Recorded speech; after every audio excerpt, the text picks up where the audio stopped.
time. Because, like, Gleba as a planet sucks in the best way possible. It is an awful, terrible, wonderful, horrible, amazing... Gleba is a complicated feeling.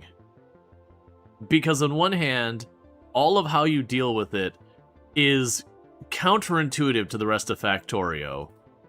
And it forces you to play differently if you play like I do. Which, for those who have ever seen me play Factorio, I do not optimize. Not on a real level. I am definitely of the mindset where someone will come in and be like, hey, streamer, by the way, the ratio of these is 3:2. If you were to move that one building over there and change it, you would add like 50% to your output. And I'll typically go, oh, that's cool. Copy blueprint, paste blueprint of my inefficient design and be like, cool. That accomplished the same thing. It's like, but that's a waste of resources. Like, I got a whole planet of resources. I don't need to optimize. So let's get in here and be suboptimal. Alright. So, where we left off, we've got our blue, green, red, and... No, we don't have the black science. We have the blue, green, red science are now on our scalable setup. We had down here was like our starter factory. You can see where all the power poles were, where I've been gutting that as we get our stuff online. So I still should get the military science, the black science, out somewhere on the train network, because we are a very train-centric design, as you can see from all of our train stops and all that. So it does have a decent amount of overhead. That is a problem. That is an immediate problem. Okay, so we're not going to worry about the other things that's doing it. We're just going to grab... It doesn't even matter what the symbol is. Sure, that. Murder. Confirm. There. We need to deal with that immediately, because that's absorbing pollution, which means we're going to start getting more aggressive attacks from there. So let's run down there. Now, the big problem I have at the moment is with fighting the nests, I have not taken the time to... Alright, one thing I'm going to do, I gotta remember how I do this. Toggle personnel drone port off, because we do not want the bots trying to endlessly repair my car while I'm driving it. So yeah, so we need to work our way down to murder, because we've got a nest down here that is slowly absorbing pollution, and as it absorbs pollution, it will generate biters, and those biters will come to say hi. And they do so in their namesake of biting the crap out of everything in their way.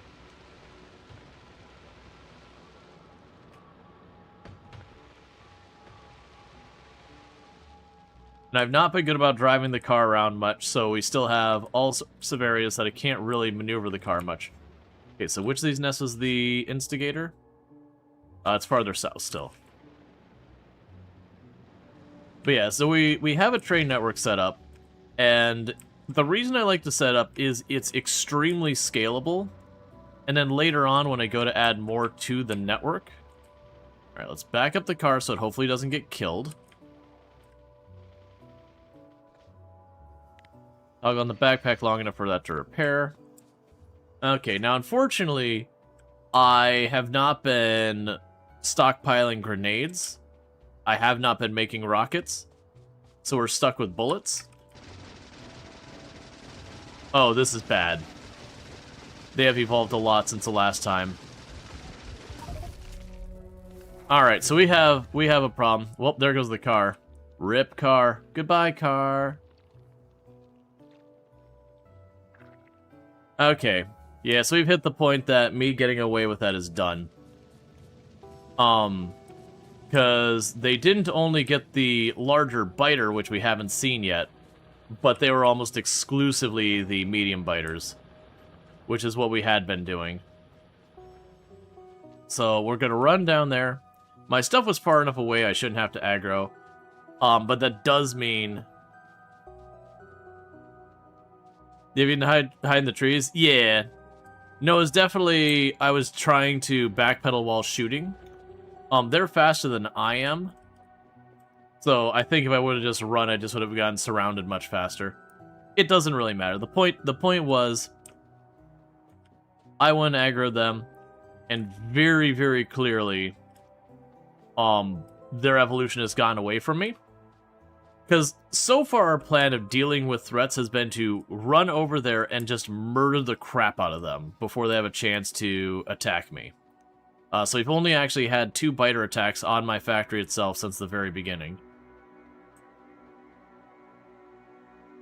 Well, you don't need to camp my body.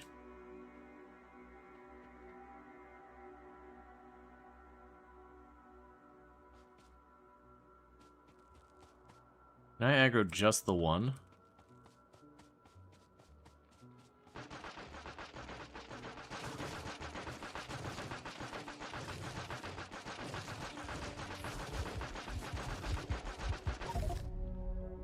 Alright, I'm gonna have to go and get a weapon to go down there.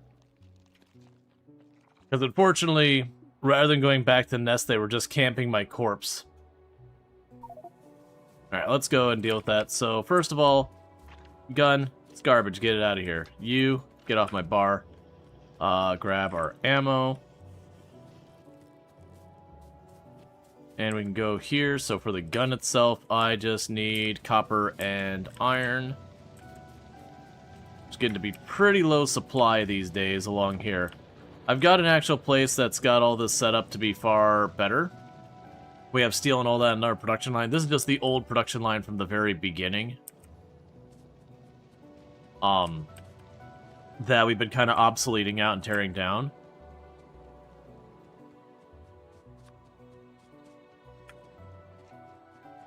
I don't think we have the materials to do that. But with our armor-piercing rounds and the submachine gun, I should be able to take out that big one. And then go recover our corpses. But yeah, so what's probably going to need to happen here, and I mentioned this the last stream, is I've got the tech for explosives and everything. I just probably need to get those built and start getting rocketry going. Because of the rockets, you can go in and hammer down the nests a lot better. Because you actually managed to carry through what's normally the phase where you just roll in and you just chuck grenades really fast all over the nest to deal with it. I kind of bypass that phase by just staying ahead on the military tech, so far as the guns and all that. And then just having a stockpile of the armor-piercing rounds. So where did the big one go? Did you actually retreat back? Because I don't see you.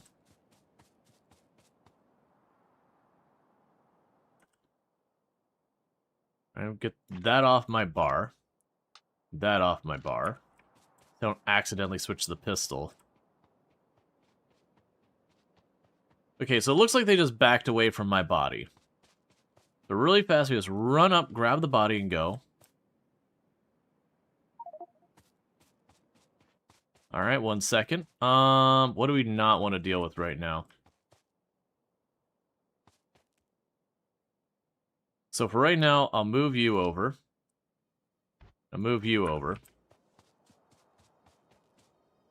Oh, you have a lot more in there. You have a lot more in there.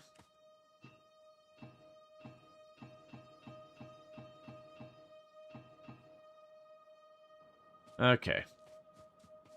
Because all those trash items, I don't have a trash setup, so I could use it weirdly as an extra inventory. Okay. So we got our actual armor re-equipped and all that stuff.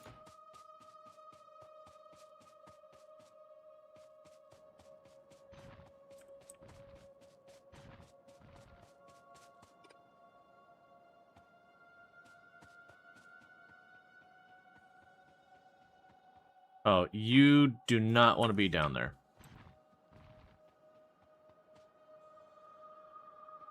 Okay, there's not as many this time. We might be able to make this work. There's only the one giant one.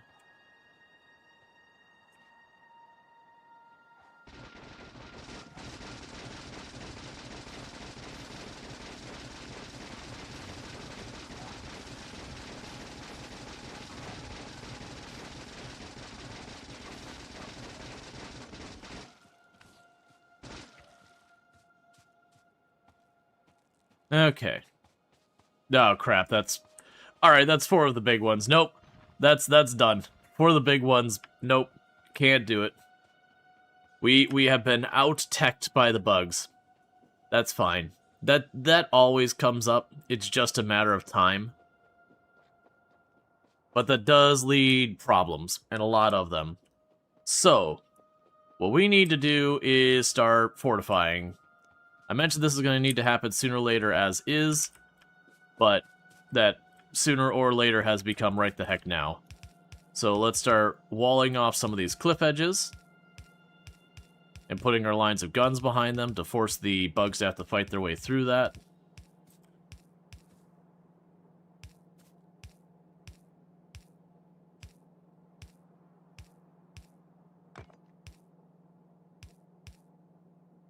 Okay. And I'm going to need to do a lot on that regard. One of the things we need to do is start getting the drone ports set up and all that. So these sentry guns that were here before, you want to move them up to cover that wall in the nearby area. You can put a pair over here on the edge.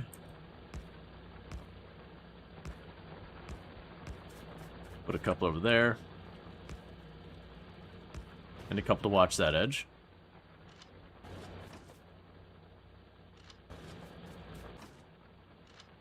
And hopefully this will be plenty to deal with the first couple waves.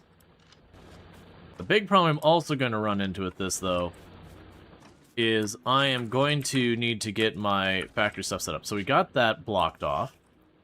That's one of the main routes I'll probably take. They could come down here into this gap.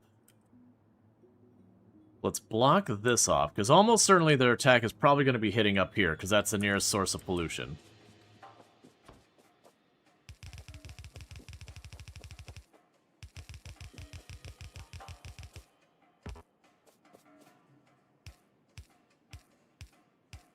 And I don't need to fully stop them, I need to slow them down enough that if they were to be able to break through, I could stall them long enough that I can intervene as well. Obviously, I'd like to get it fully set up on a bot network and everything, where as the occasional gun gets destroyed, we can have, you know, the bots go and replace it and yada yada.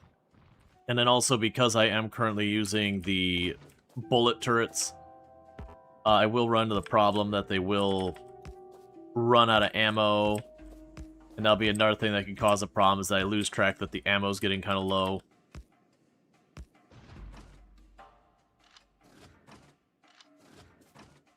But we're going to have to deal with this. So this is going to be a scale-up problem.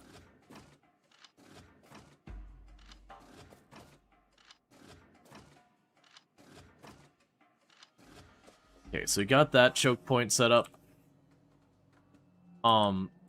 They could attack up here, and this is actually a vulnerability here, because they attack this way, then they could go to the coal mine, they go to the stone. Both of those are relatively unprotected. This has protection up here. Let's get some defenses on that stone. I don't think we can make a defense line across there in a timely manner. Let's go ahead and just toss some sentry guns and cover them up with armor by the coal mine and that stone mine. Probably this area over here as well.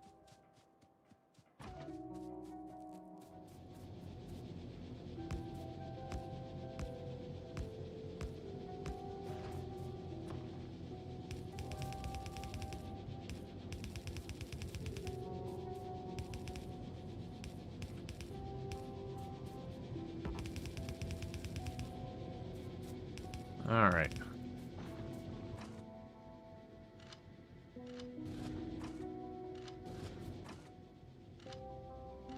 I'm gonna have to get my mall stuff set up with the drones and everything. That's gonna have to be my next priority, because we've hit the point where my aggressive strategy no longer is gonna hold up, and we have not been keeping up the defensive strategy. We're gonna be punished for it. Down to just 3 turrets here.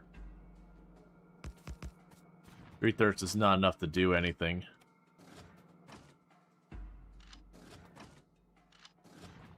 Alright, let's run up here. I should have a bunch of sentry guns already made. We got plenty of walls in my inventory still. I'll need more ammo. And unfortunately, where we're making our ammo is the place that we're iron starved. And I do have iron and copper and steel and all that on the train network. But the question we had last time is, do we, as this shuts down from the iron running out down here, because it's basically gone, the question is, do we then keep this as like the mall and then just wire a train to just drop off where this refinery is? Or do we take it from the other approach of, we make a dedicated space for starting to produce some of these other goods? Because we go out to the military science requires the sentry guns that are the bullet style as one of its recs. So we could use that as our source for that. You're not making that ammo nearly fast enough with how starved you are. And that's going to make these starved materials that much worse. And we are making some military science, because they don't have that wire up in the train network. Because all in all, this whole thing, it's making conveyor belts and inserters. It's got my, like, solar panels and assemblers and mining drills and accumulators, railroad tracks, walls. It's making, like, that kind of junk. And then it still does have the military science in there. We do have bots up there being produced very painfully slowly. And really all this needs to come back to life is where this mine has run out. I just need to make an iron drop-off. But that's the iron ore. And we're going to be shutting down that smelter and everything, so I'd probably just wait till the smelter shut down, and it would wire up the iron plates to be dropped off. In the meantime, we got to get this going, though.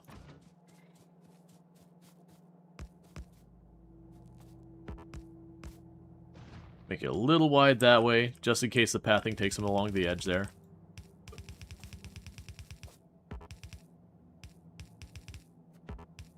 Alright.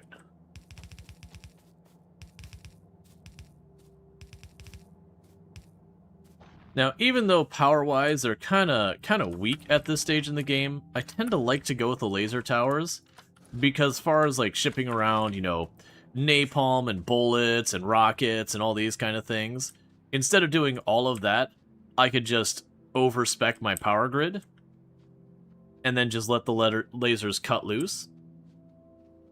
So I feel perfectly comfortable making solid walls of laser turrets and all that. Again, they're definitely not the strongest, but the not requiring ammo does make them pretty abusable. And then since you have nearly infinite space on Novice, it's just one of those things that you can just go, okay, cool. If I need more stuff, I can just plop down more solar panels, more accumulators, more of whatever, to continue to boost up all the power needs I could possibly want. You know, and then later on you get stuff like nuclear and whatever. Hey, Sparks! Thanks so much for the raid. Hope you had yourself a good stream. What were we playing today? Didn't manage to catch what you were doing before stream. It's definitely been one of those days of, like, running down absolutely everything last second, admin-wise.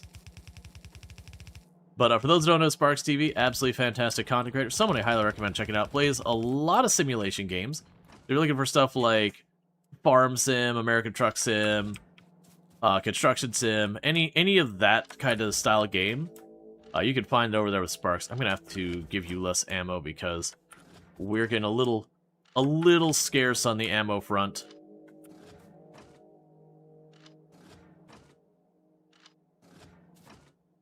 But welcome in, Raiders. Some rally today. Nice. Hope you had a good time with that. But again, go check out Sparks. Absolutely fantastic content creator. Highly recommend. For those popping in, I am Rual Storge. I do play a variety of games here on Twitch. With us, you know, simulation being one of the genres I tend to play a lot of. Admittedly, not in the last couple of weeks. I've been kind of in a little bit of a binger on the other type of farm sim games. You're like Coral Island, Stardew Valley-esque things. As well as we've been starting to get into some Factorio, where we have been doing really well, but we have fallen behind the evolutionary curve with the biters.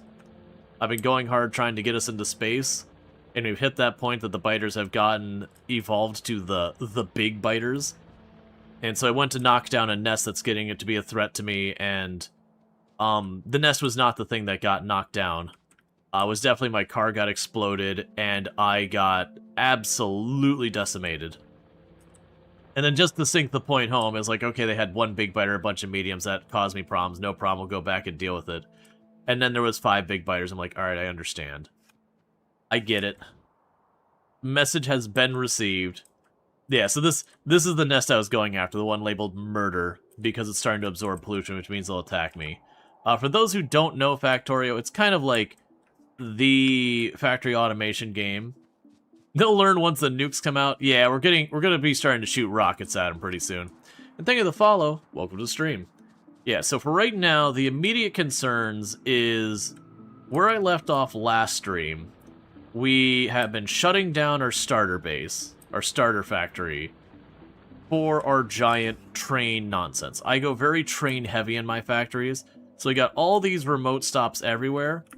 And then we've got this little tiny area up here that this was the starter factory to get everything going. You can see I've already removed a ton of stuff that became redundant. But, we're getting down to that last thing. So I'm trying to remember for the military science, I believe it was sentry guns and bullet, armor-piercing rounds? Was that right? Oh, no, it's grenades, armor-piercing rounds, and walls. And the walls we've got plenty of. The grenades are just metal and coal. Alright, so that would be stone, metal, and coal, and copper, and iron. That'd be obnoxious. I'm gonna have to solve that problem, but not right now. Alright, so we've got our blue science being made. What I think I want to do is get our drones starting to scale up, and get our logistics network online. Because if I start working that direction, I can start walling up with laser defenses, which means I don't have to export ammo out to my borders, so I can just infinitely expand. And all I have to do to make it work is just plunk down more power. So I'll probably never use this area, so let's go ahead and this will be where we put our next one. So we do actually finally have our drone ports. Wait, did I already make a blueprint of that? Let's see here. I do have a blueprint of that. So let's go ahead and we're going to make a blueprint book.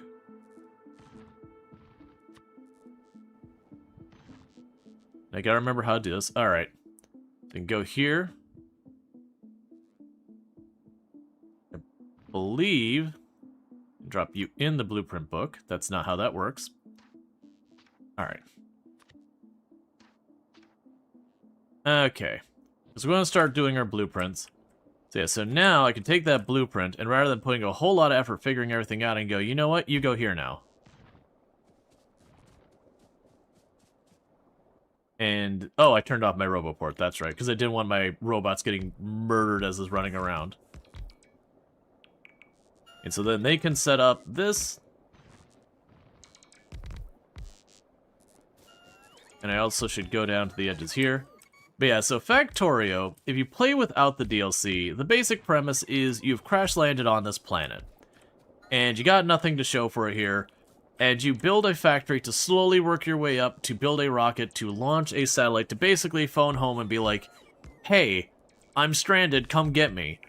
With Space Age, it's a little different. I'm not sure I can zoom out to the Space Age stuff yet. I actually don't know how that works. Like, I don't think we can yet. But with Space Age, there's a group of like 4 or 5 or 6 planets total. And you actually go through little by little. And, you need to launch a rocket. Yeah, that's what I was kind of figuring. But yeah, then you have to sit there and you have to, like, make a space platform that the idea is it would be self-sustaining, that you could then take the space platform and, ride that out into the outside area. So one thing I've noticed with our blueprint here is it's not a good blueprint, it's missing stuff. So I'm going to go ahead and grab you, and grab the blueprint, and I'm going to delete it from existence. I'm going to make a new blueprint. And the reason it's a problem is I need it to include these power towers in the corner. They can be redundant, but with all that set up, I can now create that blueprint, put it in my book here, and now anytime I need to do more of these, I can just go, boom, there's one, boom, there's one, And I'll want to stand up by the edge before they trap me in here like they're doing very well. And I can just drop those down, and as we have materials, they'll build out more. And all we're doing right now is we're expanding our power grid. I haven't checked on it in a while. I'm sure it's not good. Yeah, so it looks like we're, I want to say my steam power only gets up to 27 megawatts as its max. So even with all the solar running, we're hovering at around 20, which is really bad.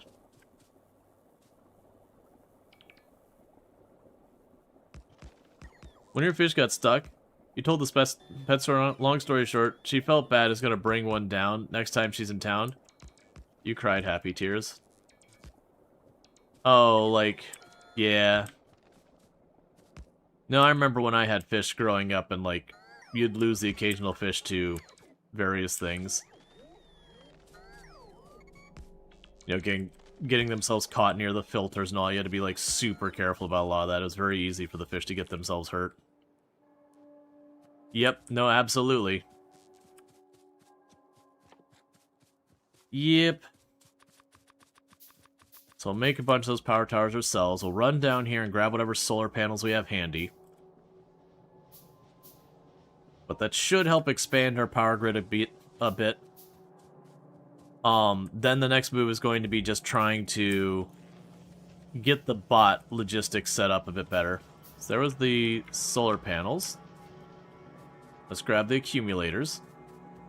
Because all these are going to be very, very material starved for a while, unfortunately. Got another of those and those to go on here. We can put you on my trash bar. Take these off the trash bar. Same with that. I should be able to go down here to where we're making the conveyor belts and drop off the yellow conveyor belts. We don't use those anymore. We've got blue. Or not blue, we have red.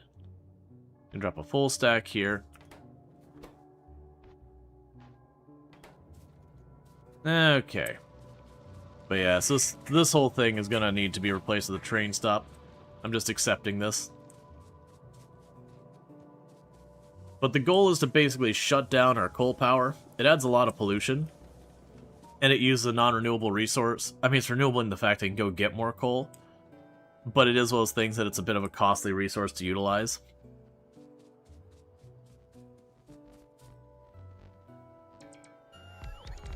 But once we get that all sorted, we're going to want to go and get ourselves a train stop for dealing with a bunch of these things.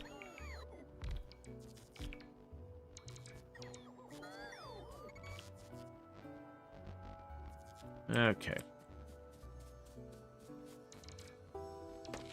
Now, I've been debating which planet I want to go to first, other than this one. I'm leaning to Fulgora. Because I want to say Fulgora with the recycler machines would probably be the best for me dealing with, going for quality. Lava Planet? Well, I did Lava Planet first last time.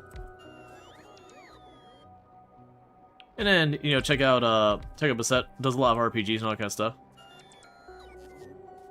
You're not used to kindness like this from pet store owners? That's unfortunate.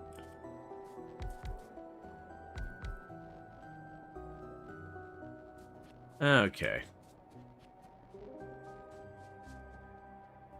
I'm just gonna stamp these out till I don't have enough materials for one of them. And they'll go on to the next thing. There's you are. There you are. There you are. Let's get out of the way. And it might be a thing they'll run to an issue where the drones can't reach some of these farther back solar panels. We'll see.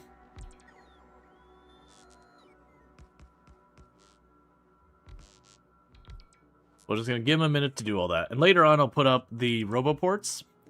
And then the roboports will be able to just handle this for me.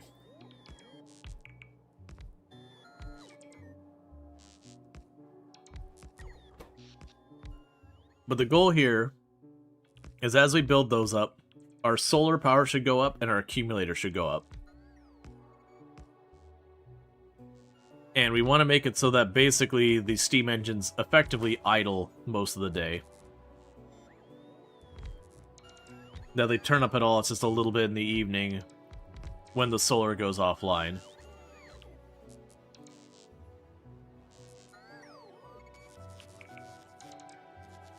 Okay, so you can't reach the others from here, it seems. So let's run up along this edge.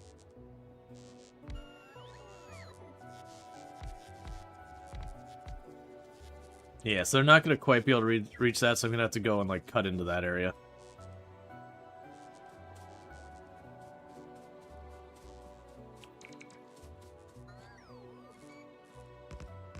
You told me you don't care about the species of Platy, and she be safe? Yeah. Thank you, Luxray. Okay, so I'm out of the solar panels in our inventory. That's actually probably what's going on, not that we're actually out of range. We'll go ahead and have these last accumulators put down real quick.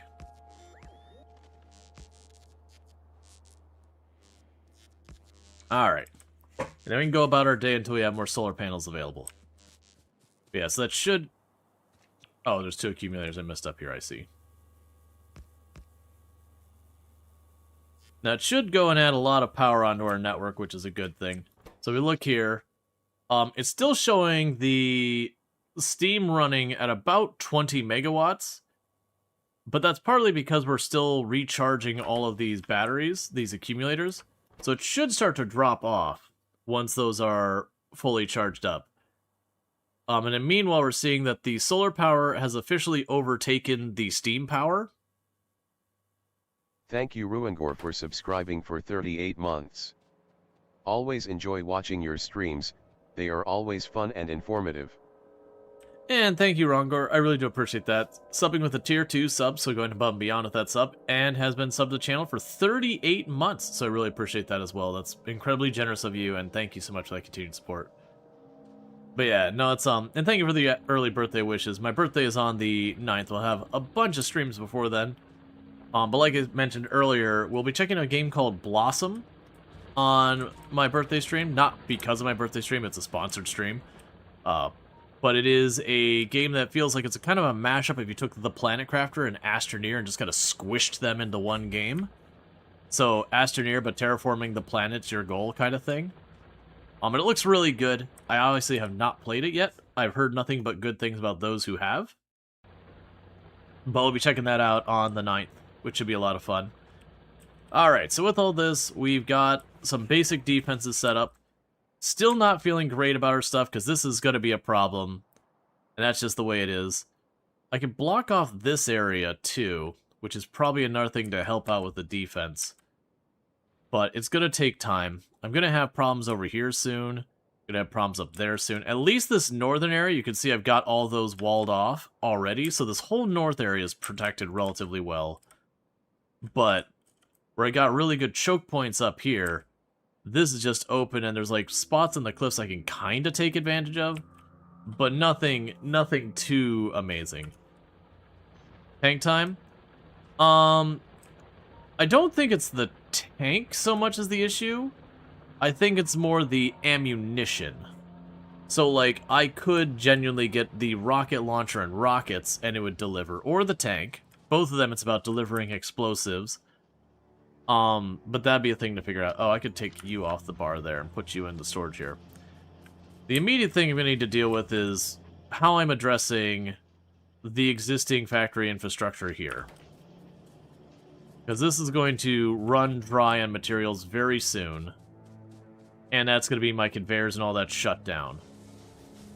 I'm leaning towards setting up more train stops to produce all those things, knowing that they're going to be kind of dispersed everywhere, which is not ideal, but at the same time, making it so I can scale them as much as I need to. Because this iron is tapped. Like, we look at the iron, there's only 5,000 iron left in that whole thing. And almost like, case in point, we just had another drill run dry. And another drill run dry. We're down to just 5 drills trying to operate all that, where it used to be about 30. Now, to be fair, I already have down here 8.4 million. That's, like, totally coded the whole way. And, you know, about as fast as they can load that train, it gets out of here. which then takes it up to here, where, again, is about as fast as they can load up a train, they get it out of there. We need to get the stack inserters. Like, I have them, I just need to get them built. Alright, so... we could definitely put a train stop over here as a location. It will be kind of getting in the way of where we got our parking. Oh, is parking almost full? Okay, parking's almost full, so let's expand parking really quick.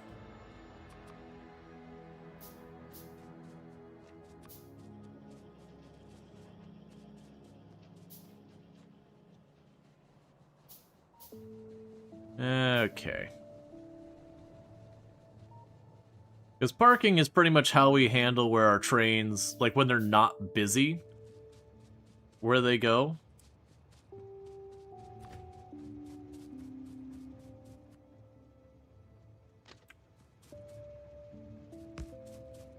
Honestly, I could put them that close, can't I? As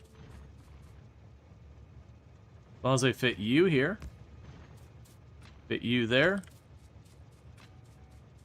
And you up here. Make valid parking spots. Alright, so you're named parking.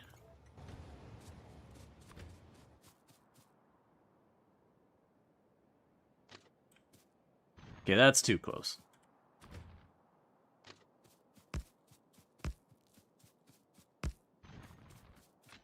And eventually this will start having, like, throughput problems and all that, but that's fine. Yeah, as you can see, as stuff becomes needed, the trains just head out. Is there a specific pattern in which you organize all your rail networks? It doesn't seem like a grid network, at least. I tend to just kind of move it around as I need to, so, like, I'll bring this over, and we'll probably cut across these lakes or whatever. So I'll usually have, like, a solid north, south, east, west, but eventually this intersection will start bogging down. When that happens, I'll usually typically make another route that'll end up being kind of grid-ish, but it's not like a grid where everything has an exact pattern or size or whatever. It's more just, oh, I need a way to get around this spot. All right, let's go ahead and build an area to get around that spot. So a lot less, I guess, formal would be a word I might use.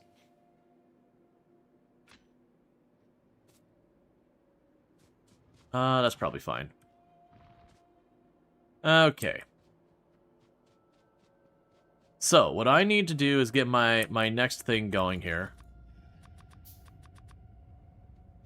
So, we could get the military science going.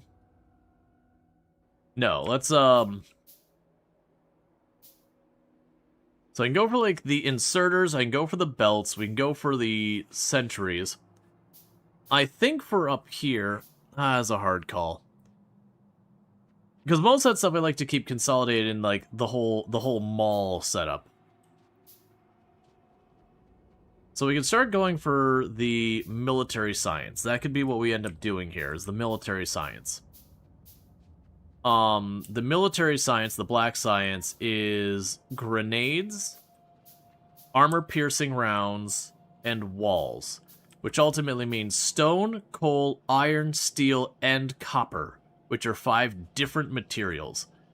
That is a lot of materials to be shipping to one place. Because each material requires its own stop.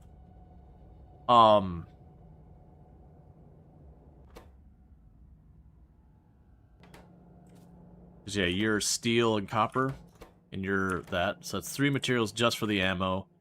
An additional material there, an additional material there. That kinda sucks. I think that makes sense, because then I can also have the pickup for the ammo and all that there. So I guess I will just deal with the fact that it's going to be a pretty obnoxious stop here for the military science. Okay, so what I could do here...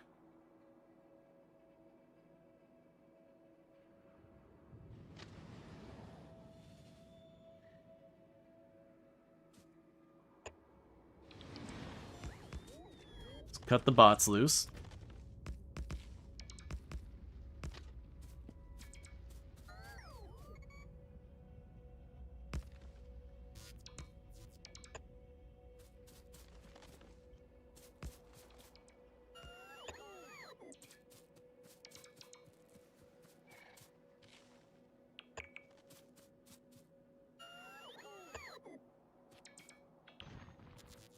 So I'll get that whole loop ready.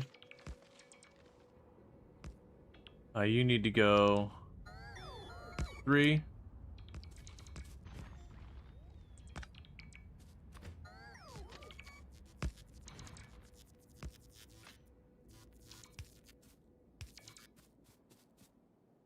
Try and get those set up. Yeah, because they're all leaving from my inventory, as they move around, they'll fall behind.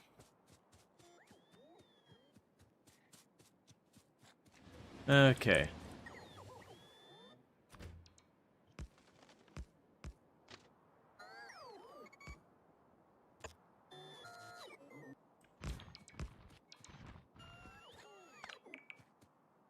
Alright.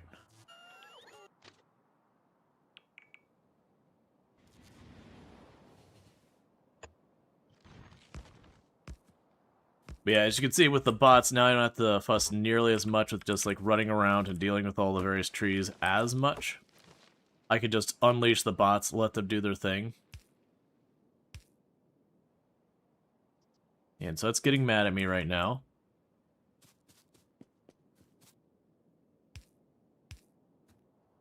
There we go.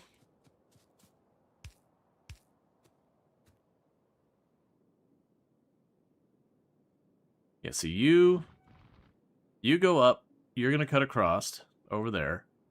You come out, you go down, so that's fine there. That gives us all of our paths covered, as far as that all goes.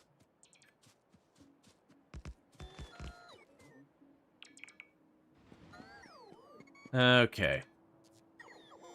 So now's where I'm going to have to start going and getting the blueprints made for this is a train pickup, this is a train drop off, that kind of thing. So let's go up to one of our other stops. And we're just going to copy its setup for all that. And bring that over.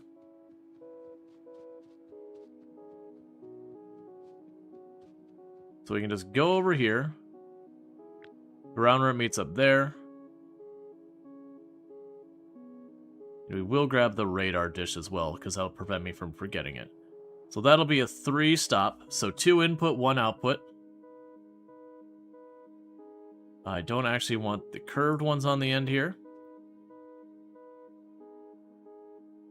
So I'll create that blueprint. And with that, I can just chuck it in there.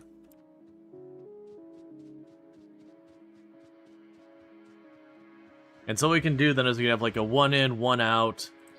You know, 1 in, or sorry, 2 in, 1 out, 3 in, 1 out, 4 in, 1 out. You get the idea. Then we can start expanding the different blueprints as we need them. Because with this now, I can just grab this blueprint. I hit shift and move it up. We go till it overlaps. I hold shift and click. And they get to work. What would it take me to get some drone ports going in here not too long? Because one of the major limiters is everything has to be pulled from my inventory. We are definitely going to want to not keep it that way forever.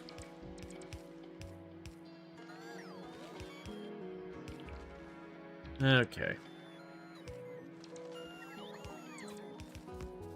Because while this is definitely better than what we were doing, placing it all by hand, you know, it still has its pros and cons.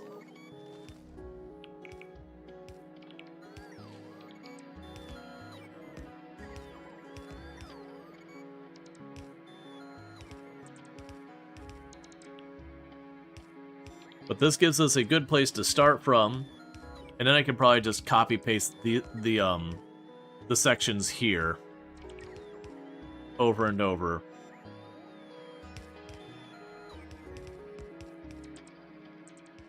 And all that, but we'll end up needing to make receiver chests and all that. So let's look at our science, what we got queued up. So we got robot thing. I mean, you're about to play Factorio for the first time. Any tips? Any tips for a very first time player? Thank you for the follow. Welcome to the stream. Do the tutorial. Definitely do the tutorial. Those signals aren't happy. Why are those signals not happy? They will give you things that'll be like, hey, you're about to use trains and all that. Actually, here's a good tip. However much space you need for you think you need for something, like, double it, and then, like, 1.5 that. Like, just, if you're like, oh, I only need this much space, just assume you need, like, you know, like, 4 times as much space. The world is big, there's lots of room to work with. One of the painful things is when you start getting, like, too packed in and now you can't expand part of your factory because other parts of your factory are in the way. So very, very much always assume you need more space than you do. Because, like, if you end up not needing space, no big deal. It doesn't really hurt much. But if you ever run out of space, like, it's not insurmountable or anything, but that's where you have to start tearing down parts of your factory to make room for other parts of your factory, and it can become a little bit of a rough treadmill going that way.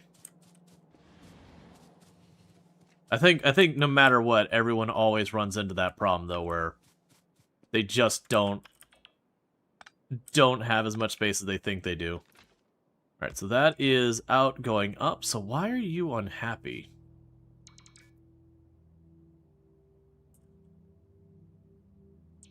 They should only be able to go one way. I just kind of wanted to do that. Oh, it's not actually separating it out. I see. Because I put these ones here, that's still all part of the same segment. I see. So if I did that, it would fix it, so they don't complain anymore. I want to go over here and drop you there. Oh, don't tell me that's wrong the whole way.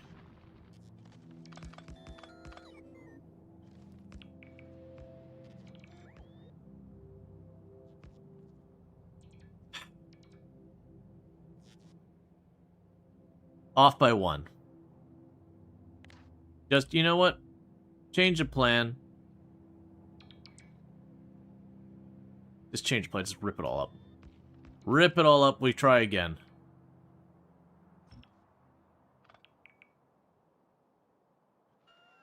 Let's use the blueprint right from the get-go.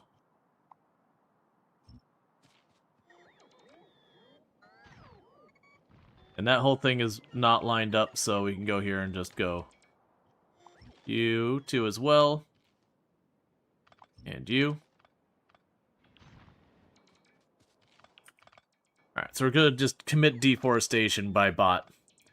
Yeah, so when I put down the plan, I missed that I was off by 1 tile, so I was duplicating the plan, all shifted up 1 tile. So rather than fight with that, I'm just going, you know what? We yank it up. I got a blueprint now. We can just use the blueprint. I don't have a stop that's got more breaks, do I? Oh, that one has 4. Or sorry, no one also has 3 materials in.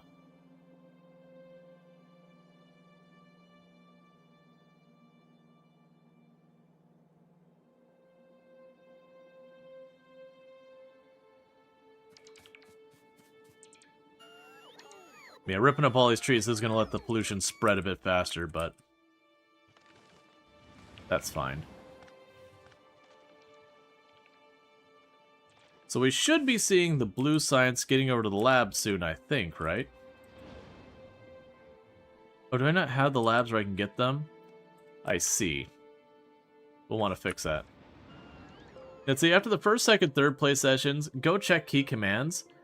The average you'll spend, you'll gain back very fast. Yeah, stuff like where you can hold shift to do things, and right click and left click and all that, and control click.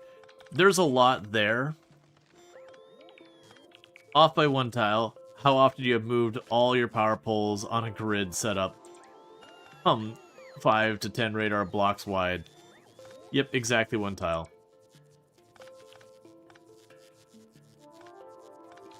Yeah, as Alcorda is saying, it's easy to get yourself into trying to optimize too early. Weirdly, while you can certainly optimize in Factorio, you really don't need to. Like, very genuinely, because the planet is so ridiculously large, if you're like, oh man, like, it's fine to be like, oh, this is a 3-to-2 ratio, you can do that if you want. But broadly speaking, it's usually easier to be like, oh, I don't have enough of iron plate. Sure, let me just ram more iron plate into the side of this. Oh, now I don't have enough steel. That's fine, just ram more steel into the side of this.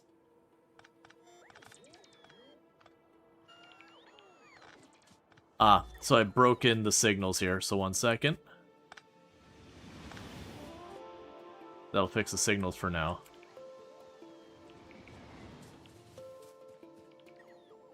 Okay, those are all sorted.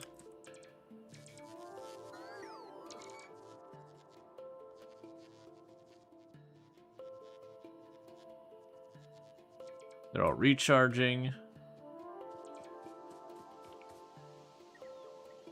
But yeah, we want to get a drone port so I don't have to run around. Because we get the drone port set up, then I can actually set up a start setting up the construction drones and the logistics, and then when it comes to building my defensive perimeter, you just gotta stamp down a blueprint and just go run off and do something else. And you can just trust the drones will get to it eventually.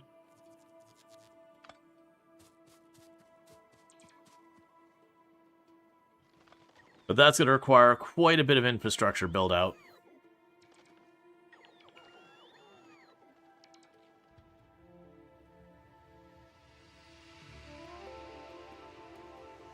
So you're complaining you cannot reach any cargo pickup. So you would go out here. Your track is fine. I'm not seeing any angry signals around here. So you can go up this way or down that way.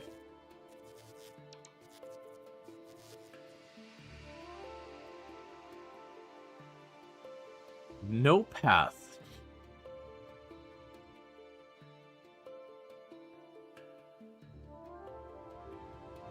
And you also have no path. Why?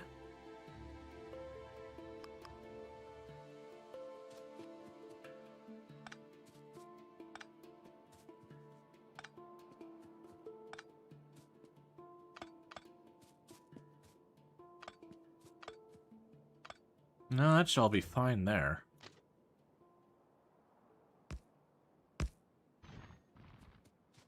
Yeah, so all those signals are fine. We're not missing any tracks along here.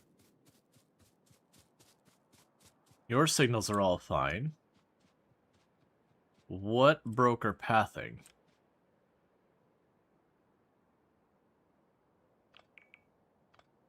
And you've got the correct direction on your track there.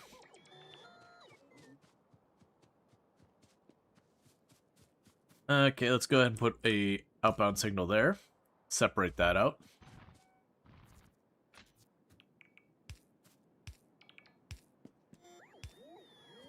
I do actually want that there. You've got your signal there. Okay. I don't know what was wrong there, but that apparently unstuck them. And you're asleep because you're full and you cannot reach a drop-off. That's valid. That's fine. It's the station.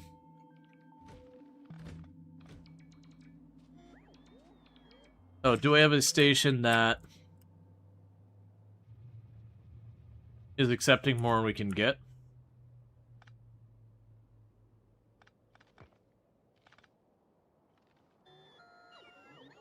Alright. So this has been a bit much to go and tear this all down, but it's fine. I mean, I have a ton of wood in my inventory. We're just going to chuck that all in the thing.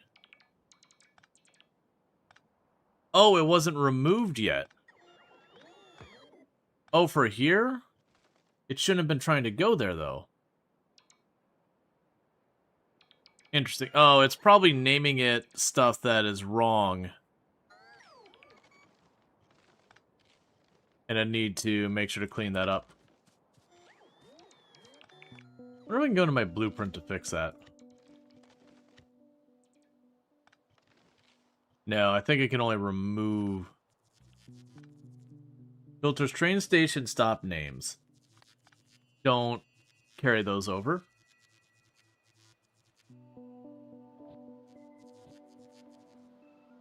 Yeah, so it kept the names, and that's the problem. We don't want it to keep the names because we're going to make, you know, different stops for all of it.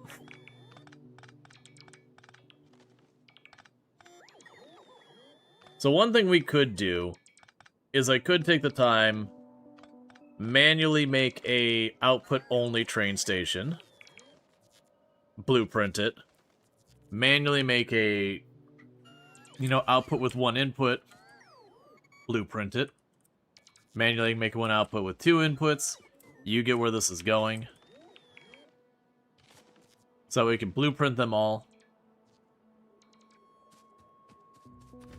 And then I have all my train stations sorted. I think I'm going to go take the time to do that, which is going to take a minute.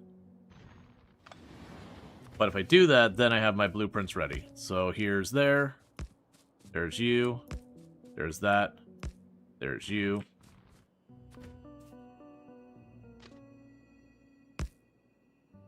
There's you.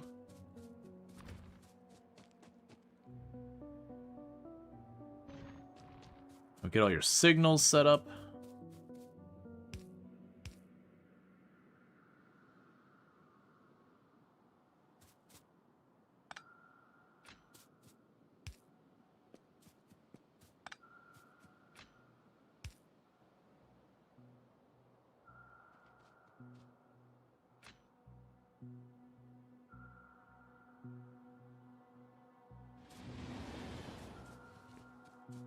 I want a signal here.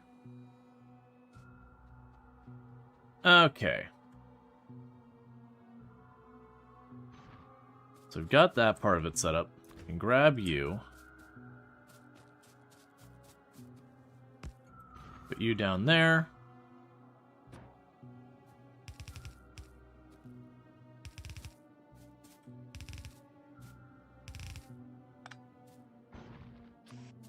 I'll definitely want to get this set up to also be adaptable for fluids. We'll worry about that later. Okay, so I need more inserters and conveyor belts. Get that sorted. Because the idea here is we're going to be making the black science, which is going to require a lot of stuff. And one thing I don't have is we don't have the stone on the network, which honestly might be the thing I need to do, is get that set up as well. There's too many projects that need doing.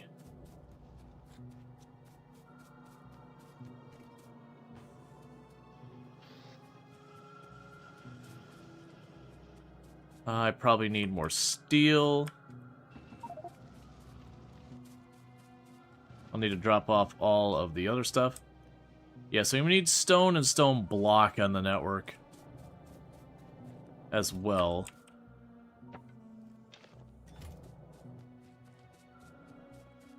We don't have iron plate. Let's not take it from here.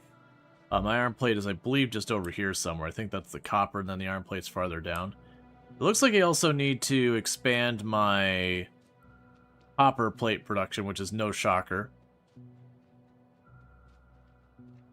A lot of this needs to be expanded.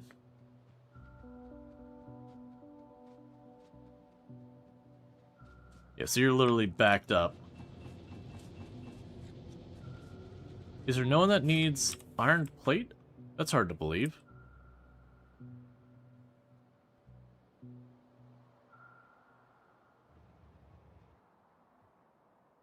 I guess we're just caught up with iron plate. But it's a little surprise is all. Yeah, so all these are just producing. Here's all producing, so you're all good. You're waiting for materials for blue or green science. That's fine. You're producing fine. That's not a production location. You're waiting on steel. You're waiting on plastic. You're waiting on copper. Okay, good to know. Regardless, I got my iron plate. Okay, so most likely I'll need to expand on our other productions. For making more of the smelters and all that, I'll also need stone to be on the network. If we were to put stone on the network, right now I just plugged that one, and that's a small one. Where would be the next big stone node we would go for? I got a really large one up here at 2 million. Really in an inconvenient spot with those cliffs.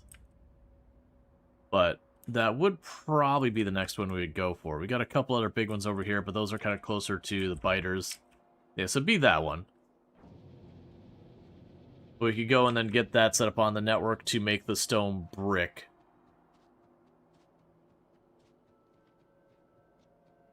I think what ends up happening here is I think this ends up becoming where we smelt our stone into block. I planned this for the black science production itself, but, you know, plans change.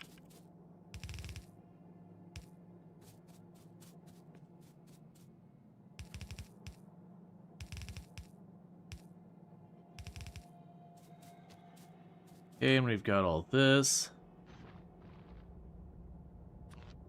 Need the power poles.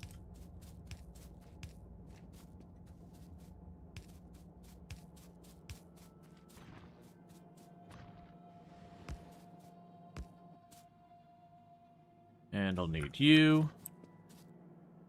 And an underground.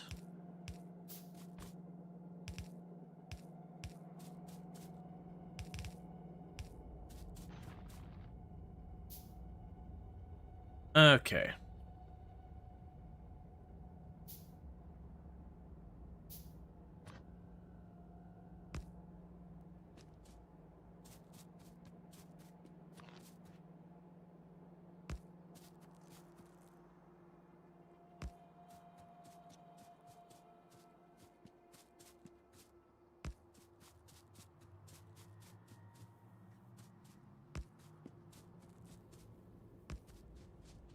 Alright, I want to make sure we keep the power poles running up the length of this, because then, like I said, I'm going to blueprint this with just a single output.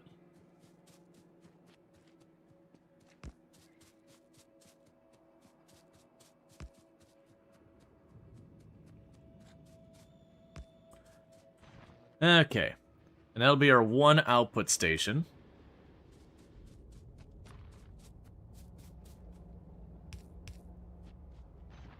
Because that should be... Oh, wait. Not yet.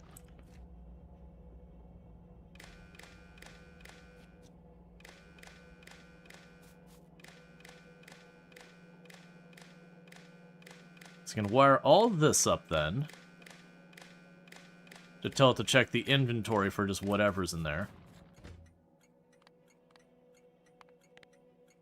So don't send out unless you have 3,000. What I'm trying to remember is what the wild card was for anything in the box. If anything of input signals meets this condition, pass it. So now I'm looking for. There's one that's like very specifically not looking for a specific item in the box, but just being like, literally just check the box for stuff. Blanking on what that was. Pretty sure it was in here. It's kind of like the train thing. If all input signals meet this condition, it will pass. I wonder if that'll work. Like let's put... What do you say now? Okay, so you're not detecting that as far as I can tell. I thought there was a wild card for cargo. Like there is on trains, I mean. Could have sworn it was in here. Full battery, radioactivity, fuel, explosion, speed, clock, ghost, weight, stack size.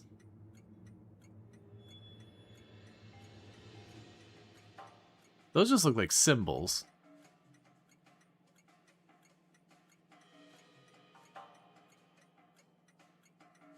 Alright, so don't think it's that. Normal quality? No. And I could set it to a specific material and it'll count. But I thought you could set it to check the boxes. It's fine. I mean, I'm sure I could go in here to the individual boxes and read contents to send them to the circuit. And all that. That's what I was trying to do, is remember if there was a way I could check inventory storage. and just broadly go, what's the amount? But, wait, maybe just red signal? That's fine. Ultimately, we could just go with this, where I'll have it just set to something for now as a demonstration. We can copy the blueprint. And then when we go to use it again, I can just clean that out. Alright, so this will be our one, or just our output only signal. So get rid of the stuff related to that turn.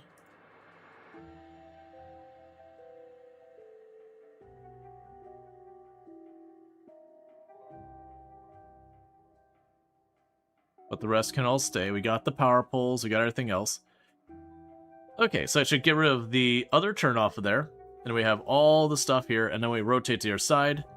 That'll be our output only thing. We will not want to keep the train station name, so we will keep everything else. Then go ahead and put you here, slide you on over. So that's one output, no inputs.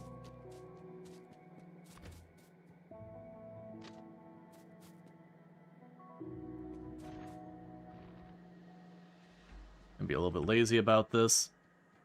So what I could do now is run up here, grab one of the input rails, plunk it down, and adjust everything based on that input rail. So I can control the gap between it versus just having to guesswork it. So what I'm going to do is I'm just going to go to the copy.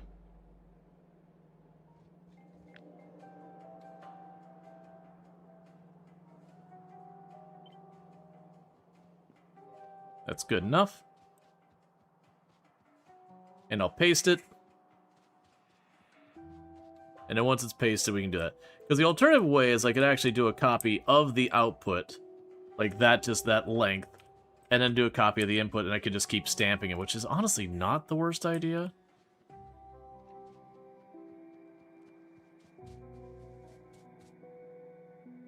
Okay.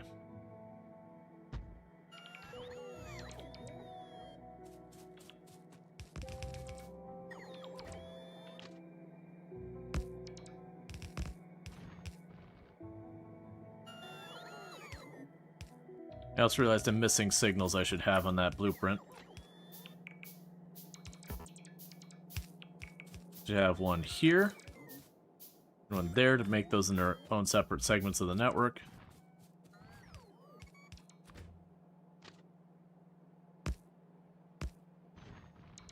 Just saying there should be one here and here. I'm suddenly leaning towards the idea of having the, we'll have like the output blueprint just as it is, but then making the input its own blueprint so that I could just stamp out as many as many inputs as I need, and all we'd have to do is clean up that conveyor at the very bottom then.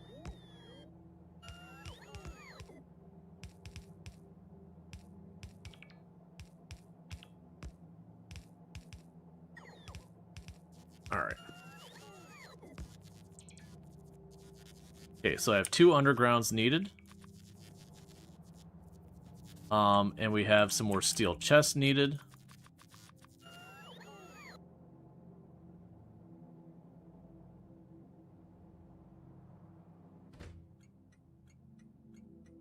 Yep, and that's fine to keep it the way it is. Rename that. Do not keep that name.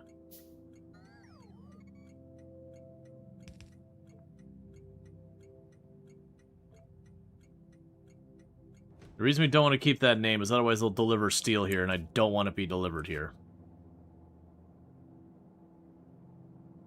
Alright.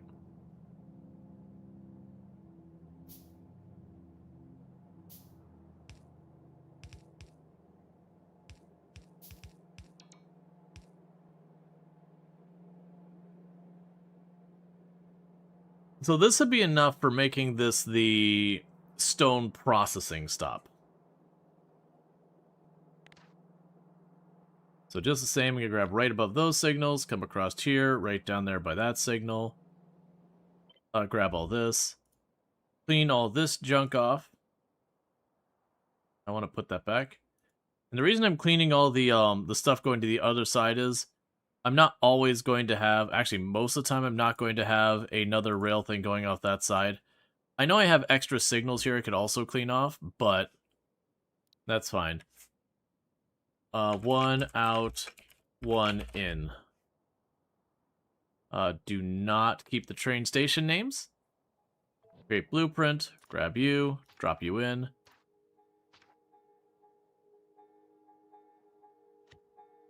You're following a different format, so I'm going to just delete you. Alright. So we can keep it for that for right now. Now, the thing I'm going to need if we're doing the stone stuff is 1, 2, 3, 4, 5, 6, 7, 8, 9, 10 to start. It should be as just easy as plunking those down and getting that all cleaned up. Let's go ahead and grab you and put you off of this. You in my inventory.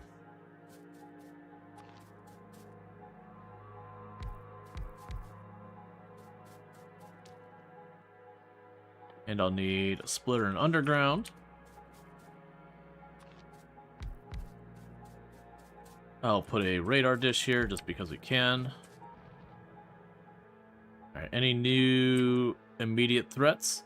Surprisingly, the pollution seems to be receding over here. I think these drills are slowing down. And what we do have down here for trees and all that is managing to absorb it. So we're giving us a little bit more time on that aggro, because we are in a forest, thankfully. It won't solve the problem forever, because as the trees die, they stop absorbing pollution anyway. But it is giving me a bit more time to figure all that stuff out.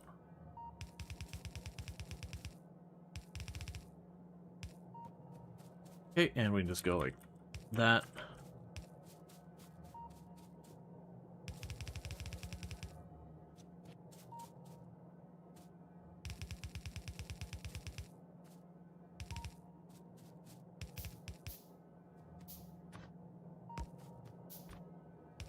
Okay.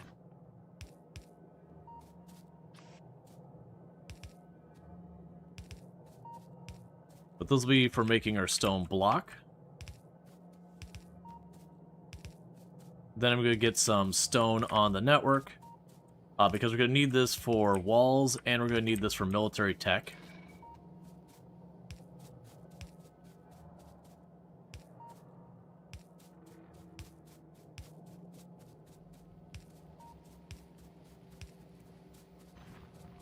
Okay, so with that, we can go to you, and this is the input. So your input then is stone, space, drop off. And you will check for stone. And that means that's all wired up and ready to rock and roll. And you are going to be switched over to, where's the stone block? Might be under here. It's always tricky because, yeah, so stone brick. Cool. Train limit 1. And your name will be cargo pickup. Alright, so that's all wired up and on the train network and should be functional. So now the next move is going to be going up to, we've got our stone up there, so let's go stone. We've got the one for 2 million here. Let's pin it. I need to get that on the network so that we can get the stone down there for making the stone brick. I do think we are going to have our black science where we just ship everything in. Is just with the stone block I need to be producing that. But then there'll be the military science will have both the, like, the block, the steel, the copper, the iron, and the coal all being brought in, which is going to be a pretty big undertaking. Now, the big question is, how do I want to deal with you? Because you're way back in there with all that. I could potentially put a rail off of this area, bring it up, and just wiggle it around. And that might be what we actually do. Because unfortunately, I don't have the tech to break cliffs yet. So we just have to kind of deal with the cliffs. Let's head over here, start plunking down rail.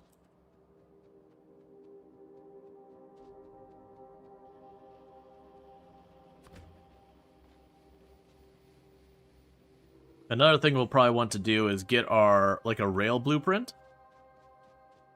That, broadly speaking, is just my straightaways and, like, the more common intersections I end up using. Let's pick those up for a moment.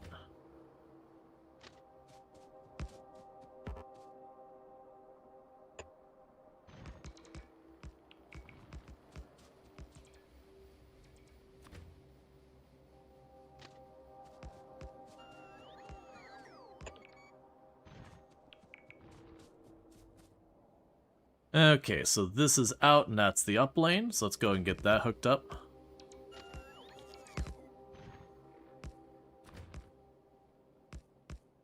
That's the down lane. We have it where they can cross. They're very different widths, which I low-key hate a lot, actually. Right, because the drone ports won't fit in there, will they? That lane to the bottom, you're temporary, right? Yes, this is a temporary, because that goes away in time. These are things that just hooked up lazily because the oil's there. I mean, this one going to the north is also temporary, so... You know what, we're not going to blueprint that. This is not a permanent design I want to do. This is, we've got multiple ore places that I'm just chucking down to get them chucked down, but ultimately will not be remaining. So for right now, I'm just going to do a copy-paste. So go copy on all of you.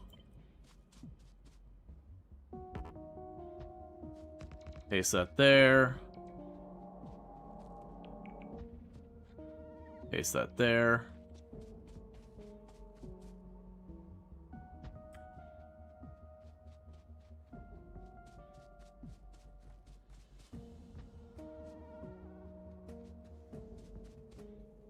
And there's the cliff.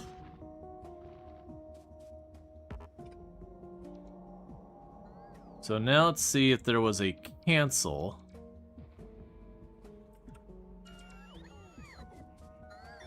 Let's see, is this trains or us? You'd like to order logistics? We do plenty of the stuff up here. I'd like to cancel where I put the blueprint up there. I know I could do that, and I'll rip down the trees.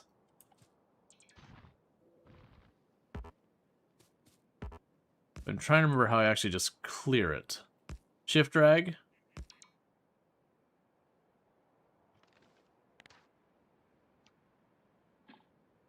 Thank you. So cancel all the way down to...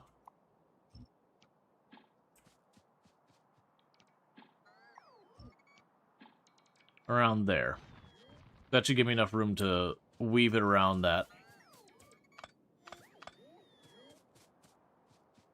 Okay, so now we can go here.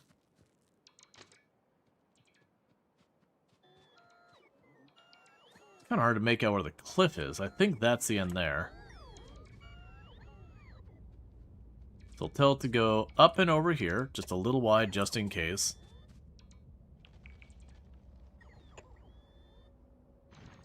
I'm sure I've got a little bit of track in there I'm not seeing.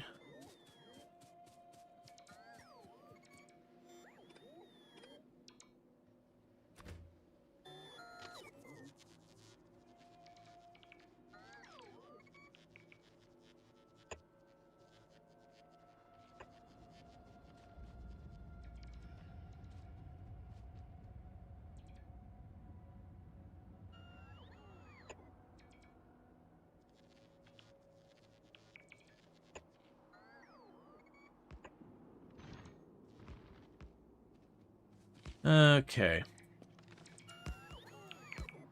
And they're yoinking all this up. I'll tell them just rip up all the stuff right immediately around that. around the train stop itself so I can actually see what the heck's going on.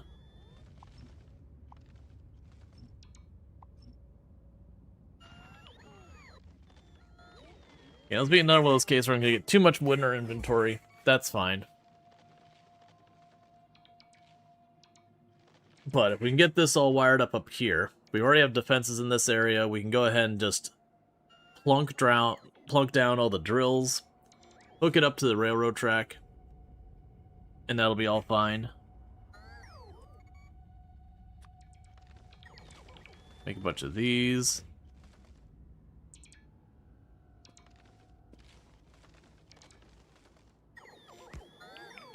See how that works. I think I actually made that too short.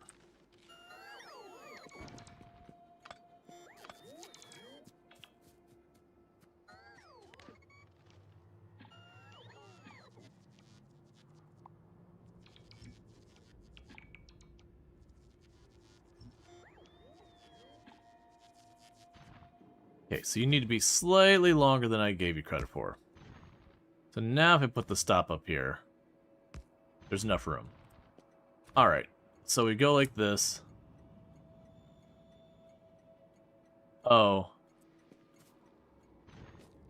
The cliff's just ever so slightly in the way there. Alright.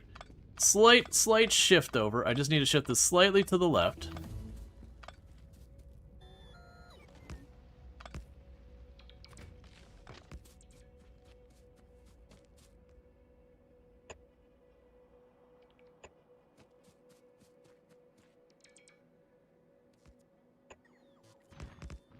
We can clean that all up later. We did finish with the research for the ability to go to space. That is a major project that's going to take some time.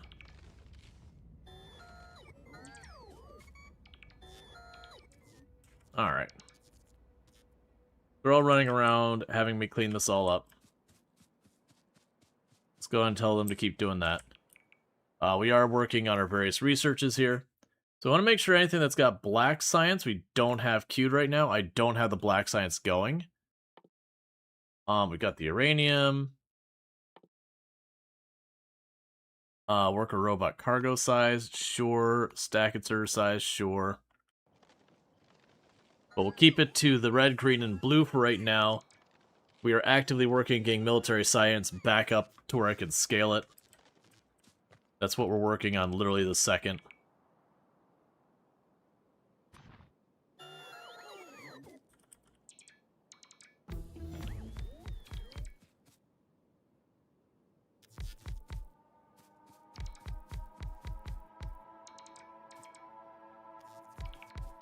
Okay.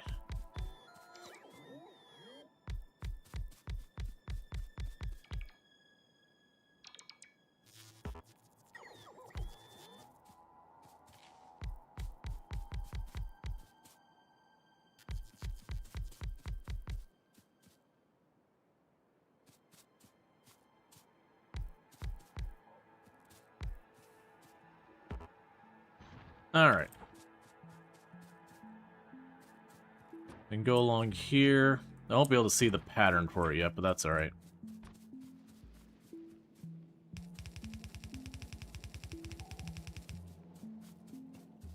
Yeah, because that way when I get this all wired up, I just don't have to worry about it after that.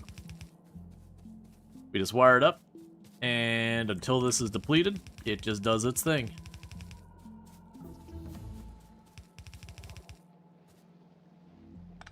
Honestly, with as little as on this row, I'm just going to fold it into the other row.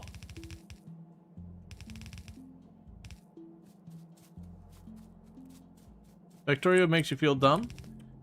It shouldn't. It's one of those games that, like, when you first see it, it's like, oh my god, I have no idea what's going on. But it's kind of one of those things, though, that you're jumping into it where it's already well along its way. And it's definitely one of those games that, as you go along, there's just a little bit more and a little bit more and a little bit more that if you try and jump into the middle, it's like, I can't see what's going on, I don't understand. And it just slowly builds up in complexity, even though like at its core it's not that complicated. It's a bunch of simple things put together. There are definitely things you can do in the game that are complicated, like the train interrupts is a little bit more of an involved process. But almost everything in the game boils down to you've got a building or whatever, and there's input and output. And everything's kind of based around that. It's just the input and output in any given building or any given production. Like, once you kind of realize that, you've played it launch the rocket ship, you still feel dumb. I mean, you succeeded at the thing. I don't know what to tell you after that. You succeeded at the thing, so clearly you can't be dumb. You achieved the goal. Just a little imposter syndrome or something?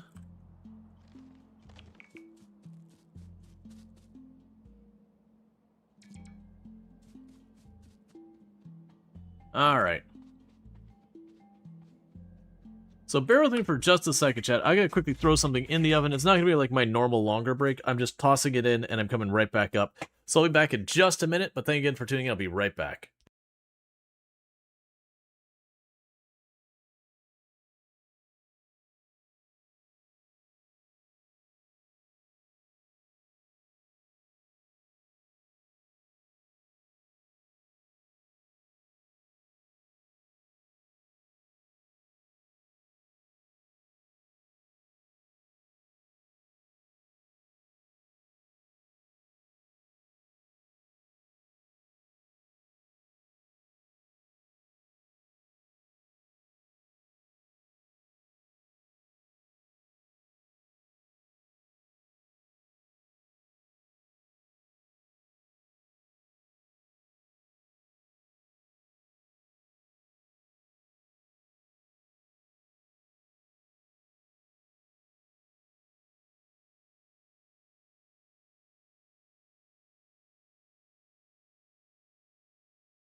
Okay, and I'm back. Let's see. You mean after you did it, you're like, I did it, technically, but it's like 69.5%. You feel like you barely passed. Kind of amazed you did it all. Yeah, but that's the thing. This is a pass-fail kind of situation. You know, if you got the rocket up, you got 100. It doesn't matter if you did it elegantly. It doesn't matter if you did it efficiently. It doesn't matter if you look at what you created, it's the thing of nightmares. You completed the task. But yeah, obviously you can sit there and be like, oh, well, I can do it better in the future. I can do it more elegantly. I can make this smoother. Especially like if you look at other people and their setups that got them there. It can be a very, yeah, that's all getting military science. Do we go for the achievement? What was locked behind purple?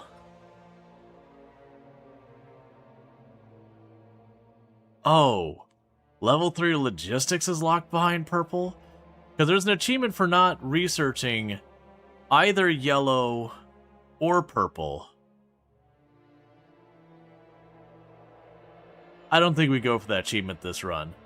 Because I'm looking at that, and no artillery, no Spidertron, no that I can't. What was that achievement real fast? What was the achievement? There's an achievement for reach a technology using another planet's science pack before unlocking. Okay, so it's just research. One moment. Research a technology using another planet's science packs. Okay, so it's not doing without those forever. So if we check on our research here, so I wouldn't be allowed to research that or that. And I would need to get one of the other planet's science packs. So like the agricultural center. You think the achievement is not researching it with these, but you can still get it and produce them, but not use it. Well, I mean, it said not to research. I probably would hold off on researching it just because I know I would accidentally do it. So you could do like the Gleba, we could do this stuff. And have the mech armor. Yeah, and you're the one that gives me the quality modules and all that. So I feel like that.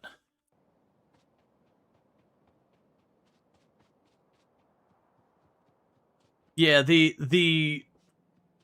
like that's the thing for your logistics. You can do like the ribbon factory, large scale. The easiest is, by the way, cliff explosives from volcanics. At least in your opinion. Yeah, because I think it's a matter of producing any of the other planets explodes or any of the other planets research. And then once you get that, it'd just be a matter of getting that set up. So like fish breeding would be probably a very easy one to research potentially. You said the cliff? The cliff one would be pretty straightforward and easy, I believe. Yeah, because that's just adding theirs in. Honestly, most of these would be easy just in the sense, because all of them are like 30 and 50 and whatever. You're 500, so that's actually pretty rough. Yeah, so like 30, that would be 600. Yeah, the big thing would be trying to figure out what we will be missing out on. Which the blue belts is pretty rough to give up. But it would be nice to knock out that achievement since we are doing another playthrough. I was coming down... Right, I was coming down here for train tracks. And conveyors and everything.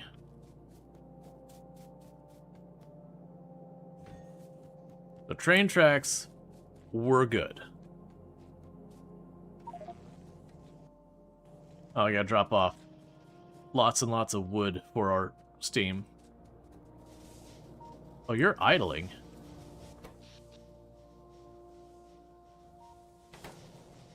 Like, the steam power is just kind of toggling on and off. But yeah, now we did Volcanus as the first planet the last time. I feel like I'd probably go for a different planet for my first one this time, just to mix it up.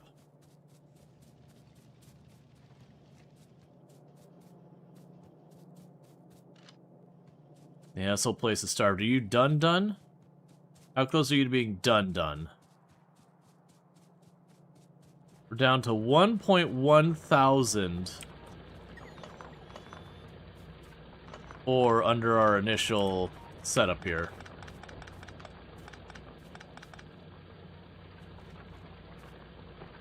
Yep, so those are almost spent. At which point then we'll rip up all of this, and it'll be time to probably reluctantly just shove a train in here to drop off iron just to get this thing back online. This is gonna become a major problem down the road. If I don't, I mean. Let's see, we got tons of stone.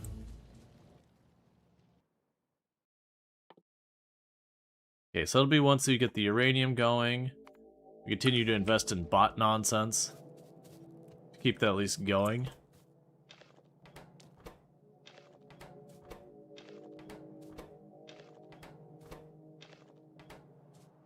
Alright, we would need more steel.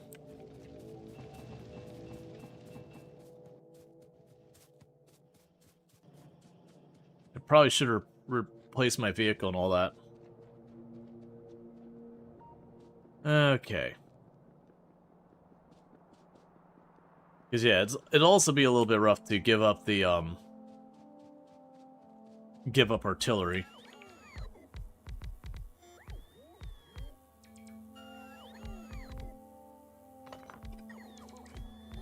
That gets all that. So we can continue to expand our solar grid and all that. Because eventually I'm going to want to switch over to...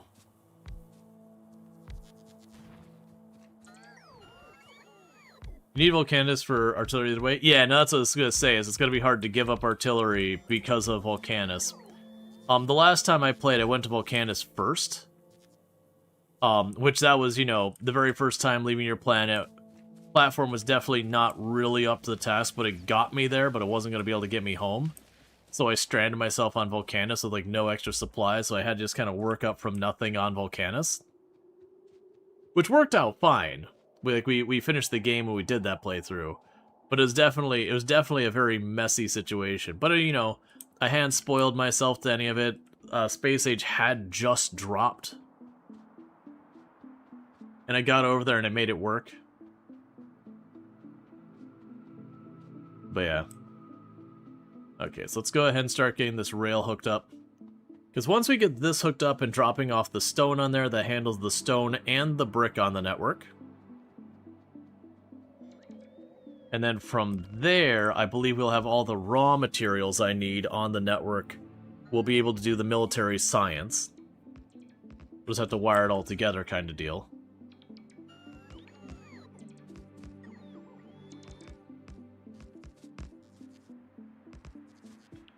And then once we get the military science on the network, I'm going to want to set up the main chunk of the factory.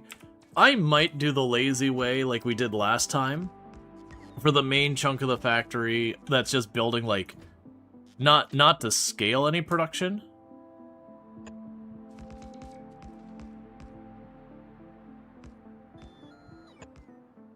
But, like, we're just trying to produce stuff at all. Where we just resorted to bot logistics. Might do that. Now I'm trying to understand the combinators to play with them. Step by step, you love Factorio. The factory must grow. Oh, yeah.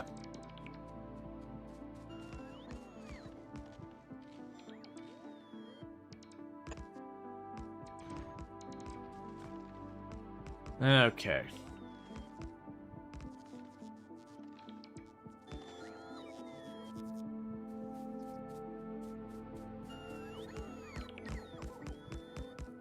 And part of the reason I'm not putting time to, like, really make this nice is I see this as a place that's only going to exist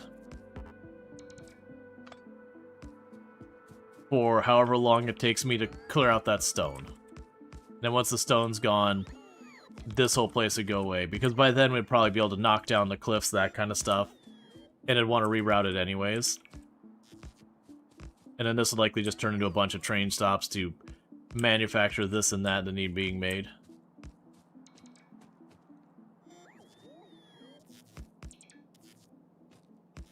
Okay, so with that...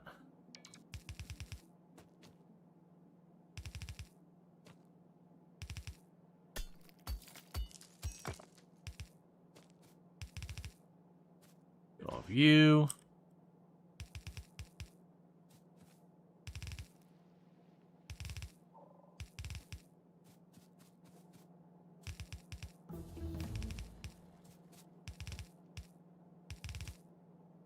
Almost just enough. Okay.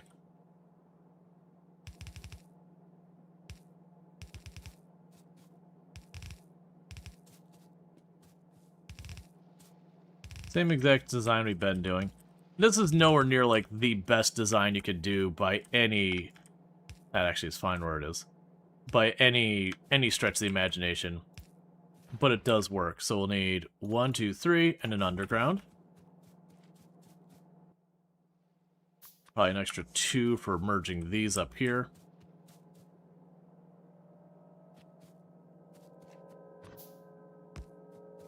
But, you know, a lot of the really, really complicated things in the game, you don't actually need most of.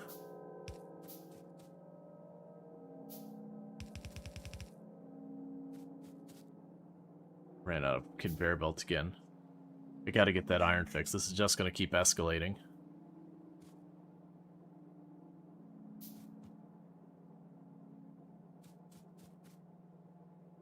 In the meantime, it looks like you also need power poles.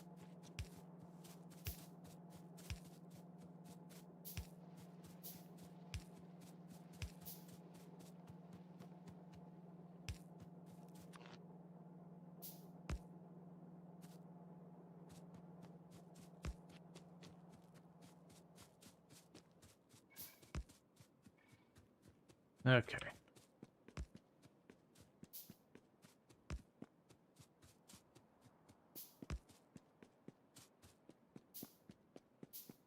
Well, that's going. We're just running the power down. Let's see. Too long, don't read. The commenter checks their input on the current tick, or their output signals the next tick. I'll let you do timer stuff. Oh, yeah. I know you can do all sorts of, like, wild programming things in here where, you know, if people want to do the joke being, like, programming Doom in-game, that kind of nonsense. The classic shenanigans at any game that lets you make an and or not gate that people will allow you to, like, that'll be enough to allow you to do some absolutely absurd stuff. Like, I know I saw videos of people, like, making, you know, tic-tac-toe, yeah, and Minesweeper and all that.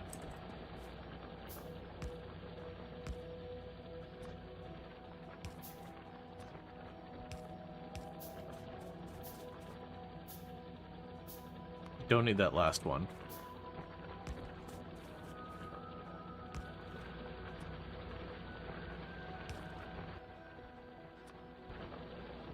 Pocket craft a couple and see if that's enough conveyors to get this online.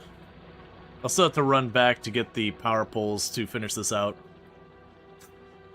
Alright, there was apparently not much ore under that one. It already ran out. It ran for like 2 cycles and then it was done. Yeah, we can grab the power poles and that'll be the stone online. With actual mines? Nice.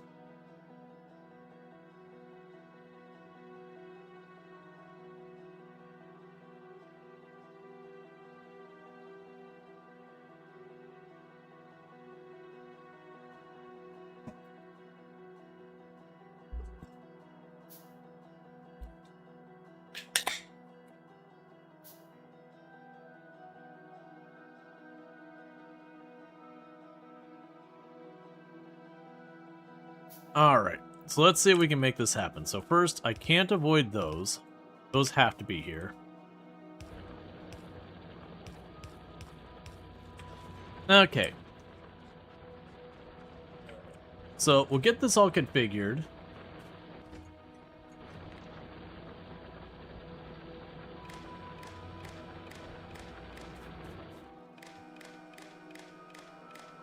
And then I'll just come back with the power poles, and then it'll be good to go.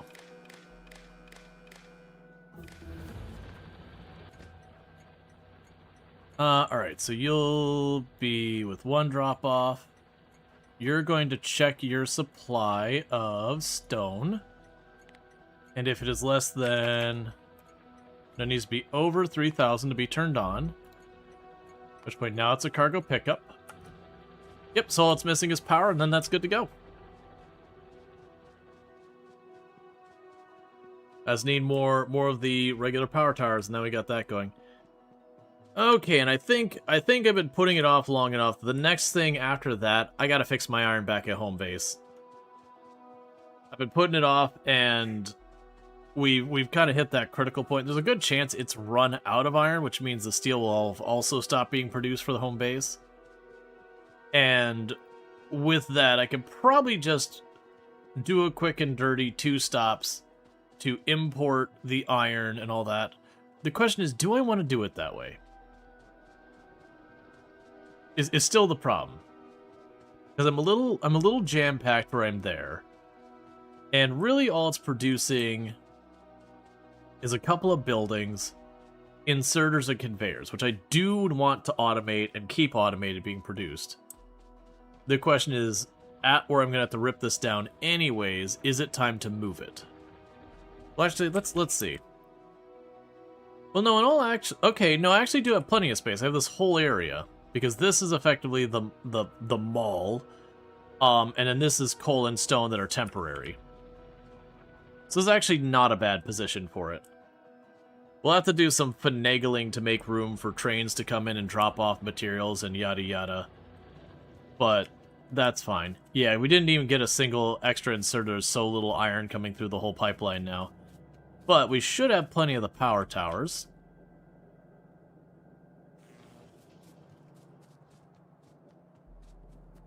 And you're all dry. You're just straight up out of material.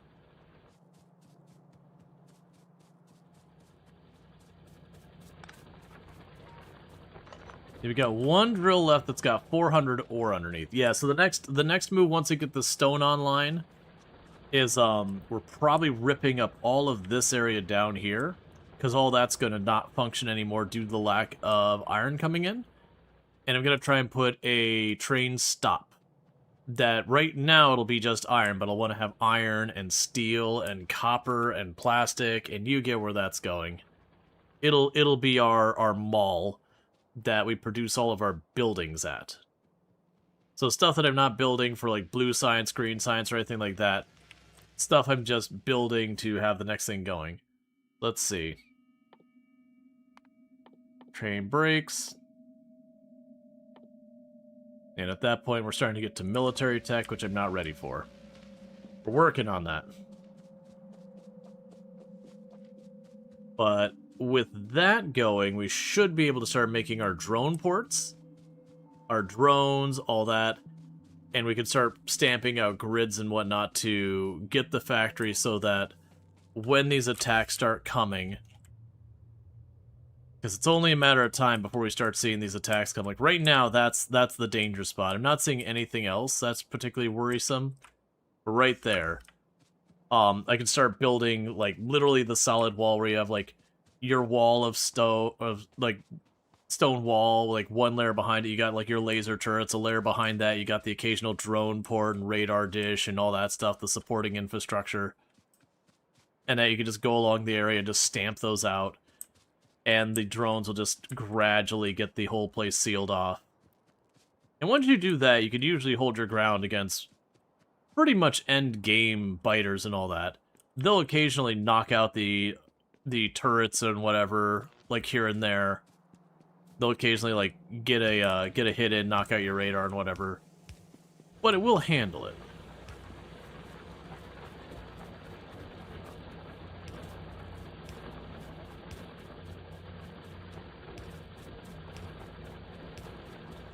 Alright, that's all online. We also need to put a radar dish up here. There's definitely nowhere near anywhere else we've got those. Okay, so stone is on the network, and the stone brick is on the network. So we just need to go and get ourselves a train stop set up to drop off. There'll be no pickup on that one. It'll be just purely inputs, no outputs. But I am leaning towards we get bot logistics. Well, actually, I don't have requester chest. Oh no, let me guess. Requester chests are going to be locked behind the other sciences. Where is requester chest? They should be in here. Not there. Where are your logistics stuff? Okay. Cool. The requester chests are only locked behind space science. Alright, I was worried they're going to be locked behind the purple and yellow and being like, dear God. So that's good. We can also start investigating what it would take to get the rocket launched. Because once I get the rocket launched and I get the very, very basic platform up there, the platform in itself can become a source of material. Including the white science.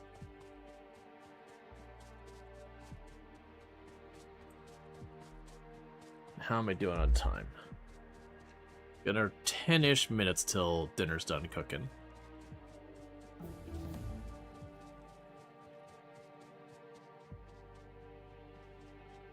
Why are you complaining that you cannot reach...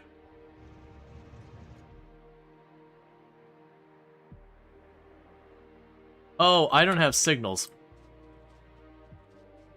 Hold, please, we gotta go back up there.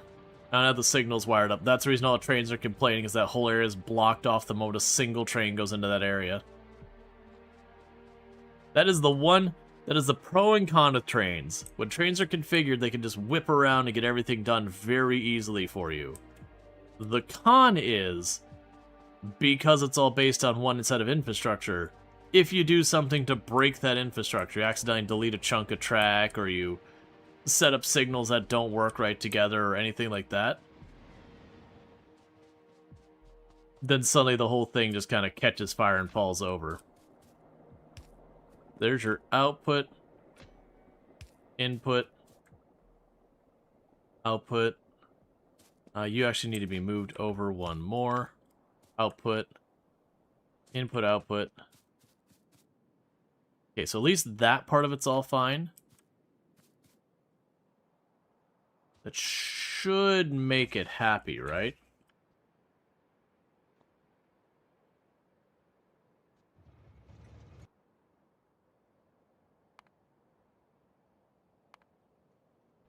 Train cannot find path to destination.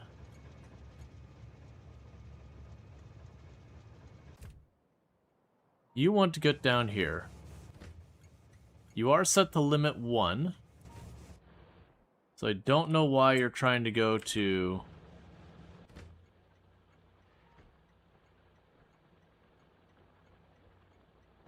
I don't know why you're trying to get there when it's already blocked.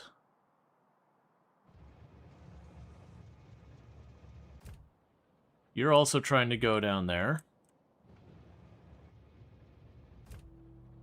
You're also trying to go down there. And you...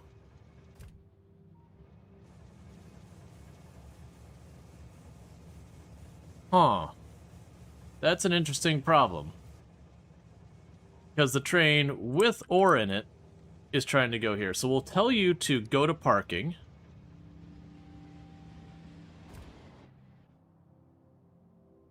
That should unstick it. So when you're... Oh, you're still filling up.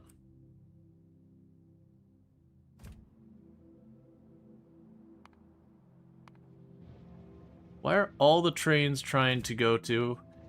So this should be limit 1 train. So only 1 train should be trying to go here right now.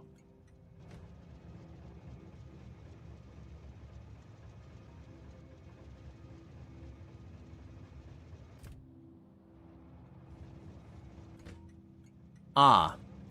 So weirdly, they're all queuing up. Now, granted, none of the cargo pickups are ready, so they might sort themselves out when that's done. Because all the cargo pickups are currently blocked. So that's probably what's complaining about. Is a bunch of eligible stops, but they all have a limit on the trains. So you're free, and that's freed up that one. Yeah, so it's fine. So where that's blinking and complaining, it's like just... I basically have too many trains on the network, and they don't have anywhere to get to. Like, the stops are backed up. Which is a self-solving problem as the run goes on, and I have more and more stuff to move around. that's not a big deal. Plus, if we actually get the time to get our stack inserters, it means trains will spend less time at a stop because they'll have, instead of grabbing them one by one, they'll be able to grab entire stacks of stuff and shift it over real fast. Okay, so let's get back down here where, again, we're trying to go and get the, where we're running out of iron on our, like, original iron mine. It's about to deplete. I'm going to make a set of stops here where we could just drop off iron and steel and whatever we end up needing for all this junk. And start trying to get this set up that eventually I want to use the logic drones. We can't do that to the space stuff going on. So how much longer do you have before you are truly, properly, completely and utterly out of ore? You're at 230. Because I do have plenty of room for stops. I could probably fit a set of stops right in between here. Because if I try to put it opposite of that, obviously I gotta move literally everything, which defeats the point of trying to keep my existing infrastructure. It is a little dangerous to put your stops close together. You'll start getting weird stuff. Just like if you've ever done like any city building simulation or city building game. It's the exact same kind of problems. Where you'll start having backups because of things trying to get on and off your network.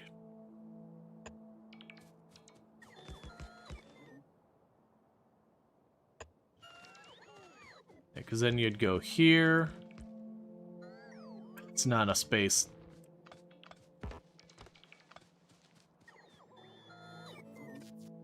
If I'm gonna have stops here, I'm gonna have to use a different setup.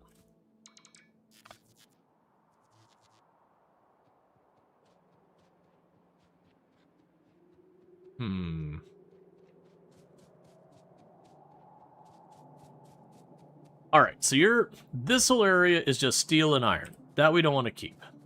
This tiny little pocket is a couple conveyors and inserters. All of this infrastructure over here is for repairs, assemblers, mining, solar, and all that. So I do need to clean this up. And I know I need to do it, but I'm trying to figure out how we set this up with the limited space I've got myself with. One thing is all these trees are dead. They're not doing crap for me for pollution absorption anymore. We can go ahead and clear those out while we wait for this to sort itself out. Now I could have it bring over, instead of having like the whole big setup we've got, just have it be like a narrower in-out kind of thing.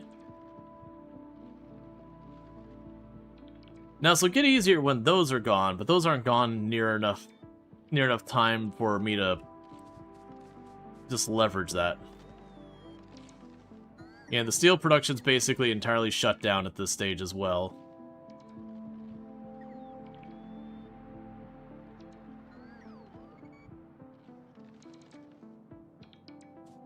Alright.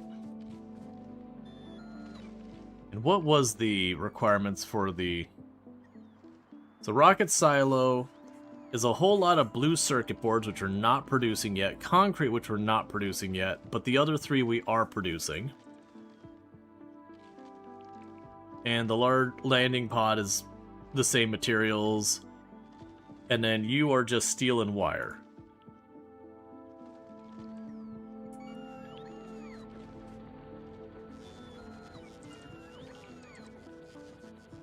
Okay. Let's go rip up the rest of these trees over here. Because if I don't leave them all there, I mean, I could put it up here. It honestly wouldn't be the worst place, because I put it up here away from, like, by the science. That's a nice central place for me to put it. And we can go in here and clean that all up.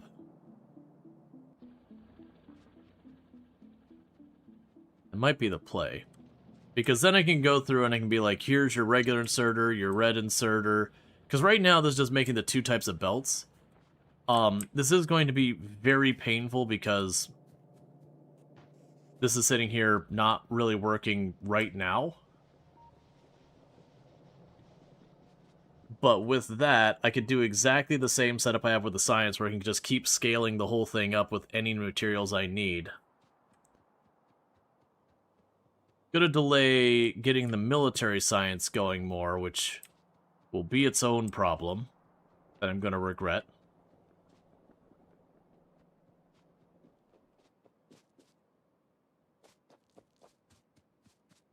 You just pinned your ore patches? Oh yeah, pinning the ore patches is extremely helpful. Oh, that was wrong.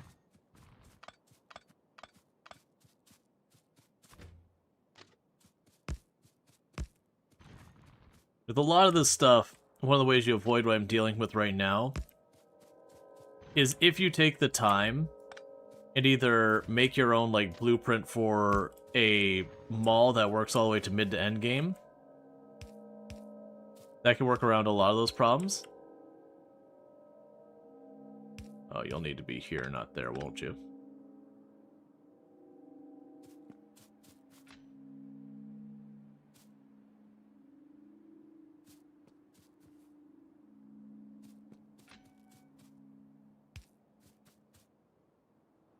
Yeah, I'll take care of that. Near the input. You'll need to be yoinked from there.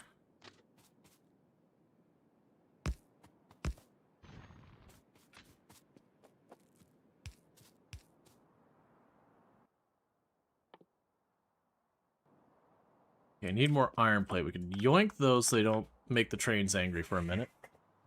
Okay, so what I could do in the meantime is we do have a pretty good iron mine off to the right. We could go and just grab a bunch of stacks, and you don't have to pocket craft stuff for a little while. You really don't want to pocket craft stuff because it's very tedious and slow. But it does let you continue keeping things moving forward. But we can get that all going. And I do think the intention is going to be kind of just working on, like, here's the conveyors. You know, we'll go and make all the way up to whatever the fastest we can make. Later on, I'll need to bring lubricant in for getting, like, the next tier higher, like blue conveyors and green conveyors and all that kind of stuff. But right now, the plan is just get the conveyor production back online. I also need to get you expanded, I know it, but I'm going to just look the other way for right now. If we don't acknowledge it, it can't hurt us. That's how that works. If we pretend it's not a problem, then it isn't one.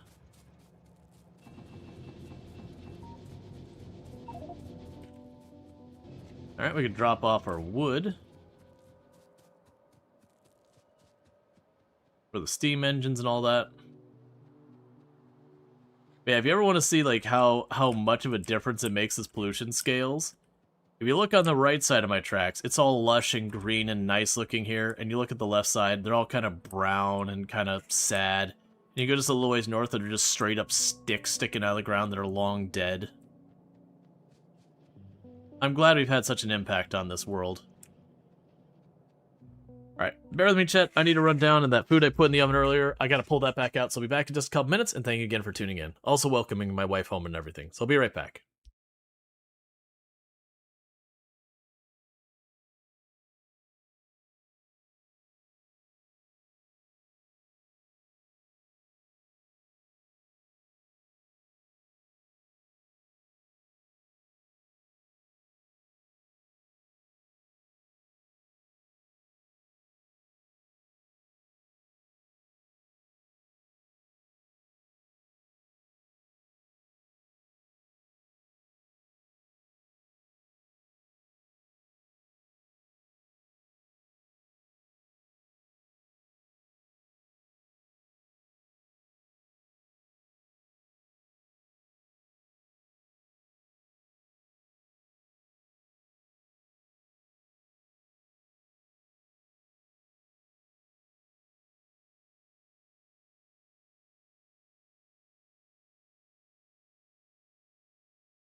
I love you the most love that's ever loved in the history of love.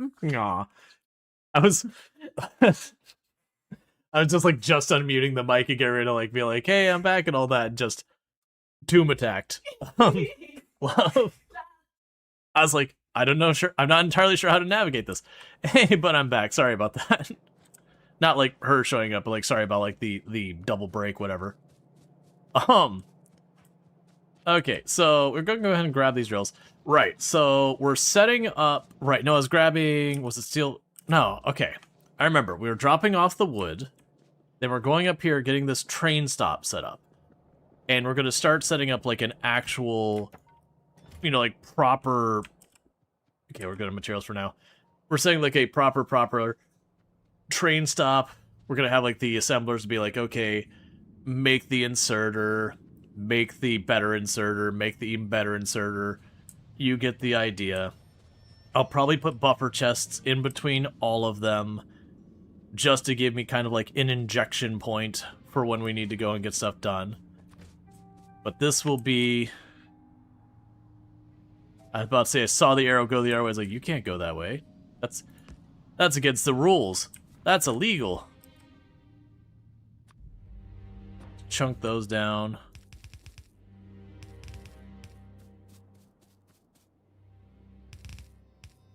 Alright.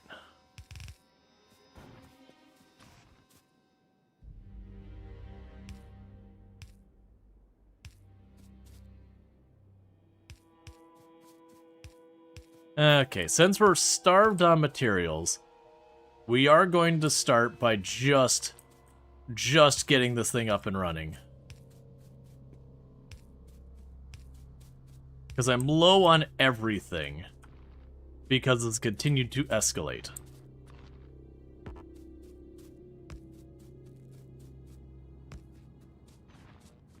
Alright. We're not going to hook that up yet, but what's going to need to happen here? How do I want to go about this? First of all, you need to be moved. No, actually, you were fine where you're at. Never mind. I need to make some undergrounds. I'll probably end up needing splitters and all that. I'll probably need to just pocket craft conveyor belts. So I think...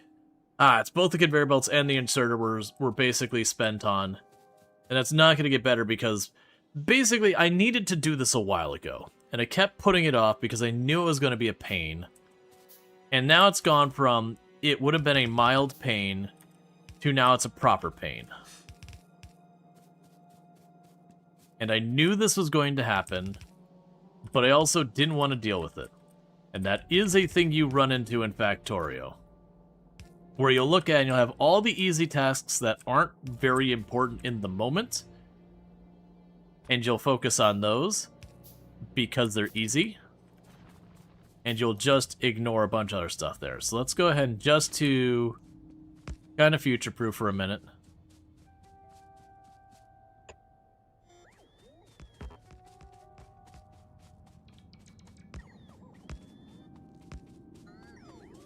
Basically what I'm doing there is I'm just plunking down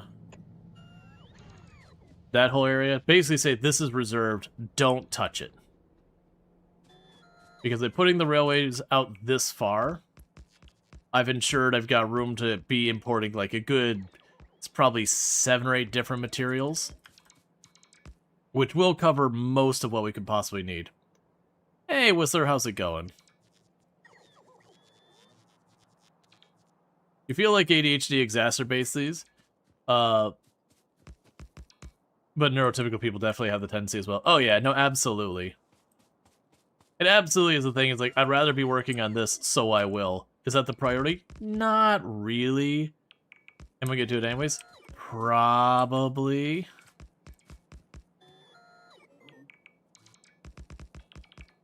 I know way back playing Factorio, before I had a bunch of the achievements, I would keep a blueprint where I had like taken the time to design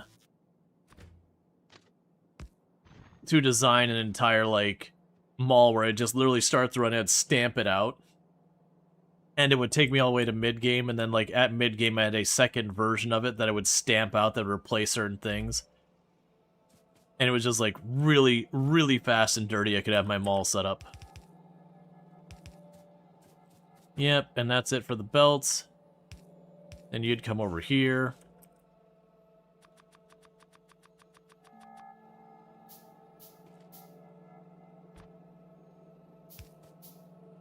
Okay. So for the conveyor belts, all I need is iron.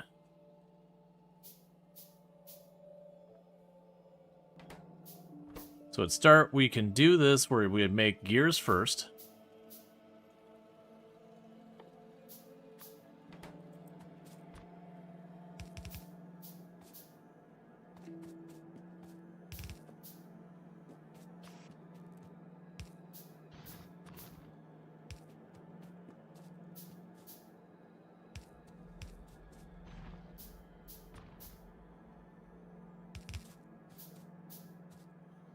Because if we can at least get the conveyors online, that's something.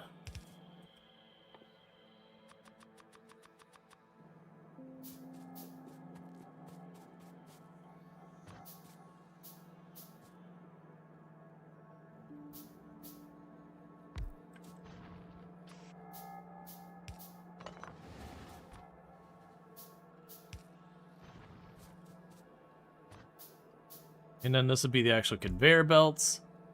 And then that would be the next faster conveyor belts.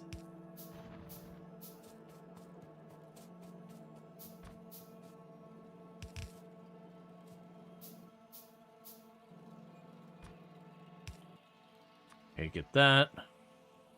Get a couple of you made. Alright, so this will be a mess. Because now you fall under that.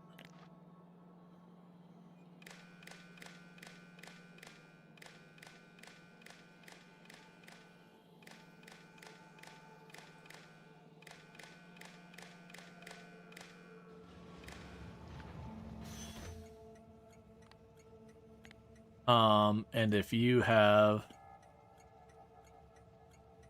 under that, leave it turned on. Okay, so we've got that coming in. And from here and here. I'll need that. I'll need 2 more of these.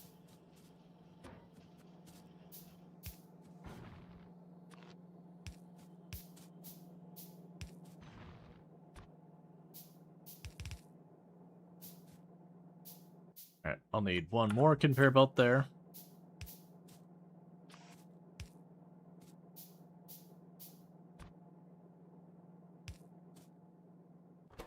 And then you make that. And you make this. Alright.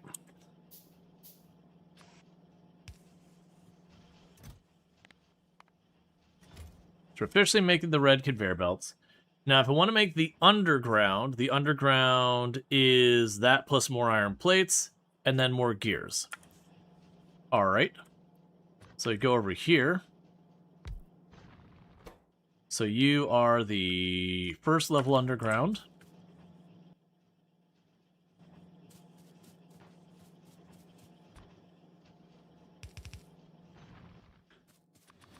I'll need more inserters.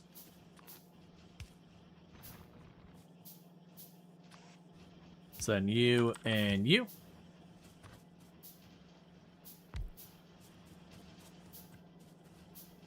And as you can see, not enough gears here. So I could go and make it so we could reuse the same systems and all that. I'm not going to. We've got space. Let's use it. A little bit of redundancy is not going to hurt much.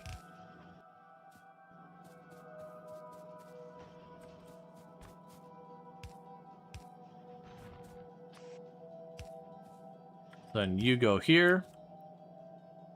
Actually, for that matter... Well, no, we won't do it that. We'll do it this way. So then you'll have the red underground there. And this should have been done ages ago.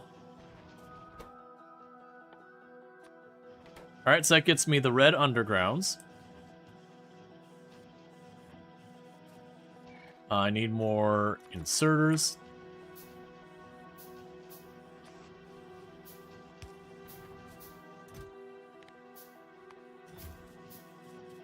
Okay, so next up is the splitters. Those are going to require our first green circuits. And those also require green circuits and the belts. So that is the first point we're going to end up needing the green circuits. And you're just basically going full speed. That's all fine. I'm not too worried here about efficiency. I just need it to work.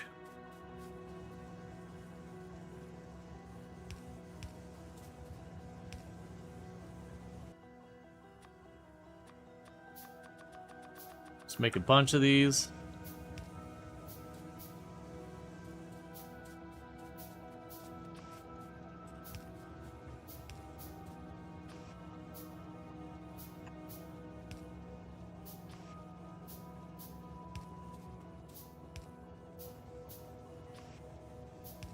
Make sure the stop doesn't get stuck up.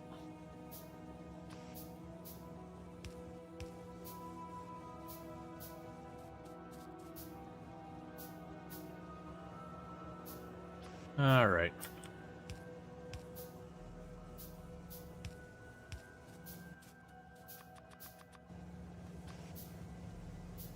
Because the next thing we need to do is get copper. Once we get copper on the way here, then it'll be good for the next thing. All right. So with that said, for the copper setup, let's just grab all of this. Oh, you can copy you. That'll be enough room there. I can get you put down that train stop right away, please. But once we get the copper, we can start getting the inserters going as well. All right, so you need to have your name rechanged. Actually, what I could do is just turn off the stop. You will be a copper drop-off. Just turning off the stop for right now. Just work on what you can with this.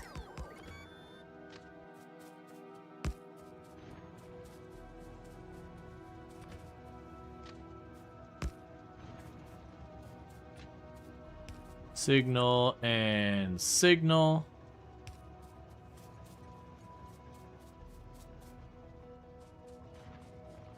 And now you're all confused of what to do. We'll deal with that in a moment. Signal and signal.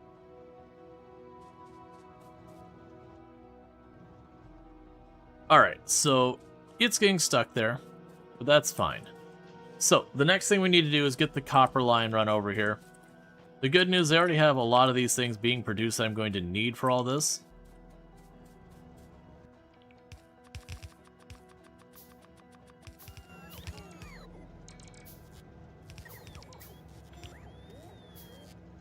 It's the same experience with your blueprint for bootstrap materials production setup. You struggle getting a concise definition of a mall, at least a logistic bots.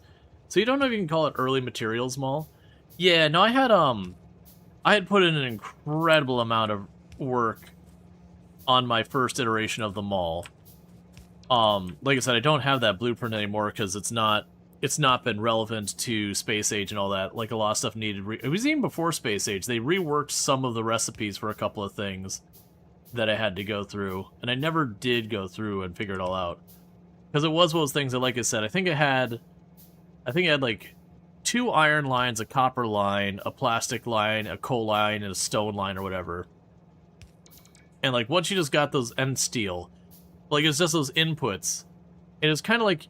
As you put in the copper and the iron, it would just get all those things mapped out. Anything that wasn't ready yet, it'd just sit there waiting for, like, steel or the other thing. But it would get through, like, all the different basic inserters, all that kind of stuff, all the basic things there. I also had the inputs for, like, fluids for, like, the lubricant and all that.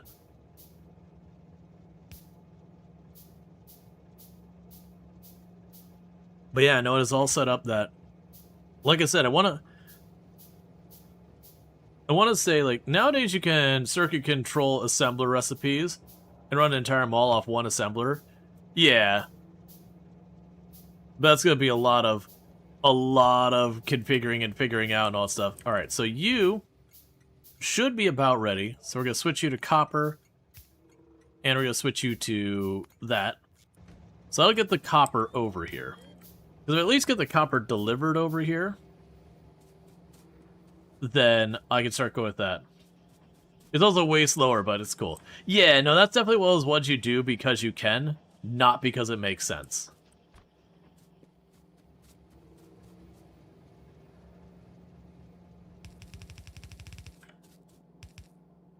You do it as a flex. Why do I keep doing that?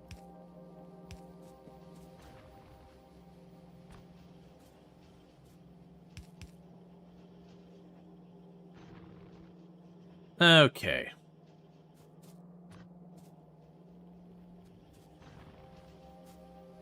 Actually, there is a gap there. Let's bring it down.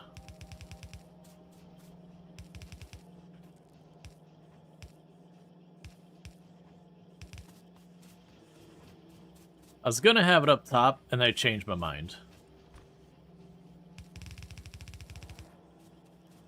And this is the point where we're going to have our latest regret. And that latest regret is going to be because I have put off scaling up my copper production this whole time. But that's going to be an issue. Because... what's going on here? You don't have stone to deliver. You're waiting for the stone. You're active.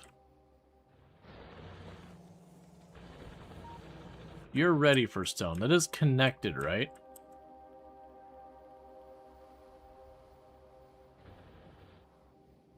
No, it's not. There's a break in the track. Alright, so let's go fix that real fast. While we wait for the copper delivery to come by. You had this happen once when you're doing dishes. Sudden partner cling out of nowhere. But also hard to process. Yeah, no, it's just like, it's very much getting ready to do like the whole like welcome in, and then Tube just flew out. I'm like, Mike's already live. And go check out Alcid Adventures, absolutely fantastic content creator. Someone else I recommend checking out on the platform. Like, it was totally fine. It was just definitely like, okay. Because as a content creator, you get into routines. Like, you'll notice that. Like, when certain things happen, it's not that you have, like, an exact verbiage or a script or something you follow or anything, like, nearly that formal. But it is the thing that, like, you know, you start stream and you kind of have your habit or whatever you do with that.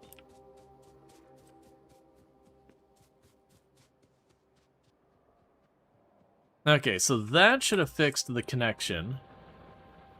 So now that it looks... okay, there's just an extra piece of track. It is connected. There's just more track. There's the train. All right, we're good.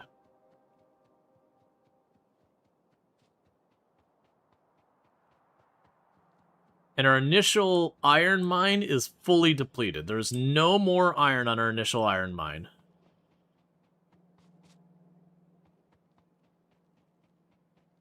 So this is waiting for copper. So realistically, I'm going to need to go over to where we're making copper, and I'm going to have to scale that up. Which is going to be a pain.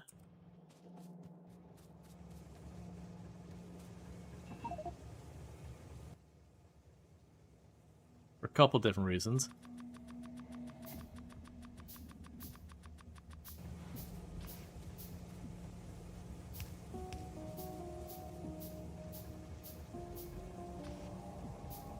All right.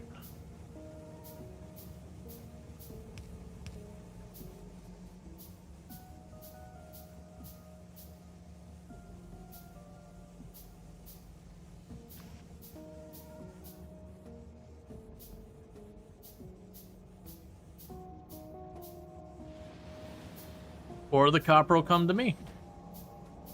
That's perfect, because with this, I can at least continue getting the setup here. So when I run over to fix the copper, I at least have the inserters and all that stuff going. Okay, so let's focus on the next thing we need here. So for the splitter, I need the conveyor belts, I need the iron plates, and I need, you know, that's basically that. I need the stuff there. And you'll be gears. This is going to be kind of a weird one in how I'm going to set this up. Or how I am going to set this, not how I have to. So with this, we're going to get another thing of the conveyors going, just for practicality reasons. Then I'm going to want to go here, go get our splitter. So that's going to require the green circuit boards and the iron plates. So that's fine there. So it's pretty straightforward. This is going to feed into this, that's going to feed into that. No big deal.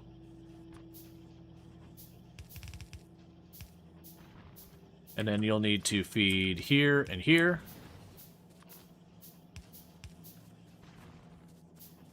And then from here, I want 1, 2 spaces. Because you're going to be my green circuit boards.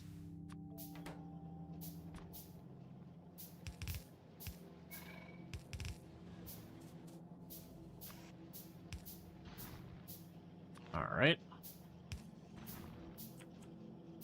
Let's go grab some belts and all that. So I'll need the green circuit boards there.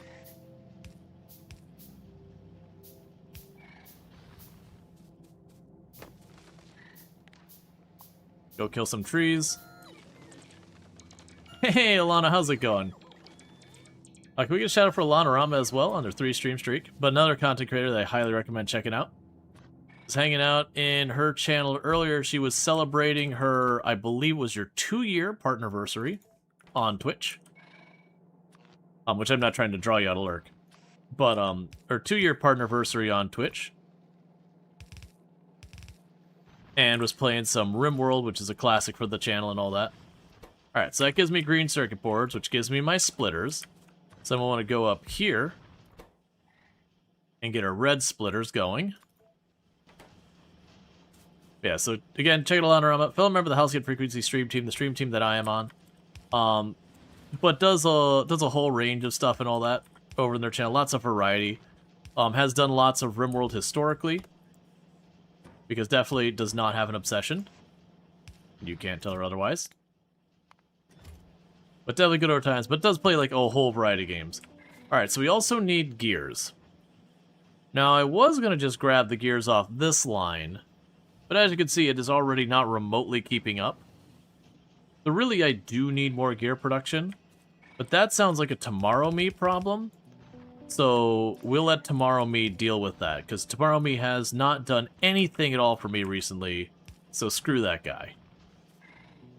Alright, so that gets me all of my red conveyor belt stuff going on. So that's a good start.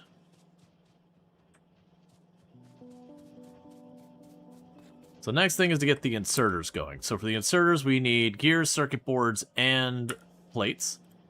So that'll start off relatively easy. We can go boom. That'll be the gears. We will want to do the inserters, circuit boards. Circuit boards should probably have a gap in there as well. And then the wire. And you'll notice there's a bit of redundancy happening here. That isn't accidental. A lot of that can work as a buffer to just make my life easier for when things fall behind.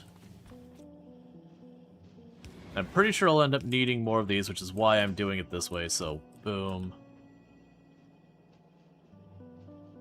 You'll need that way. These this way. One of those. One of these. You'll probably need 2 long inserters.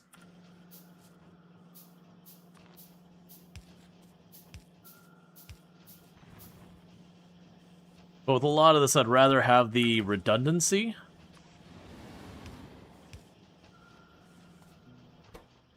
Okay, so that takes care of that. So then for you, I need more circuit boards and iron plates. That is unfortunate that you needed iron plates. I expected you to need more gears. But that isn't unmanageable. So I could do here Let's go like this. Grab some of the splitters. More belts.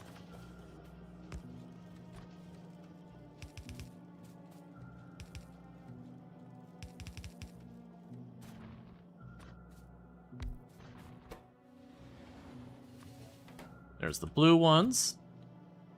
It's going to feed you right through.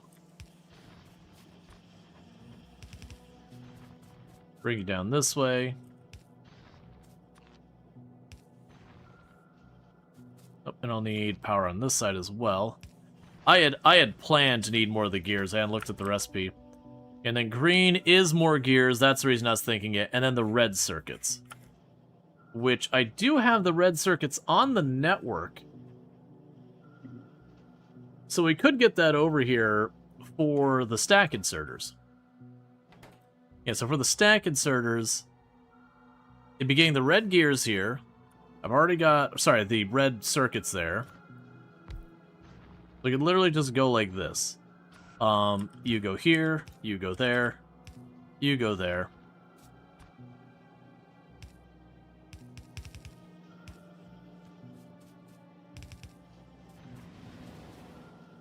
And then we could put a box here. And you there.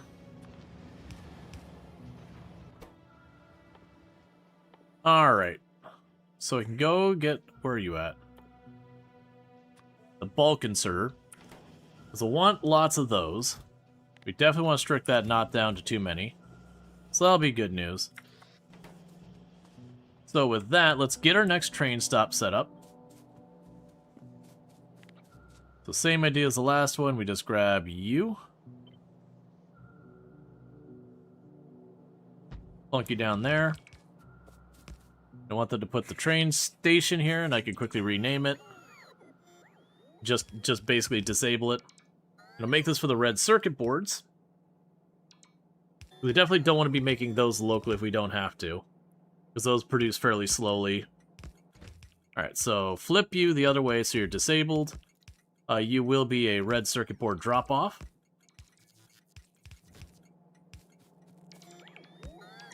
Is it smart enough to wire those up by itself? I think it is. It is. Perfect. So with that, we can go over here. Connect you here. Go over there. Connect you there. Get our signals in place so it's all in order.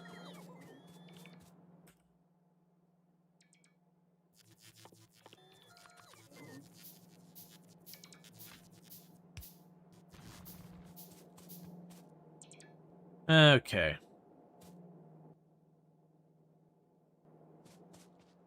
So unfortunately, we're going to have a thing where I'm going to need a bunch of these inserters.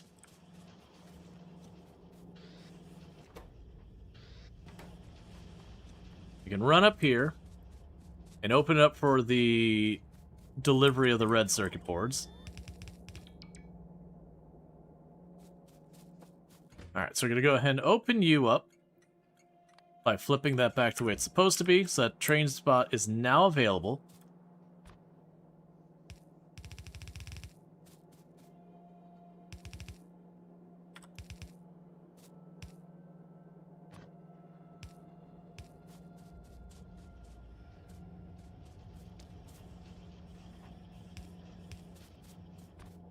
I didn't give myself as much room as I should have for the inputs here, but that's what it is.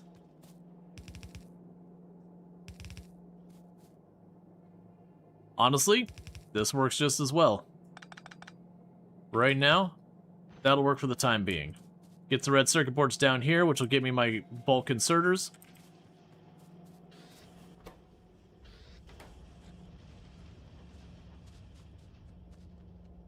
Okay.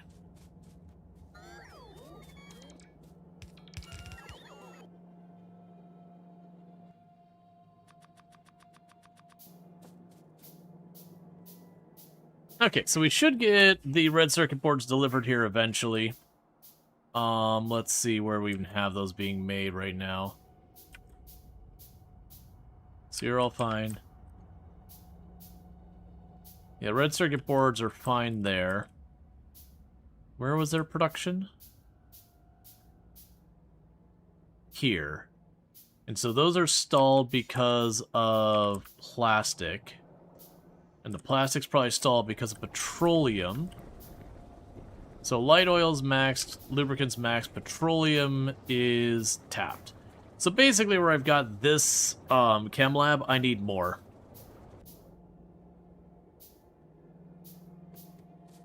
Alright, let's go and fix that, because that's another bottleneck that needs to be sorted.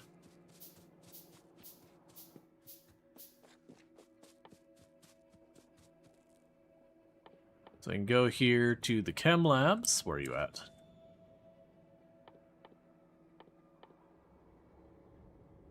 You need steel. Let's go get steel.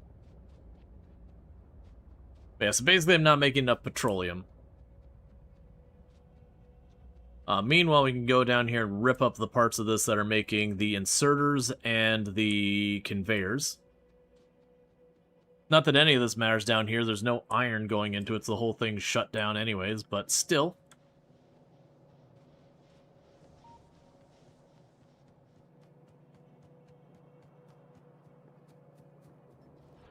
I'm going to leave it alone. Alright, so steel. We did have some steel.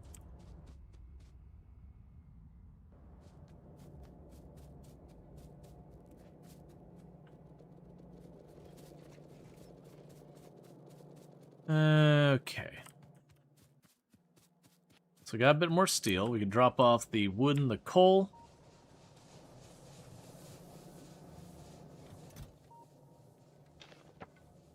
I do appreciate every time I come back that that's cleaned out the overflow chests gradually. How's the power grid doing right now? Not as good as I'd like it to. The solar is over... Well, okay. These are only running at half capacity, so this is actually fine. Right now, our steam is only running at half capacity, but that's actually good news.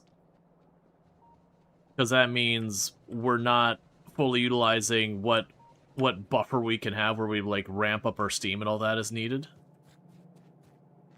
So we can grab the solar panels that are there. Grab the accumulators. But this will be good because we can start scaling up wall production. We can get the laser turret production going on. With a little bit of work, we should be able to get drone ports being made.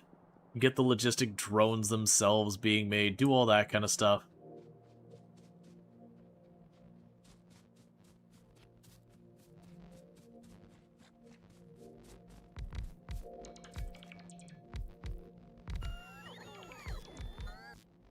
Hey, DG, how's it going? You could just put that one down, please? Just put that one down. Fine.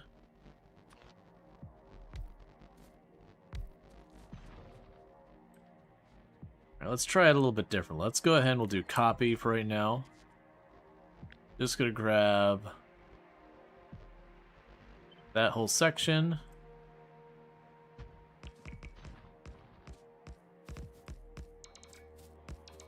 I'm doing pretty good. Just making some progress in Factorio. Working on scaling up our factory. Okay.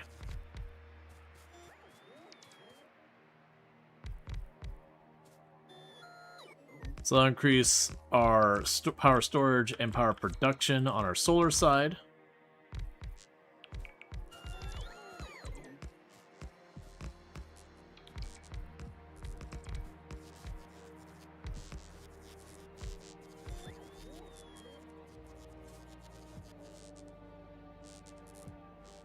Apparently I'm out of the just regular old power towers. Alright, that'll be fine for right now. We can get more power towers. Okay, we just added a bit more power infrastructure. So yeah, where it's marking that as full power consumption, we still have our steam powers not running nearly at the capacity. You're drawing a tiny bit from the accumulators from the looks of it. That's good news. Ultimately, we want to just keep letting that stuff scale as best we can.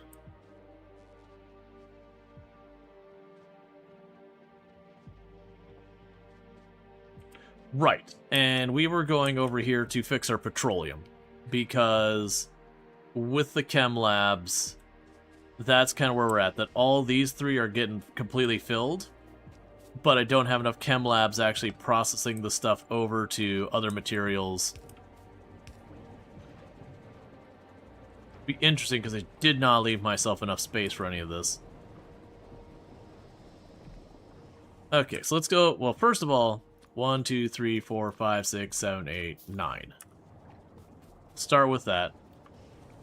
So I've got the these are the ones I need to be converting over to the petroleum. I've got a water line around here somewhere. I think the first step is just going to be lining up like 3 and 3. Actually, 9. It needs to be an even number. Because I'm only converting these two. That's already doing its thing. Alright. So let's go here. There's one there. One there.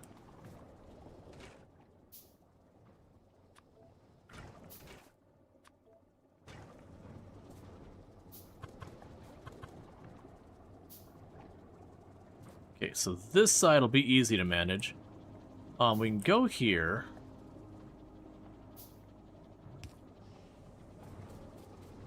And that's the water line way up there. We can get to that relatively easy.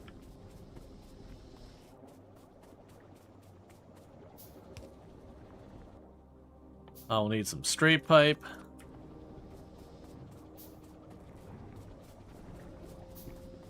Alright. Yeah, so connecting this side is easy peasy. Honestly, that's probably not bad either. We could just bring that across. And same for here, I could just bring that out and around. It'll be the wires you only gotta kind of fish a little bit.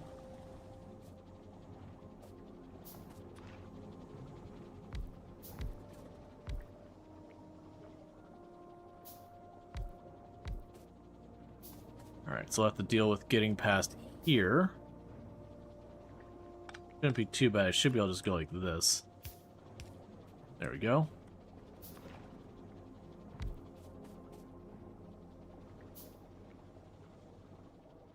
But yeah, so I'm scaling it up a lot so that we can just very rapidly convert one to the other is the plan. We'll see how this actually works out in practice. Okay, so with this, we'll want to go...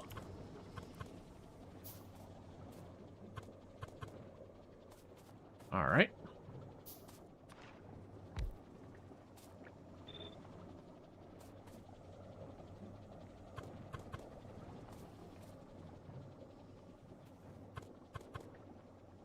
Cool.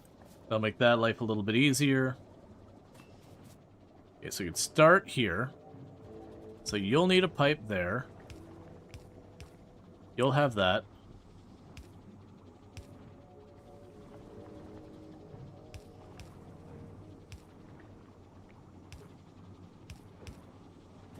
You'll have that. You'll need a pipe here. Like the output, I can honestly just run the pipe the length of the output.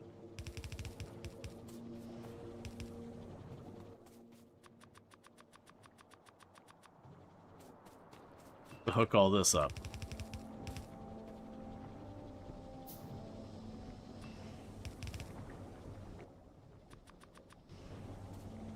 Alright. Okay, so the outputs are all wired up.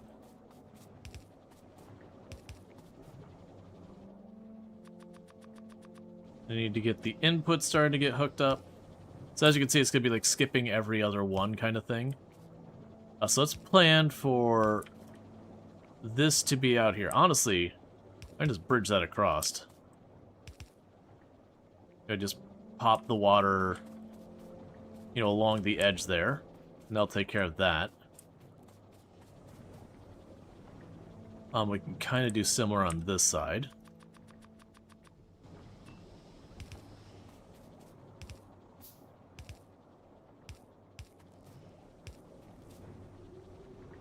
That'll work.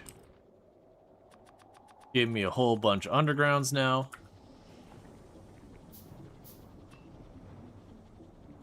We can go and connect you two. And then you two.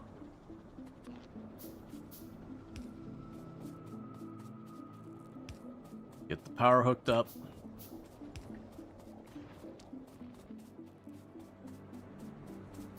Does it carry over my configuration? It does not.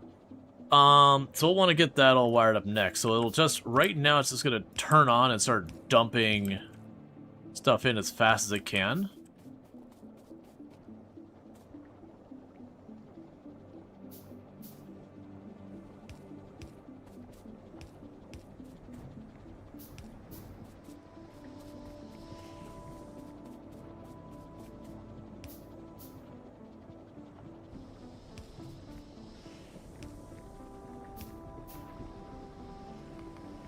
Yeah, we can get rid of all these.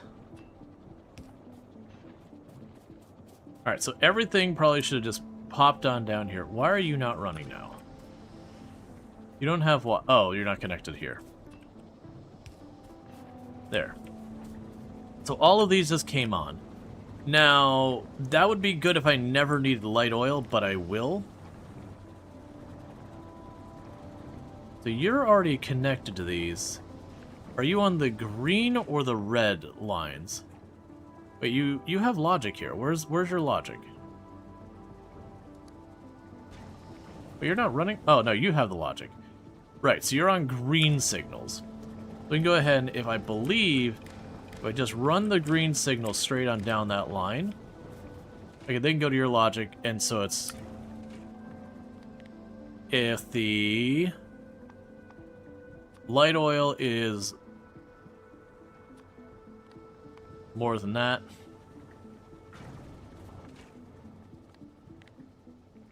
light oil, petroleum. And the reason I want to do this is in the event we ever get a backup on the petroleum, I don't want these to make it so I'm now light oil starved.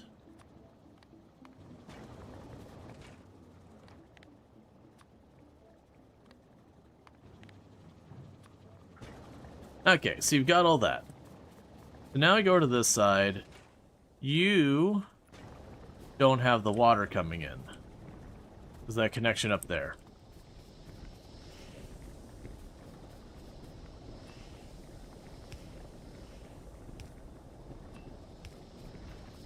Alright, that means the heavy oil is now being converted over to the light oil. Same exact logic. I believe you're on the red line. Yes, so you're red logic circuit line, so let's go ahead and run that down. I kind of wish I could... There's probably a shortcut key to copy that. It works. Alright. And it's done. Okay, so you'll notice these will turn on and off. They're going to turn on and off as this goes down, making these to be unequal.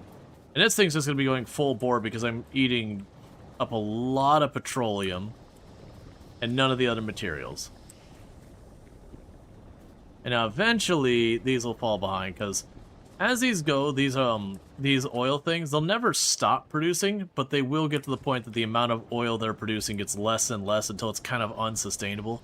So that should unjam things, which is why our plastic wasn't getting done, which is why our red circuits were slowing down. So that should help with all that. That is going to take a little while to sort itself out, though, unfortunately. In the meantime, we can go here and get back to work on this. So we will have our bulk inserters. It's always a little scary when you're on the train tracks and you see a train rolling up.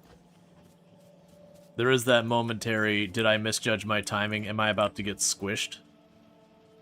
Alright, so we've got our bulk inserters and all of our conveyors up to red. The next thing I really want to get going is let's get our drone stuff happening. Because we got all this stuff up here. We have the power infrastructure. I want to get that too, but I can live without that. If I have to pocket craft, that's not too bad. We'll end up needing our construction robots. And then we'll have to get the lubricant up here. That's one thing. All of this stuff will be important to get in there as well. Which that's going to be brick and steel stops we're going to need up here.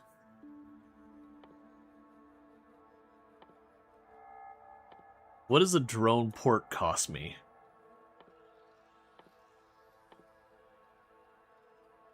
Where are you at, drone port? Drone port is gear, steel, and that. Let's get the drone port starting to go.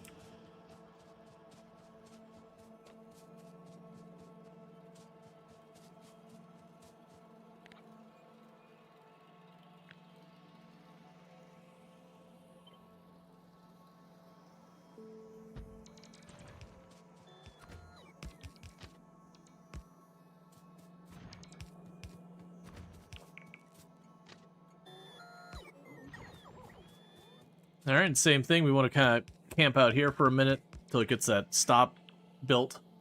And this will be the steel production, or steel line.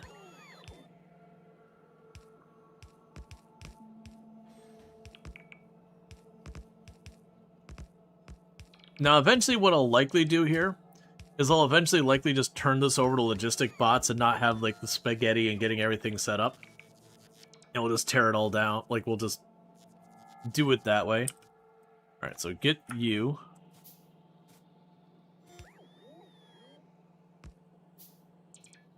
I'll wind up needing to produce railroad track and all that stuff here. All that's going to take time. Alright, so in the meantime, disable that. You are now a steel line. You check for steel. And you're back on.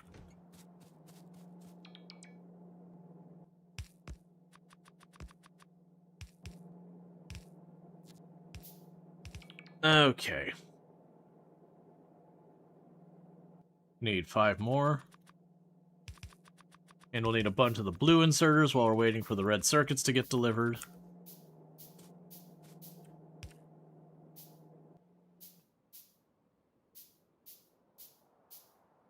I need to put a radar here. While that's doing its thing, we'll run over here because we don't have a radar on this stop. So I don't have visibility here.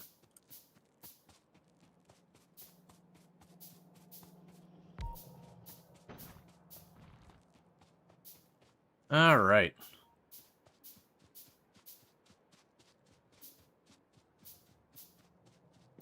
And I do believe with the materials, once I get the steel in here, I will have what I need for, like, the assemblers, the solar panels. We won't have the accumulators yet. We can get all that starting to get hooked up.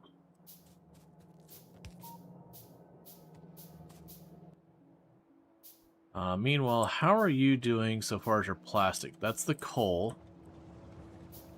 Yeah, so plastic production is now going full bore. The petroleum's still barely keeping pace. I think that's okay, though. Because that is a lot of these just churning away at that as aggressively as they can. There we are slowly draining our other types of oil. And that's slowly draining our crude oil as well. So we're hitting the limit of what these oil nodes can produce, which that's been a long time coming. So we do have a very large volume, a ridiculous volume of oil over here that we'll ultimately want to tap into. I think we want to have where we can just automatically just shove down a defensive line before we make that push. And I'm also going to need something like rockets or something like that going on. The nests are getting a little too hard to roll in with a machine gun. That it just doesn't have the damage output to deal with the really tough biters. You know, just hold the ammo on them while in retreat, and they just close the gap.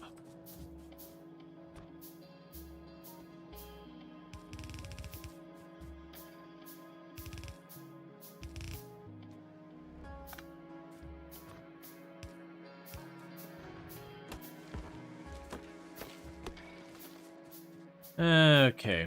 So I don't think realistically we fish this down here. I think this is the point where we bring a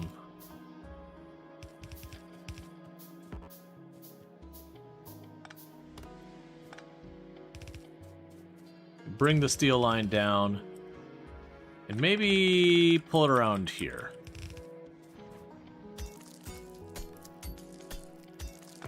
We can work on all that.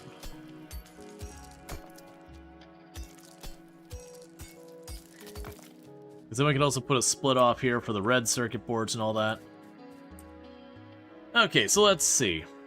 Other buildings we're gonna need. We're okay in assemblers and all that for right now. We wanted to get the drone port going. So drone port is steel, gears, and red circuits. So for that, we can put a splitter here.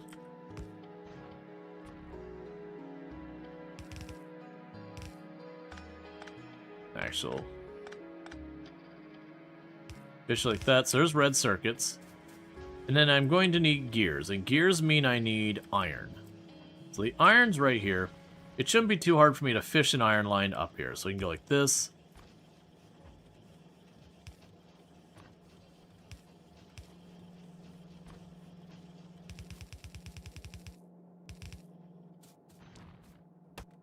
That's everything I'm going to need for a drone port.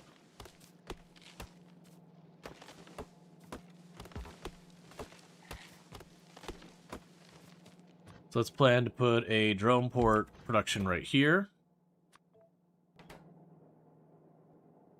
It'll have like, oh, you probably gonna want to go. It was gears, right? So gear production up here. The drone port itself down there. Actually, for that matter, I'm sure I'll need more gears.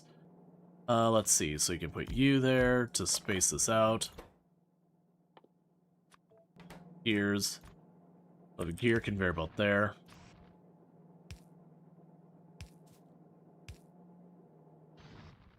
And I will need a long inserter.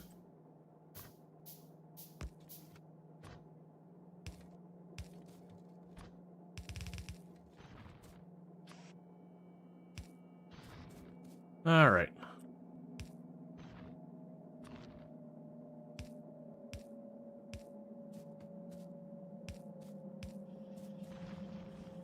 Cool. And that'll be all that. We can grab a box. Oh, not that side. I'll just choke stuff up in like 2 seconds. Because then all we do is go here, and I only want 1 stack. These things are heckin' expensive. So I don't want to make much. So that'll be the drone ports being produced. Which of course does mean I will want to be getting our drones online. Now the big problem is I can't make requester chests, so we can't build out a lot of the logistics. But it does mean I can do stuff like, with some of these other things like walls and all that, I'll be able to change some of these chests from just normal chests to the not requested passive provider chests. That's the one. We'll get that on the network. Alright. So the next thing we need up here is the stone drop-off. We'll need that for a handful of things as well, so I'm going to go ahead and get that built.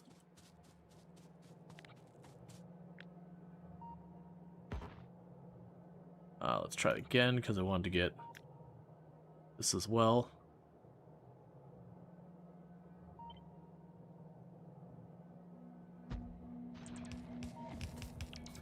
Okay.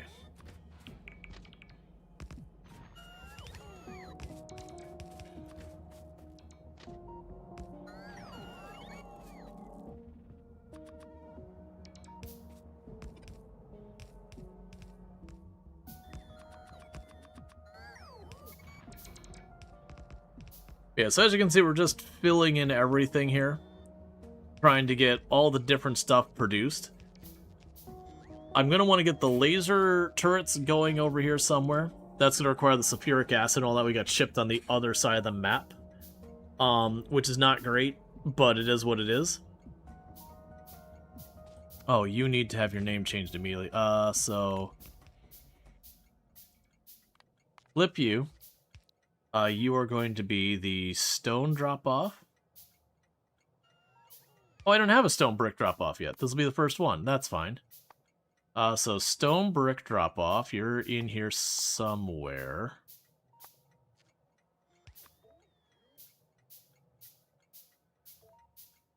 And you will check for stone brick.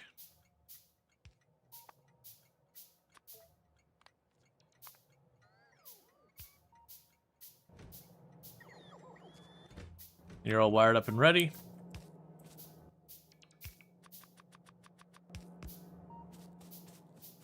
Okay.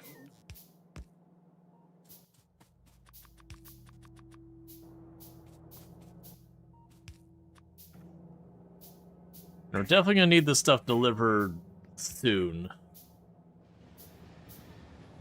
That was mildly terrifying.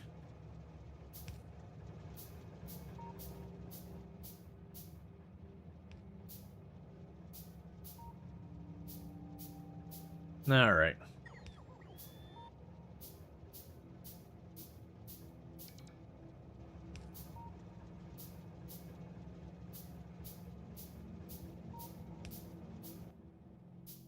Yeah, so all these are ready except the iron plate is actively full. You're waiting on copper. So it's looking like what I probably need to do is we're gonna need to run down there and expand the copper, which we talked about a bunch of times, but I think we're at that point where I really do have to stop and do it.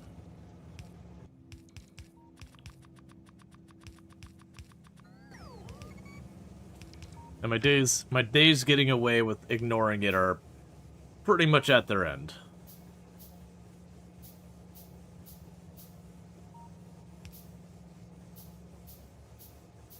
Which shouldn't be too bad, because I believe with this as my next resource we've got brought over here, I believe that does give me everything I need to get the smelters and all that stuff going on over here. So I can get that queued up, because then I can just walk those over there and hook them up for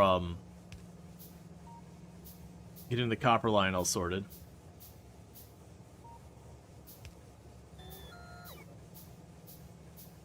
I'm pretty sure we have those produced in what was my old mall. Trying to get a second to get these filled in. Okay, that should do.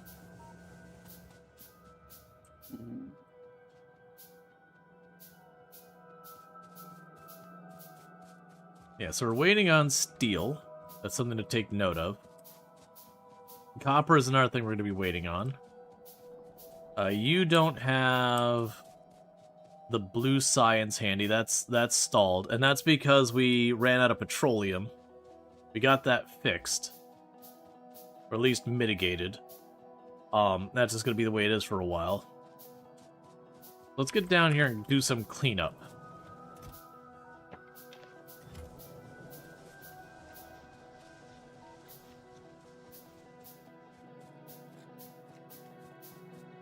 Alright, so let's see here. Oh, I'm not making the electric smelters. That is a big bummer. Yeah, this whole thing is basically none of it's working anymore.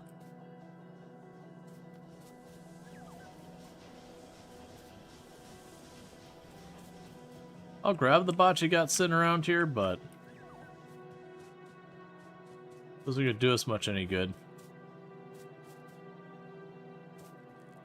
Yeah, the steel's running out. Okay, so I need more steel.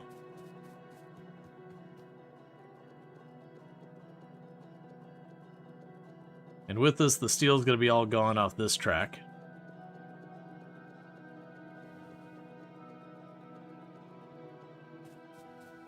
We need more copper.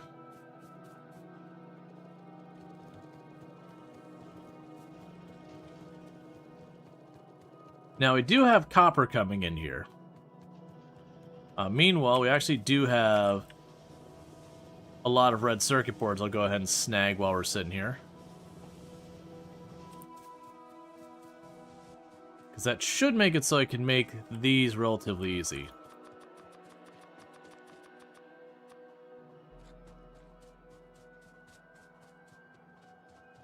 Alright.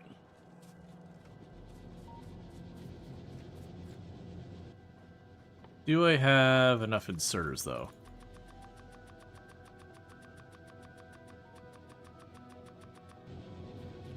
Okay, so let's grab all of these. They need to shift over.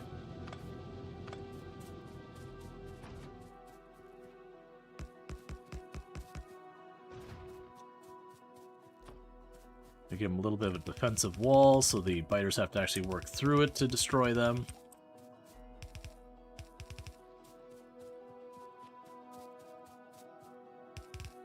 Because you never know when the biters will expand enough to be able to reach this.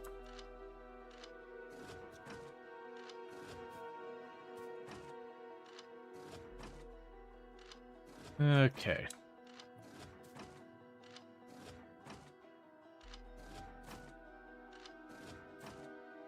Alright, so we got a new defensive line there.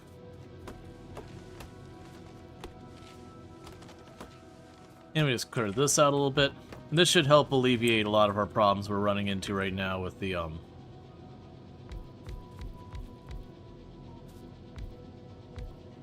copper.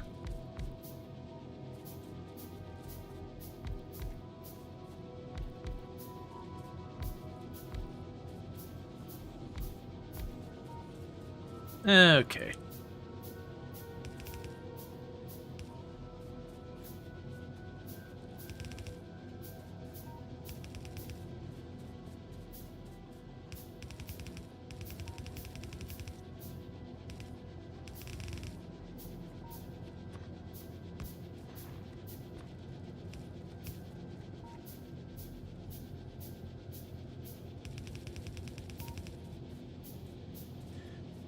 Okay, so I'm gonna have to go back for more conveyors. That's fine.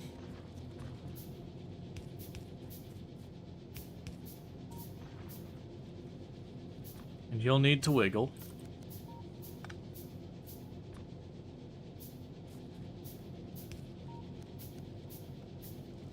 And then we'll have a splitter there. You just gotta wire all that up. And in the meantime, it is in. There you go.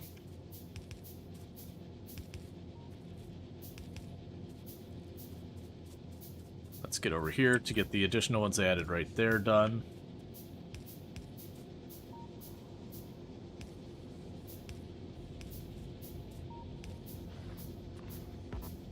All right.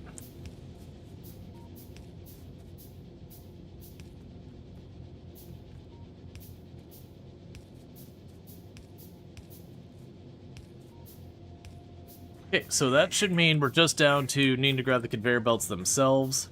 I've got, well, and we are working on the inserters, that's fine. So let's run back over to where we're producing all stuff and get all that set up. We basically just shimmed out like a whole extra layer to our copper production. That should be enough to help out with a bunch of that stuff. Now I'm noticing we no longer have any trains sitting in parking, which is a good and a bad thing. It's a good thing because it means I'm making enough materials and all that to need that many trains. It's a bad thing because it means I potentially have stuff waiting on trains to be available. I don't think I want to expand the trains yet, so far as the actual trains on it.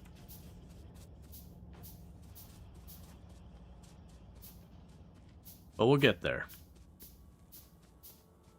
How's the power grid doing? We are now running our steam at only 15 megawatts. So it's continuing to go down as we're expanding our solar and all that.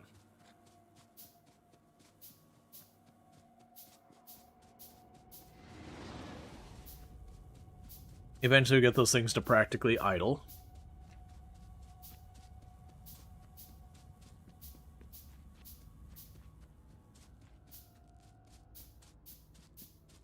Okay. We'll also end up not only the stone brick, we'll also need to import the stone itself in a second, because I'll need that for the railroad tracks.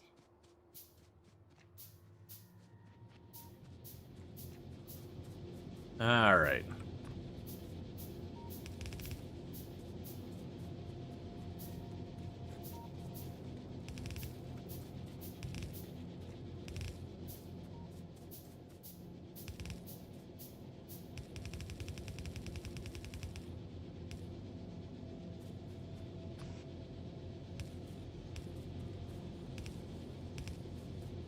Okay. Cool, so we've more than doubled our copper production. So that should get to the point where the copper is building up to hopefully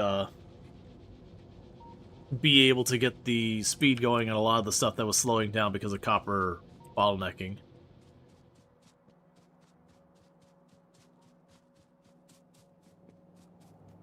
We've got our sulfuric acid here, which is a bummer that's all stored there, because I'm not using it, and that's a lot just kind of stuck at the moment. I'm getting a decent amount of construction and logistic drones, which is good news, because it'll be a little bit before we can get those producing again in a meaningful capacity up here. But with having a bunch in the backlog, I'll be able to potentially just chuck up some drones and let them do their best. Ooh, that is not what you want to see. We have a nest that has moved inside my territory. So we've not been having the best luck at dealing with the nests recently because they have scaled up to the big biters. But that's too close to ignore. That's inside my pollution and like really close to a bunch of my buildings. So this is a pretty bad expansion. I don't have the ammo for that on me.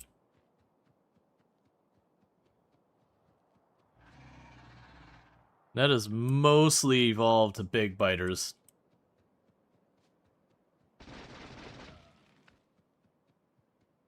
That is a problem in a lot of ways.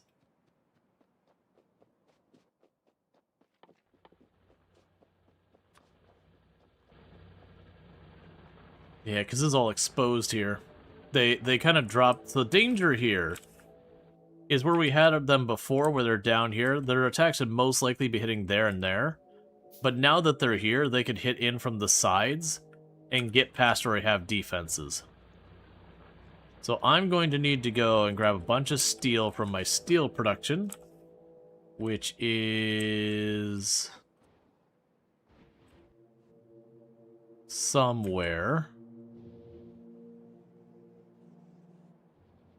down there. So I'm going to need to go down to my steel production, snag some steel, make a bunch of ammo, and start trying to get some defenses set up here before they start hammering away at stuff. We're definitely kind of getting to the point where I have to get these defenses scalable soon.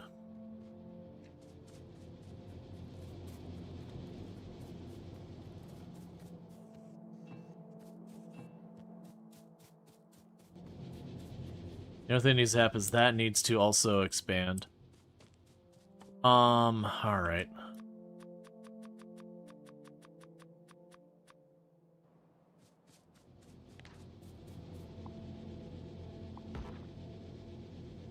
Alright, we can be smart about this. Grab you, paste you over here, and rip you up. Because then you should just basically move it from one side of me to the other.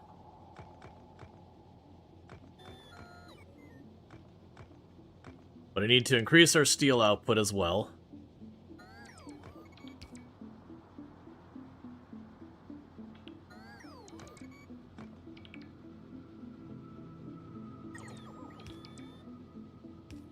All right.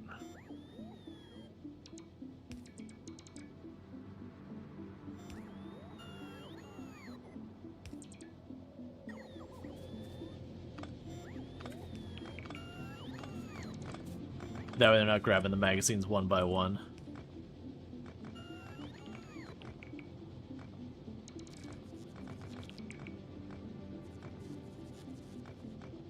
And then once you've got that picked up, you're going to move over here.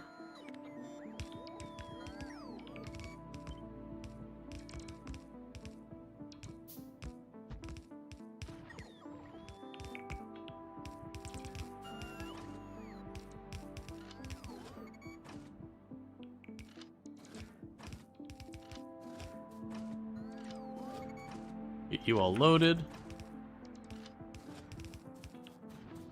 Alright, now we're getting all this hooked up. Kind of wish it went wider with that one, which I can fix.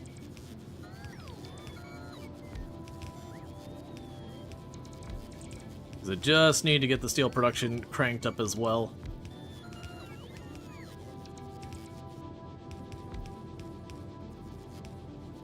Do I have an...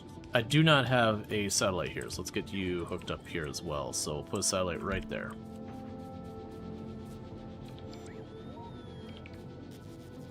Okay, so we're out of inserters again. Alright, in the meantime, let's reroute these a little bit.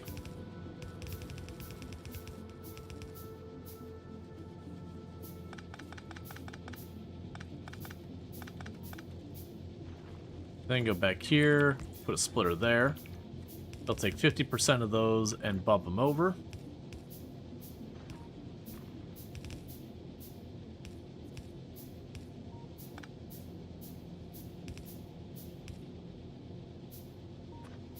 Splitter here.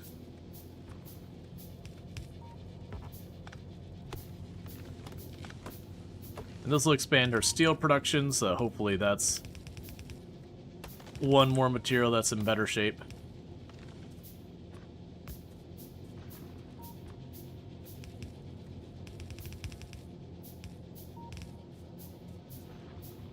Okay, if you drag a belt over top another one, it'll auto-put the underneath. Yeah.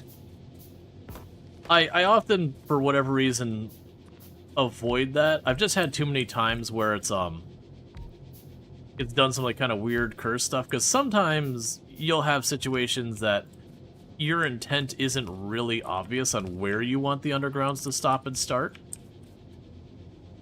So I have a tendency to not use it very often. It's good. You just run into some weird edge cases.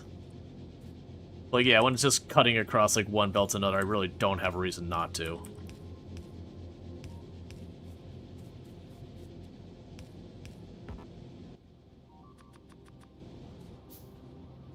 Where's the fighting? Alright, well, it's literally where I thought it was going to be a moment ago. That was like, I need to get this dealt with. So they're hitting our mines up there. And they're destroying it fast, too.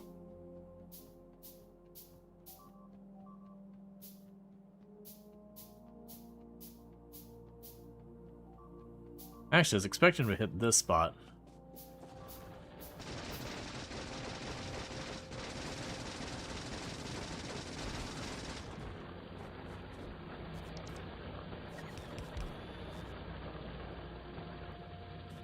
Okay. Yeah, so I gotta get the defenses up there. I don't have much ammo to put down here. We'll put down what we can. Because those attacks are not going to stop. As long as the biters are in the pollution, they are just going to keep reproducing more and more and more and attacking more and more.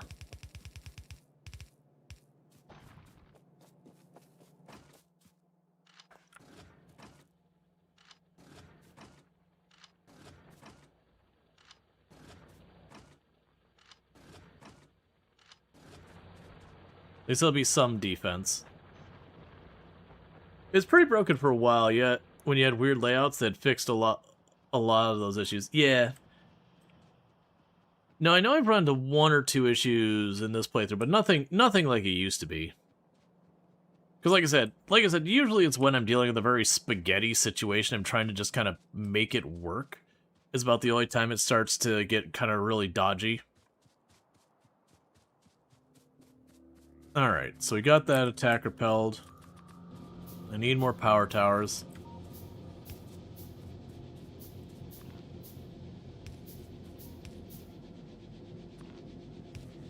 Okay, so we've ramped up steel production a bunch. Oop, we are missing inserters here.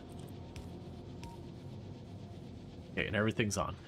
Alright, so we ramped up steel production, because I actually come down here to steal a bunch of steel, which we did.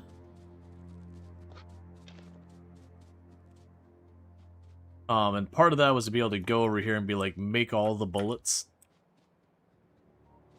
Because as I mentioned before, we're falling behind on the combat buildup. And part of what I need to do is I also need to go and get the military tech producing again. That kind of fell off. I actually should have a decent amount stored right over here before we ran out of ore.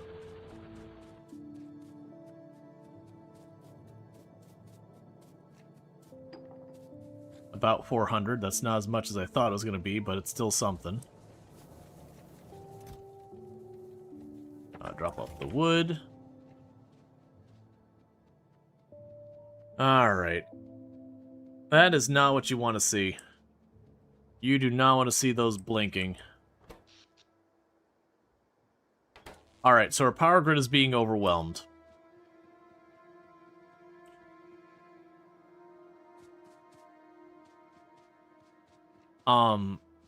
This is not a good time.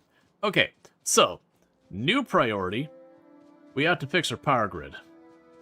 Are there batteries? Yes. All my batteries are fully depleted because of the grid being overwhelmed. The downside is our solar power production has gone offline and our accumulator production has gone offline. Because again, this got exhausted for its materials.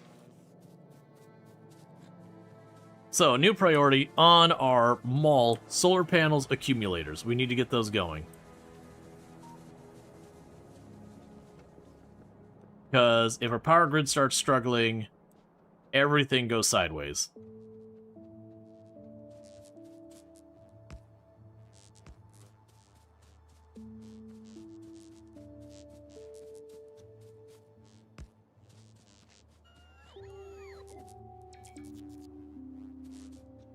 Now, most likely the solar's fine. Most likely my problem is not enough accumulators. Is most likely my problem. Because I know I've done this layout in the past, and I do remember it's not a good ratio, that I do ultimately have to go in, and I'll just have like a whole area that's nothing but accumulators somewhere else to bring it back in balance. Because it doesn't matter how much power I'm producing it in the day if I'm not storing it for the night. We should have a bunch of batteries here, though. And you'd be waiting on more iron plates. You're just going to be waiting there. Alright.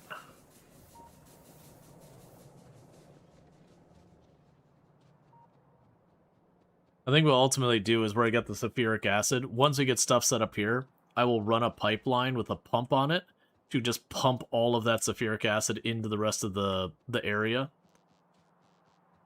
And once I have that, I'll go in here. In the meantime, let's go ahead and we can grab you.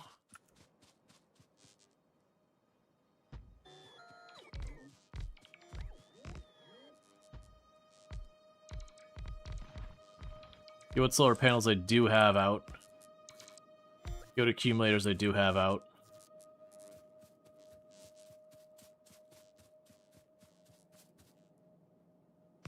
Alright.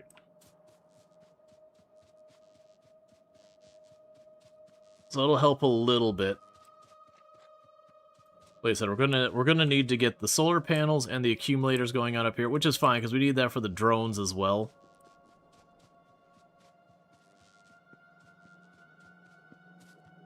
Still haven't got the red circuit boards delivered.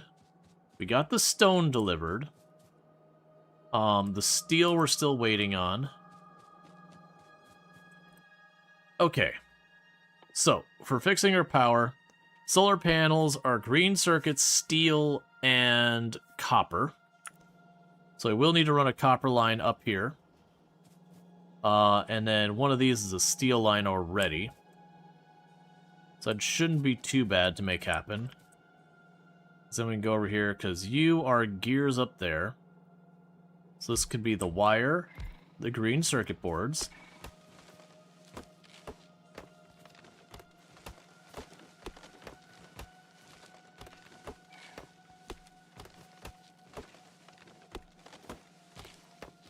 Alright, let's rip a bunch of this up. And go to you. Copper wire. Green circuit boards. Make you an underground there to there. Splitter.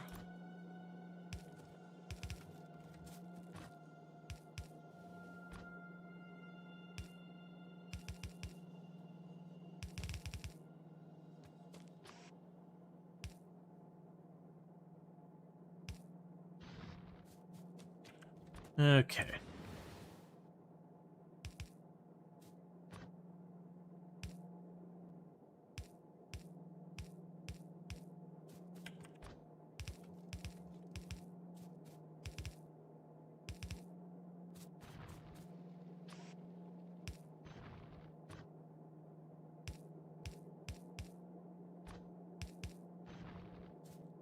Alright. Let's make the green circuit boards. The next thing I would need is you for the solar panels. Oh, we'd want to... We're probably going to need green circuit boards in lots of places, so let's skip here. And plan to have that. Okay, we can run down here and just snag up a couple of those, because we still don't have the other stuff in yet.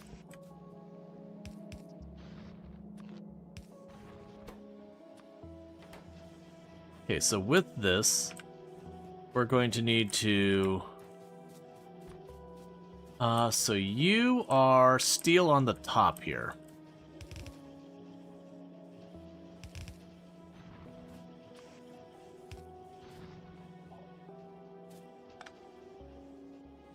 And go and put a splitter there. Bring the copper over.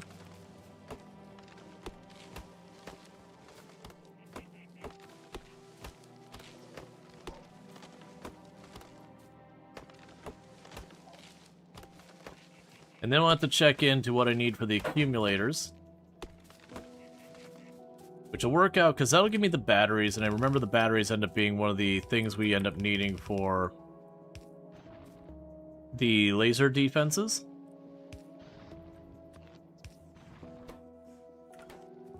Alright, so with all of that, we could then turn around and drop a box up here.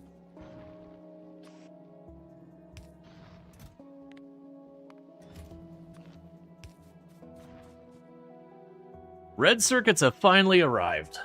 Thank you. We're still waiting on the steel, but we did just ramp that up. Alright, so accumulators would be the next one. That requires batteries, and I believe the batteries require sulfuric acid. So if we check on you... So your batteries and iron plates. And then the batteries are sulfuric acid, iron, and copper. And then sulfuric acid is sulfur and water and iron plate. And we do have sulfur on the system. We don't have water anywhere remotely close to here. Cool. So we're pumping water half across the planet. That's fair. Has bots, but still chops trees down by hand. Sometimes the tree's just gotta die. Yeah, no, it's one of those things I really should just grab an area and just be like, chop down. We've done that a good couple times. Alright. So I'm going to need to get all that stuff. Get rockets. Yeah, that's another one. For that I need explosives, which is sulfur and coal and water. So either way, it's water that's the bottleneck. Because both sulfur and coal are on my train network. Water's not on my train network. We just got to get it over here. So let's go ahead and get that going. I'm going to need an offshore pump. I'm going to need probably a regular pump, which is engine units. We should have some spares down in what was our mall. I was going to need to get that way over here. We'll get the explosives and the sulfuric acid going. They do have water, honestly. Yeah, no, I got petroleum and lubricant going that way. So the good news is that's actually really close. I could divert that up there. Versus where it's going now. But in the meantime... Well, actually, let's check. If this petroleum going down here... Yeah, so it's just making this plastic over here, and it's making the sulfuric acid over here. Which, again, all that shut down, effectively. Well, and it's making the sulfur that's down here. But again, all that shut down. So what I think we actually do is let's yoink these pipes that are here. So we yoinked all those pipes. I'm not going to connect it yet. But I mentioned wanting to drain all that sulfuric acid we've already made. We could drain that sulfuric acid we've already made, back up the petroleum line, once I empty out the petroleum line.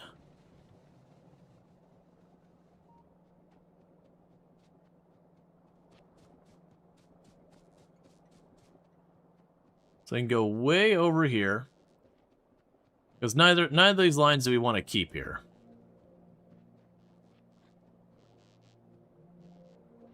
Let's go with this petroleum line all the way to the other end and just snip it, and it'll start running this way down over here.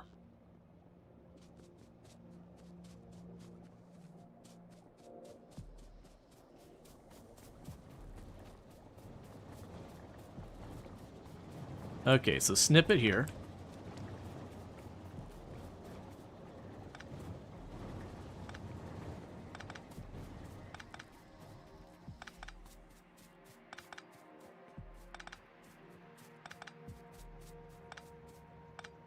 Is good, because these pipes take a long time to make, usually.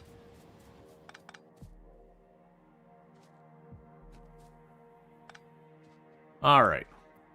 So we could get the sulfuric acid up here somewhere. Actually, you know what? We'll probably make the sulfuric acid over here somewhere. So for right now, we'll put these back down, but we're not going to connect it up to the petroleum line like it was before. I'm just going to get some storage containers and a pump. We're going to deliberately, like, pump all of the petroleum out of there. Alright, so you've got... Okay.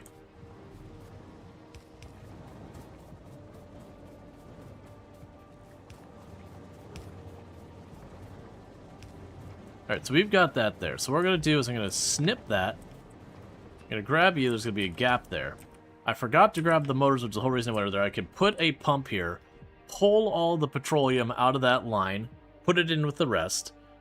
Then what I can do is detach that for the petroleum line, add 3 more storage containers, which I'll build now. For the sulfuric acid, I'll actually make it 6, since I know there's 3 over here. Use that same pump to pump it over here so the sulfuric acid's no longer down here. And then we'll get some sulfuric acid production up on this area. Because I feel that's close enough, I don't mind just throwing a bunch of pipes to just shove it underground over there versus shipping containers of liquid. The only catch is going to be the water. So let's see, we've got the motors here.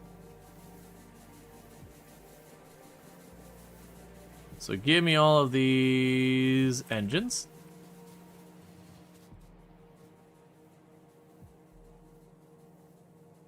Right, and that'll be enough to make our pump. Cool. Okay, so before I hook that up and break things by having multiple liquids on the same line, because I know you can do it, but it requires some cursed stuff. Let's pull all this out. Get ourselves sulfuric acid up here. Because we get the sulfuric acid up here, that removes one of the things I need to be producing up here in my new mall, as it were. Looks like Blue Science is back in business. I'm seeing the research lab, you know, starting to get the research kicked back on. Okay, so here's where we've got the pump spot. Let's grab our pump, wherever it's gone away to. There you are. Just slap down a tower. And that should be empty. Cool, so that's empty. Let's disconnect this.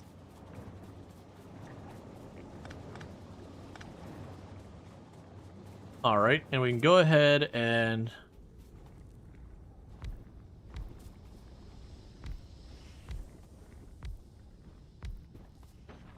get you set up over here.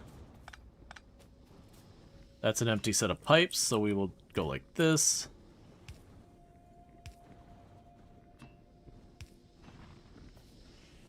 And again, I'll drop a pump up here, wherever you're at. There you are.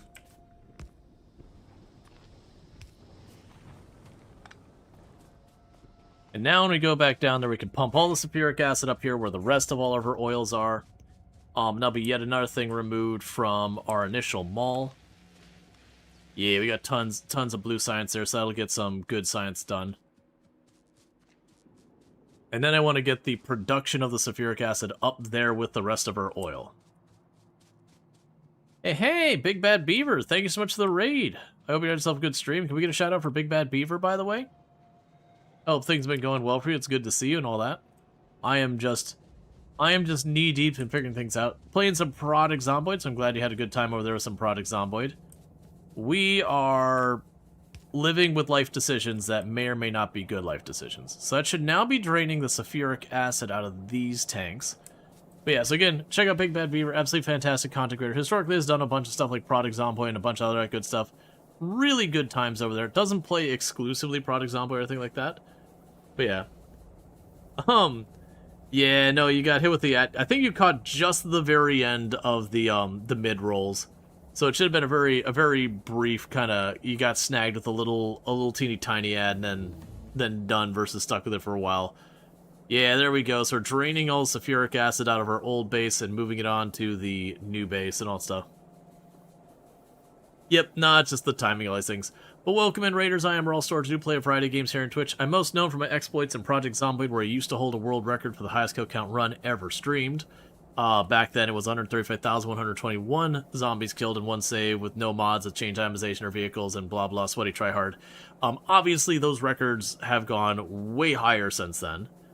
But that said, I do play a pretty wide range of games from simulation, settlement builders, city builders. We're doing some factory automation today, like your Stardew Valley life sims. It's pretty wide range. Right now, this is not my first time playing Factorio, but it has been a hot minute. We're a little behind on the biter tech war that I started trying to beeline for the rocket, and now I'm getting punished because they've advanced to big biter, and getting away with armor-piercing rounds is not quite cutting it. We got to be up to ordnance now.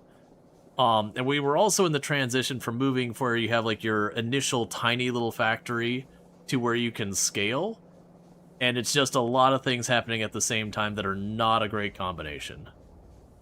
So I had made a bunch of sulfuric acid for my original base, and I'm like, I don't want to just get rid of it.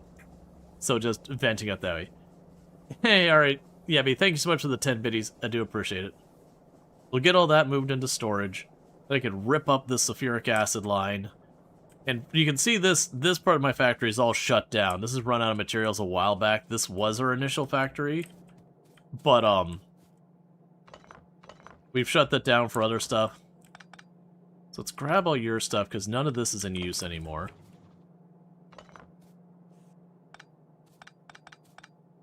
Alright. For that matter, you're not in use anymore. We still have the lubricant coming through that's not being used because of the bots, but I'll worry about that later. Right now, our urgent situation is we're hitting the limit on our power grid, and because we're kind of caught in this transitionary phase, it's not really easy for me to scale up my power until we get it set up on my quote-unquote new mall. Which is actually why I'm trying to get the sulfuric acid over there, so I can get sulfuric acid production near my new mall area. If we can get that going, then we can get our batteries, which makes it so I can make the accumulators, and with the accumulators I can get that done. Then we'll be able to start pursuing also making the laser defenses so I can very easily scale. That won't help with the offensive side of things, but it will help with the defensive. Because then I can just start plunking laser turrets everywhere and just massively scaling up my power grid to accommodate. Alright, so I got the sulfuric acid stored there, but I still need to get production over here. Now, I've got all my petroleum and all that in the area, and I should have sulfur right around here somewhere. Yeah, my sulfur's right over there. Now, that's close enough. I don't want to go and set up a whole extra train stop, so we're going to do this the quick and messy way. Because it's petroleum... Well, actually, we have petroleum right there, right? Because sulfur takes petroleum as well. No, wait. So sulfuric acid wasn't petroleum, it's water. It's water, sulfur, and iron plates. And I do not have iron plates anywhere remotely nearby. That's why you're not set up here. Okay. That complicates things. Alright. So I've got the petroleum here, we got the sulfur down there. I've got just over here is where my mall is at, which already has the iron plates. So I've got all three things, just not where they need to be. I could do a quick and dirty right here. We just split off a line of iron plates. The sulfur is not really convenient. We don't have sulfur up here, do we? This is just green science. What are you? Red science? We can just check here. No, I can't. So you're red science. You're not going to have sulfur. But yeah, so we're hitting that stage where a factory is growing. Don't worry if you're like looking at this going, I have no idea what's going on. That is pretty understandable when you jump into an already going run of Factorio. It is a game that just keeps scaling more and more, where it goes from being, hey, you can kind of follow what's going on, to it just keeps increasing and getting more and more out of hand. Alright, so one thing I'm noticing is our sulfur production, not great. And that's because our petroleum is not great.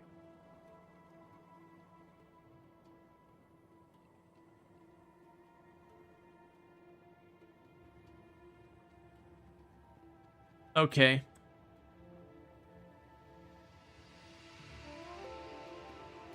I'm doing this the fast and messy way. We could do it right or we can do it now. We can't do it both. Alright, so let's go and get a line off of our sulfuric acid over there so we can actually get to it. Or we can not worry about that. Where's the attack? The attack... Oh, you're way over on my solar grid. No!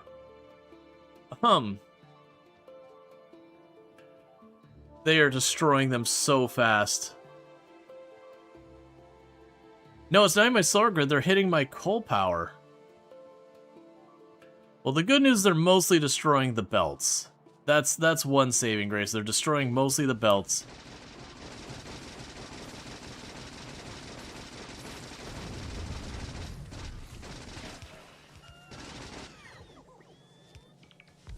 Alright, so that actually wasn't as bad as it could. At first what I saw is the blue, which means power. I thought they had gone like right into the meat of my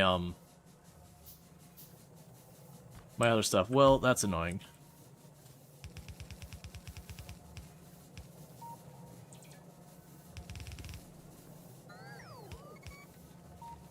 Okay, that's all fixed there. Need a replacement underground. And I think that's everything back in business. Alright. So that's annoying. Because part of the problem is I'm running out of ammo. Because I'm still trying to get everything shipped around. And that's making it harder and harder for me to set up defenses that work worthwhile. Alright, let's go ahead and try and set up a spot up here.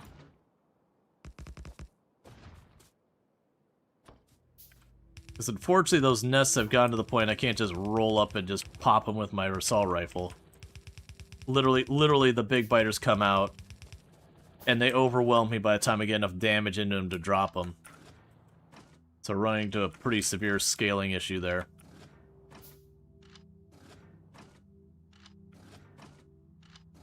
Alright, they'll have to hold for now. I still have the military science we had in the back up there.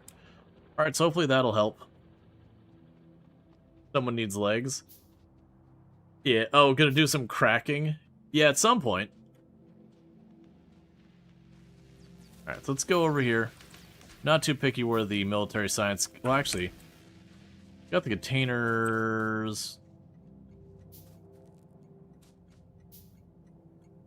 Yeah, so we got the containers here. I could just chuck the military science in there, and that puts it on the line. So that'll be available for at least a little bit.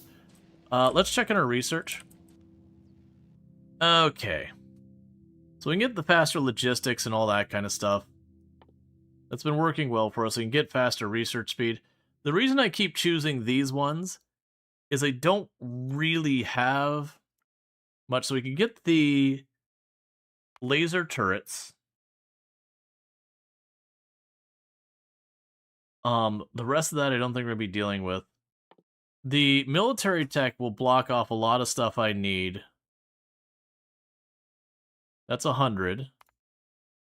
And after that, we could get the rocketry for another 100. Because you got to remember, I'm pretty low on military research. I need to get that. I was in progress of trying to get that automated, keep getting pulled off of it because of whatever the latest crisis is, which has been a while now. Alright, so steel still hasn't gone up here to get that line set up, which is becoming more and more of an urgent issue. We did scale up our steel production. Like, there goes a steel train right now. I just need materials everywhere, unfortunately. I think that steel might be heading our way. Well, it's either heading there or over here to us.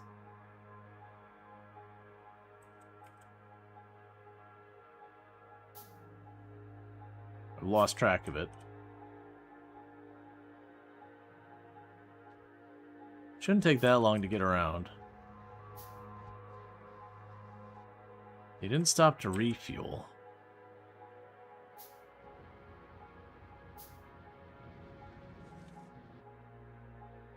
I have no idea where that train went, because it left... I thought it left steel.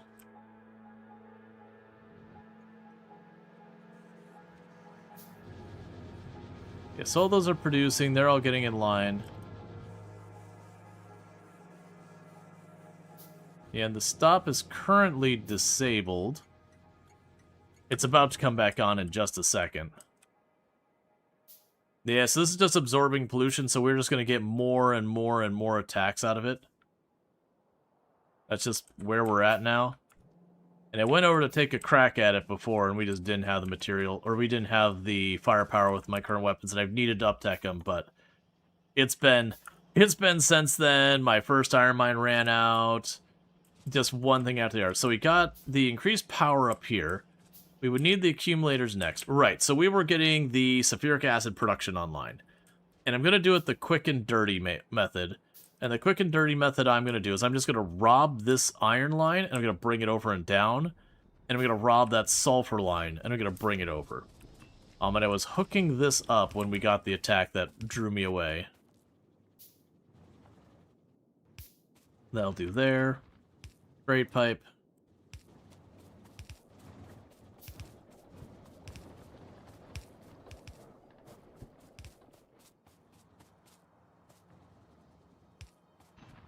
That'll be good enough for now.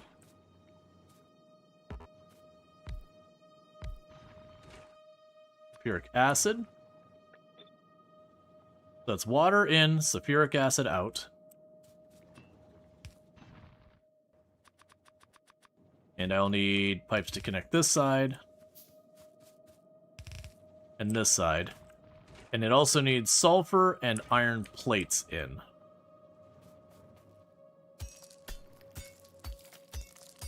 Let's get this out of the way real fast. So I can move the sulfur here. Iron plates there. I say as I immediately see a problem with that. Give me 1 second. I need to go one farther. Because luckily, I don't believe it uses a whole lot of either.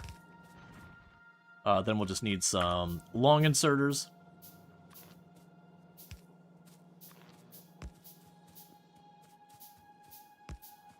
Okay, you're on the power grid now.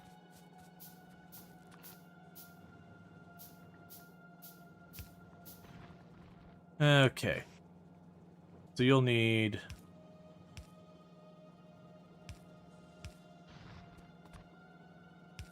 those, and we'll also need power here.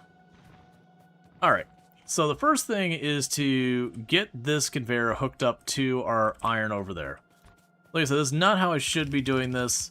We've got our train set up, but right now this is an urgent problem that I don't really have the time to do it right. So this is going to be a thing that we're going to absolutely regret later. Because I've made many comments in the past about if you don't have the time to do something right, you certainly don't have the time to do it wrong with software development conversations. And this is 100% one of those times where we're just doing it wrong, getting it done. It'll end up being this maintenance nightmare that won't scale, it'll have lots of problems, it won't be balanced, it'll be a whole bunch of issues. But right now, I just need to get this sorted. What are we looking at here? I need conveyors, which I'm making there. A temporary fix that lasts the rest of the game. Potentially. This one probably won't, only because right now I'm based off the oil here, which is next to nothing. And there is ridiculous oil over there. So most likely I'll end up needing to move that. We got another nest that's now in range to start attacking us. We do have some defenses on the side, but they don't have the walls in place. So we're going to need to fix that right away. Because I'd rather they smash a bunch of cheap walls they can put up in seconds than smash turrets where, you know, there's a little bit more effort into crafting those.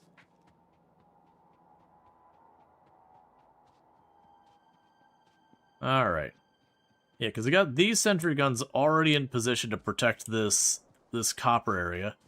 I've also just realized I never did fully cover this.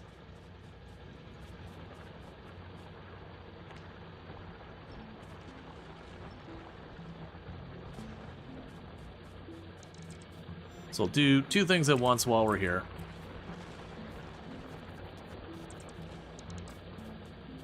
Get in my inventory real quick. Gonna move these sentry guns out a little bit farther. Put them under some defenses and all that, all that stuff.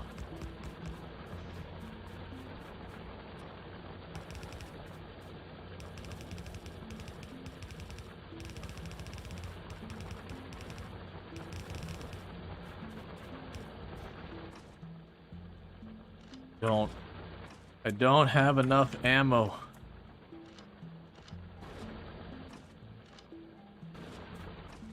I need to get the ammo production set back up to be automated. All that stuff kind of went offline when our first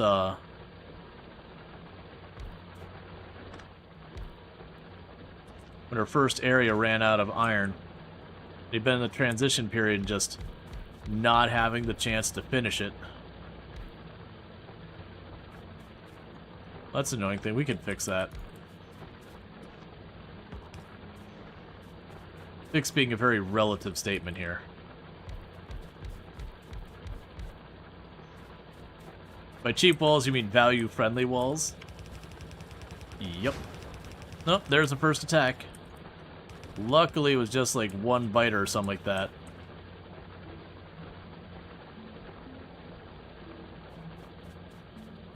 Right now, we'll just do that. Alright, I get to make these pockets. I'm trying to get all this stuff set up on our new mall and they're just dealing with the biters in the meantime. Which is your a very classic problem.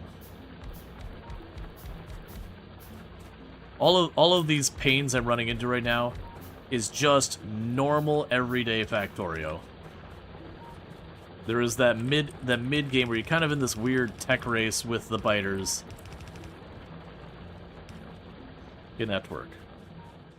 Alright, so you've got all that.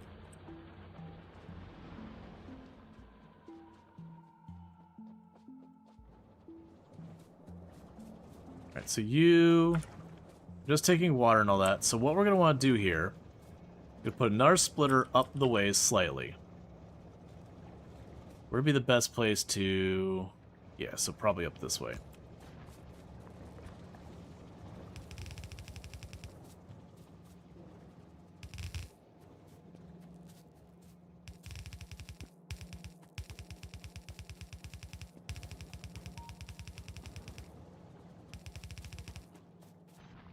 Okay, so all we need to do now is to pipe in the water, and we've got all that set. I think we have water. Yeah, we got water right there.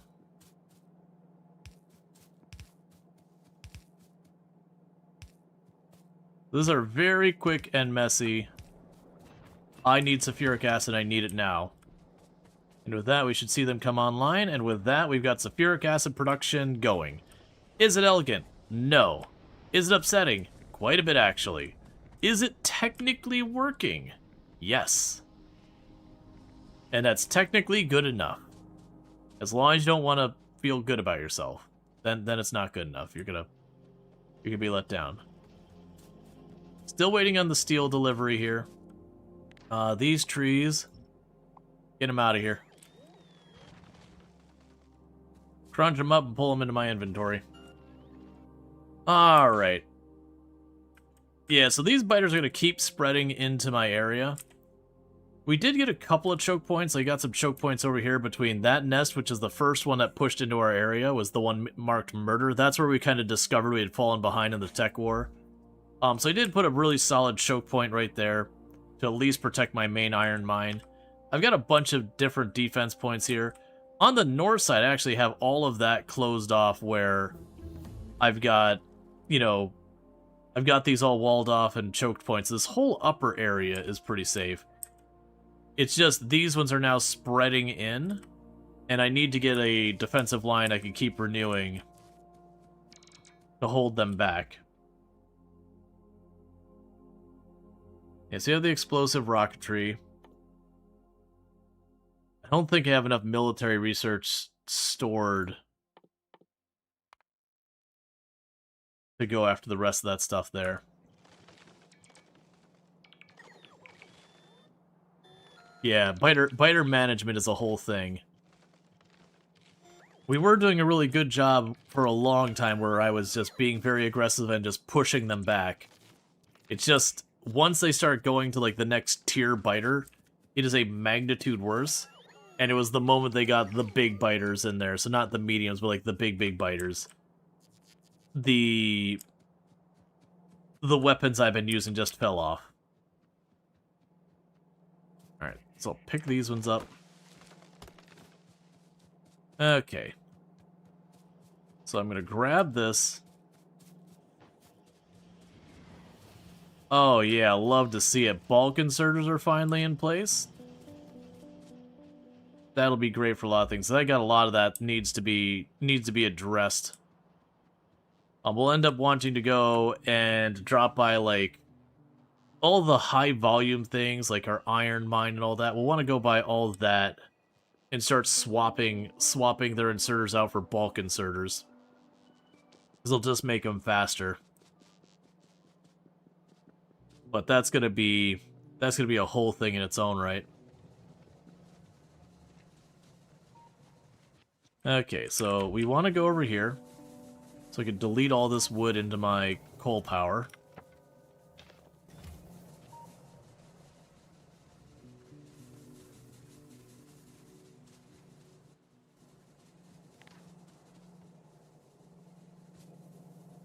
Alright. All of this is no longer in function.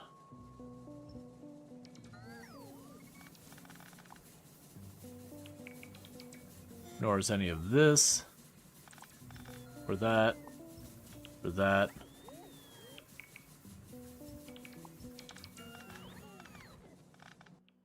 Just gonna yoink that up right now, starting to get the materials off of this.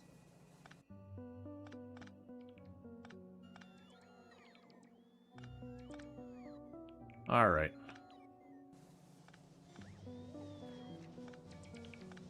So we're grabbing a bunch of this up.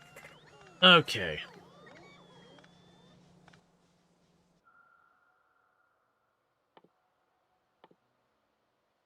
And we're running out of stuff there to do.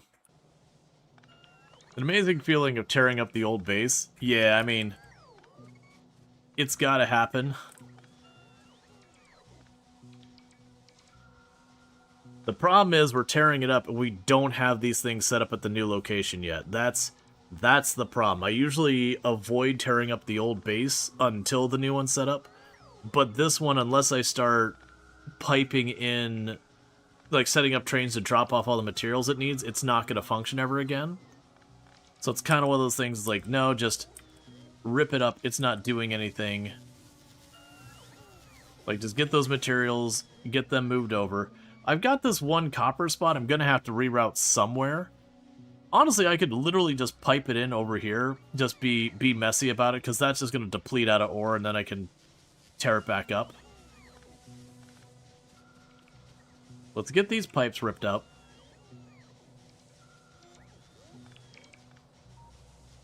Yeah, because none of this is going to be working anymore. There's no iron coming in, there's no steel coming in. We just ripped up the plastic coming in.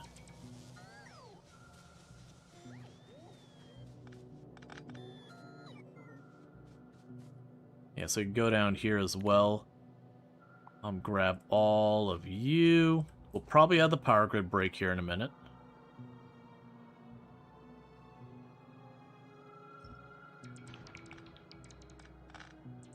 Alright.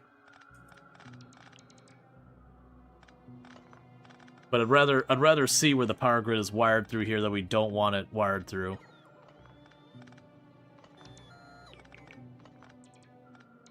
Yeah, we can get all this knocked out of here. Okay, so far, everything's been able to route around. So I know that goes out to the main grid. Here, real fast, before things get too bad. We can put a tower there. Okay, so that connects all my steam power to the main grid. This we still got intact, and that'll route around there for right now. So that's the only thing on this segment of the power network, I believe. Get over here, we'll start from the left and work our way over.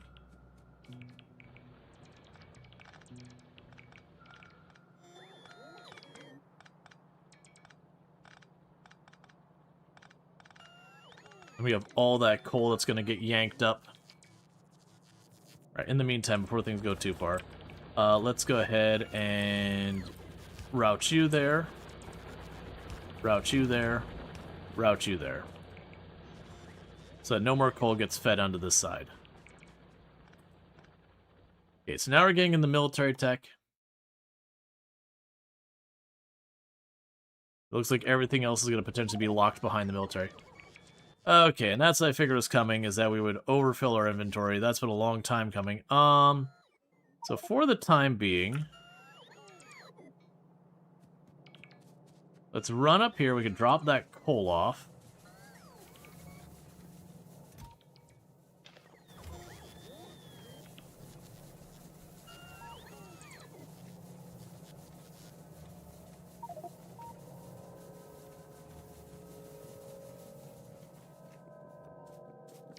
What's going on here that suddenly the other side of the belt is not... Okay, so the power has dropped.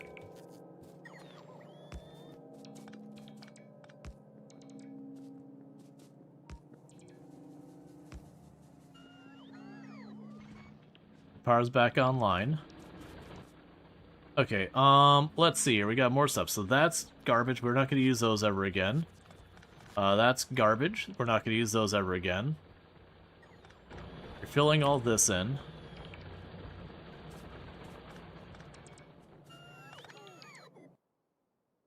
You'll need to drop off a lot of this. You get a lot of obsolete inserters, a lot of obsolete belts and all that.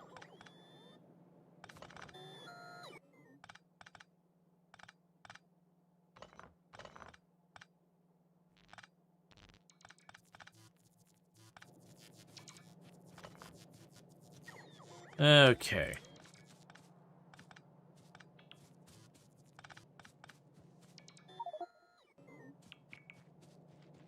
Alright, so player inventory is full. Okay, let's just get this into our inventory real fast. Let's run up to our new area. And drop what we can of this into our new base. Yeah, let's set up. Do I actually... You know what?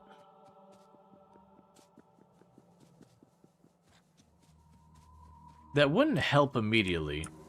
We could put like some of that into a passive provider chest, and as it's needed, it gets yoinked. I don't have a whole network, or any network for that matter, set up yet, so the problem is if I do that, it's just gonna sit in that box. But what I should be able to do is drop off some of these inserters on random things in here. Keep that all moving. So I can go to you. Here is a stack of the crap inserters. Congratulations. There's a stack of the blue inserters. Congratulations, that's 2 tiles free. Got green circuit boards. Have a nice time. Got the yellow conveyor belts. Have a nice time.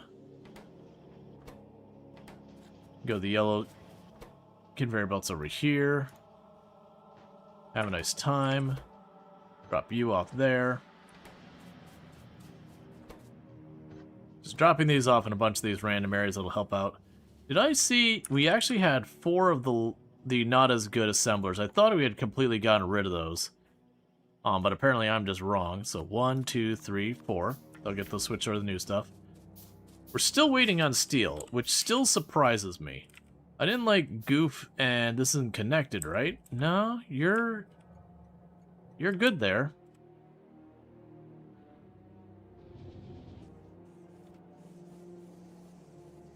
Steel production's going about as fast as it can. I think we're just gobbling up all of the steel, but the question is where? Because I know... Are you configured correctly? You are. You've got 1 more load of steel, and then you'll shut off your station. So that's fine. I probably just have too much material I'm allowing to buffer, is the issue. So next thing we need... Okay, so... The next thing on our list is I need batteries. Because that's going to be for the laser turrets and the accumulators. So you've got the batteries here. That's iron plate, copper plate, and sulfuric acid. So that's easy. We go right here. Let's see. Batteries should be here.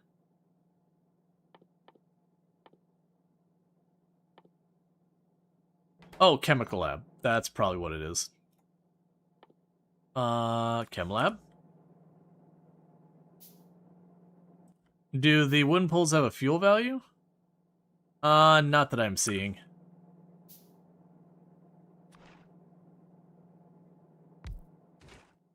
Okay. So there's the batteries. So with that, we can go over here.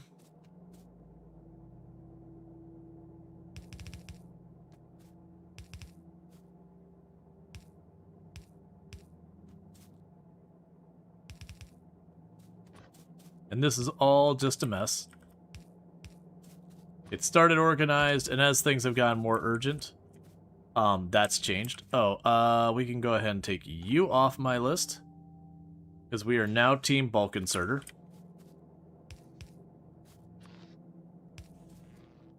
Okay, so with that, we just need to bring in the sulfuric acid.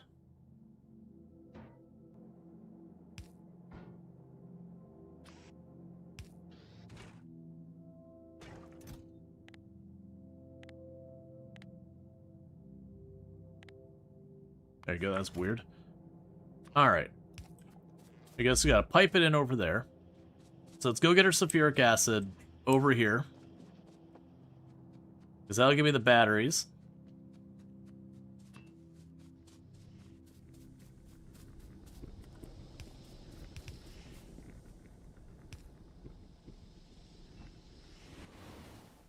Alright.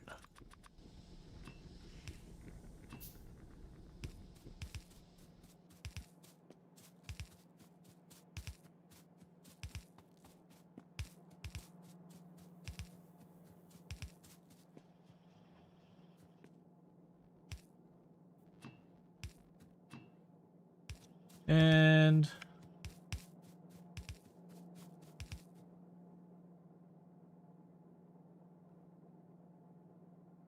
actually, that's fine.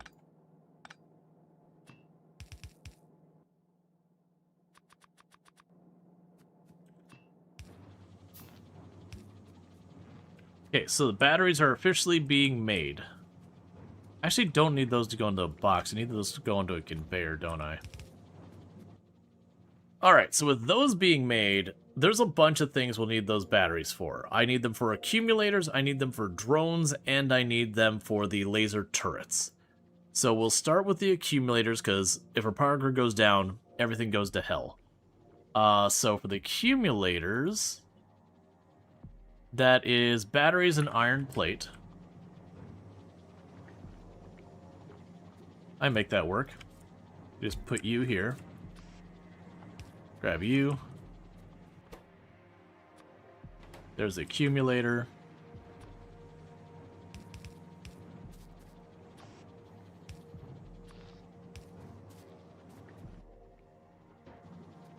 Grab you.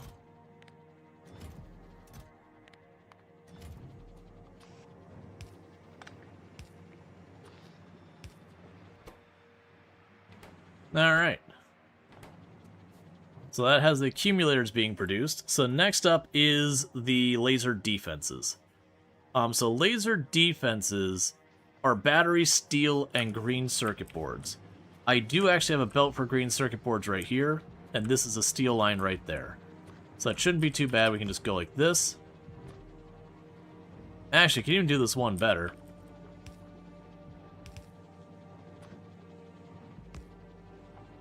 Ooh, not quite like that.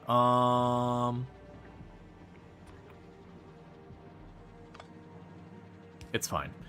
I was gonna have it just shove it on this side of the belt, which we can do that.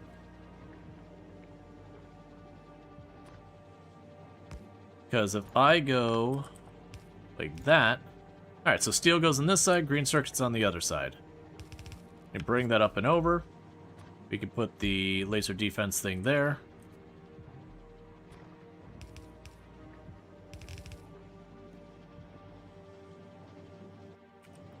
And then with this we have laser defense being produced. We're getting close to the point where we'll be able to actually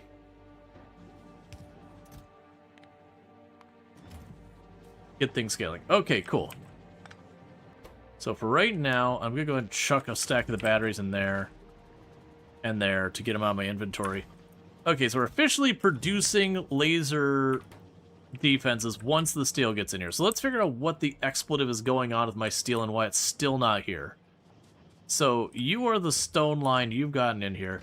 The steel line is named correctly. We have another one that's operating and all that. I think it's just we've got this here is consuming enough steel. That's been a problem. We should have just one more delivery of steel, which is loading up right now. That's not the steel, that's the ore. We have our steel, which is loading up right now. We'll probably want to go in and get these all set up with bulk inserters already. For all of our cargo pickups and drop-offs. We can start here with this stop, though.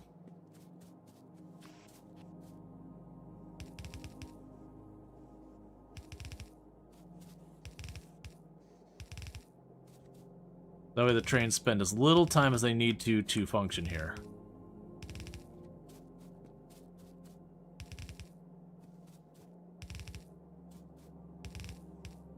It's honestly more important that the side facing the train is the bulk. Just so, again, you get the train through. Because it's okay if it takes a while to, like, get the other side through. But the train itself, you don't want that jammed up. Alright, so we can go ahead and stack as many of those in as possible. There's another 60.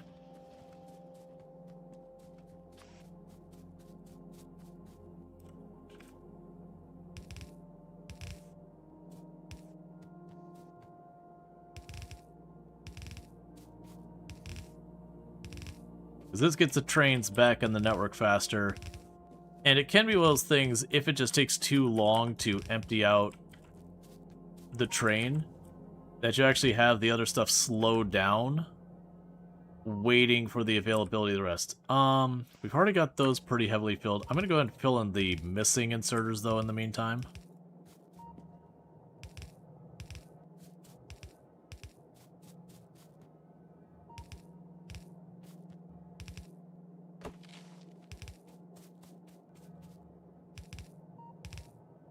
Okay. Alright, so We've got the accumulators, we've got that. So the next thing we need for our defense purposes is the walls. I've got the brick right there. So getting the walls up there wouldn't be too hard. So grab all these trees, get rid of them, get rid of them. Alright. Because I'm just going to do like a quick and dirty. We'll bring the stone over here and I'm just going to put a wall production right there.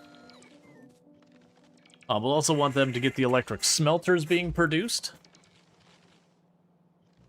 But we'll worry about that in a minute.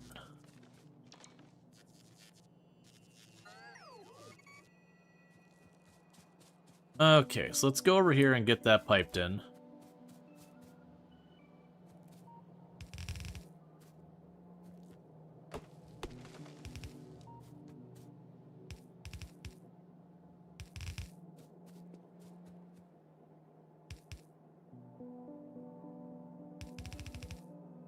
So this is the steel line.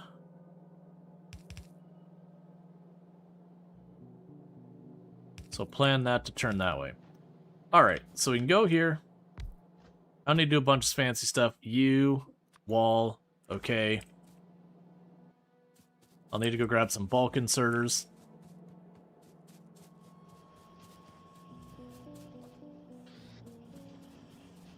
That's producing the green circuit boards as fast as it can. I'm not worried about those being particularly fast in production. Generally with the mall, I mostly just care that it is actually producing a good, and at anything beyond an absolutely horrendously slow pace. If they do run to a problem where one good's going a bit too slow, we can deal with it. Okay, so with that, we've got walls going. Alright. So once we get the steel over here, we've got our drone ports getting produced, we got our solar panels, we got accumulators, we got our laser defenses, we got our walls. That is everything I need for at least getting the defensive area set up. The next thing on that list would be the repair things, which is green circuit boards and gears, which I happen to have both of those right here. So we can make this nice and easy.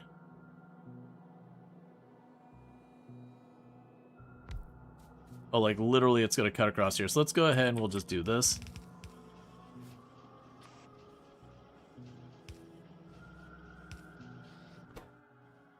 And this will be the repair stuff.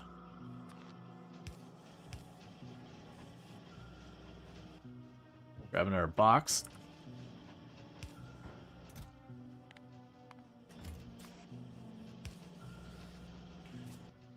Alright, so now I'm going to actually start putting into consideration passive provider chests. So let's start looking at stuff that we want to make sure is on the logistics network going forward. Because that's going to be urgent. So we're going to go there, and it's going to whine that it doesn't have signal, because that's the repair stuff. We want that to be on the logistics network. Let's go ahead and grab a couple more of those.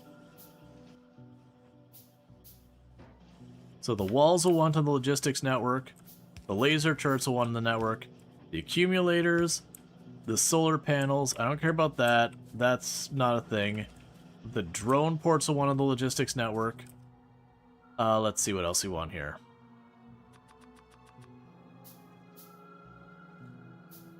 All of our inserters and conveyor belts will want on the network.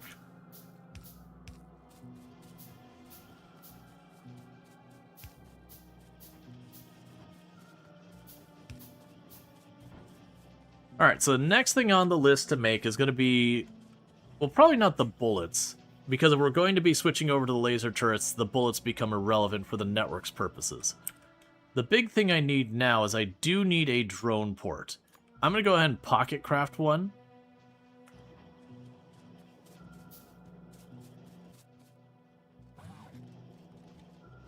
And we want to just kind of shove this in here somewhere.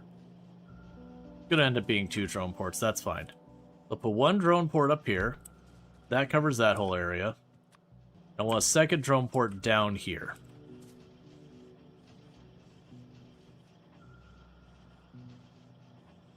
But then we got a lot of scaling to do.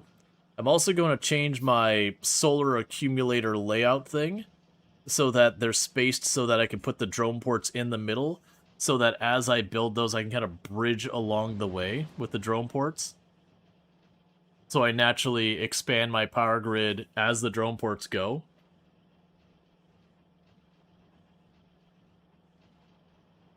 Yeah, no, I could definitely get some boxes to toss things in.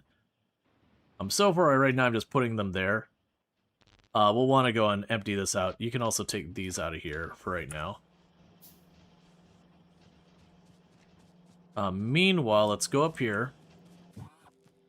All the logic bots can go in there. You put a bunch of construction bots in there as well. Okay. So now the goal is going to be, we've got this nest. I need to get my defensive line over here. So we're going to want to build out like a wall. We got another thread over there. We're going to build out a wall design that has the wall, has the line of laser turrets behind it, has the drone port, has the radar. So that way I can just kind of stamp that out along the way. And we just keep building and building and building. We're also going to want to, again, where I've got these solar setups, I'm not going to tear that up, but we're going to want to adjust that design to be a little bit closer to balance between the accumulators and the solar panels, but also to accommodate a drone port, such that we have the distance between drone ports that's the maximum for everything working, to be just part of that, so I can just stamp that out in open space I'm not using.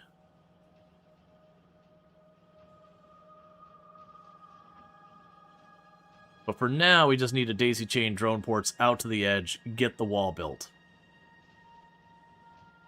And for that to work, I need steel up here.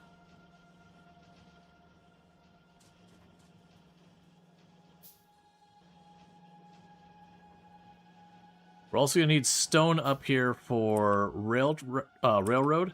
We actually don't have an immediate need for railroad right now, but I will. So you can go to about... And thank you for the follow. Welcome to the stream. That'll be fine.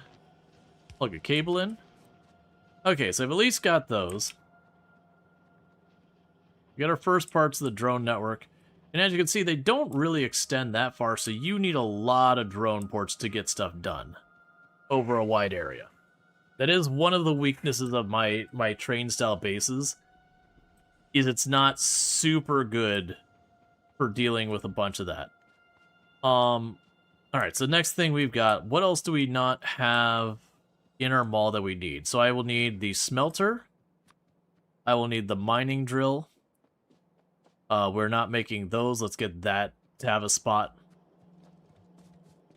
We'll need the railroad tracks and all that. That's going to boil down to having another stop up here. Doesn't need to bring in raw stone. Let's actually wait till I have that converted over to the bulk inserters.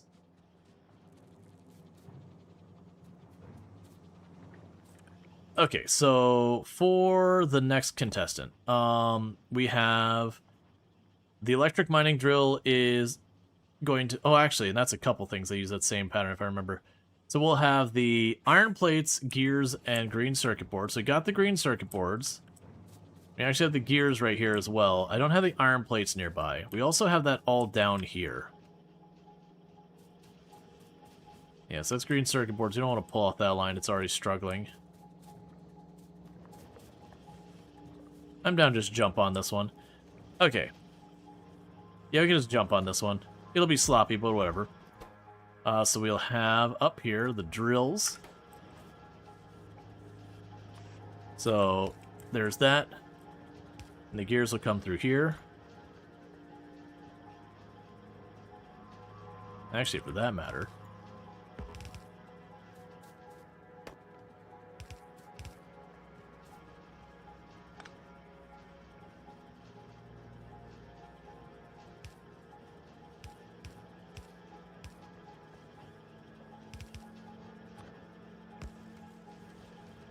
Okay.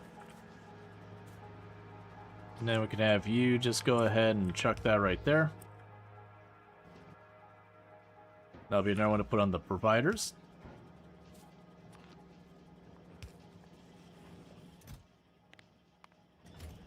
Okay, and that gets our drills. So next up is the smelter, which is red circuit, steel and block. So we got the block, the steel's there, and the red circuit's down there. So that shouldn't be too hard to bring up here, so we can just grab you.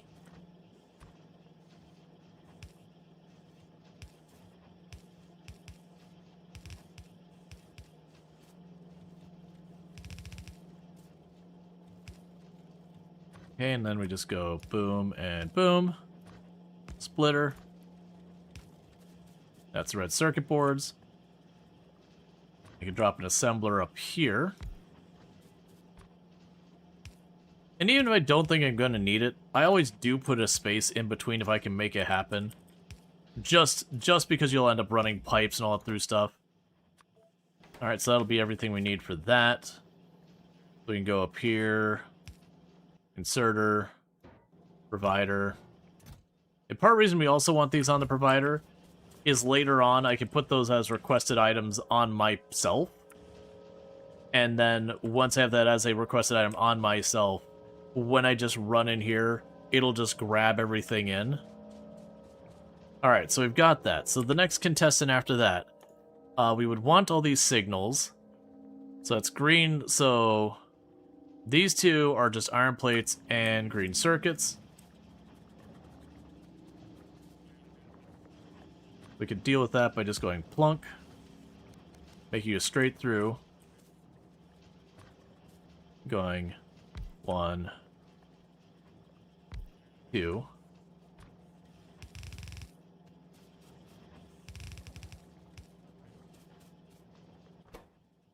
So you'll be that signal. You'll be this signal. I'll need more bulk inserters. Alright. The providers also make it so if things are a mess, you can kind of just ignore it. Because the logic bots will just bring it to you anyways.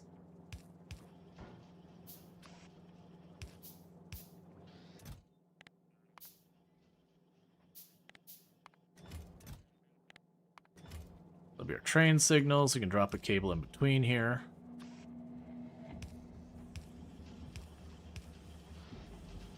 Okay, for the main station, basic same idea, but I also need the iron sticks, which is actually not going to be at all bad, because I can go, there's the station, iron sticks.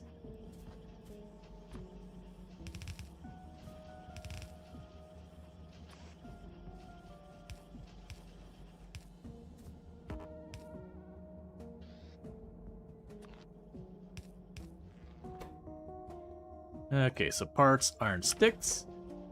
And then we have our main train signal. And then what we're going to need to do here is I need space, so we'll just go boom and boom. Drop the provider chest there.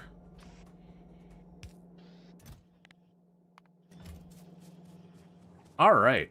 So that's all our train station stuff set up. The thing we're missing is the actual track. And the track, if I remember, is steel and stone and iron sticks. So that's where I'm going to need to get a new train station up here.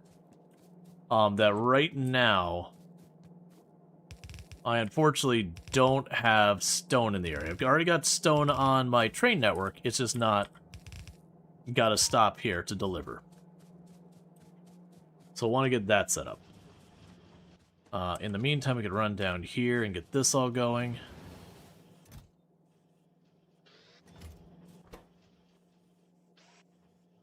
Here you are. Yeah, thing's trying its best to get those green circuit boards caught up, but it's alright. Okay. So one thing we can also start doing is I want you make sure I have a stack of those, stack of these, stack of those, stack of those. Make sure I got railroad tracks on me. Station, signal 1, signal 2. Let's see what else. Ammunition.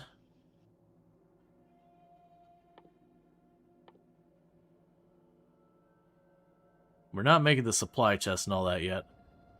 Power pole 1. Power pole 2. That if you got them. This if you got them. Those if you got them. Provider chests if you got them. We'll want the concrete and all that later, but that's not an urgent one. Smelters, assemblers. We'll add these on, even though that's probably not going to be anytime soon. Solar panels. Accumulators. So you can see I'm basically telling it to go, hey, give me like one of everything I'm likely to need out in the field. Electric drills. And we'll definitely add on to this a lot over time. The laser turrets, the walls, drone ports, the repair kits. Alright, I also want to make sure we have at least one storage box. And that storage box is going to be effectively our trash box. So all this junk down here gets thrown in the trash box.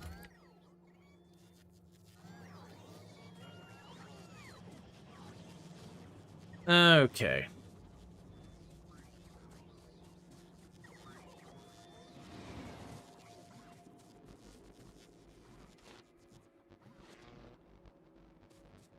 Yeah, our power grid is still definitely not holding up. Did a train hit you? Yes, and it will absolutely murder your face. Very, very genuinely, the train plays for keeps. There's actually an achievement for surviving a hard hit from a train, which requires you getting, like, the best armor in the game and a ton of defense and all that stuff. Alright, while we wait, let's rip up more of this. Okay, so what's going on with this? Okay, so you've reached the point where you've blocked requesting any more steel. You actually are available for steel pickup. So the next steel drop-off, let's see, Factorio trains have for sure the most kills of anything in the game. They're definitely up there. I think the only reason they might not actually have truly the most is simply because of how many people quit before they get to trains. But they're definitely a major killer in the game.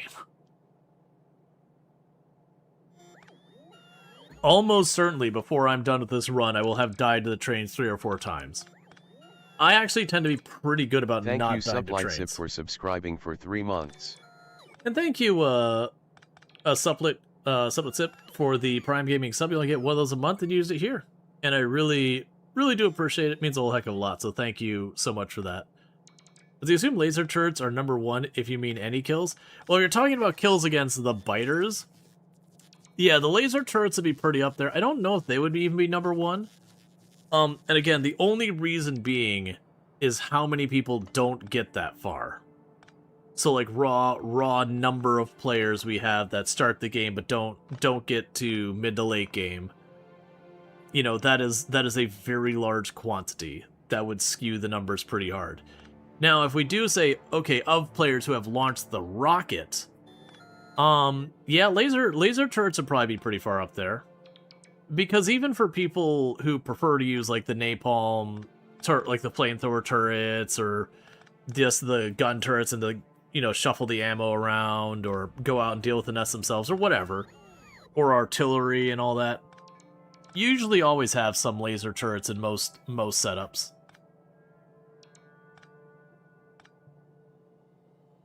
The laser turrets do end up with some scaling issues, though, because of power consumption and all that as your factory gets bigger and bigger.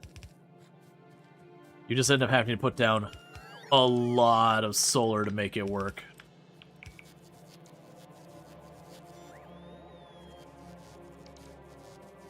The thing of player kills, because you have seen so many die trying to figure out trains. Oh yeah, no, you'll get on the track, you know, be like trying to figure something out, and the train will just go flying across the track and get you. But yeah, no, the trains are definitely a major killer in the game. They have no doubt claimed many a player.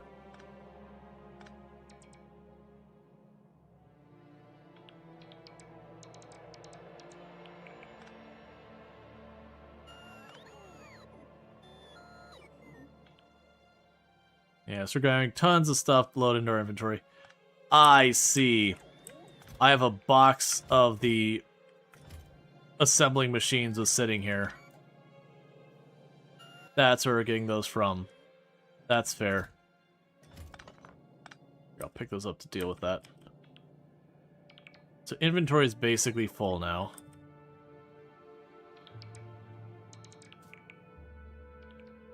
Put you in trash to be gotten rid of.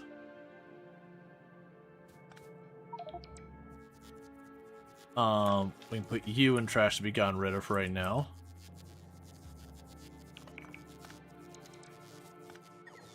Let's get away from that for a minute.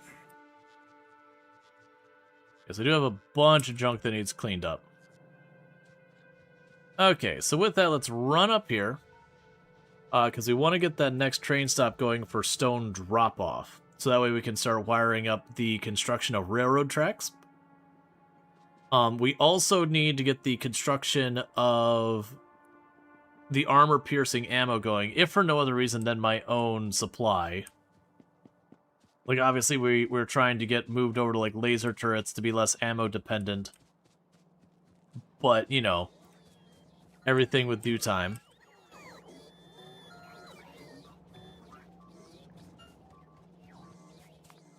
Alright, where's it at?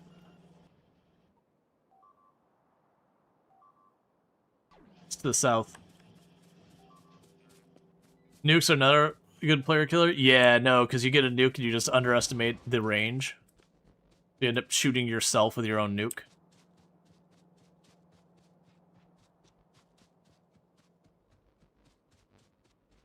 Alright, so unfortunately, I do actually have a defensive wall there. It looks like they just narrowly missed it.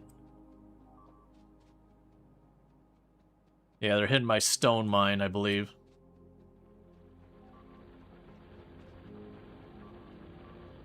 Stop it.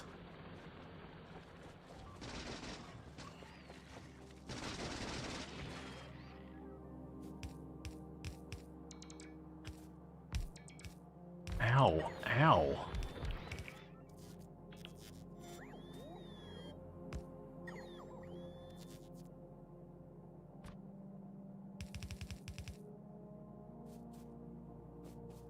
Alright. Here's the line of defenses right there. Or forgetting they have nuke set. Hit the fire button, my mistake. Yeah, I can see that.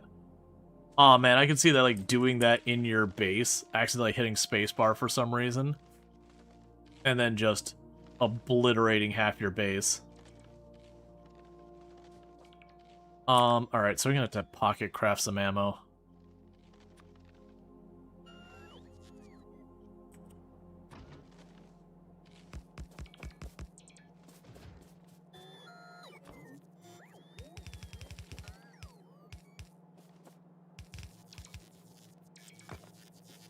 And basically out of walls, so I gotta go deal with that.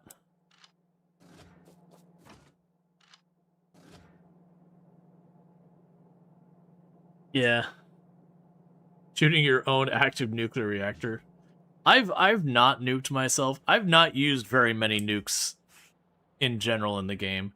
Not because I avoid them or anything, or like some type of like meaningful decision.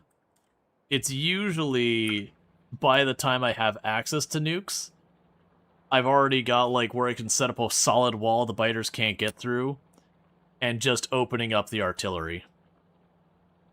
Now, granted, you know, nowadays we've got going to, Volcanus and all that kind of stuff, where the nukes will be far more relevant than that. Because, like, I did Space Age where I beat it, but I didn't really push it late, like, more and more expansive and all that like I did before Space Age.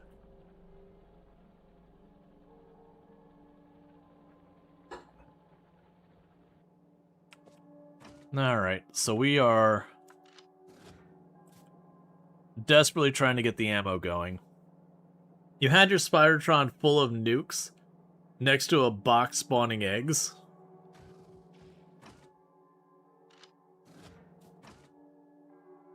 I need so much more ammo. Alright, so let's go check, because you... We're dropping off to get that. You had your pickup.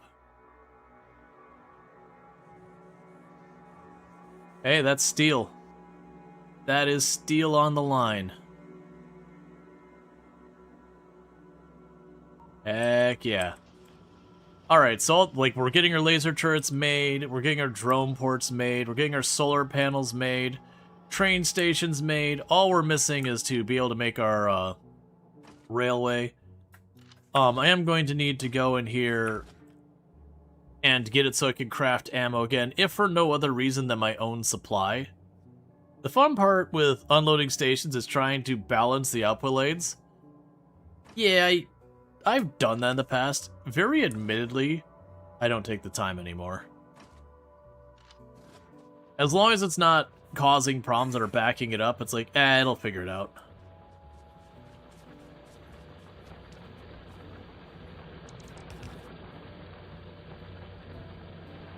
Huh?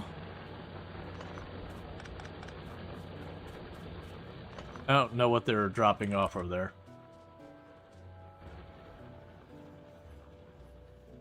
Alright, let's grab this other stuff on our way back up.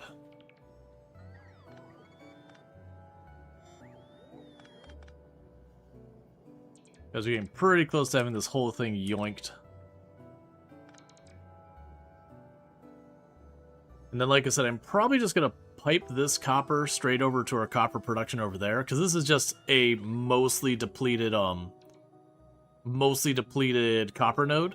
So just pump it in there till it dries up, and then we'll just yoink the conveyor. We won't worry about keeping it.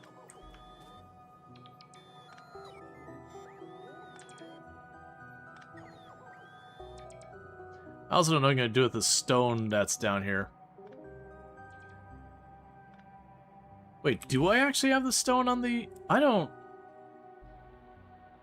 Yeah, we have the stone on the network. It's up here. That's right. I've got 2 stone nodes that are, like, just being conveyor fed. And the stone drop-off's way up there. Yeah, so it'll probably happen with this stone. Because I think more than likely I'm just going to make it just a stone pickup spot. Once all this is broken down. The coal will be fine just as it is.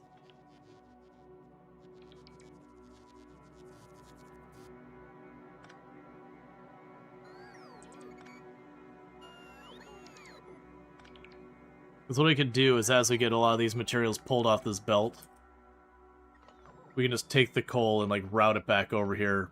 And it'll just keep running that steam power until it's done. Just as a, like, redundant overflow, whatever you want to call it, power.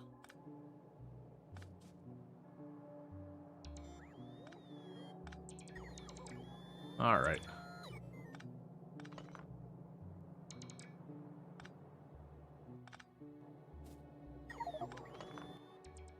Okay, so inventory full, so let's back off. And the drones do get way faster. Okay, so for right now, we can go up here and say, okay, we'll consider for rubbish. So put that in the garbage box. Honestly, put the sulfur in the garbage box right now.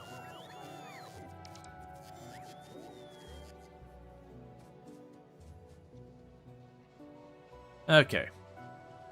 So hopefully with this, we start getting the solar up. Like I said, I need to put together a pattern. So like I've got these, but we're going to want to get a little bit better on the balance between solar and accumulators. And I wanted to actually have the spacing of the drone ports correct. So that way, areas we're not using, I can just go thump. And that'll gradually expand our power grid. And then we also want to be able to go and do that.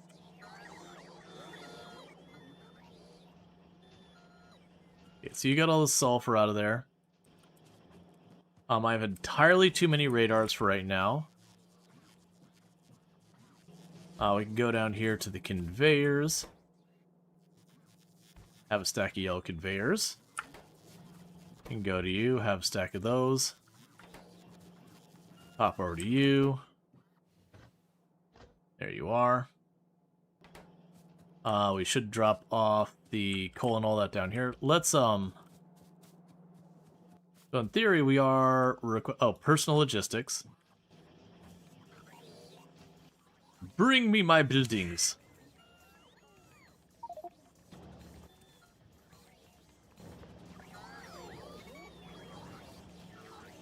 Bear with me, I'm going to go to the storage box real fast. You can have my stone for right now.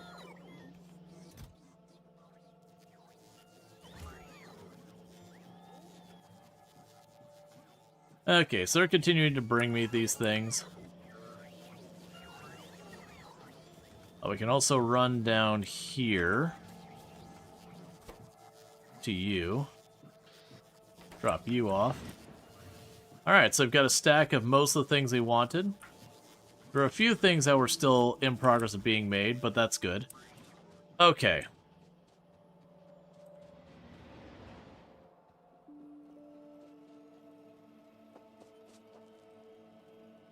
Yeah, your power's down. Alright. So that's the distance between drone ports. We definitely need to get the solar up more. But I also definitely need to be able to, like, daisy-chain the drones through here. We could daisy-chain the drone through here. I could just start, like, not carrying the stuff on me. But getting all this sorted. Alright. This is definitely not the elegant way of dealing with this. And the more and more we get this switched over to solar and all that with the drones and whatnot, the better this will be for a lot of the other things. Alright. So, I think we can start with just trying to get drone port stuff set up. What is the distance between the drone ports that we can get away with? Do I have drone ports on me?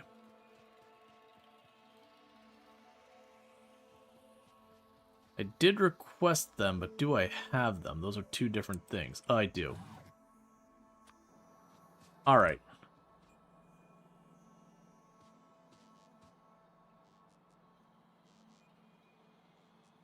So put a drone port.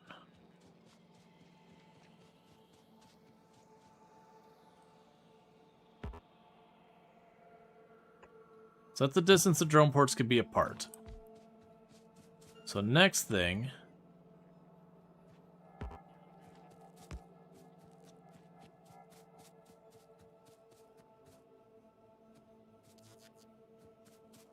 you put you here.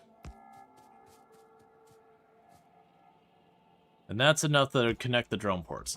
So that's basically what I need to daisy chain drone ports. So that's going to be our blueprint for this. And all that is a drone port blueprint. We'll go ahead and we'll chuck it in our book.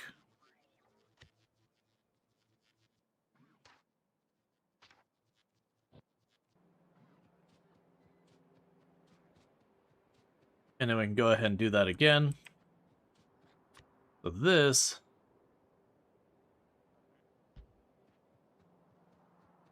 just going to daisy chain it out.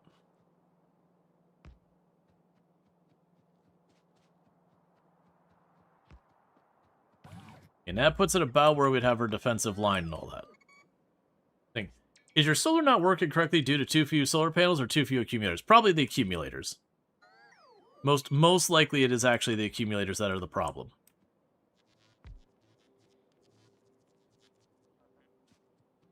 We can probably check that by, yeah, so we're getting all that set up. And that's going to get significantly worse, because this is not a good ratio between the two. So one thing I could possibly do is genuinely just go to an area and just huck down a giant mountain of accumulators.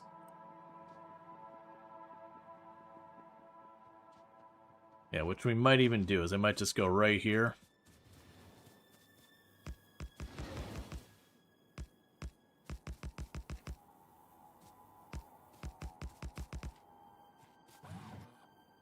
We need the substation.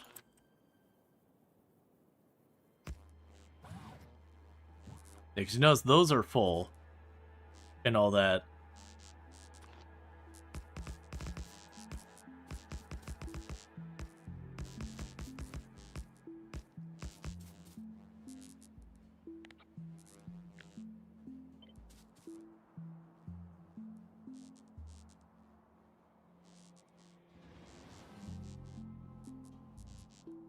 Yes, it'd be 3 on our side.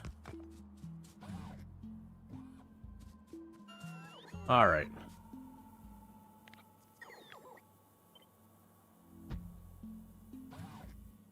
And I'm just going ahead and really fast, just duplicating this up. Alright, so they'll get the... Actually, no they won't, because that's not in range of the drone port.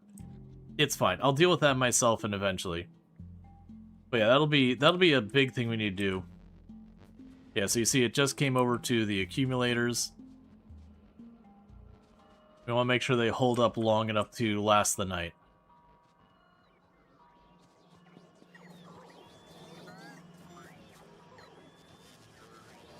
Alright.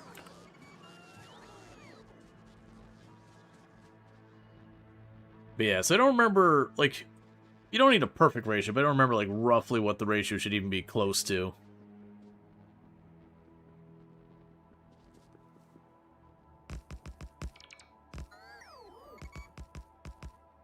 Alright, but this should definitely help a great deal with this, like, how much off it was where I just didn't have enough accumulators.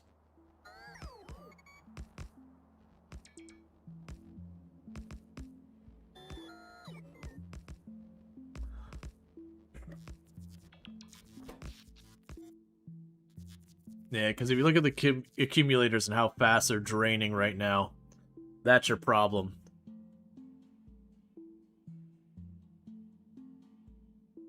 That's just they drain throughout the night.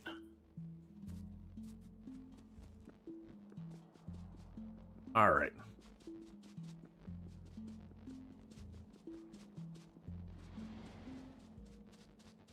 I'm putting a little bit more focus right now, just trying to get that sorted out a little bit. Because I'm about to start, you know, chucking down a ton of laser turrets. And if we don't have our power, like, kind of over-spec'd by a lot, what that means is the laser turrets draw a ton of power while they're operating. So I do need to put way, way more power than you anticipate into the system, just so it can handle those spikes in power.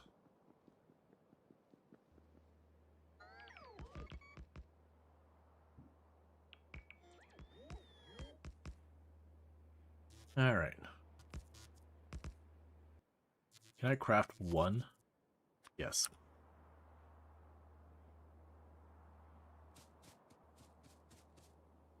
Alright.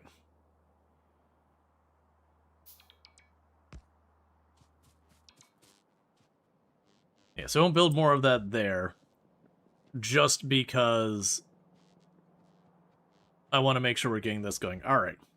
The other thing we can do is we can also build stuff like the accumulators and the solar and all that as part of, like, the defense grid. So just, again, fit them anywhere we can. So we're going to start building our first line of defense over here somewhere. Sorry, I think you need more solar panels. It's actually the accumulators, because the accumulators are getting fully filled during the day, and running out before the night's over.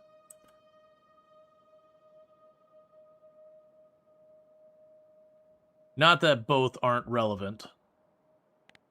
We got the drone port coverage. Alright, so trying to decide how I want to start walling this off. So let's go ahead and we'll make this line across here and then that line down until we get around here, and then we'll start taking advantage of these cliffs a little bit, bring it on over. The north area we're relatively okay with, but this is the hot spot, is getting this area walled off here. It's not going to be clean or elegant yet, but that's okay. So the first step is just going to be getting our defensive line. So this will be a left side here.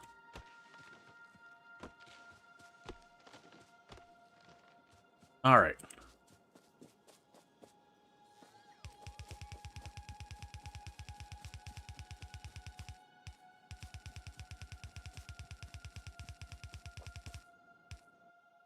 I'll also take you. I do not have nearly enough laser turrets. We do have those set to be delivered, though. That's going to be another problem.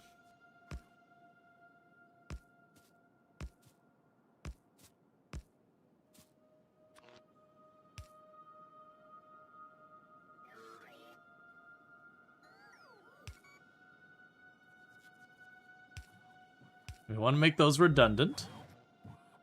The one stunt you saw with laser turrets powered by solar plus an accumulator was an accumulator for solar, easy to remember, lots of stored power. Yeah. And honestly, it wouldn't be the terrible idea. Okay. Honestly, could do that.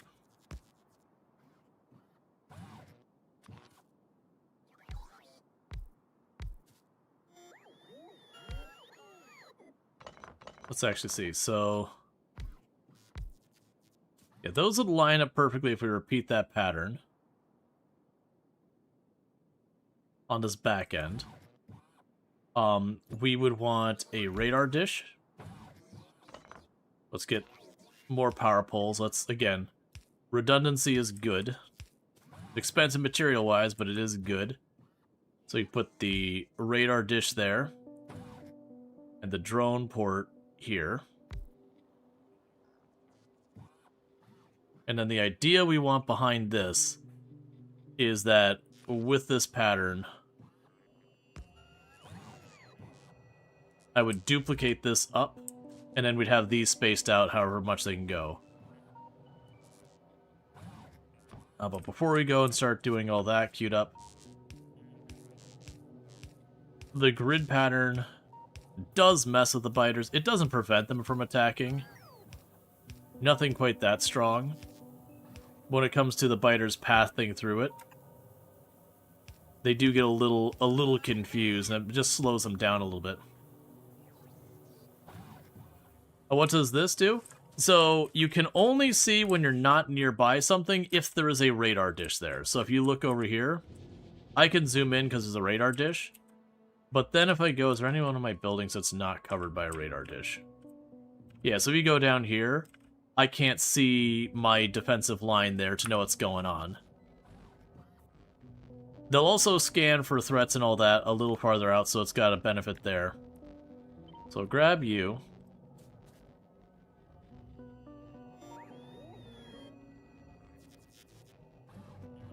I see.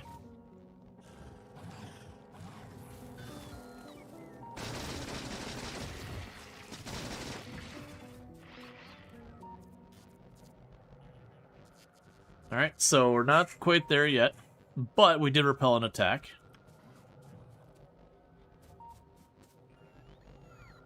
Okay, so I honestly think it's one of these where we grab the laser turrets.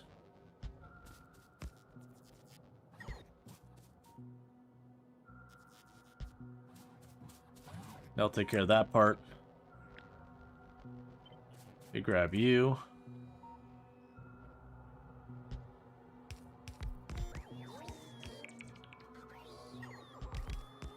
That takes care of that part.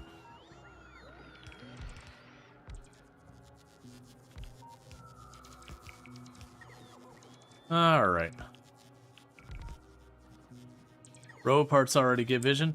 I keep forgetting that, because that's not how it used to work. Like, it didn't used to work that way. That was something they added later. I keep forgetting it, because I'm used to not having that just be something provided. Alright, so let's take a quick peek to see what's going on with our laser turrets. You are stalled on green circuit boards, which are being eaten by my solar panels. So that's the problem there. And we are consuming those as fast as they're being made.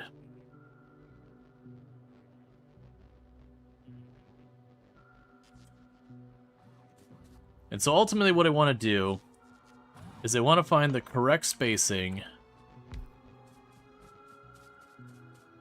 Who's the handsomest boy ever of all time? I don't know. Why would I know that? Because it's... Consider me dubious. No, not dubious. I love you. I'm heading to bed, you guys. Okay, you sleep well. You sleep well. I love you. Love you too. Alright, so we got all this hooked up. Yeah, so it looks like that's how far I got to make between the drone ports. So let's go ahead and grab all these.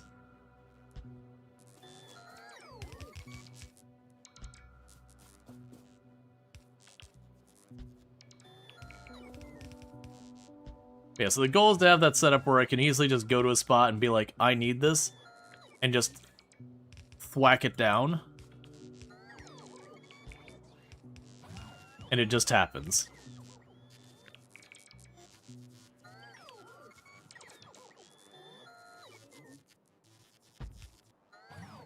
Alright. And that would satisfy all that. I just realized we're not making the power poles yet up there. What are you short on? Iron plates? Okay. So we're going to need to go back up to our, like, defensive position, all that, and do that. Meanwhile, you're not needed here anymore. You're literally a wall behind my wall.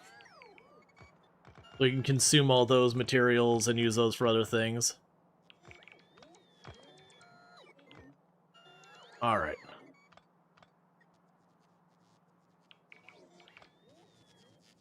Okay, so let's try and get back up to base.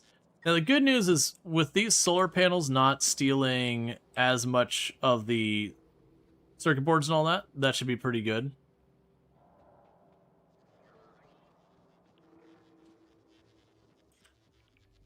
And honestly, we could stop requesting these. We'll let the, we'll just make it so I just kind of stamp them out.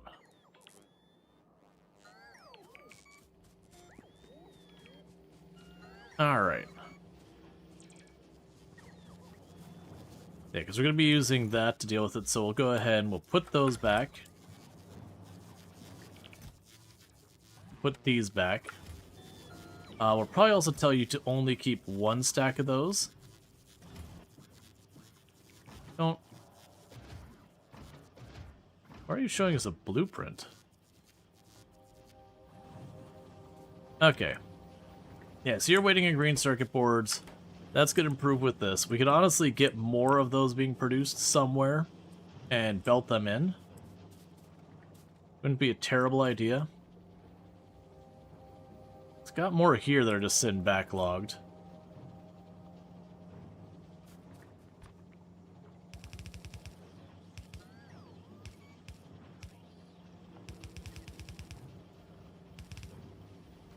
No, I should do it.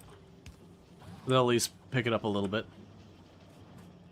Okay, so... Right, so I need the power poles. So you are steel, stick, and copper. Steel, stick, and copper. Steel, stick, and copper, and red circuit board. Alright. So you got the red circuit board and all that already here. The problem is I don't have copper anywhere nearby here. Got copper way down there. Because I can turn this, and that gets me the steel and stick, and the red circuit board for all my power stuff up here. I'm just going to have to route the copper around. So we'll start here, so we'll have 1, 2. Actually, take that back. Wait, what did the substation require? You do not require the stuff, so we can go ahead and go you and then you.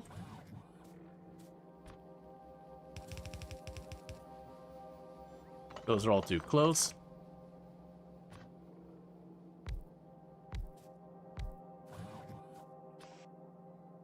Okay, so you can go boom, boom. Then you'll need the long one. You're for the sticks. You'll be for our poles like that. Big poles.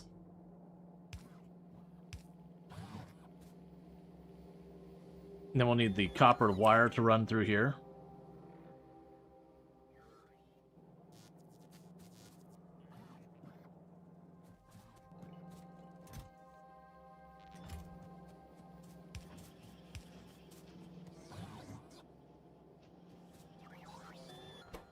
Alright, so you need the copper wire, you need the copper wire, and then the substation needs the copper wire, steel, and all that. Alright. So the substation would go up here. It'd just be in.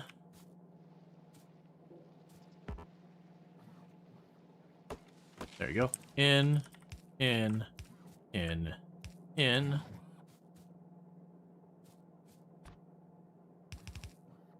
Drop there. We'll need to get that all the network. We'll deal with that in a minute. Alright, so now I need to get the copper up here. I've got it there. I've also got it up here.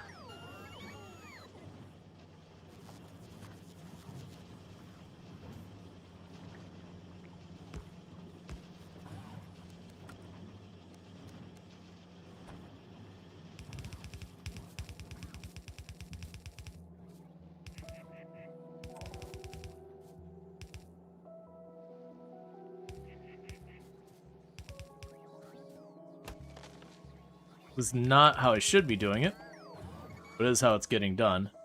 You'll be the substation. Because now what I could do is right there, we can put the wire production.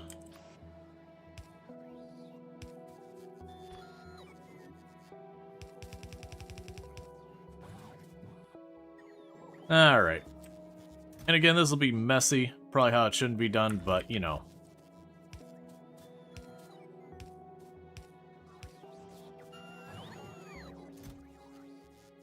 Again, we can drop you in the box. Alright, so with that, that gets all those producing. Now all I need to do is get them into passive boxes. So I can go boom and boom. Boom and boom. Boom and boom. We provide our passive provider chests, which I will need more of. That will also need to get those on the network. Hey, Nitro, how's it going? And all those. Only make 2. Only make 2. We only need like 1 of the substation stacks, probably.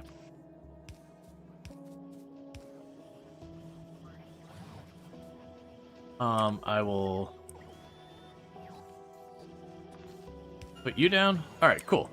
So with that, we got all the power stuff on the network. Those are apparently in range of that drone port, so that's good news. Okay, so we've got all that set up. That's fantastic. Now, the next thing we'll probably want to get on the grid here is we're certainly going to want to go in here and likely get ourselves set up with,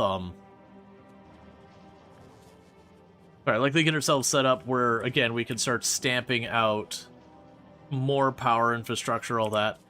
Because we're definitely going to be straining our power infrastructure with everything I'm building down there.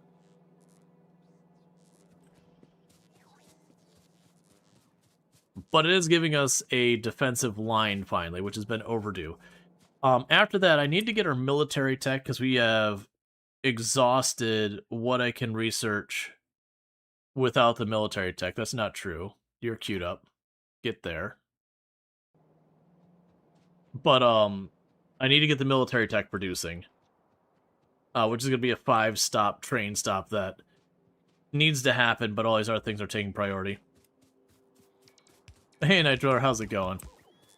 Oh, I see. Let's take the laser turrets off of my list of things I hold on to. So they stop prioritizing giving it to me and instead get it on the defensive wall.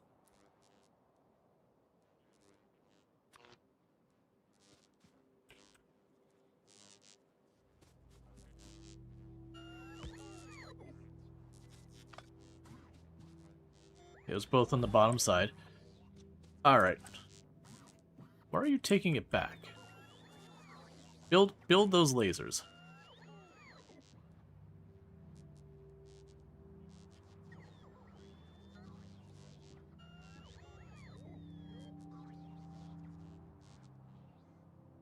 And I'll end up ripping up a bunch of that, moving it around.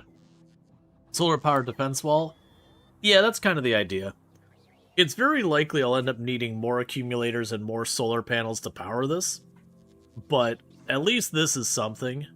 I'm just kind of waiting for them to get the next row of laser defenses up. Yeah, so you are making them, and they're getting them there as fast as they can, which is fine.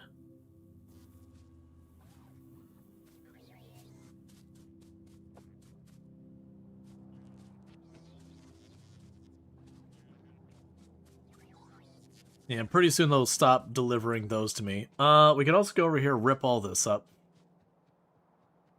Because that's going. We need to drop off our other stuff here.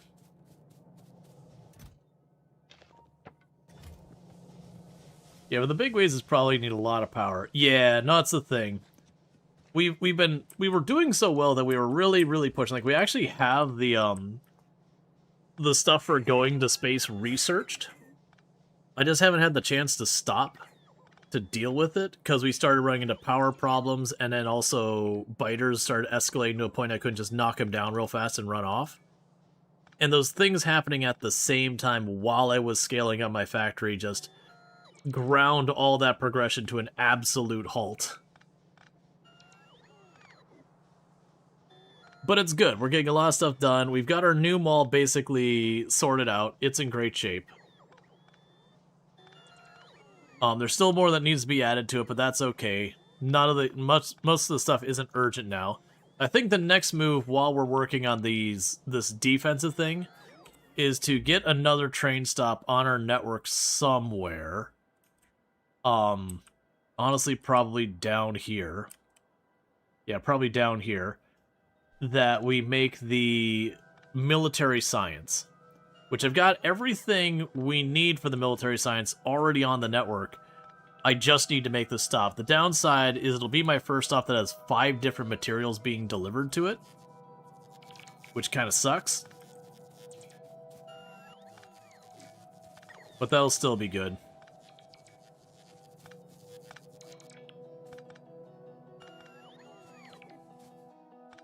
Alright, inventory is almost full.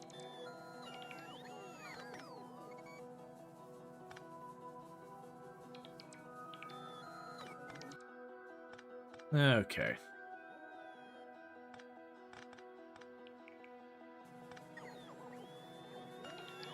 Yeah, actually, I'm still not making the logistic drones or the construction drones, but that's okay for now. We'll definitely want to get those automated as well, because usually what I'll ultimately do is for the logistics and all that drones, is I want to say it would set it up to check to see how many drones were passive, and if it was over a certain amount of like that many drones with nothing to do, that I would then go in there. Okay, inventory is full, so back off. We don't need more.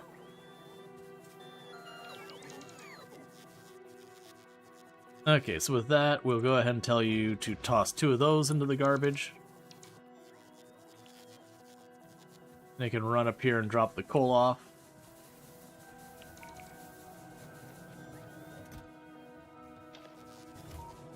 Okay.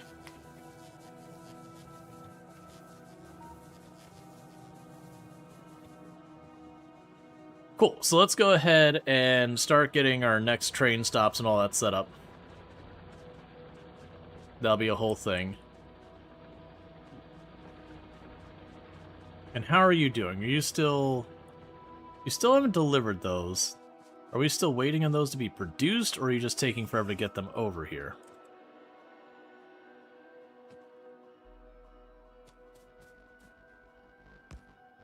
Yeah, so you're almost done.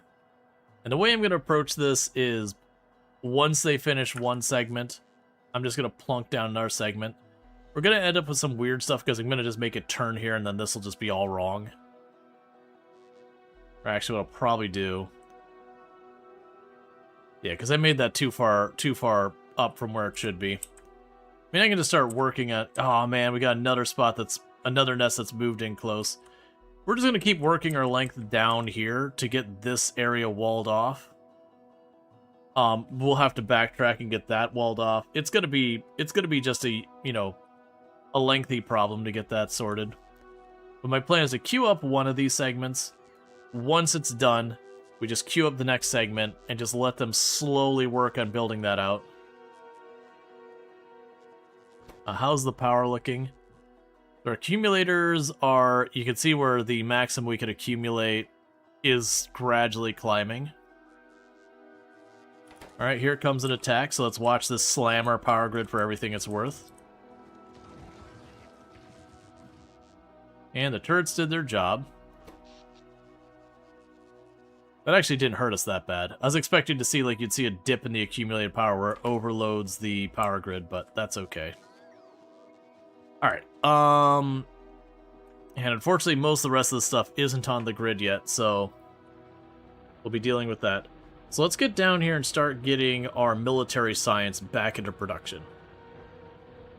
I can grab this drill while I'm standing right here. Yeah, because you're slowly burning that down. When that goes all the way down, our coal goes offline. Oh yeah. I need to rip all this up too, because that's no longer in use. What are you not having access to? Engines. And what's going on with my engines? Oh, they're actively being loaded up right now. Never mind. That's fine.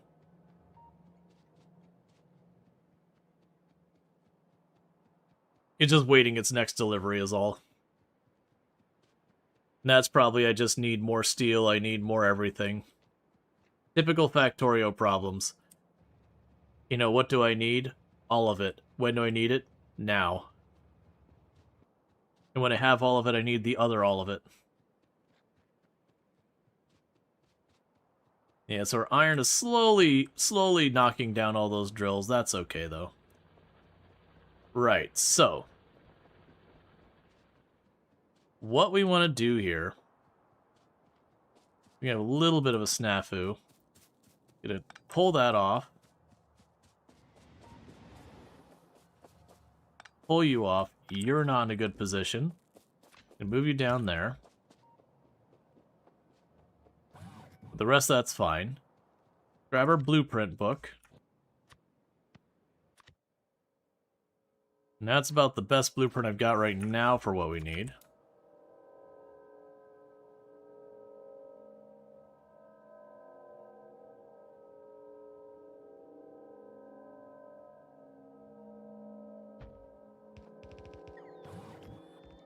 Alright. Go ahead and stop that one. Okay. So we've got a 1 in, 1 out situation. I actually need this to be 5 in, 1 out. Because if I remember for my military science, we need the armor-piercing bullets, the grenades, and the walls. So I need stone, coal, copper, iron, and steel. Okay, we told it to not retain the name, so that's good news.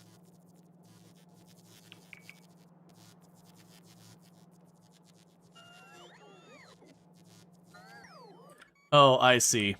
We're gonna have to go and tell it to upgrade the inserters. Maybe there's a way to do that. I'm able to go into the inserters and tell them to be the better version.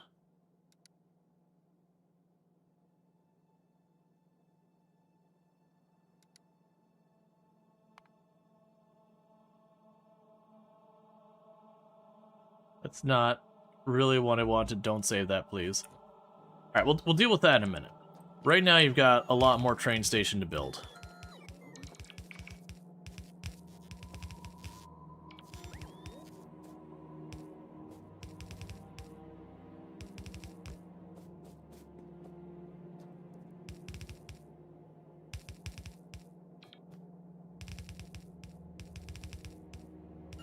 Okay. Got to fill out on the upgrade planner. Yeah, that's what I was looking as I pull this up. We've got the upgrade planner. Yeah, it does It already made it blue.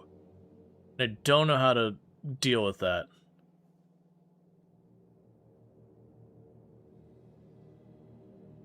Just need to bring that down a notch.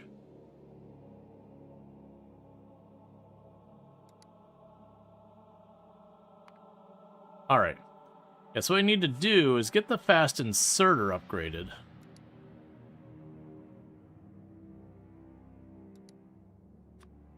That is not what I wanted.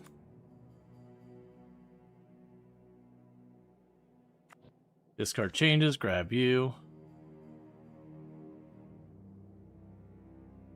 Yeah, I don't remember how to do this in a smart way. Because I want to just go to this and say, hey, you, individually upgrade all of your instances. But if I click on the default upgrade, it upgrades everything.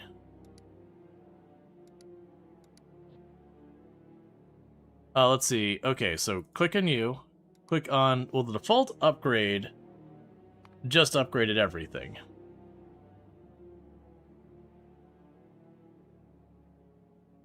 We have to make a planner first? Yeah. So for right now, I'll leave it alone. And we can go and circle back to that later.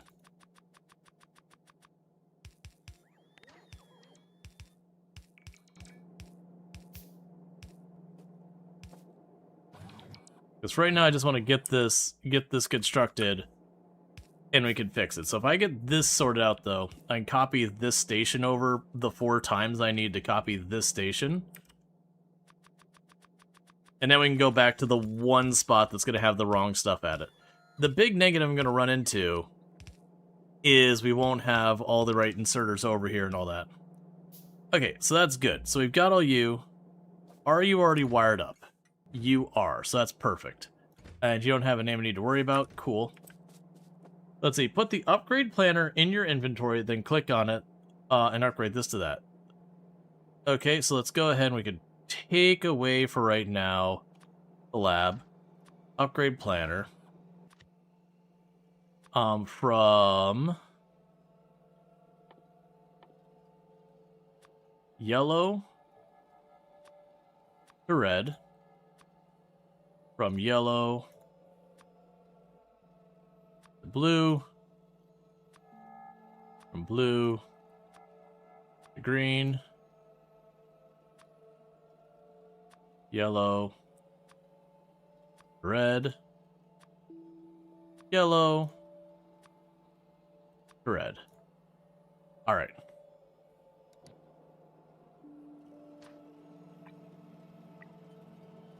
There we go.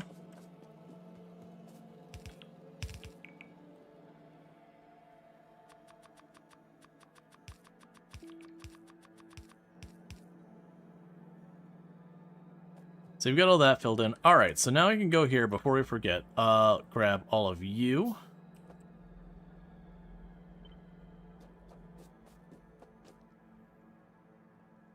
There's 2,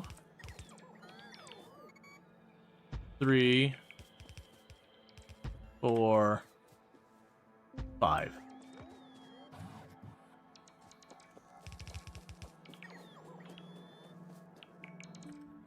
Yep, so you're saying I can apply it to my blueprint. So we go here, and go there, and go here, and do that, and say blueprint. Alright, so now the big trick is going to be, 1, getting all these hooked up to the rail station, and then 2, getting all these conveyors over, because we'll have the output. The output's going to need to shift over. And by a pretty significant amount, but we'll deal with that in a minute. And then we'll have all these inputs we'll also need to shift over. That's fine too. Now, it would be lovely if we happen to have the drone ports reaching out here, because then it could be the thing that they could just slowly work the drones down there. But my problem is my drone axis is way up here, and I gotta get all the way down there. That's gonna take way too long with what resources we have. So for right now, I'm just plunking everything down, getting it all built. I do see that there is a nest below us that's going to be a problem. It's just going to be a thing that I'm going to have to work my way around. Okay, so you're basically out of materials there. That's fine.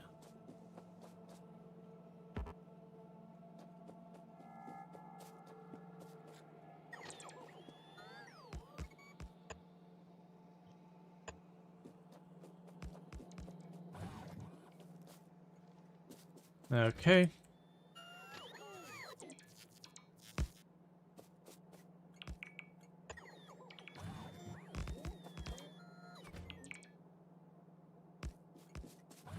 That does mean all of those stations will need to be configured, but that's alright.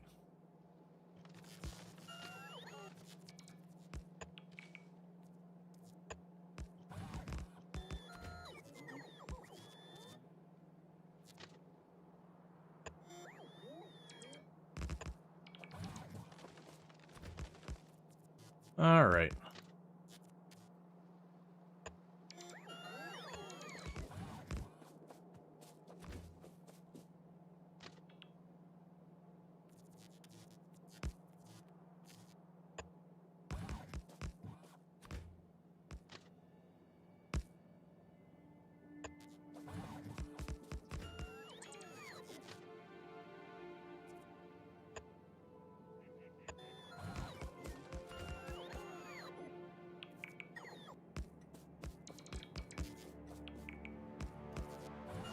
Alright, so we got all those hooked up. The next thing I need to do is get all these set up.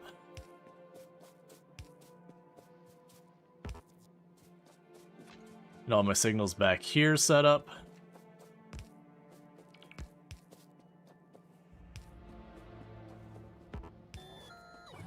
Okay, so we've got all our inputs and all that kind of stuff, but we did run out of conveyor belts along the way. I should also clean up all of our stuff over here.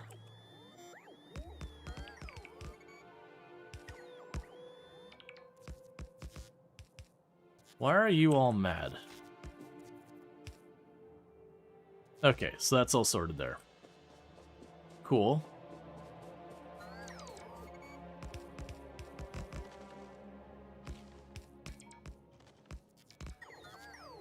Okay, and that's good there. Alright, so with that, we need conveyor belts, we need inserters, we need a bunch of stuff. So let's go grab all those. Go ahead and pick up these drills while we're sitting here.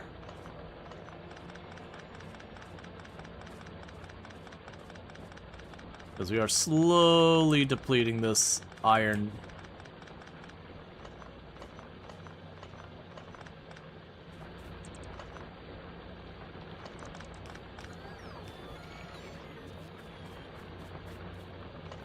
Random damaged power poles, okay.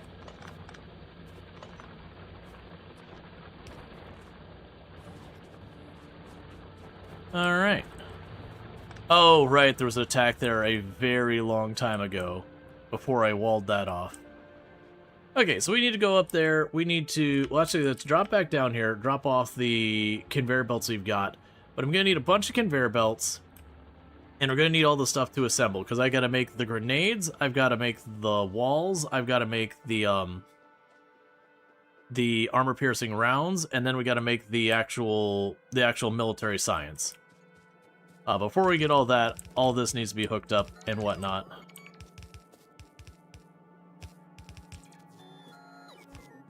Yeah, so let's focus. So you go there. This one will go there. This one will go there. You get the idea. And then we'll have one track that comes the whole way back. Alright, let's go grab a bunch of belts and all that.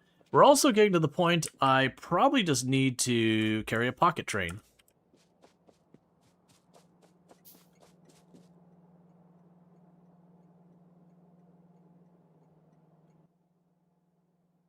But instead of walking around here, you can ride the rails. Fuel.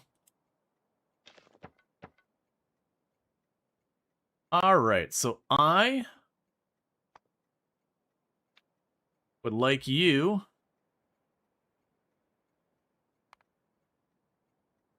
to get over there.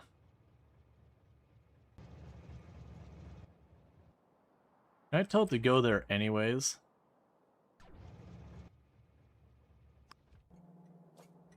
Well, now's where we become a danger on the rails.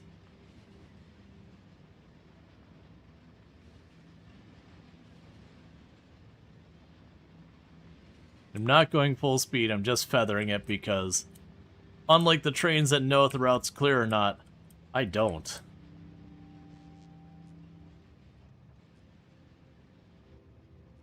It's not here.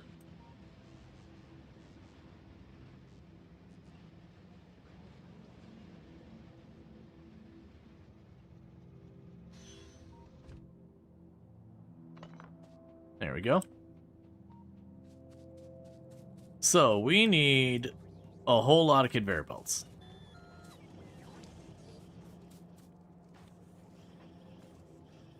Let it fill up our inventory for a moment. I need to quickly use the restroom, so I'm going to do that real fast, and I'll be back in just a minute or so. And thank you again so much for tuning in. Let's see. Is this what it's like to inhale gasoline fumes for 6 hours and then turn into gameplay simulator? What? Why is the internet the way it is? Alright, I'll be back in just a minute, so thank you again so much for tuning in. I'll be right back.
Alright, and we are back. Okay, so we do have where it is topping off our inventory, getting us more of the inserters and all that. It seems like our logistic drones are tied up doing lots of things, which is okay. Right, so our inserters are down here.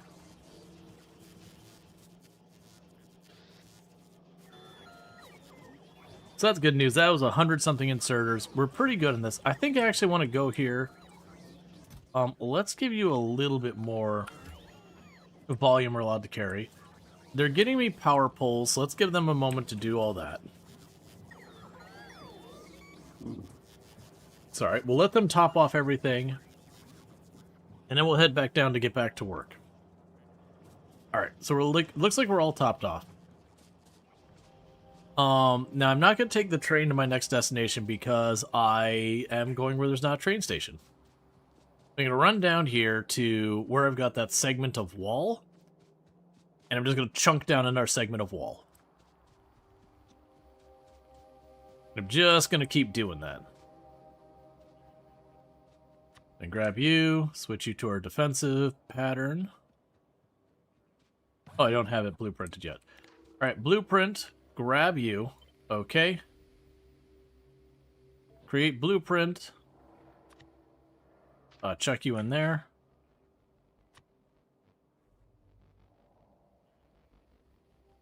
Yep, and so we can just go right on down.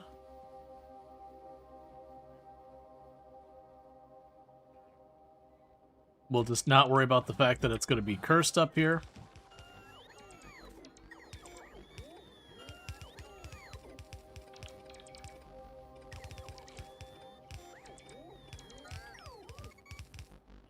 It's fine. So I don't want to pocket build that all myself. We're just going to back off. We'll go ahead and not request the walls anymore either. So let's let it take a moment. We'll have the walls removed from my inventory. But then what should happen here is the bots will go and do all their work over here, get this all built out. It'll be good. The drone ports? Yeah, we'll keep the drone ports on us.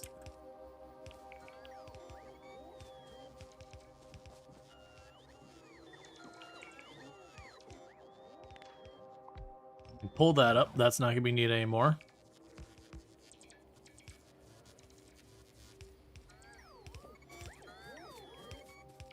Okay.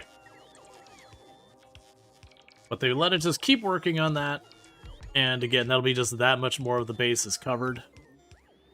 And that'll be just kind of the crawl we end up doing where it just goes a bit farther, Because once we have those defenses built, while they are effectively sequestering all the resources that went into building them, it is also one of those things that, broadly speaking, you know, it just has all that covered. We have the defenses, we go and we move that out there. Oh, I just randomly have a bunch of trees to be cut down here. Okay. Alright, so now after that we can go ahead and work on that. But yeah, so the plan is to basically just keep... Oh, I see. 1 second. That's not in range. We'll rip up the last of that wall ourselves. Or maybe it is in range. Because that's a long... Okay, no, they're getting it. It's fine. But yeah, because we can keep letting them do that and just, like, let it just slowly work its way across. We really should at some point start working on getting the platform. I think what we'll do is we'll get the military science up. Once the military science is up, then I'm going to need to get the blue circuit boards into production. And then once we get the blue circuit boards into production, it'll be time to actually properly get the rocket, start building the platform, all that jazz.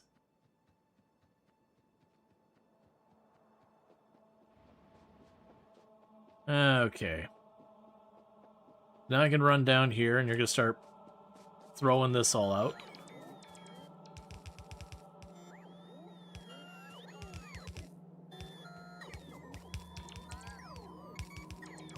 Okay.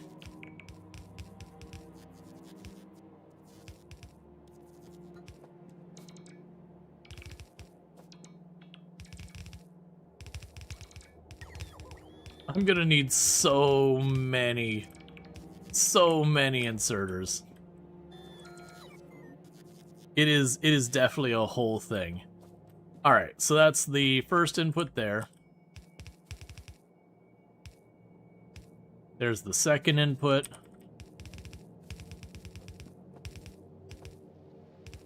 There's the third input.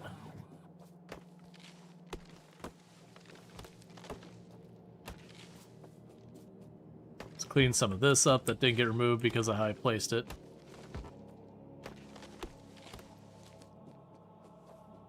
Alright.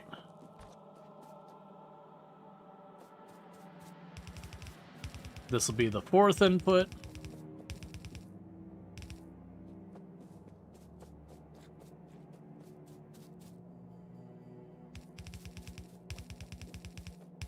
Okay. And that's the fifth input. And it'll skip down like 2, and then we'll have our output.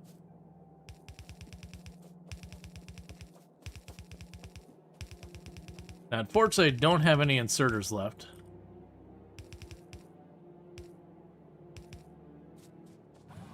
But we got all that wired up. So I'm going to need way more inserters. We're actually okay on conveyor belts right now. I'll go ahead and tell it to clear all this area out, to give it a chance to do its magic. Alright.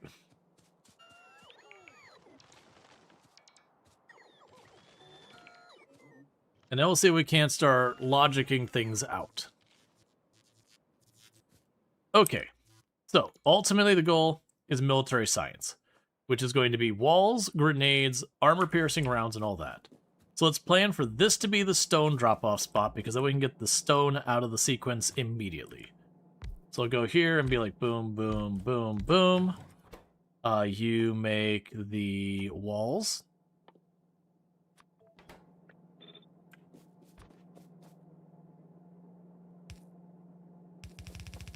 That go right up here.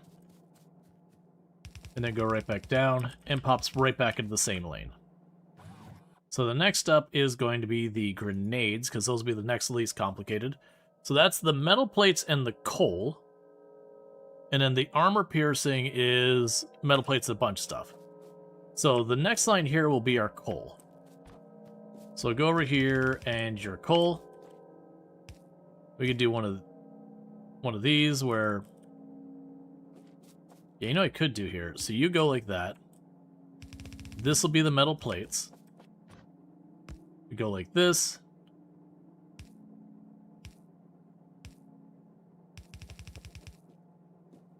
And I've run out of conveyor belts. But then we say you to grenades.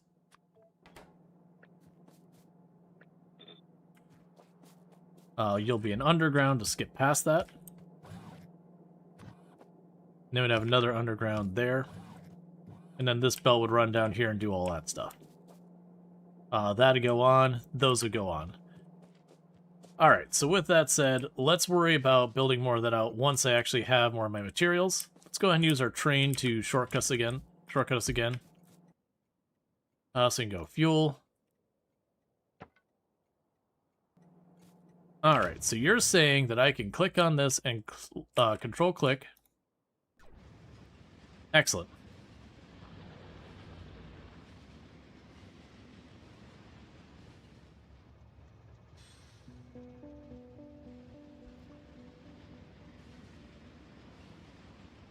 So we can ride our rails back and forth around our factory now.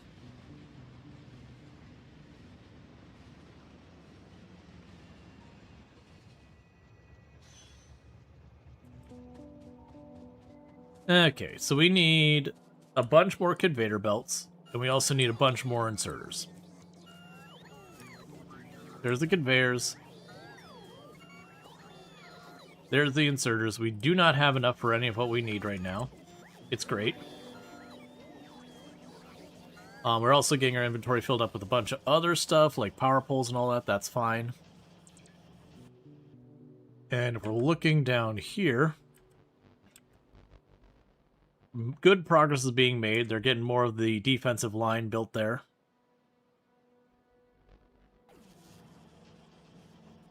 All right, looks like that's what you're gonna give me for right now. Yeah, because you're basically starving on the green circuits. And conveyor belts are fine for now.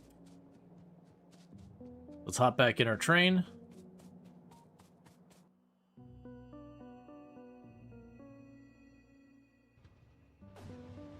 Oh, wait.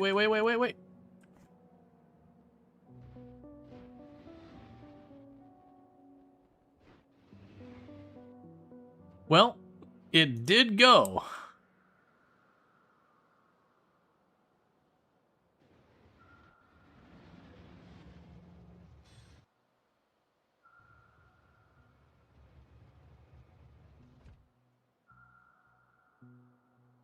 So if you could just go ahead and come back, that'd be much appreciated.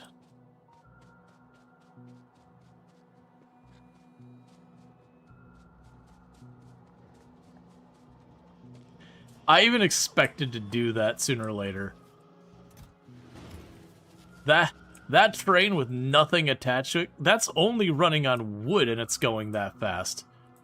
The idea of a train like that setup with no weight on it whatsoever running on like rocket fuel or nuclear fuel is mildly terrifying. Alright, so now we're actually in the train this time.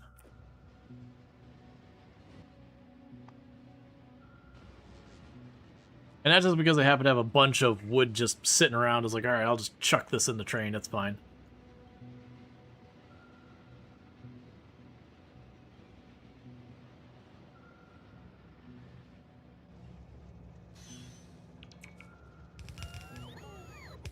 Alright,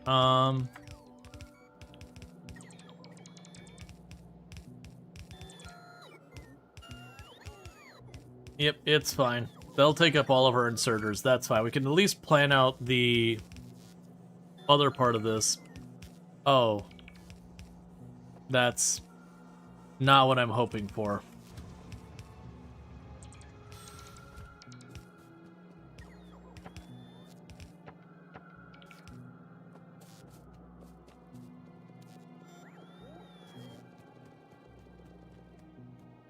Start taking all the fuel out of the train.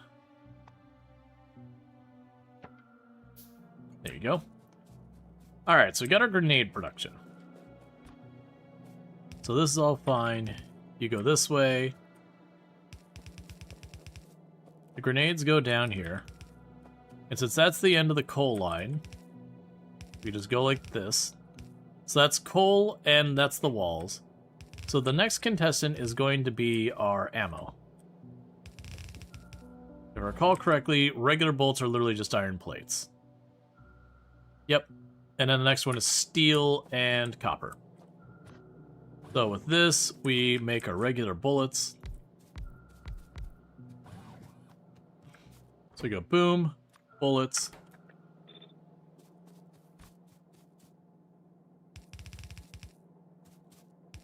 And that goes back out on the same line. That horse can go away. All right.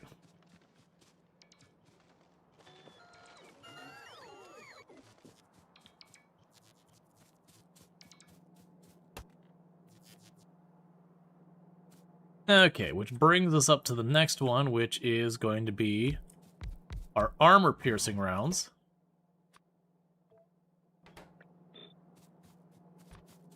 So that's going to be the first thing we'll need is the regular bullets in here. And then I need these other two lines down there. So one thing I can go ahead and instead of bringing it the whole way up, I'm going to probably merge these onto their own line anyway. So let's go ahead and just do that back here.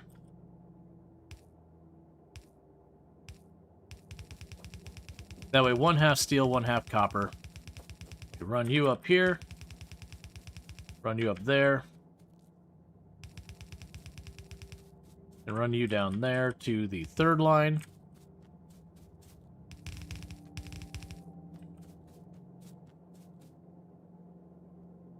Do we put the grenades on the wall on the same line? I feel like we do. let's do that. So we can go ahead and change this up to save ourselves a lot of undergrounds. So what we'll do instead here is you'll be pointing down, you'll be pointing this way, and then that's the grenades and the walls. Which then means in turn we can just turn up here. I've run out of more belts, but what we'd end up doing here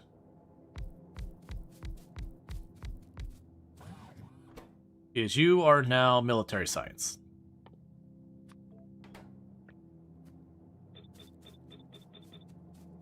And then that would all loop back down here, and then that's all set up. But unfortunately, I need more conveyor belts and more inserters, so I remember to actually hop in the train.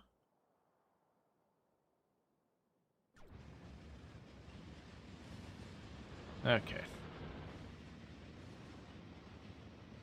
I know at one point I used to do a setup where I had the train, and I had it was like 2 inventory things on the back of the train and my drone port, and I would just drive forward gradually, and I could grab stuff out of the back of the train as we were driving to just like put down tracks and all that kind of stuff. And then when you need a train spot, I'd just stamp it out with a blueprint and just pop on out. I think I did that with my mega factory when I set it up. Because then when it came time to like grab the next area of things, it just took a while. Yeah, so needless to say, this does not have enough throughput for that. But that'll be what it is. Is there an easy way?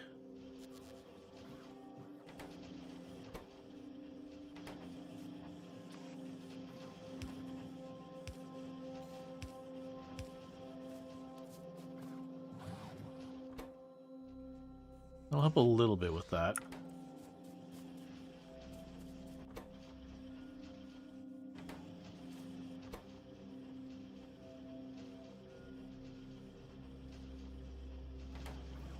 Yeah, you're going full tilt.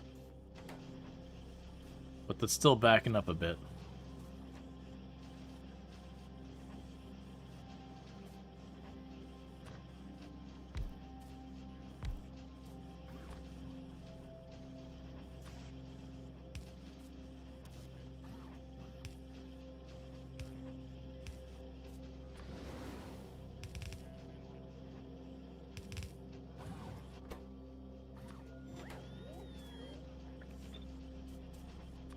Alright. Oh, wait, you don't have access? Never mind. Didn't have access to the next material in line, so that doesn't do any good to anyone. I was like, let me just stamp this out. Right, you don't have iron plates nearby. Just trying to improve the throughput on this.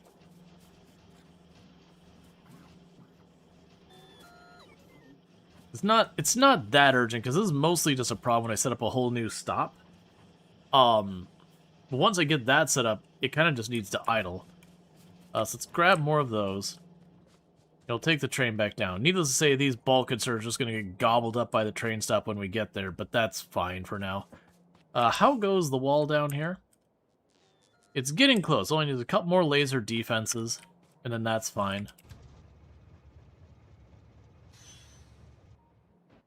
Alright.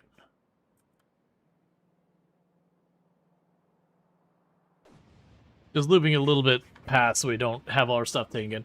And thank you so much for the follow. Welcome to the stream. Okay. And we're right about to get the next level in lab research. I'm a little concerned that I saw a train waiting in an intersection back there. Alright, let's check in our research. Is there something else I could do that does not require military science right now? No. Cool. Cool. Just start queuing it all up. So all that's just going to sit there and not do its job until such time that this is hooked up. Once this is hooked up, our research will continue per normal. That'll be fine. That'll let some of the blue science pick up. some of the other supplies to pick up and backlog. We can go ahead and get the power set up on it this time. We've got all the conveyor belts after this are going to be all wired up and ready. Wait, what? Hang on. You are all off by one.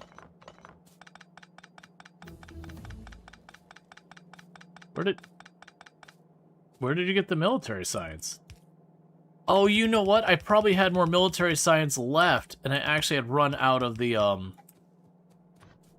blue science. It was waiting on the blue science, and I just mistook it as being on a military.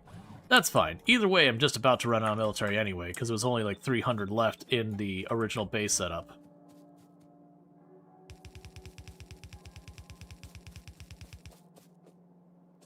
Alright. And now I just wire this over.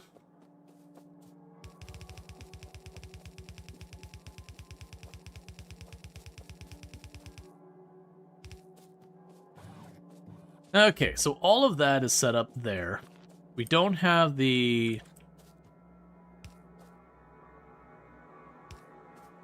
Sorry, we don't have the,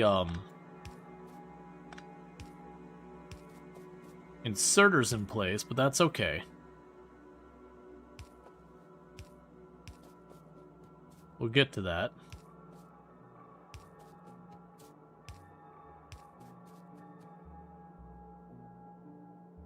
Yeah, it's fine.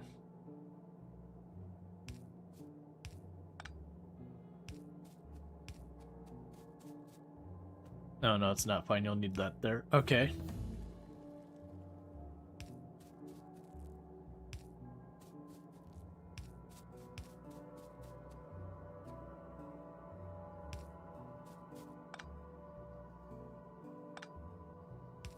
Yeah, we just make sure it's covered in full. That'll be good enough.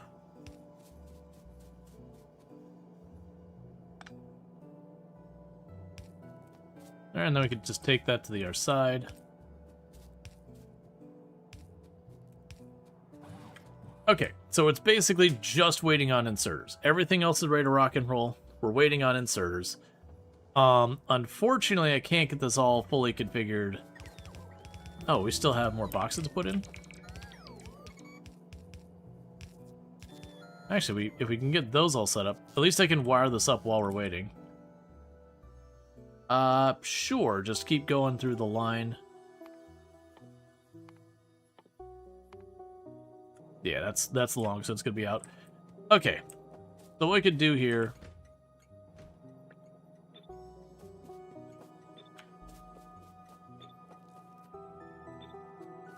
Program all those. Gotcha, so you don't have the cabling.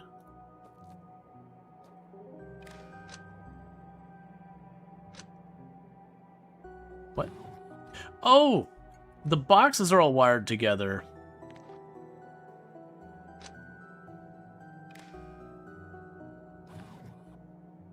It's just the station. Okay, so I should have that all wired up. It's just the stations weren't wired up. Because, right, when I grab the blueprint, I grab the boxes, not the station.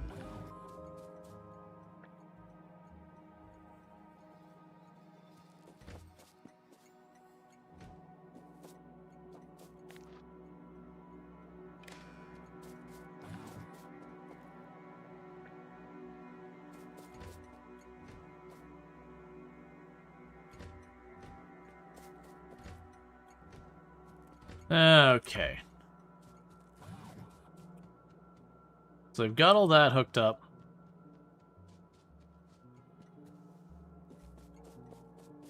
I do have at least some inserters in all of them. Alright, so this is probably a mistake to wire this up now. But the first lane is going to be our stone block. So let's go here.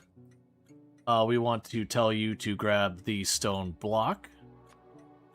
Or check for the stone block. And your name is now stone block drop off. I need to get the heck out of the way. So the next contestant here is going to be the coal, because that's for the grenades. We'll tell you to check for the coal. Then your name.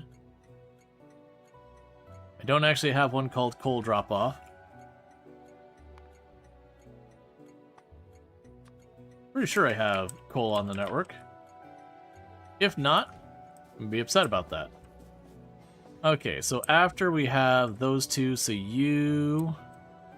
The third lane is probably iron plate. Yes, that'd be iron plate. Okay, so third lane's iron plate. Let's get that one configured. So you go here. You. Iron plate. Your name. Iron plate drop off. Fourth lane is... The fourth and fifth lane don't matter. They're going to the same place, but they're copper and steel. So you already happen to be steel for your configuration, so we'll go ahead and set you to steel drop off. And then you will switch you over to copper plate. And your copper drop off. And with that, it's fully configured. My train is in the way. So go ahead and pop up here real fast.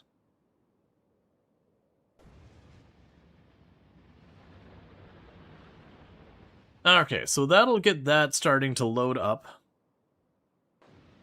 I need to get the rest of the inserters to get it actually producing the military science.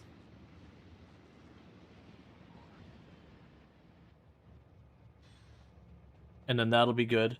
I believe we are... Yeah, so you are in the network. So we do actually have coal on the network. Why does that coal show as not being needed, though?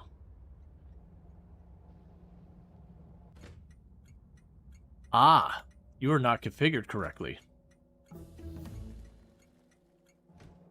Alright, so coal is now configured properly.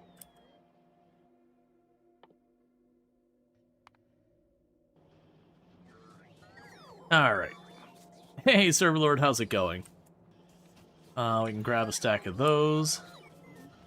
Most importantly, we're worried about these inserters. They got 28 of, which is not really enough for our needs. Okay, so you did finish with your next segment. So one of the best parts about this is I don't even need to be there to deal with this. So I can just go boom. And it'll just work on it.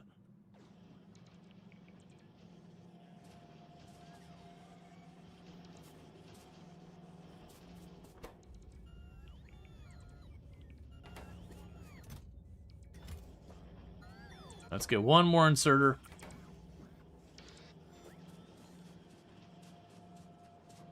And let's get back down there, and that should hopefully let me get at least some of this wired up. Hey, Elizabeth, how's it going? Thank you for the 65 stream streak. I do appreciate that. Hope you've been enjoying the stream.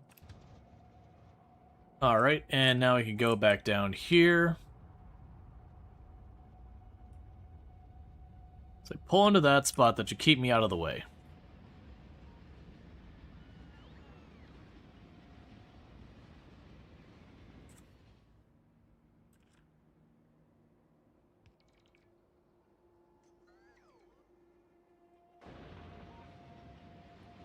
Alright. Thank you Elicitons for subscribing for 36 months. Rual beep, rual beep, rual beep.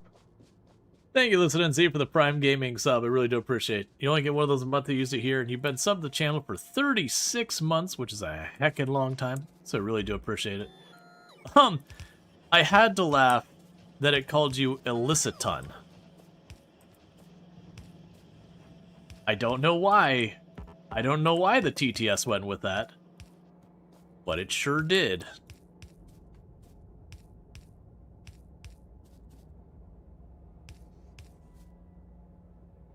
All right.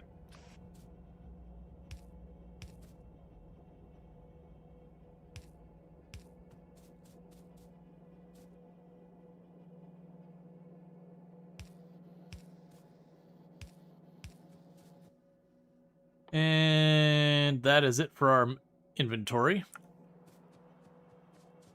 Okay, well, at least we're getting some of this produced. I'm starting to see, like, some of the materials are showing up here and all that. It's just gonna take a little while. That's fine. Let's go through, hop back on our train, get back home, all that good stuff. Because I don't need it to produce the military science fast, but I do need to produce it.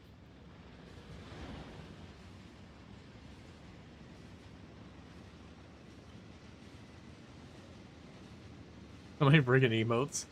Yup. Yup. So many emotes. Well, that was as they expanded how many emotes a channel could have. It definitely made it a whole thing.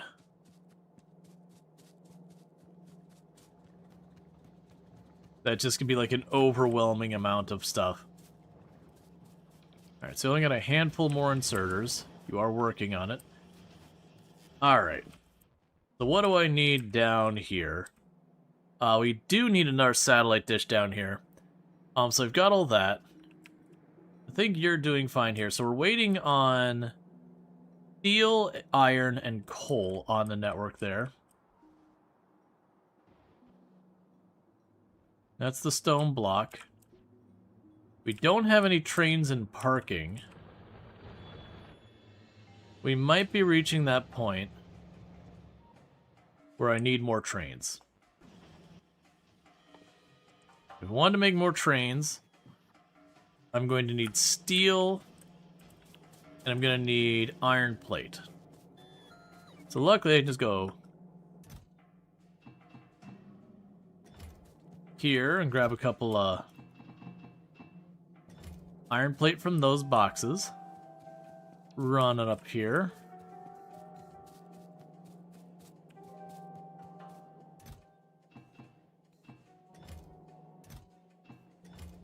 Grab some of those. Alright. So back to what we were working on. You don't remember what was. I was looking down here. No, I wasn't. I was looking down there. So you're working on this. So steel and iron plate, we're waiting on that. We just need the inserters there. What was the thing I was going to make that's like, I need steel and iron plate? So we're making the inserters. You have played Factorio so much, but couldn't work out the logistics of trains. I think one train was okay for you, but two is okay. But there's too much. Oh right, trains. That's what I was making. Yeah, so you get a couple of these going. That's right.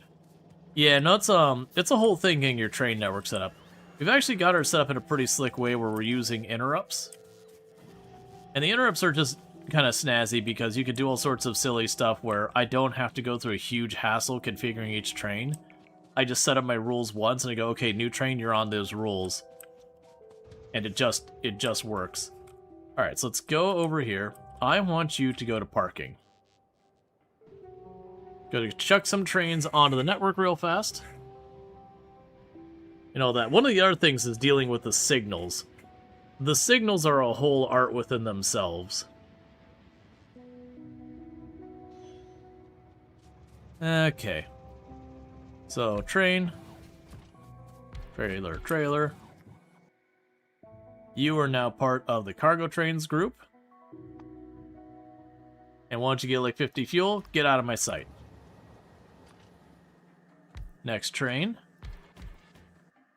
You are now part of the cargo group. Once you have like 50 fuel, get out of my sight. And then you go ahead and run down there. We'll put down the inserters we've got. And see what we can make happen. I must be tailing right behind another train because I keep starting and stopping.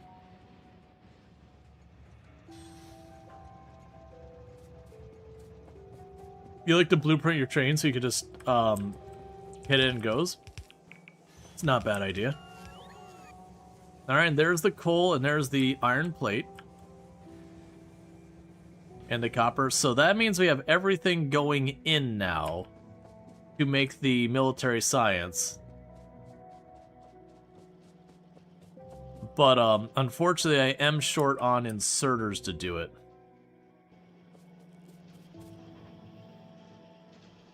I don't think we pocket craft those inserters.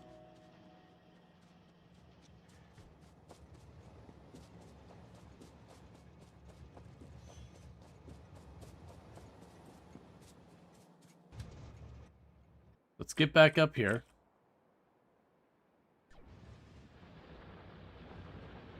I might go out of my way to,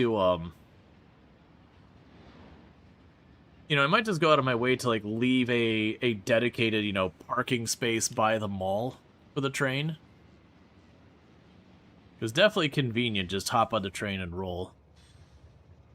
Speaking of which, how's your fuel doing?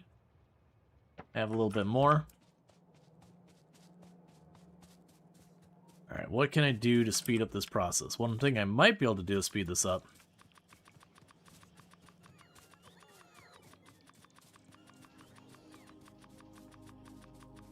Because that'll clean up. I got a bunch of wire and all that stuff I picked up.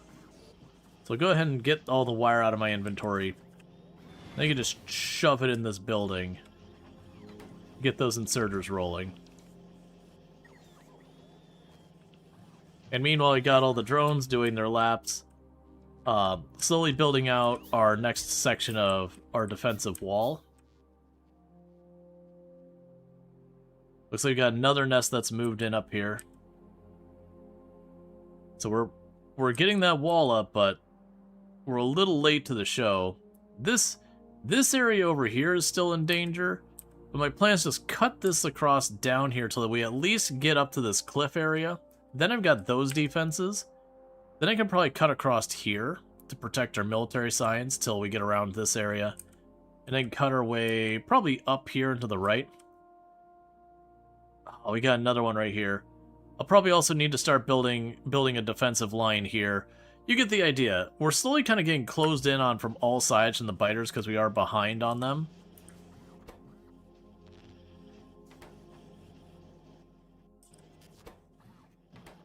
Alright, so give me another 19. Let's wait for one more. Yeah, hopefully we can get the military science online. Then I gotta figure out how we're dealing with the biter situation. One thing is to build myself a rocket launcher and then start making rocket. So far, the way we've been handling the defense of our base is to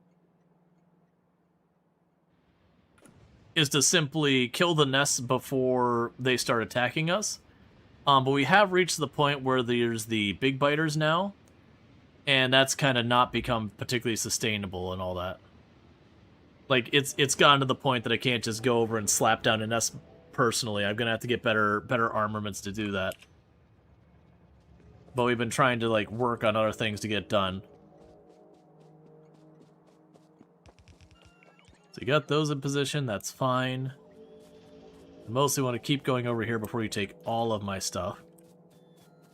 So let's make sure at least this one on the end here, or one of these. Well, you already grabbed my stuff and went back over there.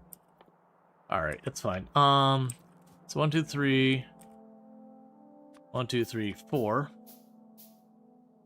Just make the other 18. We'll just pocket craft it. It's taking too long.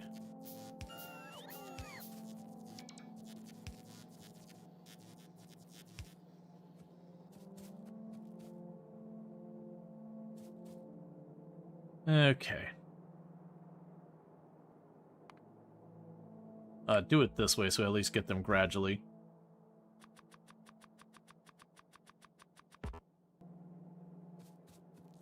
Alright. Yeah, so all this over here on the left is done, and we ran out of them along here. So I'll get 2 here, and like 2 up there. And we'll start filling those in. But yeah, so what are the defenses, strategy thing? I would build a network of gun turrets and just overwhelm them. Yeah, so that's what this is going on up here. You'll see where it's all lit up. It's basically a wall of turrets. And our accumulators are still not keeping pace, which is definitely not good. But we are continuing building that, because you burn some power passively.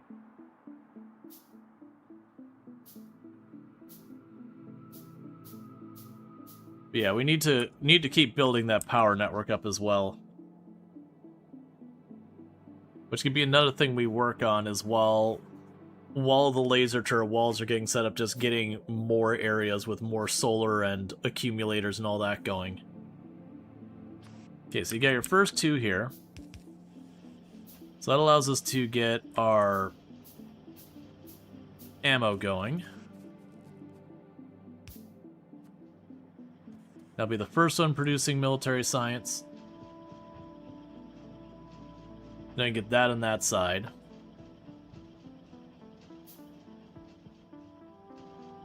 Because I imagine we're probably completely out of military science by now.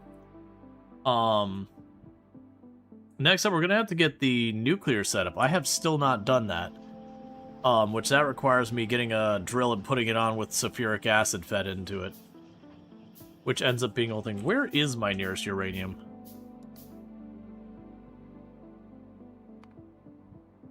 So way in the middle of nowhere. Middle of nowhere.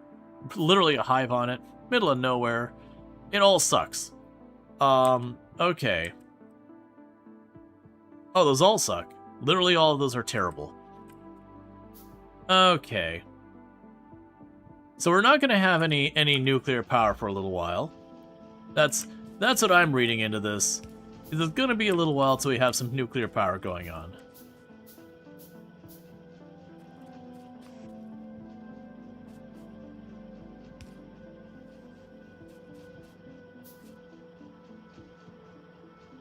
All right.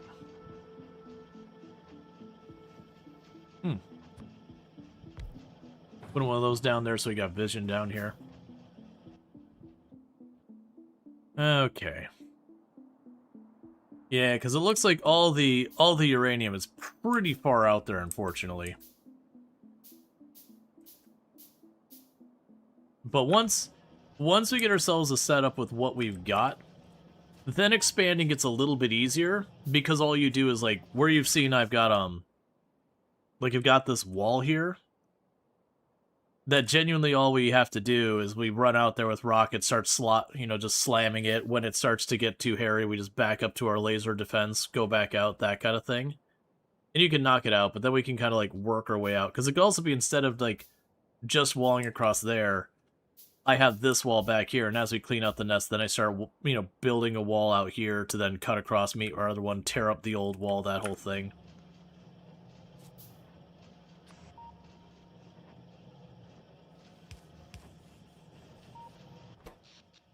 As far as our power grid goes, unfortunately, we're starting to ride higher on our steam engines.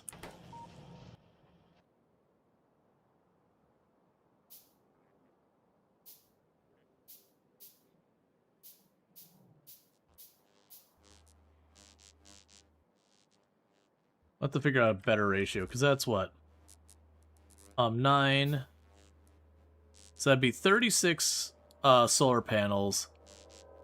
Only 16 of those. I should have twice as many accumulators. And then some.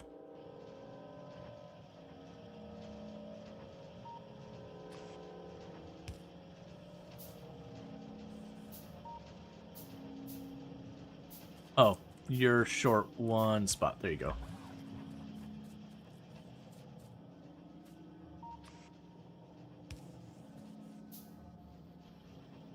All right.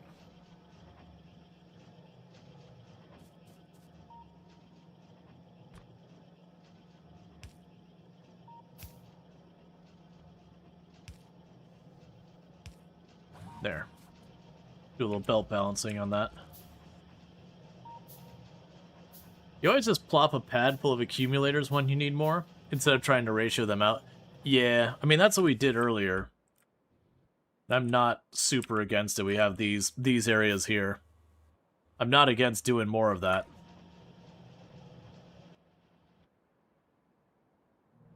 And honestly, because we already know we're short on the accumulators.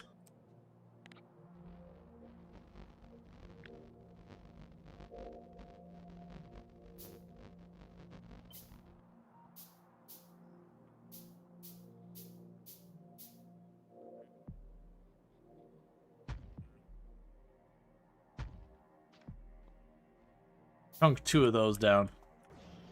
That should be more than enough for that for a while.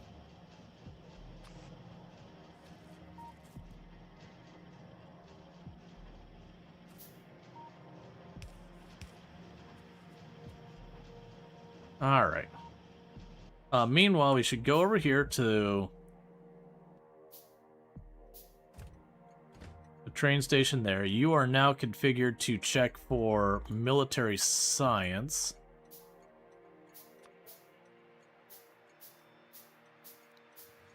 And you will be cargo pickup.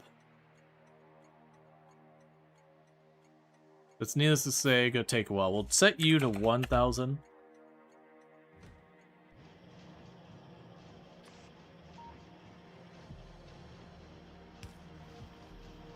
Alright, we're just slowly trying to get each of these online.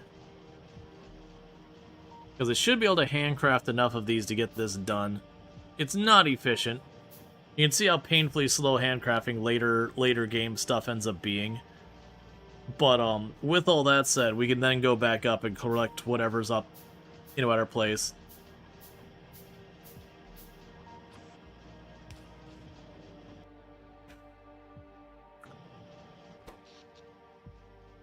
Yeah, because these are running out of power during the night in a big way.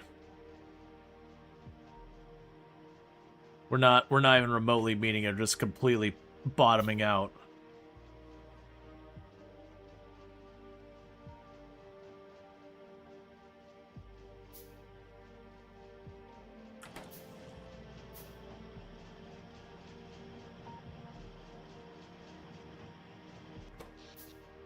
We could go and say, well, that's what's showing for the last hour. So you can see where these are bottoming out in the accumulator. This one didn't quite bottom out over that night. That one also didn't quite bottom out over there. But yeah, so if you see those bottom out in your accumulators, you know you're in trouble. Especially when it's clear that we're hitting about max there. I just plunked down more of them, so it's a little bit off.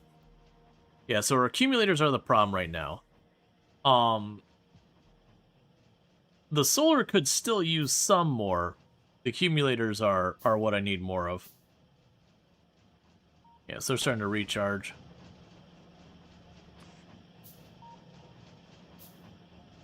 You've got the in, out, and you are in. Out. Just need an out on that one. And then we've only got a couple more of these to go. And then the entire military science part is fully baked.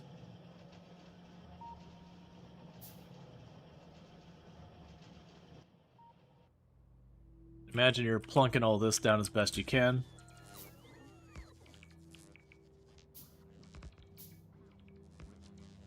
Alright. And you're still trying to get the laser defenses in place, that's fine. That's our thing where the green circuits are just getting gobbled up. I'll need to expand our green circuit production. Okay, but with this, we'll have all the sciences we can make right now going. The next move from here, if we're looking at our research stuff, it's to get that space platform stuff going. And to do that, I'm going to need to go over to our rocket silo and start getting that going, which means my next recipe is the blue processing units and the concrete, that we're not actually producing those yet. The blue processing units, sulfuric acid, green, and red circuit boards, which works out because I'm already producing green and red circuit boards, and and the sulfuric acid. The sulfuric acid's not on the network, but we can potentially fix that. And that'd be good. And then the concrete, I want to say, is just like... Alright, we had an attack here. Just did a little damage, but no biggie. Alright, so let's go back to... So the concrete here is iron ore, stone block, and water, which we have everything but the water on the network. So that's not too bad either. So we'll get the blue circuits and the concrete going, and then with that we can get the rocket silo itself building.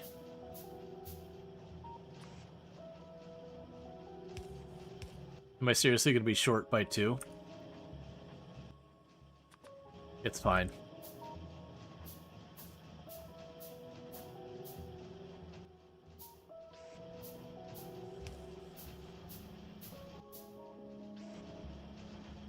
There. Alright, so this area still needs more inserters, but at least so far as the rest of this, it is all wired up. Yeah, those are full. These can still accept more stuff. That one's full. You have become available for a train to arrive. You should be set to 1,000. And you're getting there. And you're already configured. Okay, so with that, I should be able to go up here again. Now, between the blue circuits and the concrete will be the easier one to set up.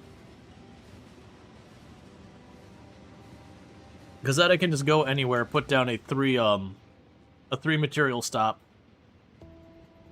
and get it going. And you're all complaining because you need more laser turrets and all that. That's fine. Go down here and grab the inserters.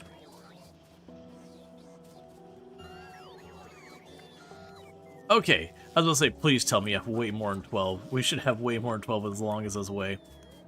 Okay, but we got plenty. So that's all fine. You're still working that. What is your holdup now? Batteries. What is the batteries holdup? It doesn't really look like there is one. It seems to be going just fine. Okay. Alright. So once we go and get those inserters down there, the question is, where would we put the next thing? We can probably put a stop over here on the right to do the concrete.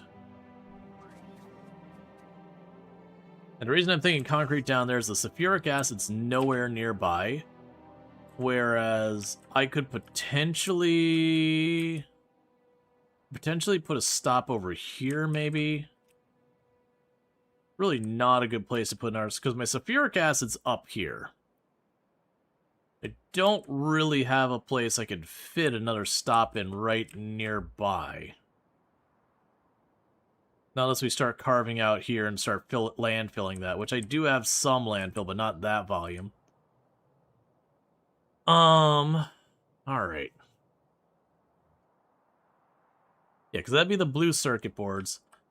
I don't think we expand out this way, especially with this nest over here. This doesn't have a defense at it, so we're going to have to fix that. Also, what materials am I short on? All of it. Fair enough. Let's go over here. There's some steel.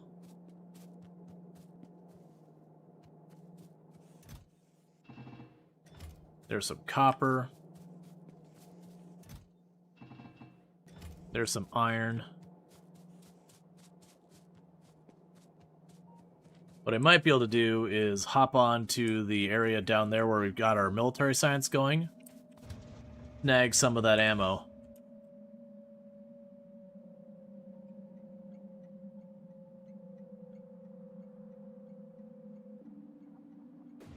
Alright, let's get down here, get the last of those inserters done. We can get started producing the concrete. Then we'll take a check on the power network to see how things are going. If we're still seeing it bottom out, then we can see if we can help with that. Hey, Sui, thank you so much for the host over on the YouTube side. I appreciate it. I hope you had fun. I'm assuming more Project Zomboid tonight, but I hope you had fun with all that good stuff. Please be enough inserters to get this done. But yeah, so check out Sui and our fantastic content creator on the platform. Streams on both Twitch and YouTube. Definitely good times over there. Been playing a lot of Project Zomboid recently, but a fellow member of the House Heat Frequency stream team, the stream team I'm on, and does play a variety of games. So definitely good times with all that stuff. Alright, so we do have this area fully configured now. I'm going to pop in here real fast and just go, I have a need for bullets. If you don't mind, I will just go ahead and scoop all of those up for a minute.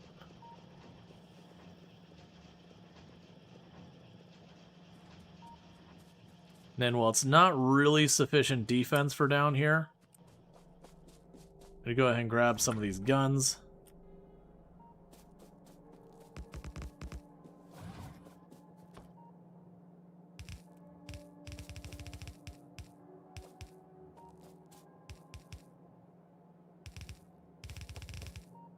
One second, checking one thing real fast.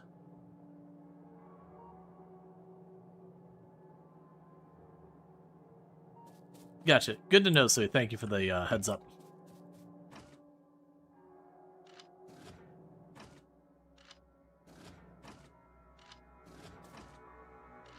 Alright.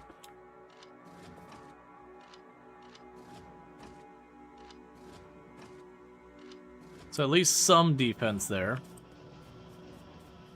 You've got all that military science going. Let's run up here. Where was the one I pointed out? I was like, oh no, there's no defense. Right, is the one way up there. So let's go ahead and get some sentry guns up there. Sadly, I don't really have more ammo I could snag from you. We'll ride the train up to that one, so we can at least toss a couple of turrets down. That way, like, one biter doesn't wreck everything. But if there's a proper attack, it'll just fold. But, you know, that's what we got right now. Okay, so we can go up here. So is this one.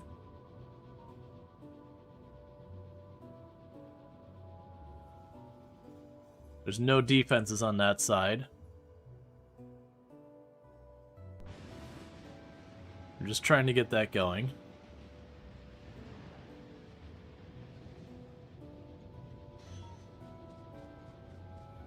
Okay.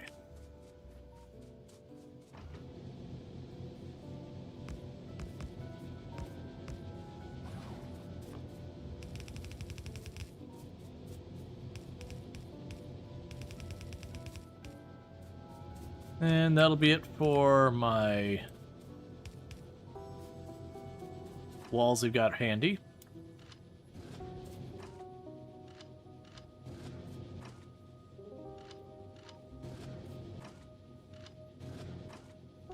And that's all my ammo. At least that's some defenses. Alright. Well, that said, we need to pop back up here. I'm going to need more inserters. I'll need more conveyors. We're probably fine in railroad tracks. We're fine at signals and train stations and all that. We're going to go ahead and take a peek at the power situation again. And see how much more I need to escalate it. Which is probably more than I want. But, you know. That is what it is. Okay, so I can stand over here so I do that. Alright, so the accumulators... We're getting to the point where it's almost not having enough solar to fully do that. Because if you look at that where it's barely reaching the top and then coming back down, the accumulators actually did hold up last night. They retained enough power to keep going. So that tells me we need more solar panels. So unfortunately with this setup, I mean, those are in range of the drone port. Yeah, we'll just take this nonsense. It's not really good.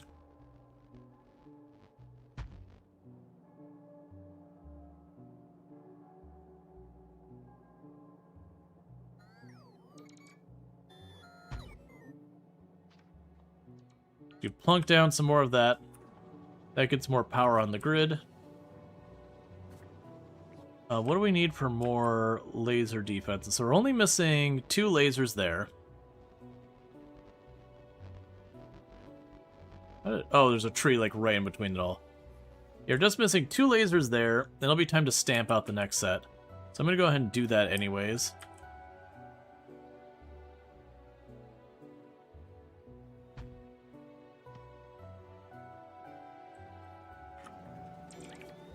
And just let that keep going. Alright.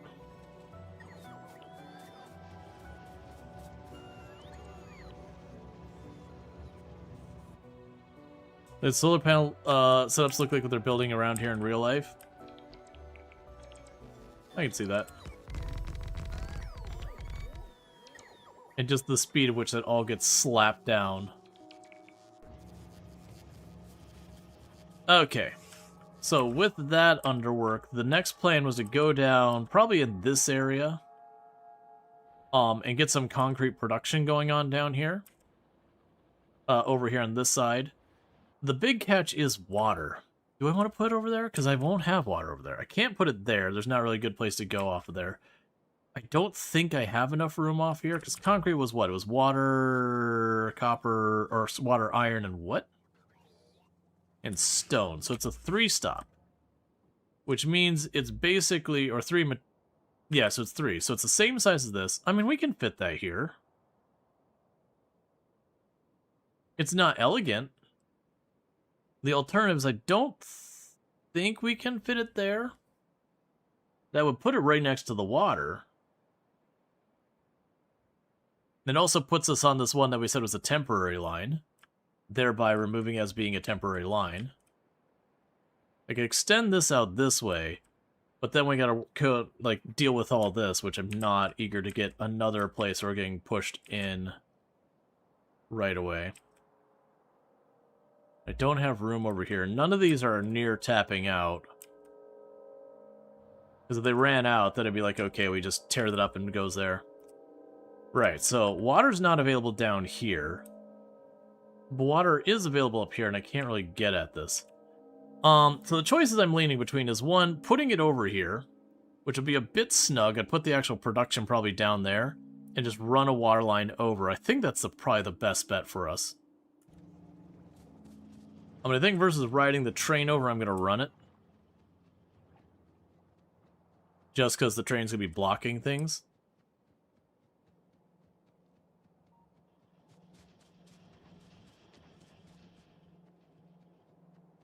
Yeah, it's going to be a little on the snugger side.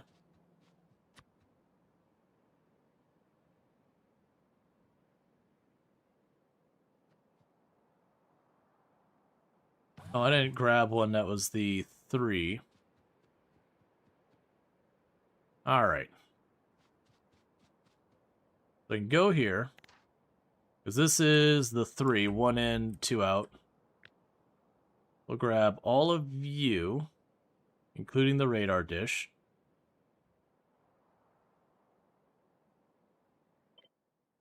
Okay.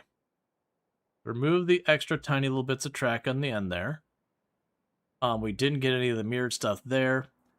Do not carry over the train station or train track names. Configure you to upgrade all the stuff to my current best. And you'll be 2 in, 1 out. Great blueprint. Put in my inventory, grab my book.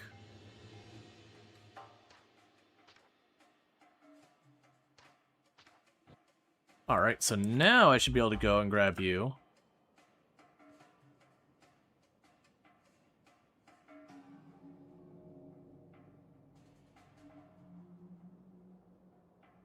Alright, so we've got a little bit of conflict there, but we can go ahead and clean that up. That signal goes away.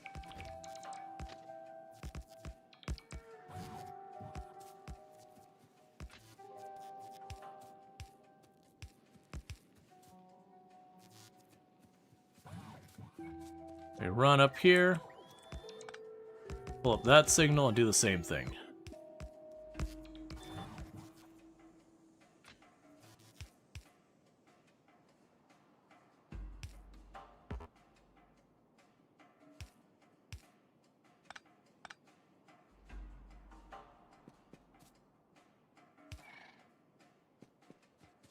Alright. So with that, we've got all that set up. So now I just need to run around and let it build.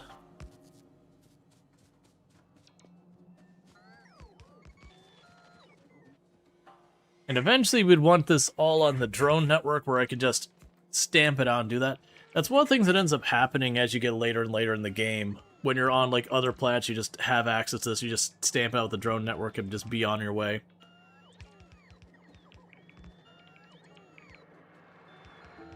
We can just let them work on that.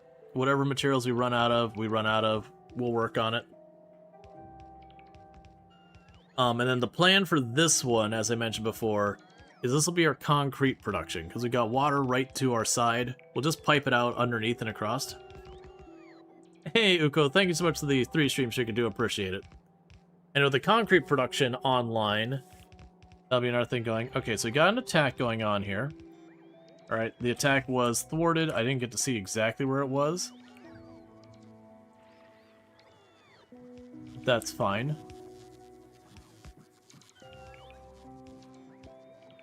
You're continuing to expand all that out. Love to see it.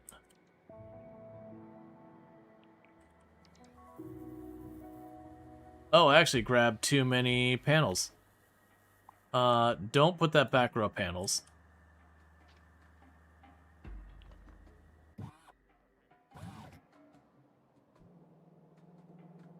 Alright, so we've run out of materials. For a lot of that.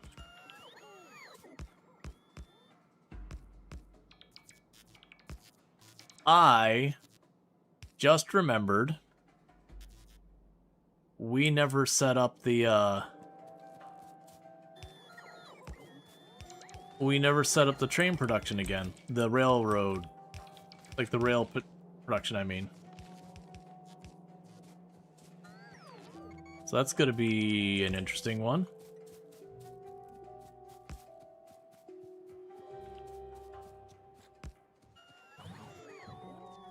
Alright. So, that's, go ahead and do that to get rid of all stone out of our inventory. Alright, well, let's go over here and get the regular stone, so not the brick, but the actual, like, just raw stone production, or, stop over here. And then with that over here, we can get railway going. So we can start here. Grab all of this nonsense. I want to grab the stops as well, so let's get all the way from there across.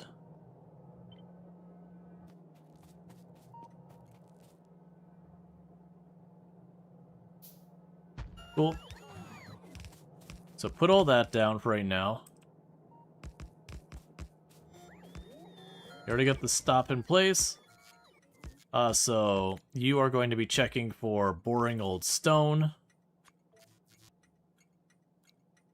And you will be called Stone Drop Off.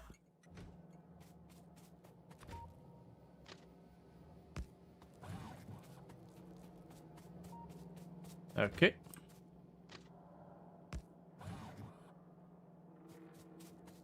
Oh, let's grab you. I also realized I never did fill in the last stuff there. Alright. Oh, I'm also realizing anytime I'm parking here, I'm blocking this up.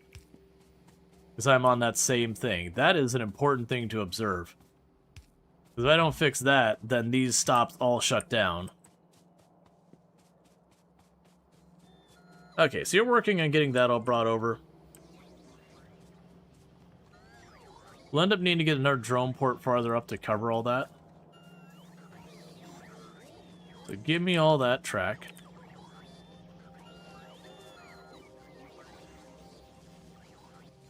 Okay, so let's grab one of you.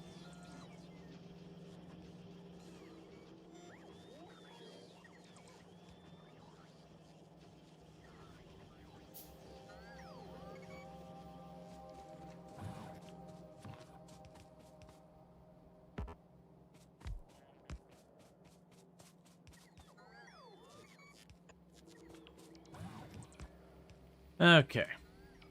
So that gets the drones over there. And then we can grab your print for my drone extensions.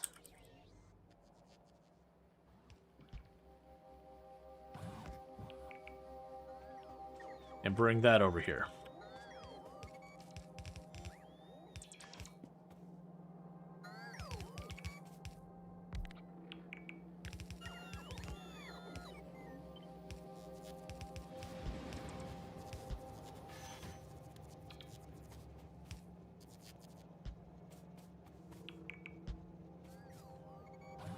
Okay.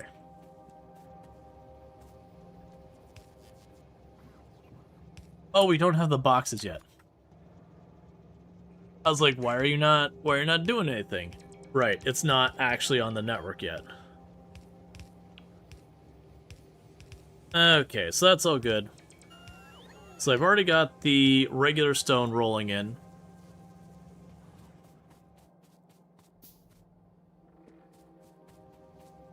Yep, so now that's just waiting on more and more inserters to come in.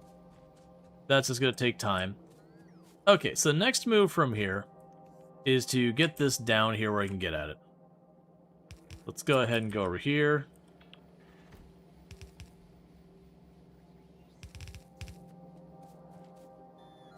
We got steel right there, so let's bring you across.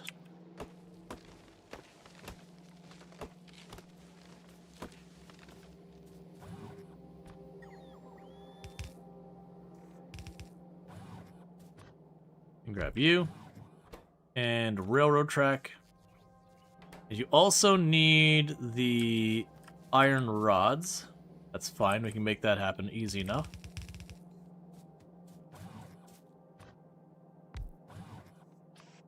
Okay, so boom. I need more inserters, that's fine. So you go there. Then we want to pass a provider chest. I actually have several. I didn't need to make that. Okay, I'm going to grab you. And you. You are going to make the rods. Get power hooked up. Then you. And as soon as you give me the last inserter, then the train tracks, you can start getting those loaded up to keep us restocked. You probably actually want to need to have more of.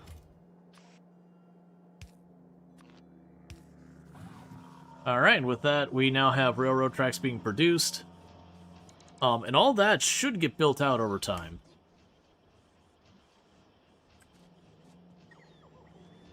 Now, I want to be careful about not just saying upgrade all, because I've found in the past that I've done it that way. They stop functioning while they're queued to upgrade. Now, I won't be able to do anything about getting the next stop ready until we get our inserters going more. So let's get down here and see if I can't get these green circuits to be scaled up more, because this is not reasonable what we're dealing with right now. So what I can probably do is let's just... So you, green circuits, conveyor belt will be there.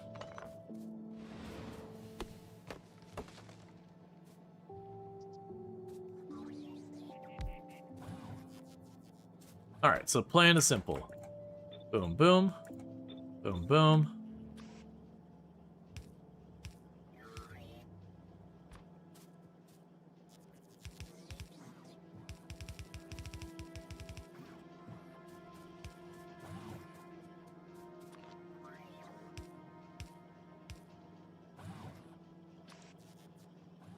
Okay, and then you. I will need a couple of long inserters.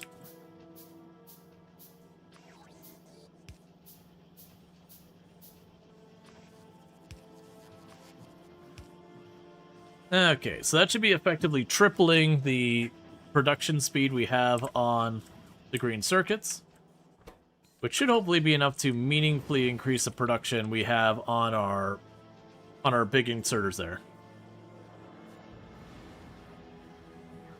Bulk inserters, whatever we want to call them. Alright, bear with me, chat. I'm going to quickly grab myself a replacement drink because I have drank my drink and I have no more drink left.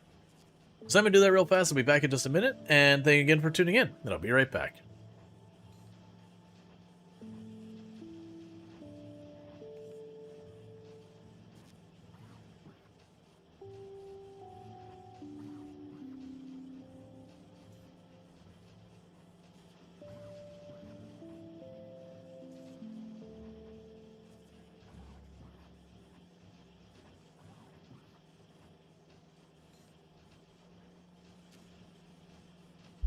Alright.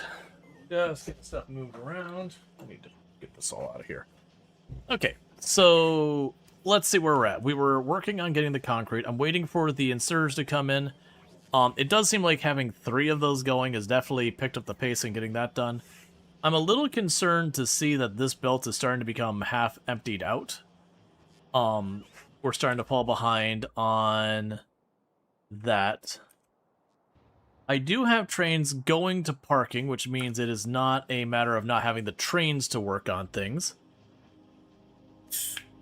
We're going to just need other production going. Likely it's I'm doing more and more construction here. And as they're building all this, it's just consuming a very large volume of materials. We got another hive right, or another nest right there. We've almost got the wall down there where it can help with this. But that is going to take a minute. Okay, so what can I be doing in the meantime? So, in the meantime,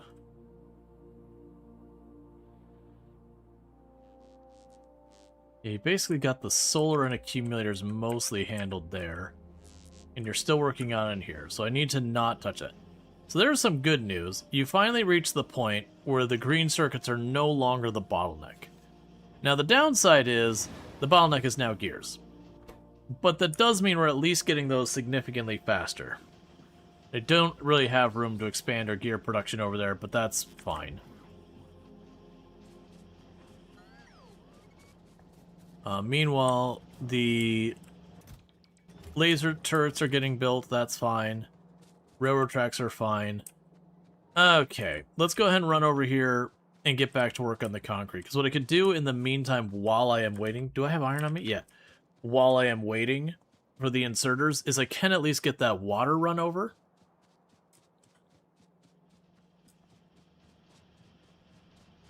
You know, keep putting down the tracks, the conveyors, all that stuff.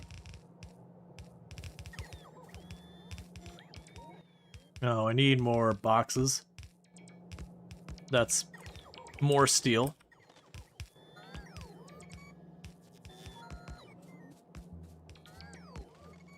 Alright, keep ripping all that up.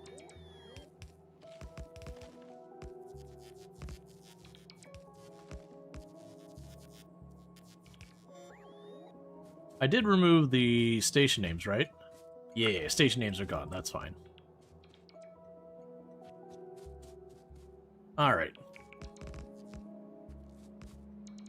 Oh, there's one segment of track way over here to be done. And let's get ourselves a pump. There's the offshore pump. Yeah, so you've got all that going. In the meantime, yoink down that set of woods.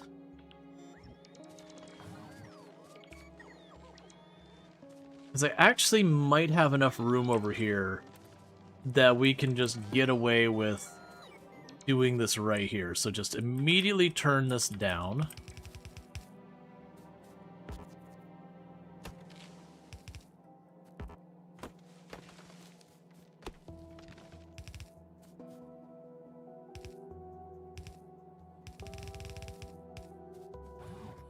Grab you. Set you to concrete. Wait, did I need concrete or reinforced concrete for this? I'm a little concerned it's reinforced. Okay, no, it's just regular concrete. Okay, cool. So all that means is we just have this set up.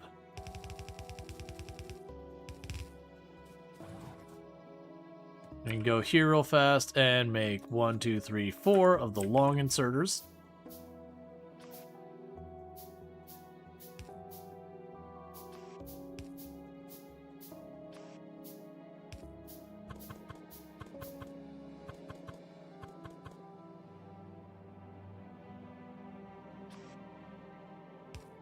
Okay, so the power goes here, there, and there. And there, and there. And for the fluid, this will be a little on the wasteful side, but way less of a pain to manage. Alright, so we get all this going. And that's where the water comes in. Okay, so with that, let's go up here, where I'm a little out of the way. And we'll start working on getting that water around. That should be fine.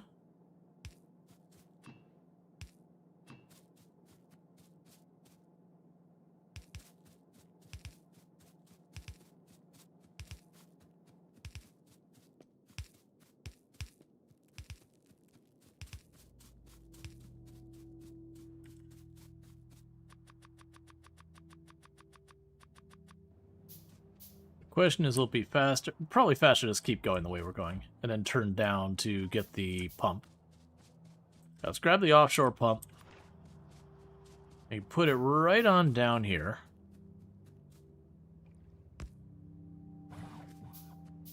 And that's where we're connecting to. And that'll bring in all the different materials we need once I have the rest of the inserters.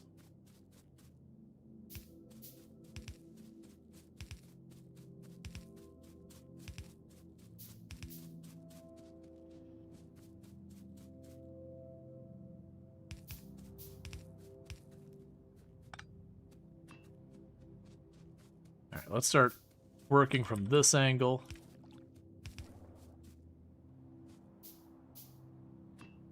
Okay.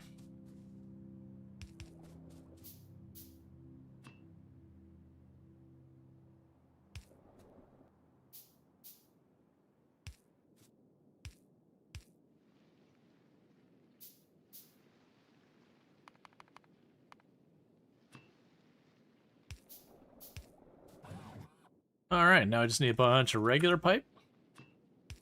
And let's go check to see how that is. And that should have everything we need for concrete over there. Like I said, we'll just need to get the inserters so that this is actually functional. We'll also need the boxes, which is just steel. So I can go over, snag some steel, get the inserters, and then it'll be just setting each of these train stations to do whatever. But then we got our 4 here, and it'll be good to go. And that'll be the concrete online, and that'll leave us with rocket fuel is another thing I need to get going. But honestly, making the actual launch pad is going to be kind of the more immediate problem. Then go to the next thing. All right. Okay, so got your stuff. You're fine, you're fine. You are dangerously low. Alright.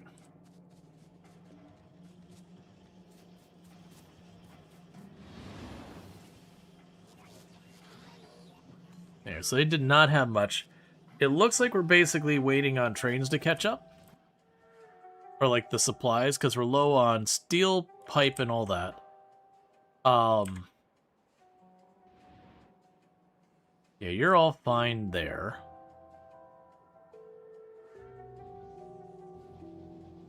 Yeah, so you've got your stuff. We might need to scale up thing. Maybe add pipes to the mall. I probably need to. They're pretty easy to do that too. Because it was what? Yeah, so it's just the pipe. So I just need to grab anywhere we've got the iron coming through.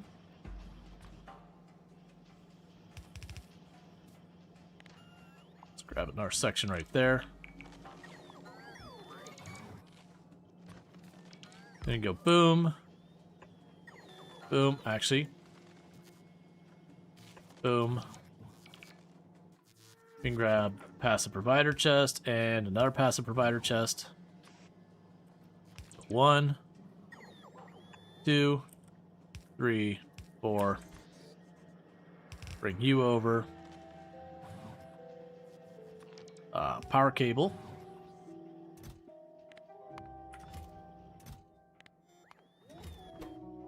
Set you to pipe, and set you to underground pipe.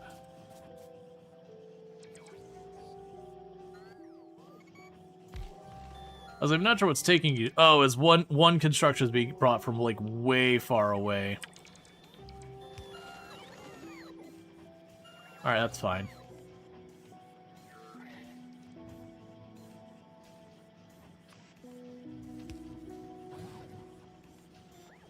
Okay, so that's all getting done. So that's good news. The next thing I need to do is I've got alarming amount of wood and all that in our inventory again. Let's grab the... Okay. You can have those back. Grab all this. Grab the ammo, too. You could take that. Give me the ammo.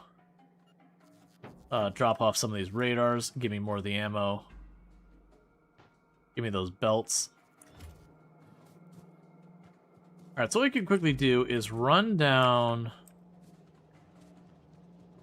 to our coal plant and just chuck a bunch of the wood and the coal in there.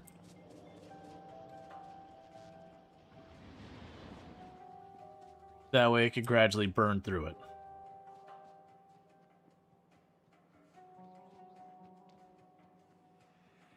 Okay.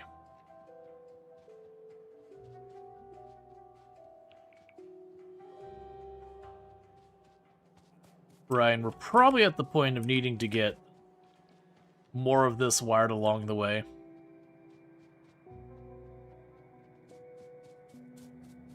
So here's another injection of material.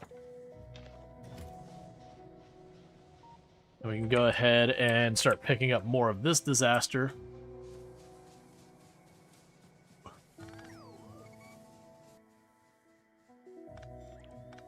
All right.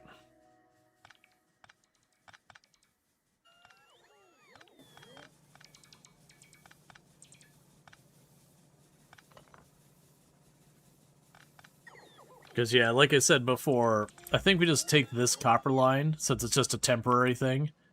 Plug that just anywhere in here. I don't even care if it's, like, literally I might just take it into this side.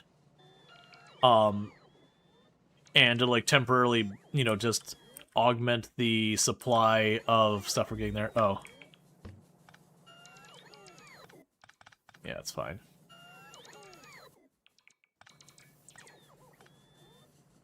We can run that over, just plug it in there anywhere. It'll eventually deplete, then we rip that back out because it doesn't really like it's not a renewable thing, nothing I'm gonna maintain.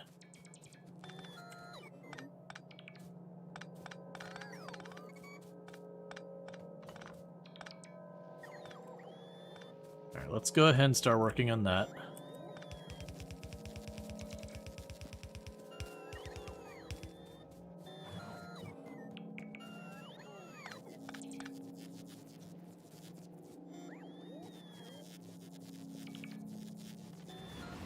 All right.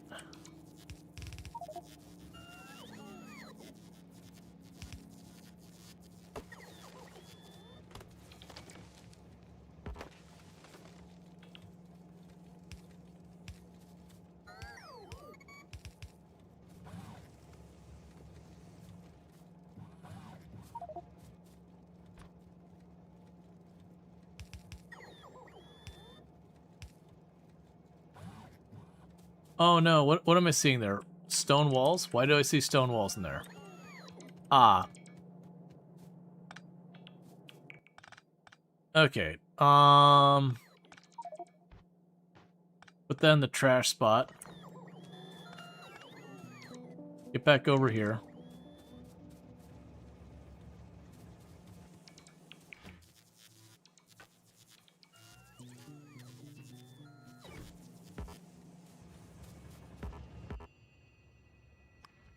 Don't you dare leave. Do not leave right now. I have utterly cursed your inventory. Do not dare leave this place. Okay. You may now leave again.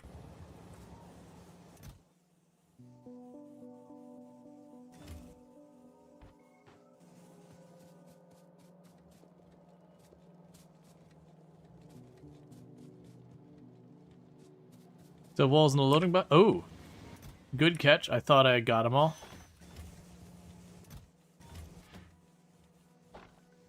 Okay.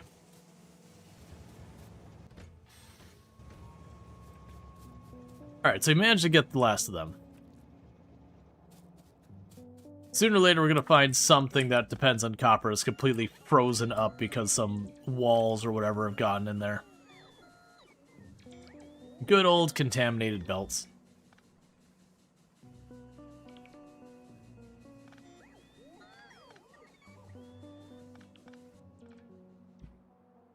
Alright, how are you doing getting your stuff sorted? Okay, you're getting to the last few laser turrets, which is good enough for me to feel justified in doing this.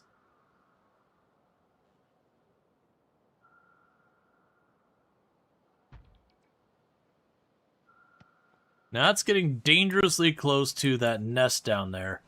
I really need to get explosives and the rockets going real badly.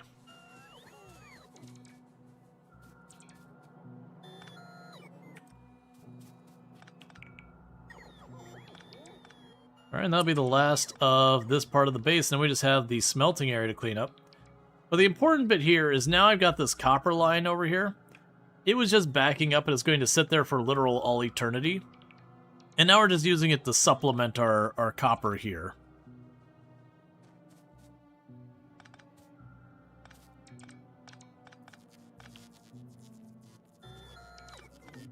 Me and Satisfactory, how did this metal plate get in my copper tubing light? Oh yeah, no, it happens in all of these games. You'll be like, why did this production stop? You know, find like that one piece of the wrong material along the road there. I don't love that I see this slowing down. Like, it seems to run fine, and suddenly it starts slowing down as... Oh, I mean, you're slowing down because you are starting to properly run out of coal. Which, I mean, the plan at that stage is not to get another coal node to get you back online. By then we want to be shutting down coal. Whether that's to just keep leaning on the solar and accumulators or get nuclear going and all that, it doesn't matter. The big thing is you definitely don't want to be depending on coal forever. Alright. Let's go check to see how our power has been. Yeah, so we actually have it where it's peaking out good. That nearly dropped off to the bottom, so that tells me we need more accumulators. So let's go down here, where we got these grids here.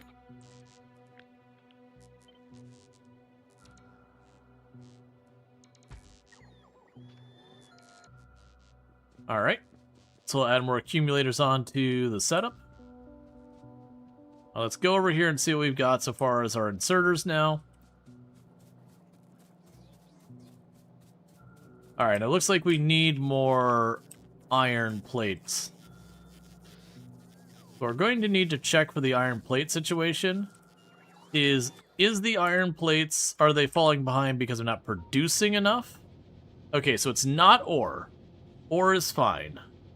It looks like we're not producing enough to the point that, like, our belt is near saturation, but the train is getting stuck waiting for the stuff to come in. So it tells me it's time that we should scale this up more again. And then when we scale this up again, we are going to end up needing to probably put a second line here. So that it's two lines coming out this way, that one line feeds there and one line feeds there. Now that is a thing I could do remotely, which is where things get pretty cool.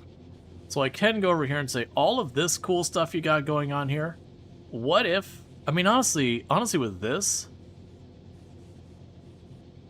let's just grab it like you.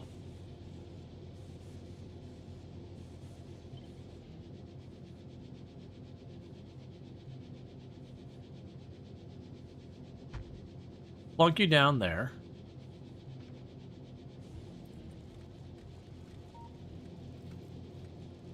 And I don't have to change anything else for right this second. I will need to double up the belts.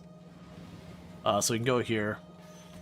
So let's not add the second thing there yet.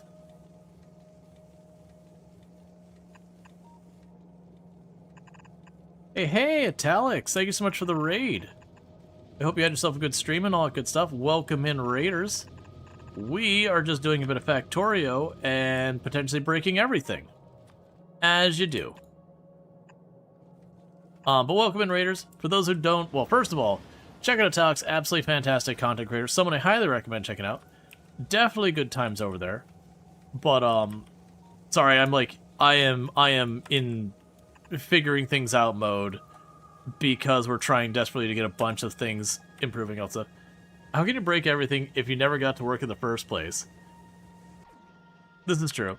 But definitely something to check out. Plays a lot of similar games to what I play here over on Italic's channel. I've been playing a lot of Terra Invicta recently, which is, I would guess you'd call it a 4X strategy game.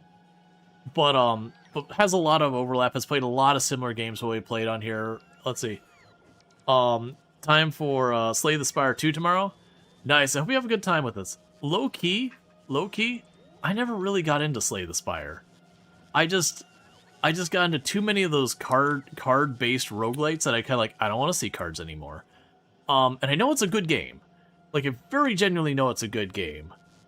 But, like, I bought Slay the Spire, I played it, like, twice. And I didn't give it a chance to get into it. Like, to be fair, I didn't bounce off so much as something else grabbed my attention with all that. But I know a lot of people love the game, and it does sound like it's going to be a really good time for a lot of people. I'm just overwhelmed with all like the sweaty challenges I'm doing and everything, and then Factorio. I'm also looking forward to like so many games dropping. March has no chill with game releases. March is just straight up zero chill with game releases. The one I'm looking forward to is Blossom. That's coming out, I believe, the 9th. It's sort of the Planet Crafter, Planet Crafter and Astroneer. Someone just mushed them into one game. It really has finally begun. I mean, I have not had them stop since, like, November. It has been, like, I mean, okay, game releases and major updates. I guess I should preface that. Because we had, like, Terraria and all that had major updates. So it's just like, we had, like, a week. That was just, like, okay, I can breathe for 2 seconds. But yeah, no, it's a good problem to have. Like, this isn't complaining. These are good problems to have. But it's definitely one of those things of, like, wow, this year is very atypical. I'm used to, like, you get kind of towards the end of December and, like, the number of anything happening in game kind of goes into free fall and you have a couple indies pop out. Terraria still gets update? Oh yeah, no, it had an update only about a month ago or so. Like, it just had a major update. I believe it just had a major update. Am I losing my mind? Yeah, it did have a major update because they brought the seeds into it, whereas no longer you had to, like, know, like, what is it, get wrecked boy or whatever. You didn't have to, just arbitrarily know the information. Sorry, what was the game that's the Planet Crafter plus Astro Blossom? It's Blossom. It's something like Blossom the Seed of, what is it? Blossom the Seed. I'm blanking on it. It is Blossom the Seed of Life. It comes out, I believe, March 8th or 9th. Yeah, no, I've seen a few people have gotten to check it out a little early, and I've heard nothing but good things. But I will be checking that out on the 9th. But it looks pretty good. But yeah, no, it's a whole thing. There's just been like this endless treadmill of games coming out. Let's see, your major update with the new expansion for Diablo 2. More than 20 years since the last. Yep. Yeah, you got a key for it? Getting attempted to go? Yeah, no, I have a sponsored stream for it on the 9th, which it's weird because otherwise I would definitely check it out sooner. But since I've got a sponsorship that's, locked in for a specific day, it's like, I guess I'll wait. Yeah, Timberborn 1.0 is also this month. That's the is it 12th or 16th? Yeah, no, Diablo 2 got an expansion about a month ago. Maybe a little longer than that. But this is where I'm going with all this, is like, it's been a weird year that it has just not stopped with the releases and updates. So it's just one of those things you're like, because normally it's, you get into January and it's kind of like everyone gets their head down. They're like, all right, man, it's time for the dry spell where like everyone's fishing those old games that they like, the old favorites out of the old bucket, getting some of those ones out. But there's been like no breaks, and then we've got Stardew Valley's getting an update at a unspecified date. That's, my guess is it's going to be early to midsummer. but 1.7 is coming for Stardew Valley as well. Because there was a bunch of rumor that it was going to be for the 10-year anniversary, because that was this past week. But then, you know, that didn't happen. So if it's not doing that, the next strategic point for them to drop it would be summer. Alright, so we finally got you all configured up. And it really doesn't matter how these are set up as long as this is the output is concrete, which is here. So you will be... So we got all of that, you've got all that. Oh, we'll want you to not bother sending a train until there's at least 3,000. And then you will be cargo pickup. And then go to you. You are going to be iron ore. So you will be iron ore drop off. And then what was the other thing you needed? Oh, it was the stone brick. So you'll check for the stone brick, which will be here. And then you'll be stone block drop off. And at that, we'll have concrete production online. But yeah, to be fair, Thrall, when you add games, like add content to games nowadays, expansions aren't how they work anymore. I would argue a DLC of scale is the exact same thing as an expansion of yesterday, assuming the scale is similar. Because we did expansions where you had to buy the next CD and everything because you couldn't do DLC back then. Like, the idea of popping out your dial-up modem and downloading, you know, 400 or 500 megabytes of game was just an absolutely ludicrous thought. Yeah, there's no new Axler story. Yeah. Still. Yeah, no, I gotcha. You're not wrong that it means, like, a new story and all that stuff. I'd be really surprised, you know, if they did add more, you know, like, more story or whatever to Diablo 2, considering Diablo 3 and Diablo 4 are things that exist in this world. It would definitely be like a real slap into the face onto those games to be like, yeah, you know, we actually are gonna go and update our old game. This new game, not feeling well. That's not what you want to see. Our power grid is down.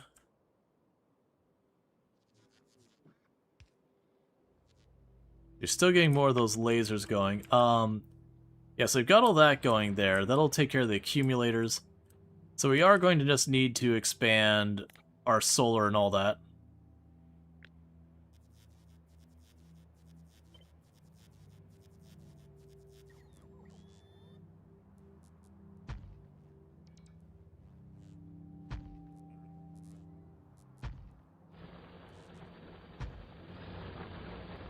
Okay.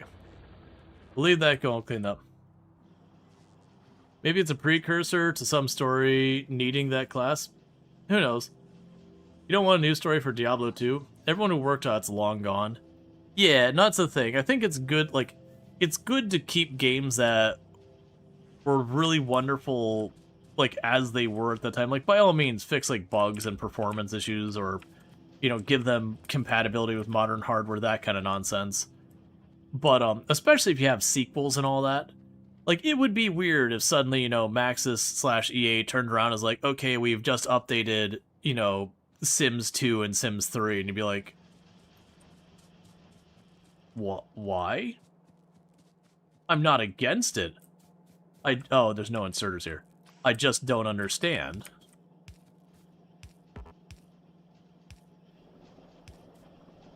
Yeah, we were waiting on the inserters because that's what we do here. Alright, so there's the concrete production. Cool, so we did it to break the mods. That's fair, it is Electronic Arts after all. Alright, so the next thing we need to do is get our processing units. Processing units are a bit of a pain. They require green circuits, red circuits, and sulfuric acid. I have red circuits on the network, and sulfuric acid I am producing, not in a huge quantity, but the green circuits make it awkward, because I can make the green circuits there, which means bringing in the green, or bringing in iron and copper, Or I can make the green circuits elsewhere and bring it in, but green circuits tend to be a high volume commodity, so kind of crap to ship. I also really have no idea where I'm doing, because my sulfuric acid is over here. I do technically have it over here, but it's like in this broad area is where my sulfuric acid is. Getting it elsewhere in the network, I can get a train to load up fluids and ship it, and this may be the point that I need to do that, because I've been putting that off for a while. But at the same time, that opens a can of worms. I'm also just kind of, because of these cliffs, I can't destroy them yet. I mean, I got room down here. I think the reality is we are now going to be shipping sulfuric... Well, where would I put the pickup for the sulfuric acid? I mean, I guess I could continue this nightmare I've got going on down here. Yeah, I could put another nightmare spot down here for my temporary oil setup to bring in the sulfuric acid. Then have the train go all the way down over here where we drop it off. And that'll be the first time I'll have a fluid train going. I just don't see a way we do that without running this super long pipe with a bunch of pumps the whole way across the map just to get the sulfuric acid across. Where if I get a train with fluid cars on the network, then I can, you know, bring fluids wherever I need them, whenever I need them there.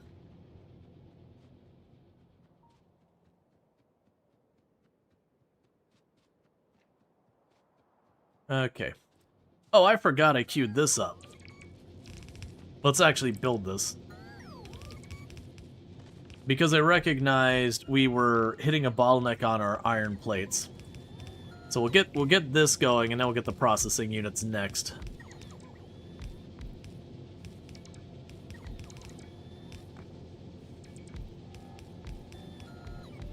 Alright.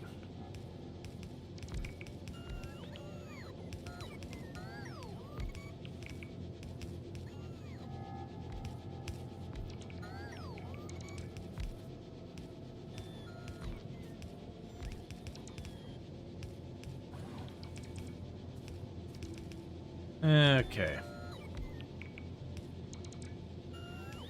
I was waiting to see the stone go down here on the belt and be like, oh no. It's all contaminated.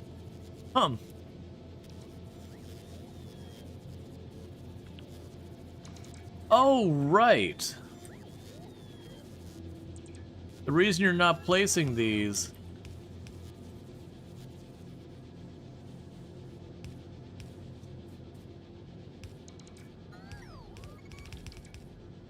because these are the better ones. We'll just need to get those upgraded as well.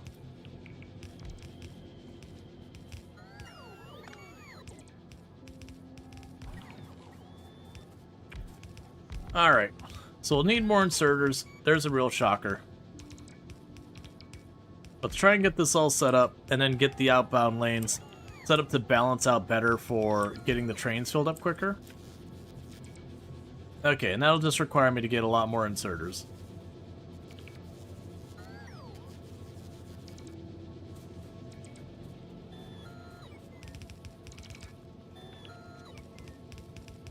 Okay. So I'll need a couple of splitters to belt balance here.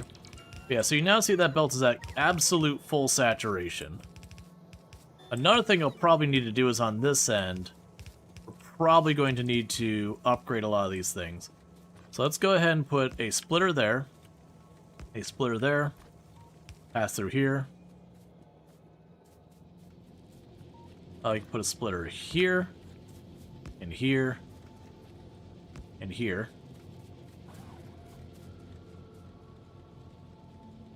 So that should ultimately help balance those out a lot more.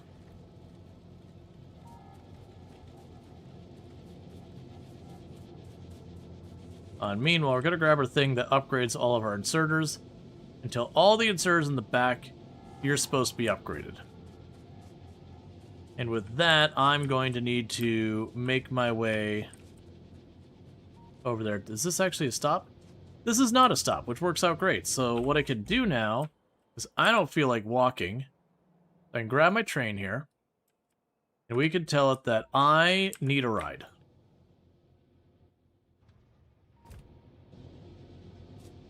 And it'll go over there, we'll get a bunch of inserters, and we'll start getting these all upgraded and all that. And that should hopefully help out with the processing, or getting more of the iron there. So there's my ride. So then we can go, okay, I would like to go back up there.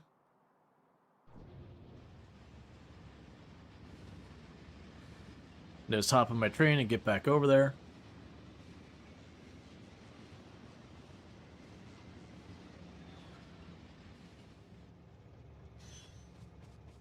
Alright. So I need way more inserters. We also need way more on our power grid. How is our power grid doing now? I'm sure it's upsetting. Ooh, you are not getting your accumulators charged at all. That is a serious problem. We are actively working on getting these solar panels built out in this area.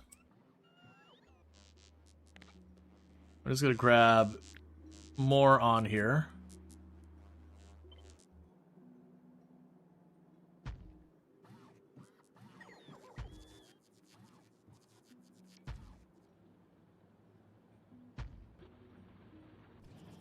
Okay, so that's going to take a long while to get that built out, unfortunately. Meanwhile, let's go take a peek at that. So you got 40 of the inserters. The good news is we are doing better about producing a lot of those. Alright.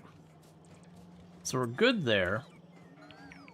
Let's hop on our train and head back down to our iron production. And get that extra area all sorted out, because that's one of my main bottlenecks right now, is just iron plates. Iron plates production is where? There. And how's your fuel doing, by the way? Still fine.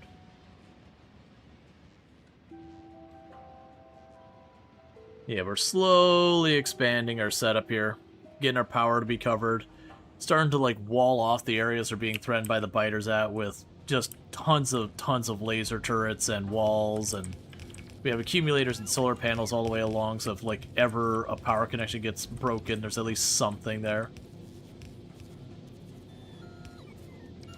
Alright, getting these all put in place.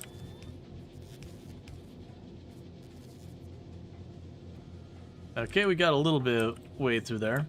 That's a bunch more on, so I still got one segment over there that still needs them. Pop back up. Because I got a bunch of the blue inserters we removed.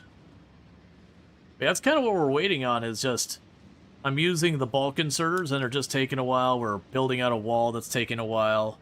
The power grid keeps being strained because I keep expanding my defensive perimeter, which is taking a while.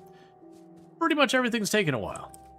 And that's a normal thing for your Factorio mid-game. If you're not doing, like, speed run stats, like, tactics and, like, running super lean and all that. Oh, you can just get out of here. Alright, so you're out of iron, which is actively what we're fixing. So let's take a look at what we've got. So the iron is loading up now. I do think this is another place where we want to get our inserters, especially these inside lane ones. We want to get those upgraded.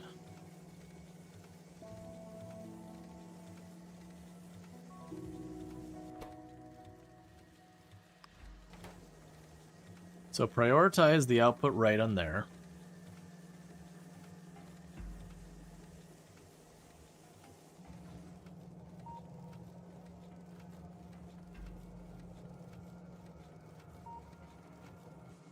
Yeah, so that's getting backed up on its lane, but those ones aren't. So I'll say input priority right lane. That should cause them to bleed over to this lane.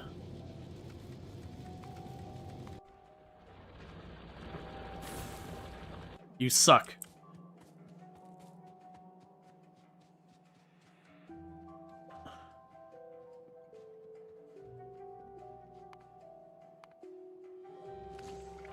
I don't even know how you... Literally, it's standing right next to the guns, just barely out of their range.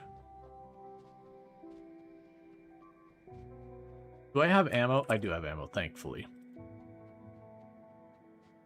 I'm just listening to it gradually destroy everything down there.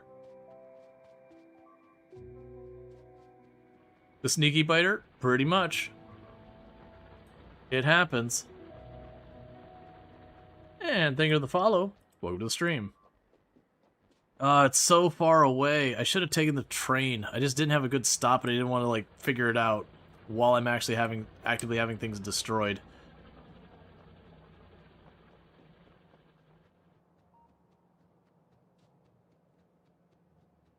Oh, I think the biter finally got close enough. It got killed by the sentry. Nope, I'm wrong. And that's my main iron mine. So it sucks because most likely where it's at, it probably destroyed the conveyor that leads into the train station. Which is the one thing it could do to shut the whole thing down in one go. Yeah, it broke the power line that leads to the entirety of my iron mine, shutting the whole thing down. You absolute troll.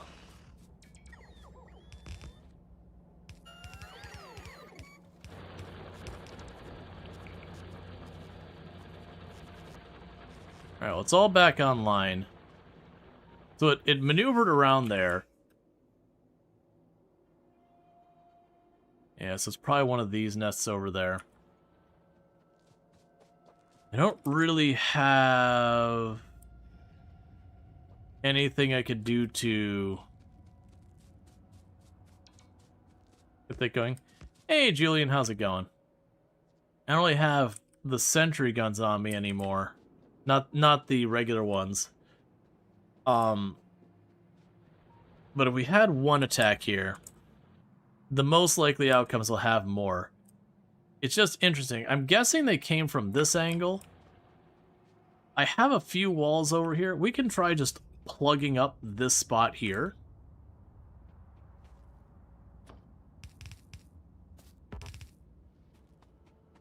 And see if that's the way they're coming through.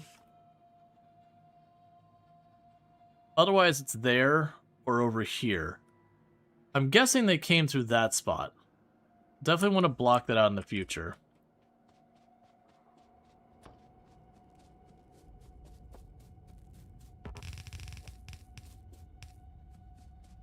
Just put a little bit of a plug there. See if we can't bait them into attacking this wall.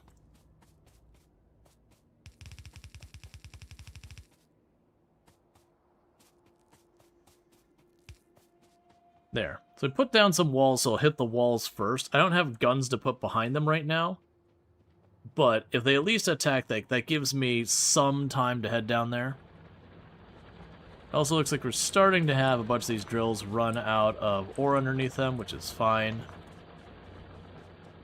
There's still 7 million ore in there, so we're good for a while. Ultimately, you don't need to be on this side. That's probably our solution. That was from problems earlier where this used to... Like, we didn't have factory above this. It was this train track went way out of the way. So that'll give me some sentry guns to chuck down here. So go ahead and grab you.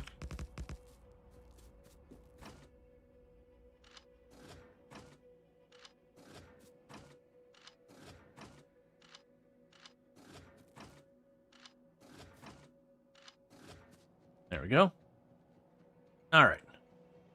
So, back up to where we were making our inserters and all that. Get that all going.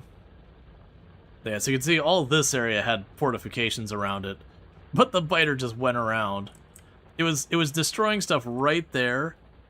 Like, it was standing here, and that's the range. It was about 4 tiles away from being shot at by my sentry gun.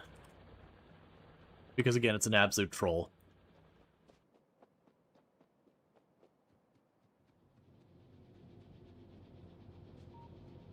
Alright. So, we've got the copper wired up to the rest of that. Steel's doing the best it can for right now. Let's get all the way back up.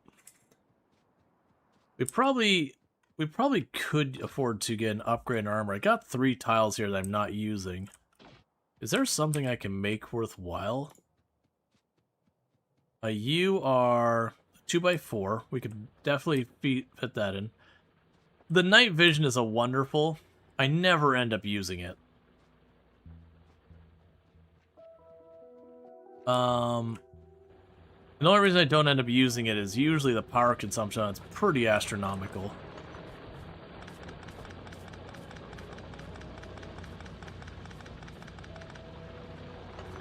Yeah, we're slowly burning through this, which is fine.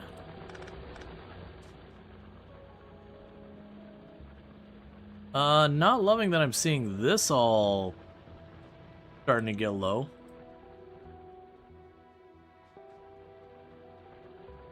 That means my coal power is going to be shutting down relatively soon. Which I ultimately want to do in the long run. But I'd like to have everything else done first. We can go over here and rip up this area of stuff as well. This is where our factory started.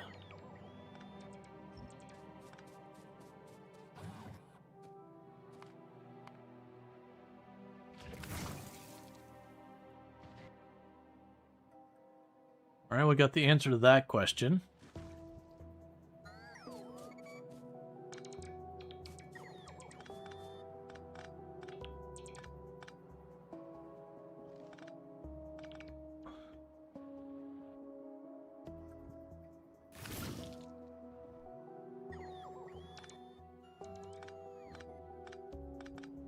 Alright, I need you to all go away. Alright, get to me. Let's get down there, destroy it. So we're being attacked from the south over there. So the attack here is probably this nest over here. Which is a little interesting. Well, I mean, there's a gap there. Alright, so we definitely need to get down there and get some defenses in place. Now I look at, I got exactly where I can grab some defenses from. Not this set here, but right over here to the left, I have a little line of defenses right there that we're no longer going to be using. Because we have a big wall of laser defenses before that. So I can put this down here where they're being attacked from.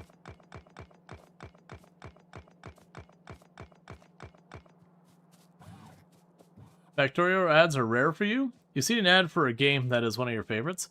Oh, did it actually deliver an ad for Factorio?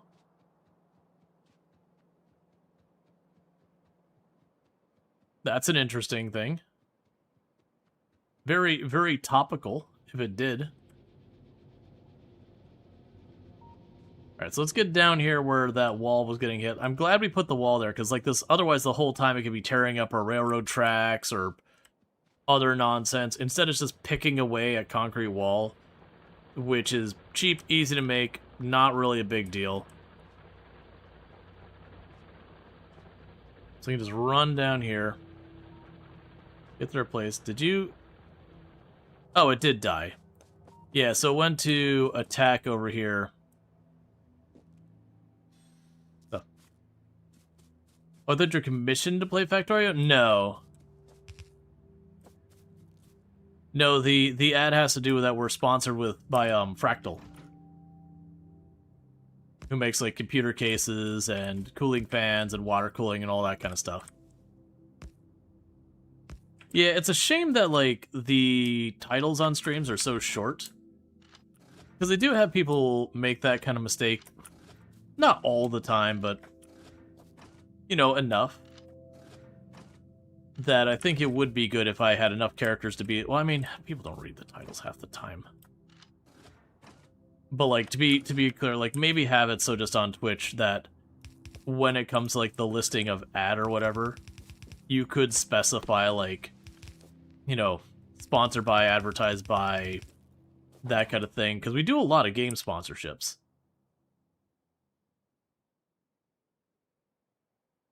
Yeah, no, that's the thing. I'd be like, maybe I could see Factorio doing like an ad if they were just about to release like a major DLC, that kind of thing. Pretty happy with Fractal Case? Yeah, no, I've been using Fractal since long before I started streaming. Let alone when, you know, that, like, them sponsoring with us or anything. Okay, so that should give us at least a little defense down there.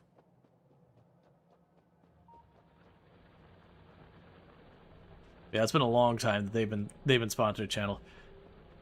Okay, I have long since lost track. We got the concrete production going, and then the next thing we were working on was the blue circuits. Was going to be next, but I needed more inserters for the iron plates. We need to run back up there and get that, because our iron plate production is not significant enough.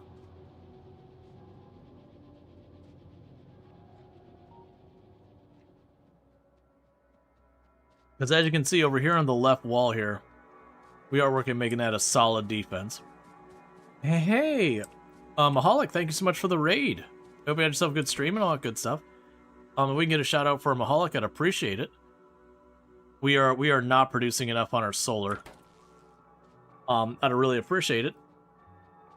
So what were we playing and all that good stuff? And welcome in raiders. Playing some Factorio. Nice. I hope you had yourself a good stream and all that good stuff.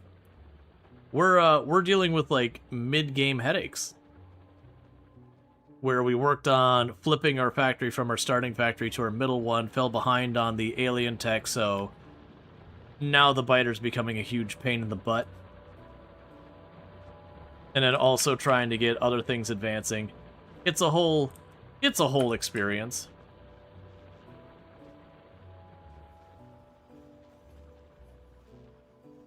You can never produce enough solar. Nope. No, you can't. But we're actively working on expanding our power grid while getting our laser defense wall up so that I can get the bots not to be a pain in the butt.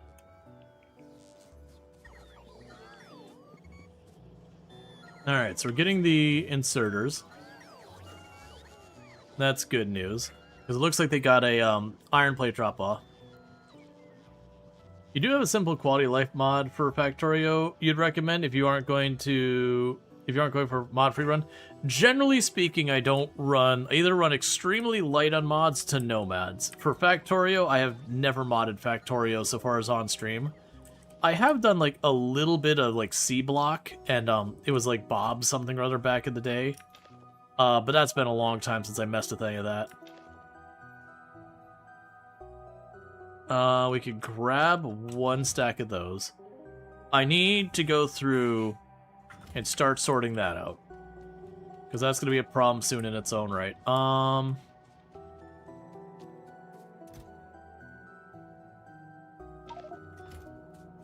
It's not going to be enough to matter.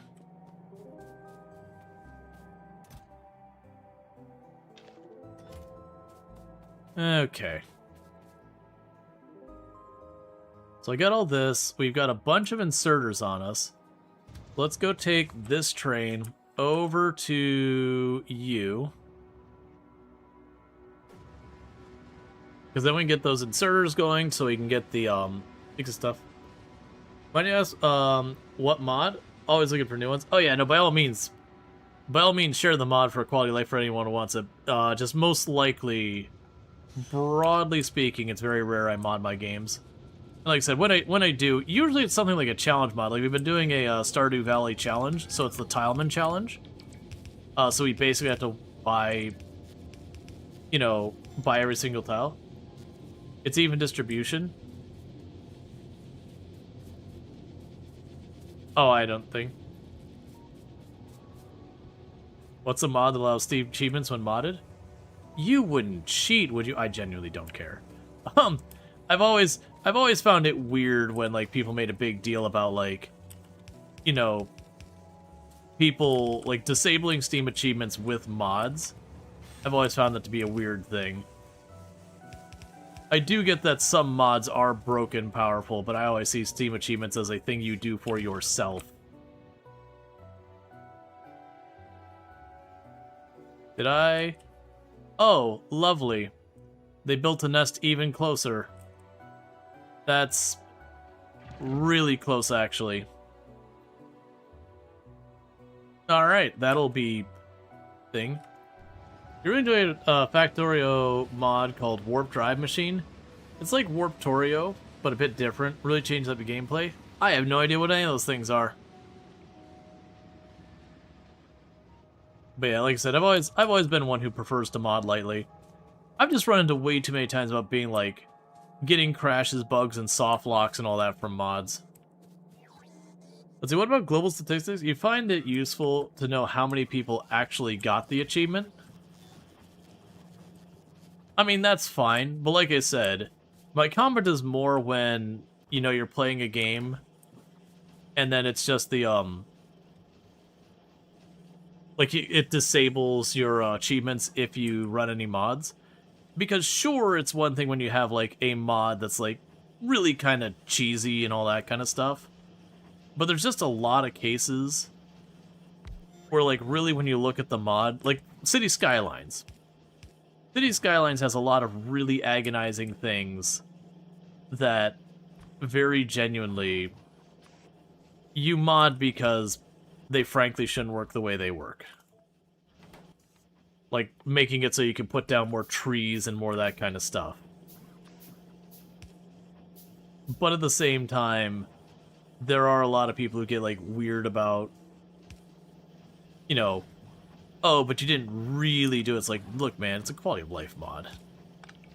It doesn't matter. But the problem is when it comes to where achievements get disabled and all that, it doesn't distinguish one from the other in any capacity. Alright, so hopefully that'll pick up the speed of us making those inserters. But yeah, and I'm one who it's like, because when you look at like the, you know, the integrity of the achievements, people have things where they can like literally just pull up a thing, fire off a query to Steam and unlock the achievement or relock it or whatever just through the API call. So like the modding your game makes no difference. You have a platform that warps to a new world periodically. You have to build your factory on it and stockpile resource a bit than biters. Interesting.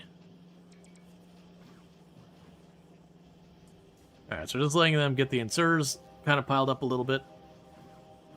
But yeah, no, it can be fun with the because I do agree, I actually do look at global to see like, you know, is this a rare achievement that people struggle with? This is a very common achievement. That's still got value. But that, again, to me, it's not about competing with the other players out there being like, aha, you know, I'm better than these people or whatever. It's just like, oh, hey, this was a hard achievement and I got it. That's cool.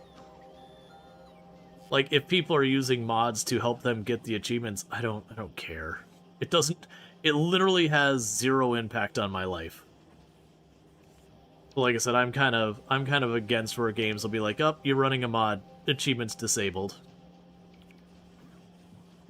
It could even be a thing with sandbox games that, like, I like the way Factorio handles it with the sandbox, that the achievements are on with almost any settings, with just a specific few that they're like, hey, you know, the achievements specific to biters, if you make them peaceful or less, you don't get credit for it. Because that, it's like, okay, that makes sense. And yeah, you can just do a mod to bypass that or whatever. But again, it doesn't impact me. It only impacts me if I choose to do that. Because I do know there's a lot of people who play Factorio who really don't like the biters.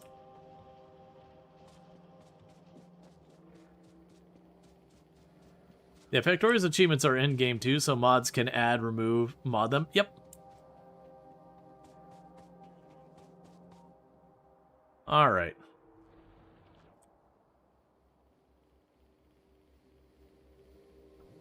We could take this down to other parking spots. So I could drop off a bunch of this wood and all that. So I can put that into our steam power to supplement our gradually running out coal supply. Get it out of my inventory, more importantly. Where that one's complaining about not knowing where to go, that's our concrete one, because there is no destination for it right now.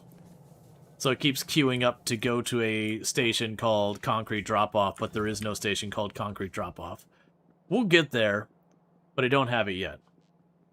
Alright. So, I can't remember if we finished with the iron. Because I was working on getting that.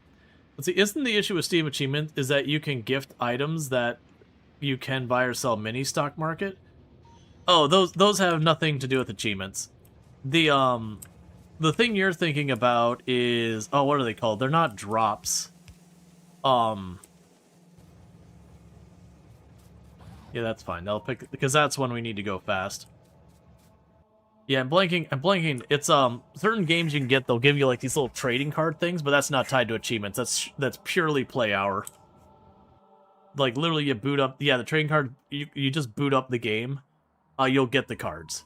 You don't have to, like, literally you don't have to do anything in the game. You could boot up the game, sit on the title screen, and you will get all the cards in the game for playing enough hours. And people do that. It's a weird choice, because most of those things are worth pennies at the absolute most. It's kind of a weird thing to prioritize, but, you know, people are into stuff. Alright. So what we'll end up doing here is I want to go down to this area. I don't have a clean spot to go where I'm not blocking. This is an extra lane here, so I'm going to leave the train here for right now. And run on down. And we'll try and get that all going. Because from here, the next move is to get down here and get the blue circuits going. This will be a little bit of a tricky one because I have to move the sulfuric acid. And we don't have fluids there. You think they were tied to achievement, that it could be caused with issues? Yeah, no, there generally isn't normally on Steam anything associated that could possibly have monetary value to achievements. Certainly I could see games giving you stuff that you could buy from MTX or give achievements, but that would be a thing that like an independent game was, and I'm not familiar with any game that's ever done that. I'm not saying it hasn't happened, but I'd be surprised. Okay, so green circuit. All right, so realistically, red circuits, iron, copper, and then the fluid wagon. So let's get our blueprint here of the... Didn't I have one that was 3 in? Of course not. Alright, let's go up here. We can drop you about halfway between these. Yeah, around here should do.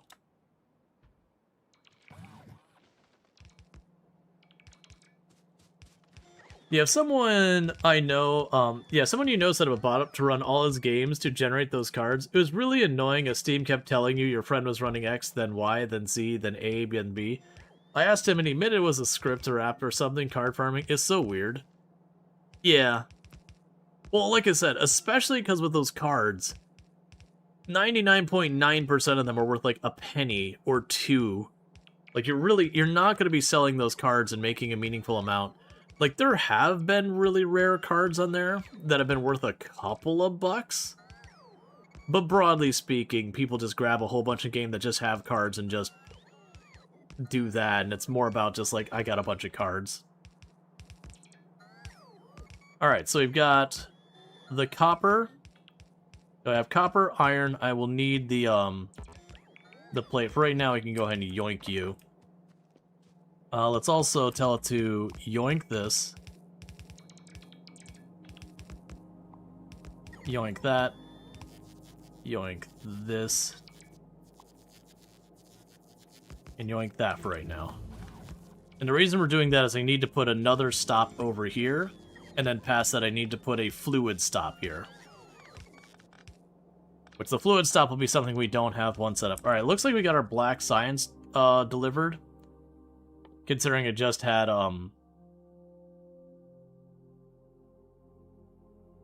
let's focus on the laser weapon damage versus firing speed. Because damage just makes them do more damage overall. Firing speed, it makes them do more damage, and drain more power. So it ends up being a thing that while it does make their combat effectiveness better, it also makes it murder your power grid faster.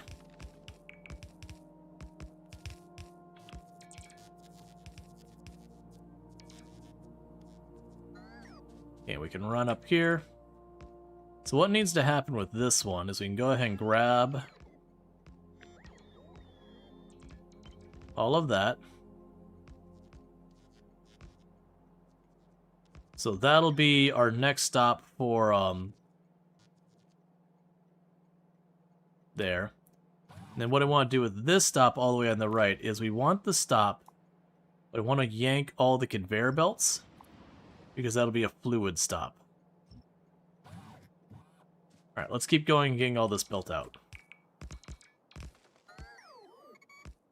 It gets really nice later on when you could just cover whole areas with drone ports. So that you could like just build remotely and just be like kind of daisy chaining your drone ports out, and then you don't even have to be out here doing this. I'll get there eventually, but adding that many drone ports is a very, very energy costly thing.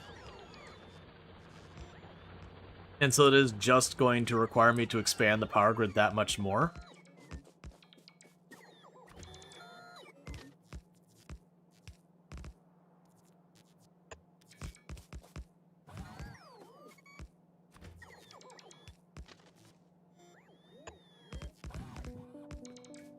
Okay. Okay, so we got our 3 stops here for our solid goods, and then we're going to have our fluid good here. Do I have... Yeah, I've got some of these tanks. Alright, so I will need pumps. 1, 2... We'll go with 4. I probably will want more than that. And thank you for the follow. Welcome to the stream. And grab you. There's your signals. Alright. And thank you for the follow. Welcome to the stream. Let's see, the most expensive trading card ever sold on Steam was $75, but it only sold 1 time for that price. Right, and it's probably one of those things that there was some gimmick going on around it as well.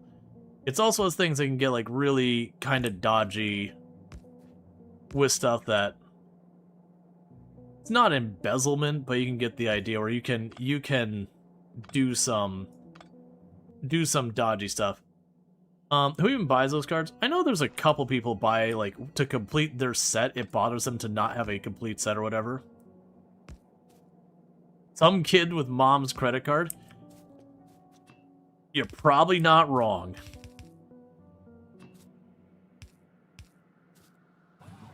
I also have friends that I used to play a lot of games with in the past that I've told the story before where I was getting into Path of Exile for the first time, and I had a buddy I was playing with, and, you know, I was all excited, you know, getting into the game, and we had been playing together, like, going and doing stuff, and it was just kind of one of those things that I had been working on getting things together, and he was like, hey, I got some equipment that might help you. It's like, oh, that's cool, like, thanks.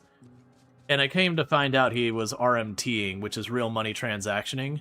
And for those who don't know what that means, it means he swiped his credit card on some completely dodgy website and got handed a whole bunch of the in-game money from it. And so, you know, like, I didn't get in trouble for it or anything, because I didn't know. But it's definitely one of those things that getting kind of like super duper endgame gear when I'm fairly new to the game kind of really ruined that league for me.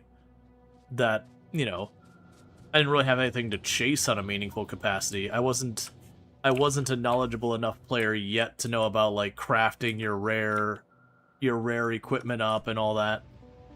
And that was actually 2 leagues I'd gotten ruined kind of back to back, because the first league, well, the first time I played, I only got to like Act 2 or 3 and I bounced off because that was super duper early Path of Exile and it was pretty rough back then. The next league I did, I played like a super duper meta build at the time. not realizing it was a super duper meta build. And it's like, this game's dumb, I'm spending all my time sorting through loot. And I just go on a screen and I hit a button and all the enemies die. Because it was back when, like, Arc Trap was just silly powerful. And again, didn't realize I was playing a meta build. And then the next league was playing with my buddy I mentioned. Because he was like, oh, hey, no, we'll have a much better time. And I was actually having a really, really good time that time. Because I was playing an off-meta build. Oh, what was it that I was playing? I don't remember. It was a very tanky build. Oh man, I can't remember. But it was like, was it, what was the holy, not smite, the one that spawned the little guys around you? I am blanking on it so much. It doesn't matter. But regardless, no, not Righteous Fire. It's the one where you slam the attack, it has like a little area in front of you, and it'll spawn little minions. And it was using that with the, with some gloves and all that. Holy Relic. Well, no, Holy Relic is just a thing summoned. There's an attack. I'm blanking on it, because I don't use it very often since then or anything. It's whatever. But the point was I was using kind of an off-meta build. That wasn't bad. It was a relatively good build, but it was definitely not at like that S tier or whatever. And I was having a great time. And then, you know, like I said, my buddy was RMTing. Oh, come on. You flanked in behind? What is with the biters having these, like, pro RTS strats of knowing where my defenses are and just circumventing them? But yeah, so I had like a really good time up until that point. Like I said, it kind of got this weird thing where, you know, a big part of action RPGs is the chasing of your items to, like, get those incremental improvements. But I got jumped right to the end game.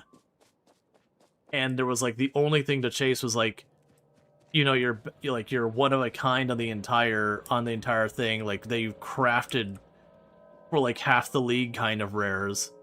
Because, again, he just, I don't know how much money he dropped, but he just dropped a bunch of money.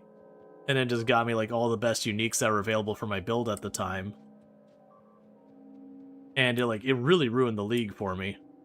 And then the next league, like, is like, yeah, no, I'm just gonna play on my own. And I had a great time, and then I got addicted to Path of Exile. You know, and went on to do, like, 40-40 in leagues for a long time. Basically, around the time I got into content creation was about the time I stopped doing, like, 36-40 and 40-40 challenges in the leagues just because I could stream or I could go for that. I couldn't really both. There wasn't enough time. Alright, so the worst thing is, we're right about to get that walled off, so they can't go around. Because what I'm assuming happened is I'm assuming it's this group attacked down here, as opposed to coming across.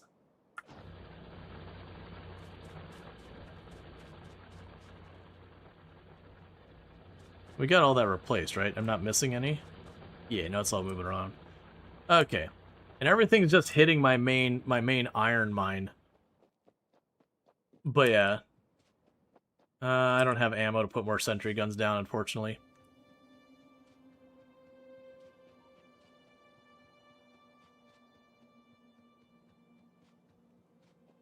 Okay, and you're still waiting on accumulators. I'm willing to bet our oil production is down. Do I think I can slap this nest down?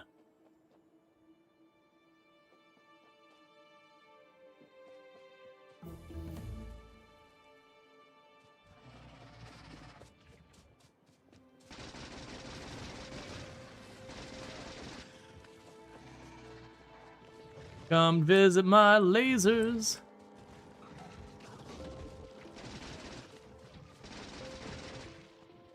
Yeah, I don't have... The problem is those big tank ones. Those ones. I don't have the damage to deal with it. What?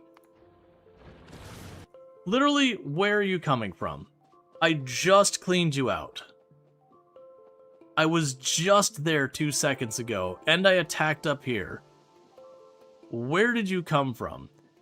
And how is it that you're managing to not aggro those, and not aggro these, but just straight up snipe in between.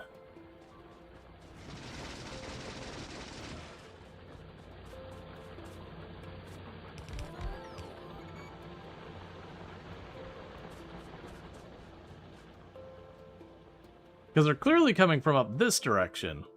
I can only assume that, like I said, they're aggroing from up here and coming across and down, or they're coming from down here and going around. Which is annoying, because I have that all walled off, they should actually be coming kind of through that area from direct pathing. It's fine. Yeah, so that's gonna be a problem. And so you're continuing to get the accumulators going. Yeah, so it looks like the accumulators are my bottleneck, which means batteries, probably more than anything else. And we keep seeing the power drop in the evenings, and that is not what you want to see. Like, it seems to be getting worse and worse. So far as our dipping. Which is interesting, because I am building more and more solar panels. Well, it's probably getting worse and worse because we're getting the accumulators down.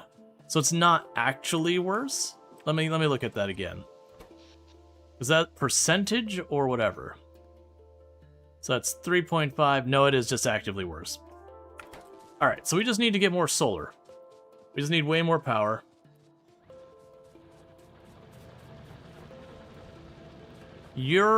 Oh. Did our coal run out? Is that what's happened here? Ah. So our steam is fully shutting down. And that's what's happening. We are actively working and getting this done. Can I make a bunch of solar panels in my pocket? I can make one. Let's just try and go out of our way to get that going. We've hit the point that our coal is slowly going down.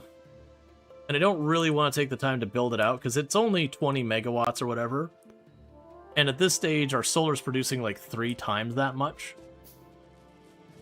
But I am going to need to fill that in. It's a real problem. So what are you needing to go be happy? You need steel. I have steel on my person. Have a pile of steel. Have more.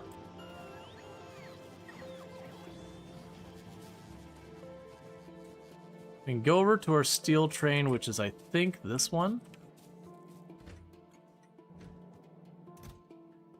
Have steel. Okay. Grab the stone out of there.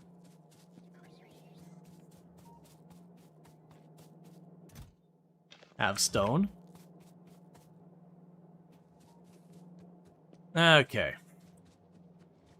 So, I'm assuming the steel fell behind because our iron fell behind, which is what we were working on over here.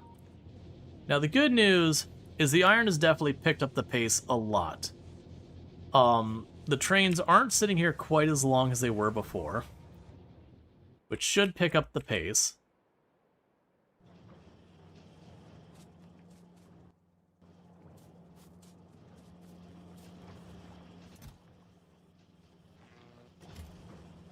We'll go ahead and tell you to keep 2 stacks of those. Yeah, we just need to keep building out our power grid, because we are setting ourselves up to use primarily the laser turrets for defense, because that's... You can take the time, and I've done it on Death Worlds, where you take the time to bring your ammo the whole way around. That one you can also run into trouble, because wherever your early introduction, or like the very end of where your ammo goes, if you start getting too much hammering you, the ammo gets gobbled up earlier up the pipeline and doesn't get to some of your guns, so your guns start getting starved for ammo. Yeah, no, it looks like the copper's all going to shut down here, because all the coal's being diverted. That's been a long time coming. Because those are the last of the coal going down. There's about 25,000. Yeah, so these ones have gone offline because the coal's not reaching it. Okay. We're pulling up more of this stuff. Alright, bear with me, chat. I gotta use the restroom, so I'm gonna go ahead and do that, and I'll be right back in just a minute. But thank you again so much for tuning in. I'll be back in a minute.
Alright, and we are back to some Factorio.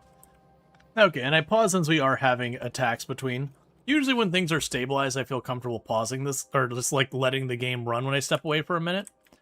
But with these biters managing to like stealthily maneuver over to attack my iron mine again and again, I don't think now's a good time to do that.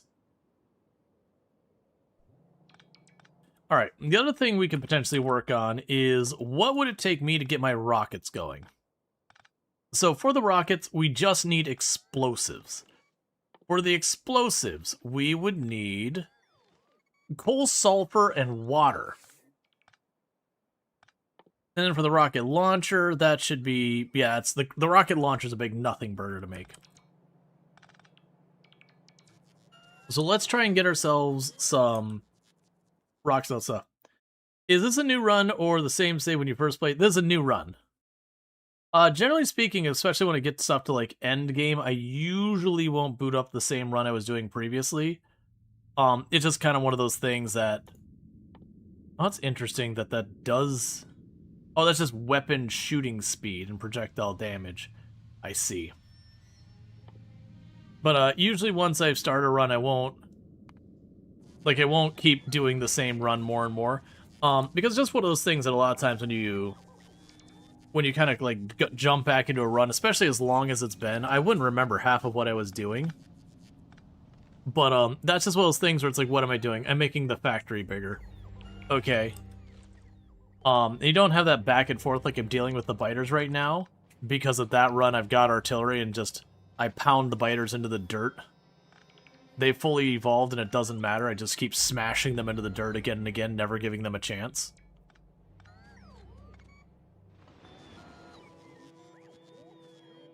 Alright.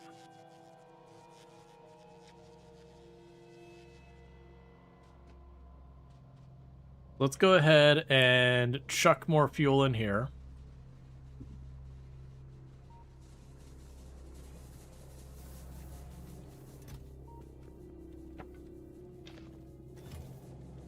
So that'll help out a little bit. And we are slowly seeing more and more of this fill in with the solar panels. Alright. So, let's go get ourselves some copper, make a rocket launcher, and find some place to make explosive rockets. I believe the explosive rockets are the one we want. Let's double check this.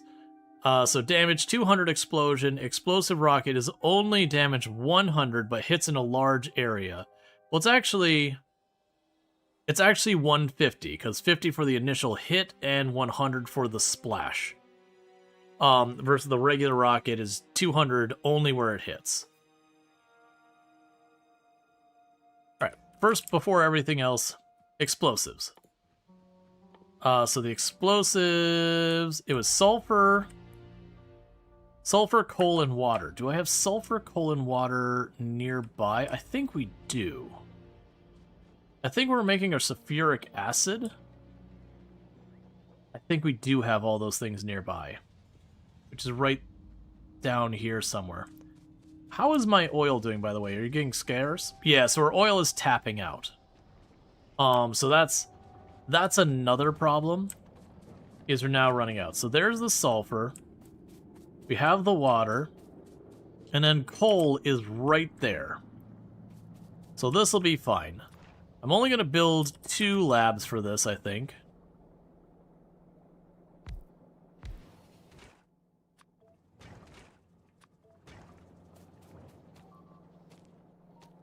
Oh, they just keep going around. Alright. And I don't have more ammo. Alright, I've got to get that sorted. It's literally going to be a big problem down there where it's just going to keep happening. And it's going to keep escalating, too. And I need my power sorted. Take the train. The train's not near me. The train's all the way...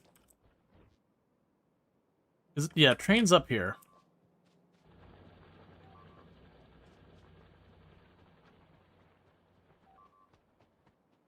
They're just wrecking that, and that's my main iron production.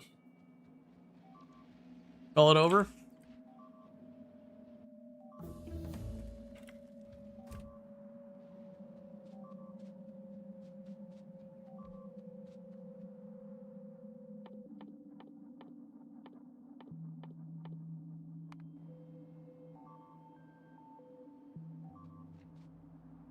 Where are you, train?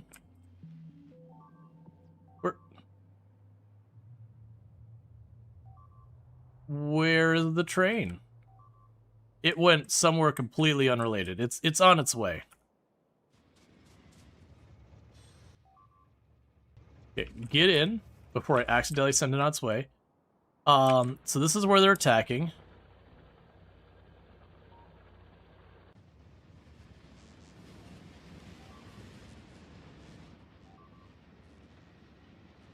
Wasn't there a way to pin this? I thought it was Alt.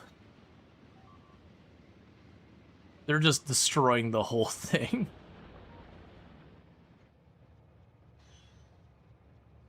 Alright, so let's get this dealt with.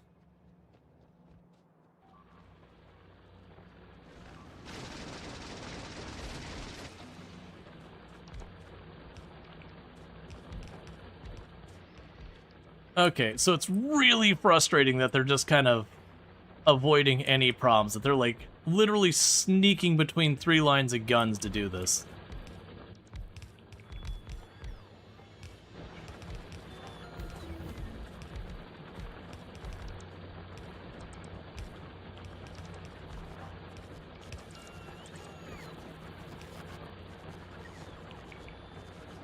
Alright, so don't have much ammo. We'll do what we can. Meanwhile, I can pick you up because you're not doing anything, so no point in that. Grab some trees out of here.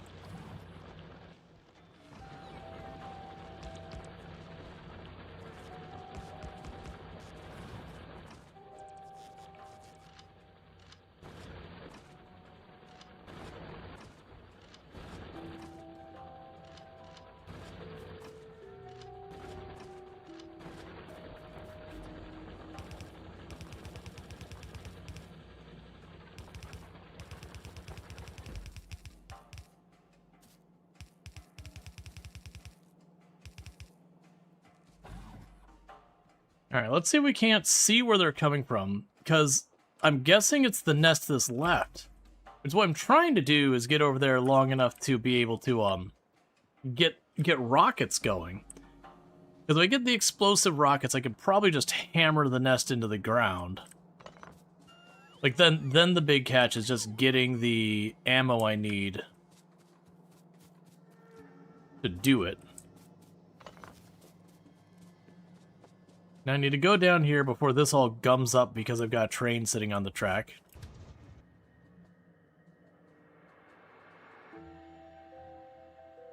So that's a science drop-off.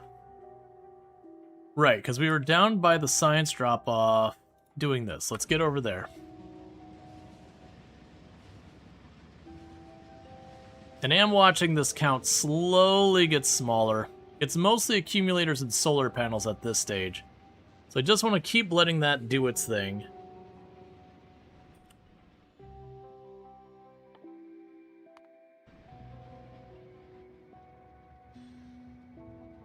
Alright, let's get back over here to where we were working.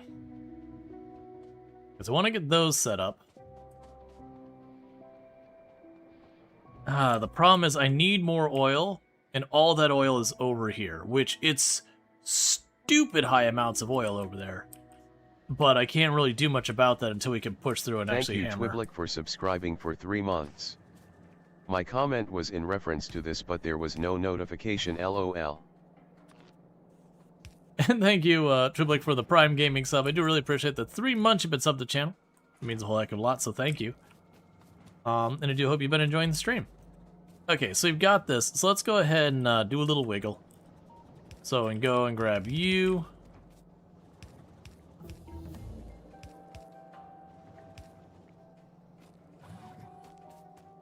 So that's what we need for the explosives.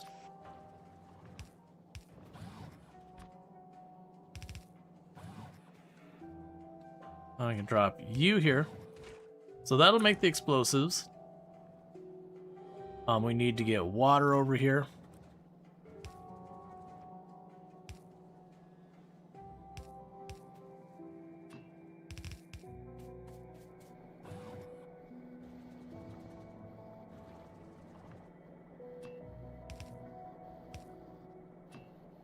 And there's the water. So explosives are now in production. Okay, now for the rockets, I just need iron plates down here. We have the iron plates right there. So that works out very nicely.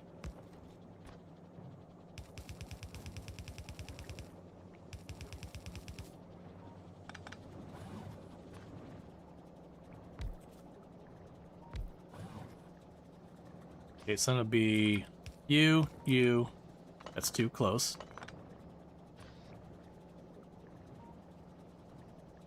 You.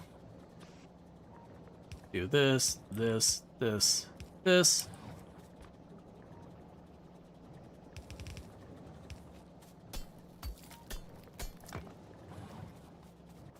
Okay, you're making rockets, and you're making explosive rockets. Now, one downside of the explosive rockets is because, you know, they do explode. That does create the problem that, you know, if I happen to be standing there and the rocket's a little close to me, and you can probably get where this is going. Big boom at your toes, right next to you. Not really good for your health. That sounds like someone else's problem. Like me in 10 minutes. Alright, so let's start daisy chaining these over.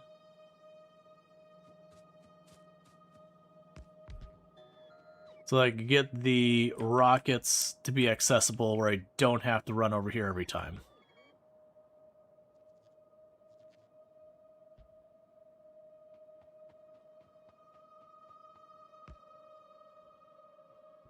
Or she would.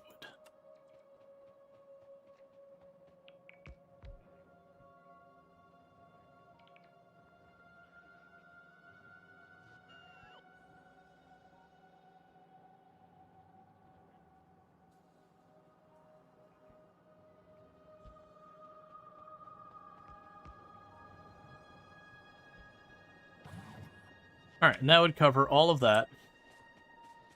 Why are you not getting power? Oh, because this one couldn't get its telephone pole up because that. Alright, so new thing to add to the list. Rockets.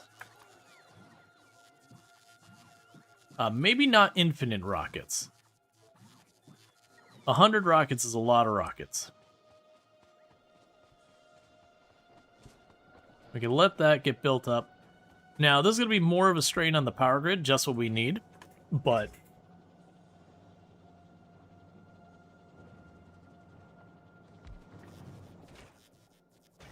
yeah, so I'm just going to end up needing... sorry, I'm just going to need more oil. Which is going to be a whole process. Alright, that'll get that drone port over there, which puts you on the logic network. Oh, maybe don't make that many.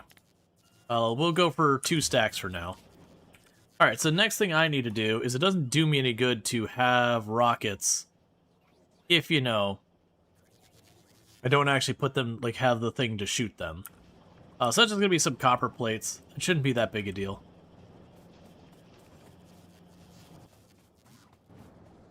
Alright, and we are moving up to ordnance.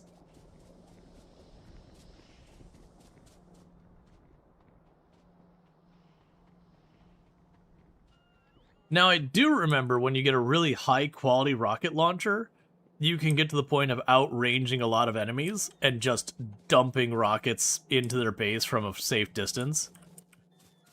Which, you know, is of course very comical and very fun. What was the over... right, I needed copper.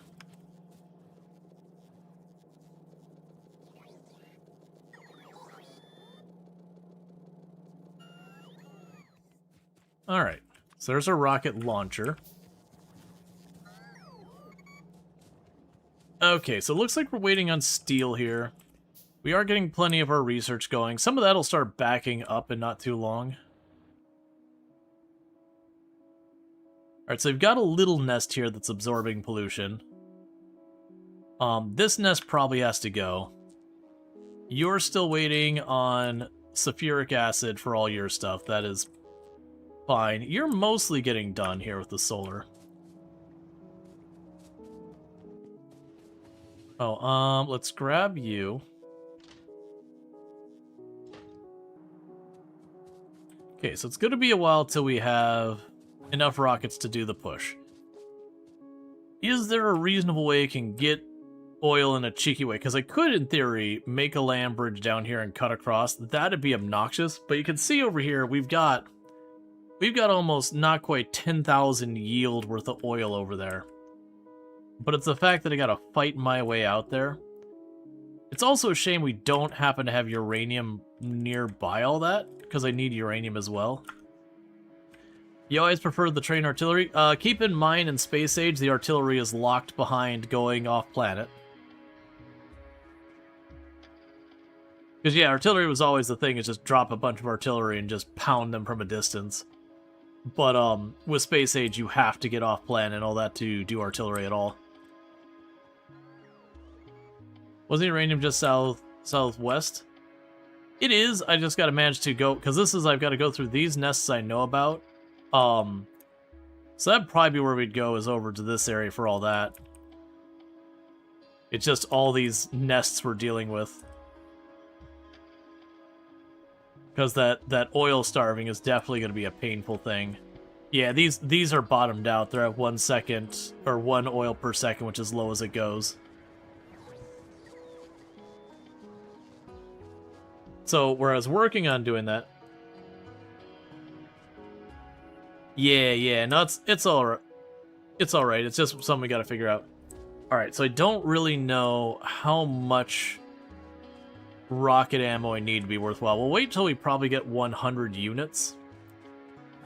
Because if it ends up being way more than I need, then we just go from one nest to the other and just knock down multiple.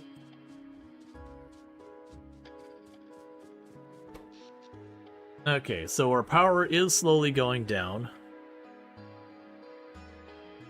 Can throw speed mods and pump jacks to boost them. This is fair.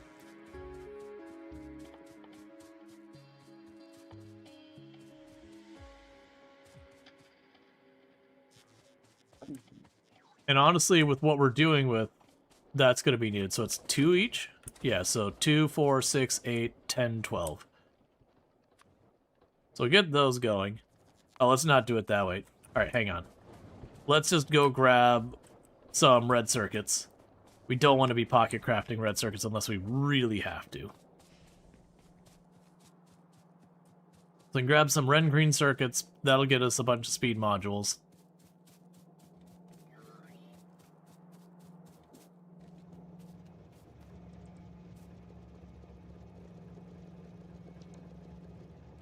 Alright.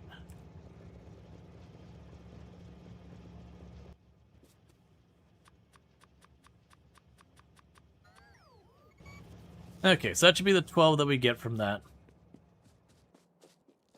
It also wouldn't necessarily be the worst to start going and getting the efficiency ones, because I want to say that doesn't meaningfully impact...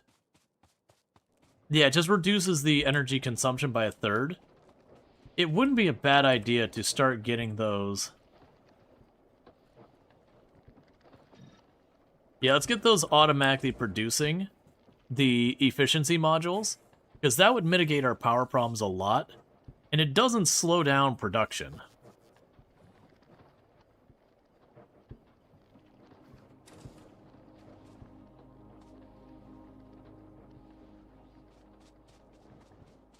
Oh, you're right, we don't have signals here. Alright, you go away.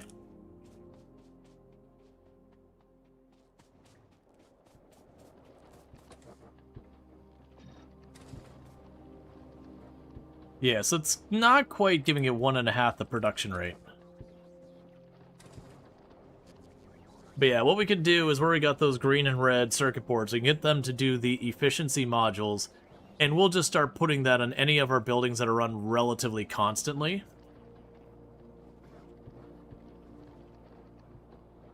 Because that should help a lot. So all of our refineries would be a good one for that.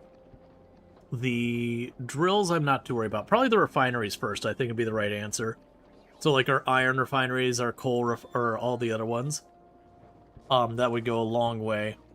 Because they're probably... I mean, what we can do is actually check in the power grid. So power consumption... Yeah, it's literally the refineries are the main power consumption anyways. Yep, so the refineries is where it's at.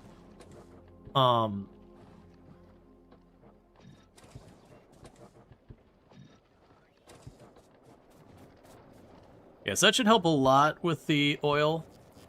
It's definitely still going to be behind. Alright, so we would need the green and red circuits. I've got the red circuits over here. Where those are at, I'm not going to be able to twist those around easy. I feel like we can just take advantage of these. So I could go there. Let's double check. What was it for the modules? Just green and red, nothing else? Yeah, just green and red, nothing else. Okay.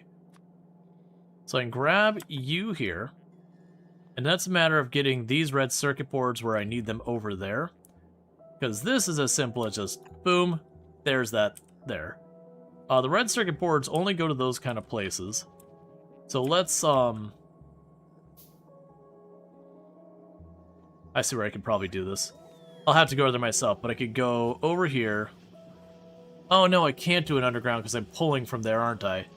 I was going to say I could do an underground, do the splitter here, and take it over. I could do the splitter up here. No, I can't.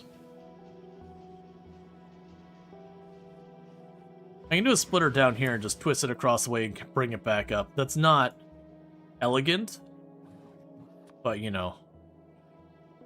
Did you expect elegant? If you did,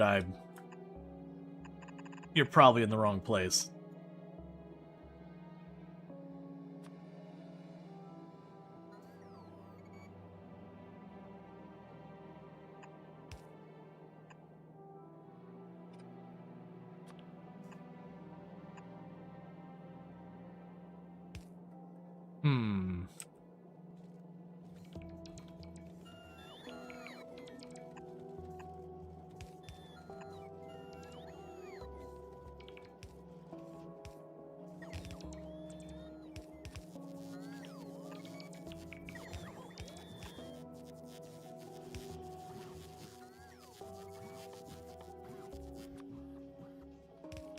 Oh, nope, not that. You are making that. What I need to do, though...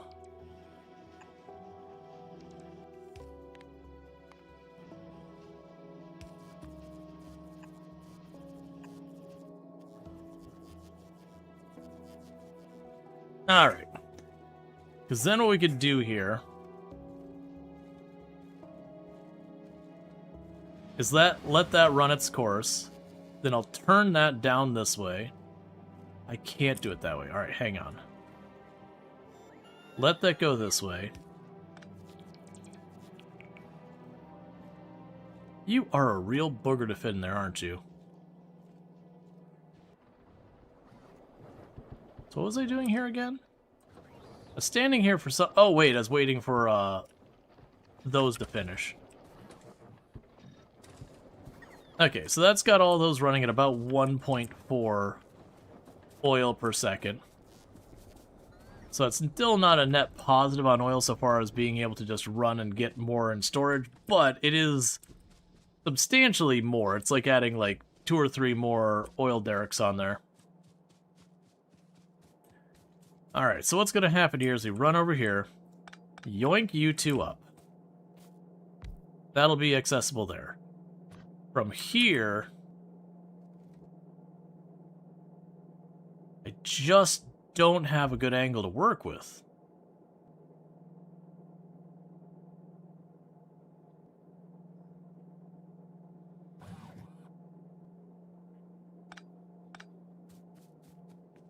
So yoink that up for a second. have you there.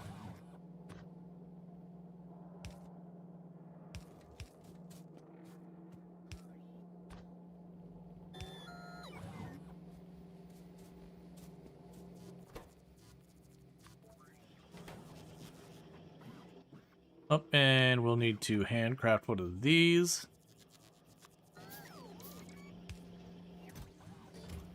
Alright, so with that, we're starting to make the efficiency modules. I will tell it to give those to me in a full stack. Okay, so basically we're waiting on rockets, which are almost up to our 100. We'll get to see how that's going to hold up. What else can we add here? So, with all that, can we get our legs in here? No, that's blue circuits, which is what we were trying to get done when all of these other things came up. And I don't think... So putting a second shield will help. A bit. We can do all that.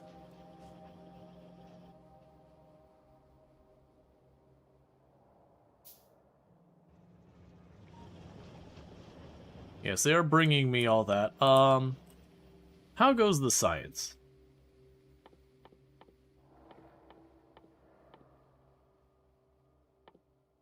More damage. Okay.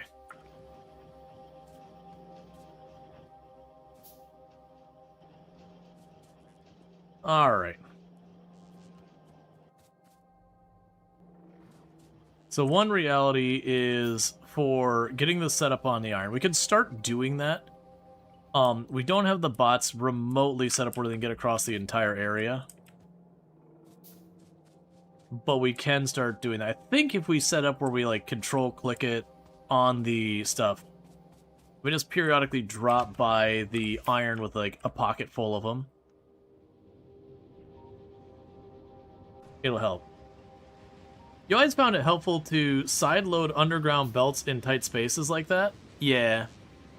There's a lot of cool tricks you can do.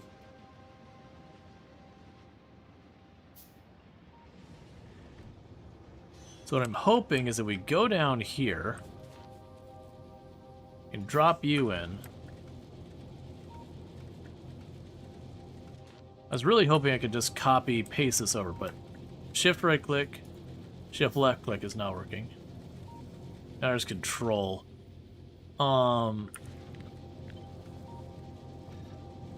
That, however, does work.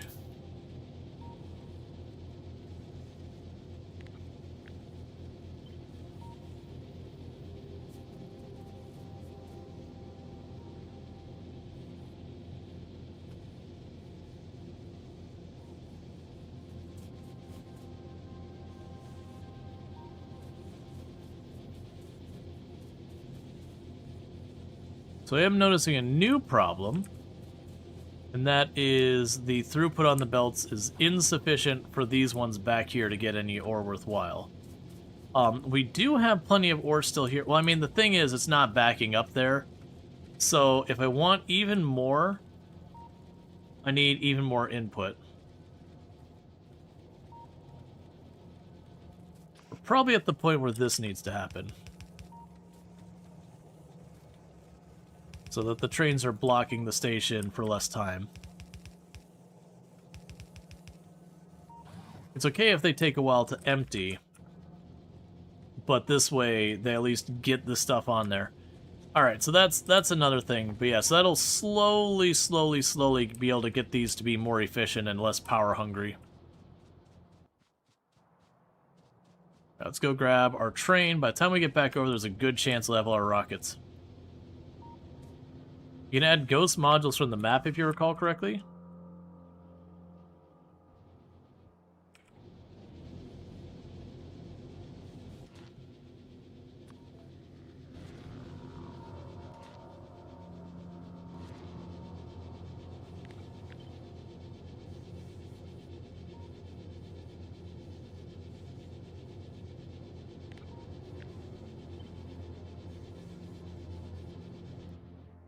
Alright, so we got you set up.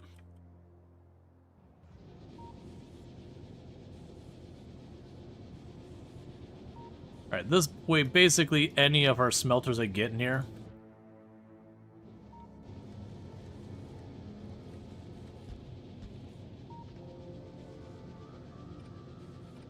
But, let's see, select the module like you did, and then click on the smelter. I tried and it didn't seem to work. I may have just done it wrong.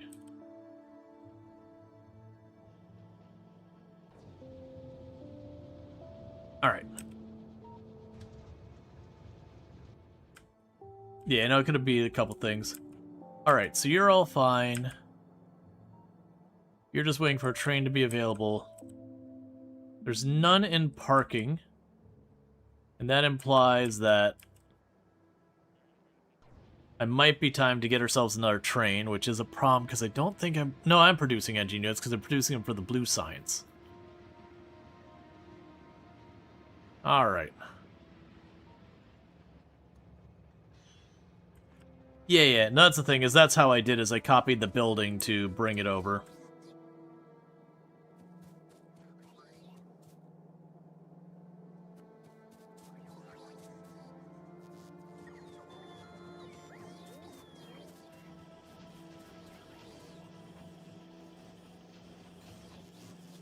Okay. So let's see how we're doing on those rockets. Yeah, so we've got more than enough rockets for our purposes. And like I said, my plan is we've got that one nest that's really close to the wall. I'm going to see if I can't just dump a bunch of rockets into it, retreat back to my laser defenses to help me. We'll wait till it's daytime to actually make that happen, because solar power. Alright. Yeah, because really the laser defenses right now are not using that much. Yeah, the electric furnaces are starting to really drop off in their power consumption.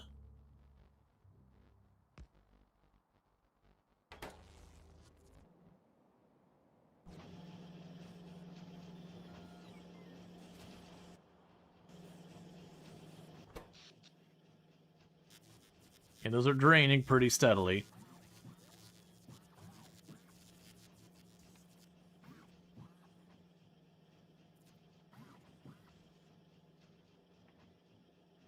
And the reason I want to wait is just that way I know I've got power coming in.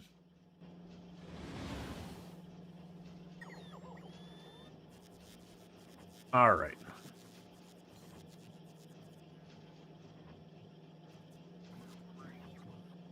Okay, so we've got our 100. Now let's say a train's coming. Alright, time for some science. We probably need the exo legs as well. Oh, I also have, really fast before we go and get ourselves into a fight.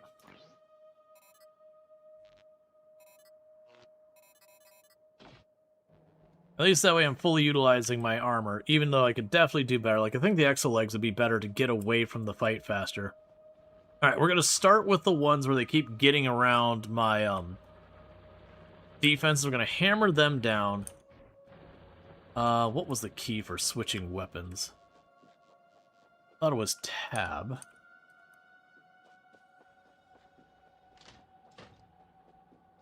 The heck was the button for switching weapons? See? Yeah, there you go. Alright.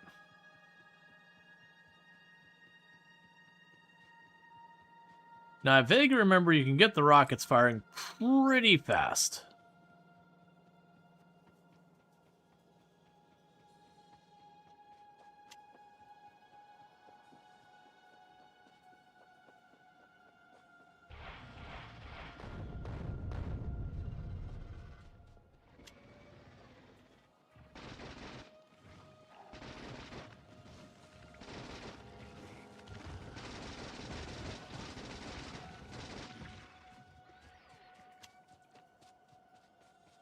Question is, how much damage did it do? It did a decent amount.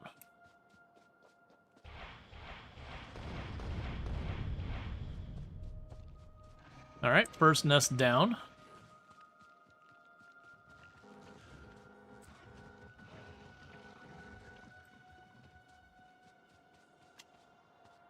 Let's walk through the goop and hurt ourselves for literally no reason.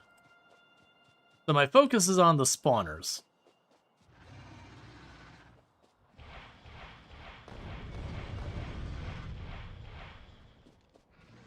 Ah, one short.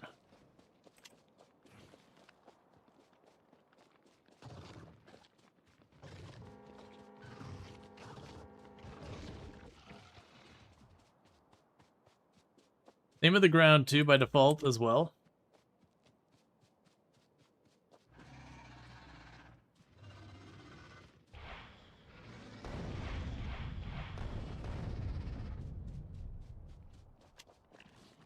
All right.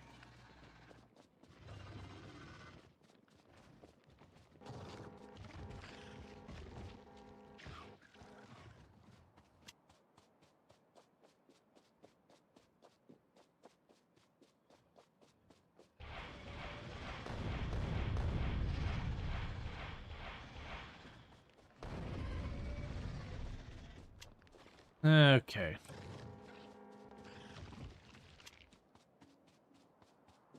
So this is working. We definitely don't want to go too far from our defensive line for it, though.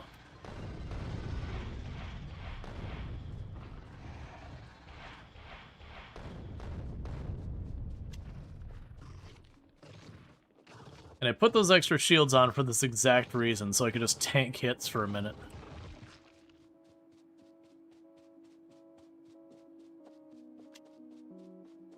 Alright, and we're almost in the clear.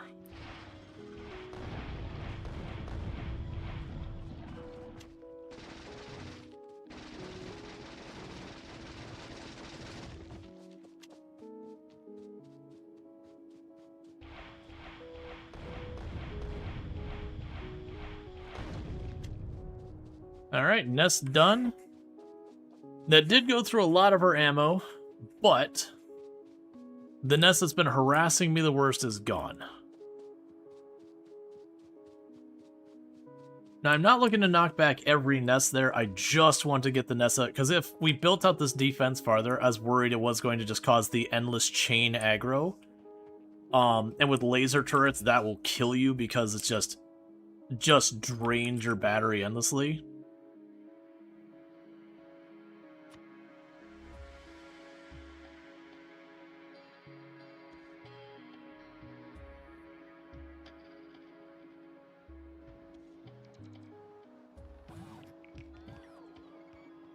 Alright.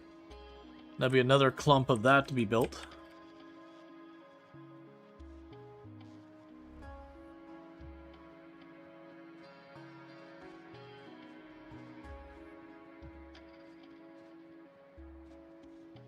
Because that burned through about 60 rockets clearing that. It would be good to cut across here, because this one, I haven't seen an attack come from this one. Like almost this whole time, which is curious, because it's just been sitting in the pollution, just soaking it in. Yeah, and our power is still good, so we're actually at the point of needing more accumulators, not other stuff.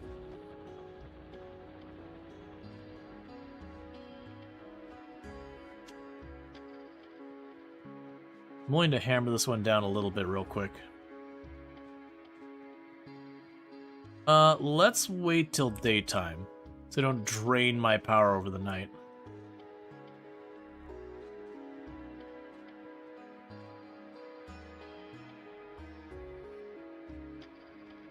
I'll probably go to this one on the edge here. That'll be another, like, we'll end up needing to daisy chain around. But yeah, so the idea here is we'll then cut across this way, like as straight across here as we can. You know, and ultimately, you know, I'll have to, like, segment out areas, then we'll fall back. I'm really worried about this area over here. I've got just so many sides that are a problem. But we'll end up needing to push out. But that's kind of, I think, the idea is I destroy a nest like that.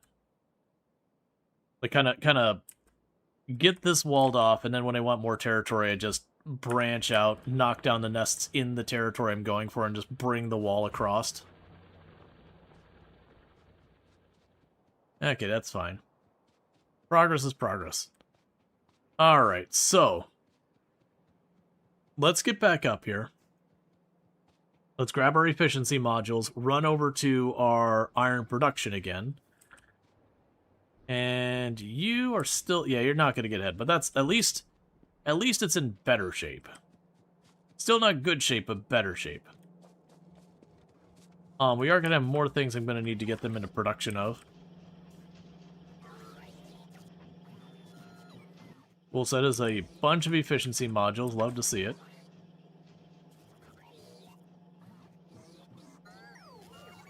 It's weird that I'm seeing them all come up here. We also have tons of rockets getting brought to me.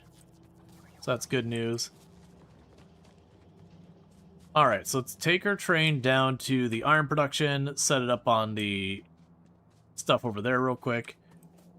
Then get back to what I was working on previously, which is starting to get the blue circuit set up over here, because that was here. And we hadn't finished getting that set up because I just ran out of materials and all that, which is our constant battle. Running late tonight? Yeah, no, I'm going to be wrapping up in not too long. I wanted to finish kind of like my thought of what we were working on, but, you know.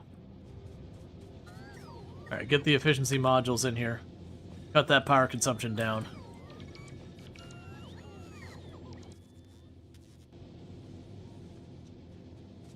Alright, so we should be able to look at our power consumption now. And we'll see that starting to dip down again, which should be good. We did bottom out the other day, which is not what you want to see. But we are actively working on the problem. Yeah, so let's go down here.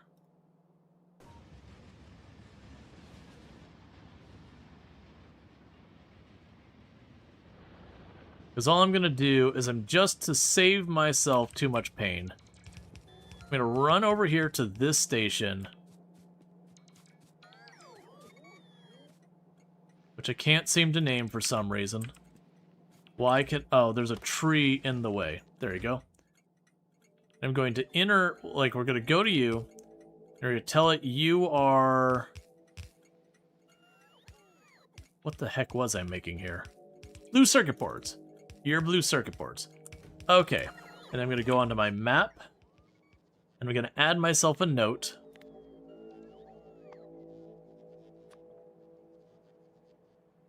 Finish setup of blue circuits. Alright, because I definitely need to be wrapping up for the night soon.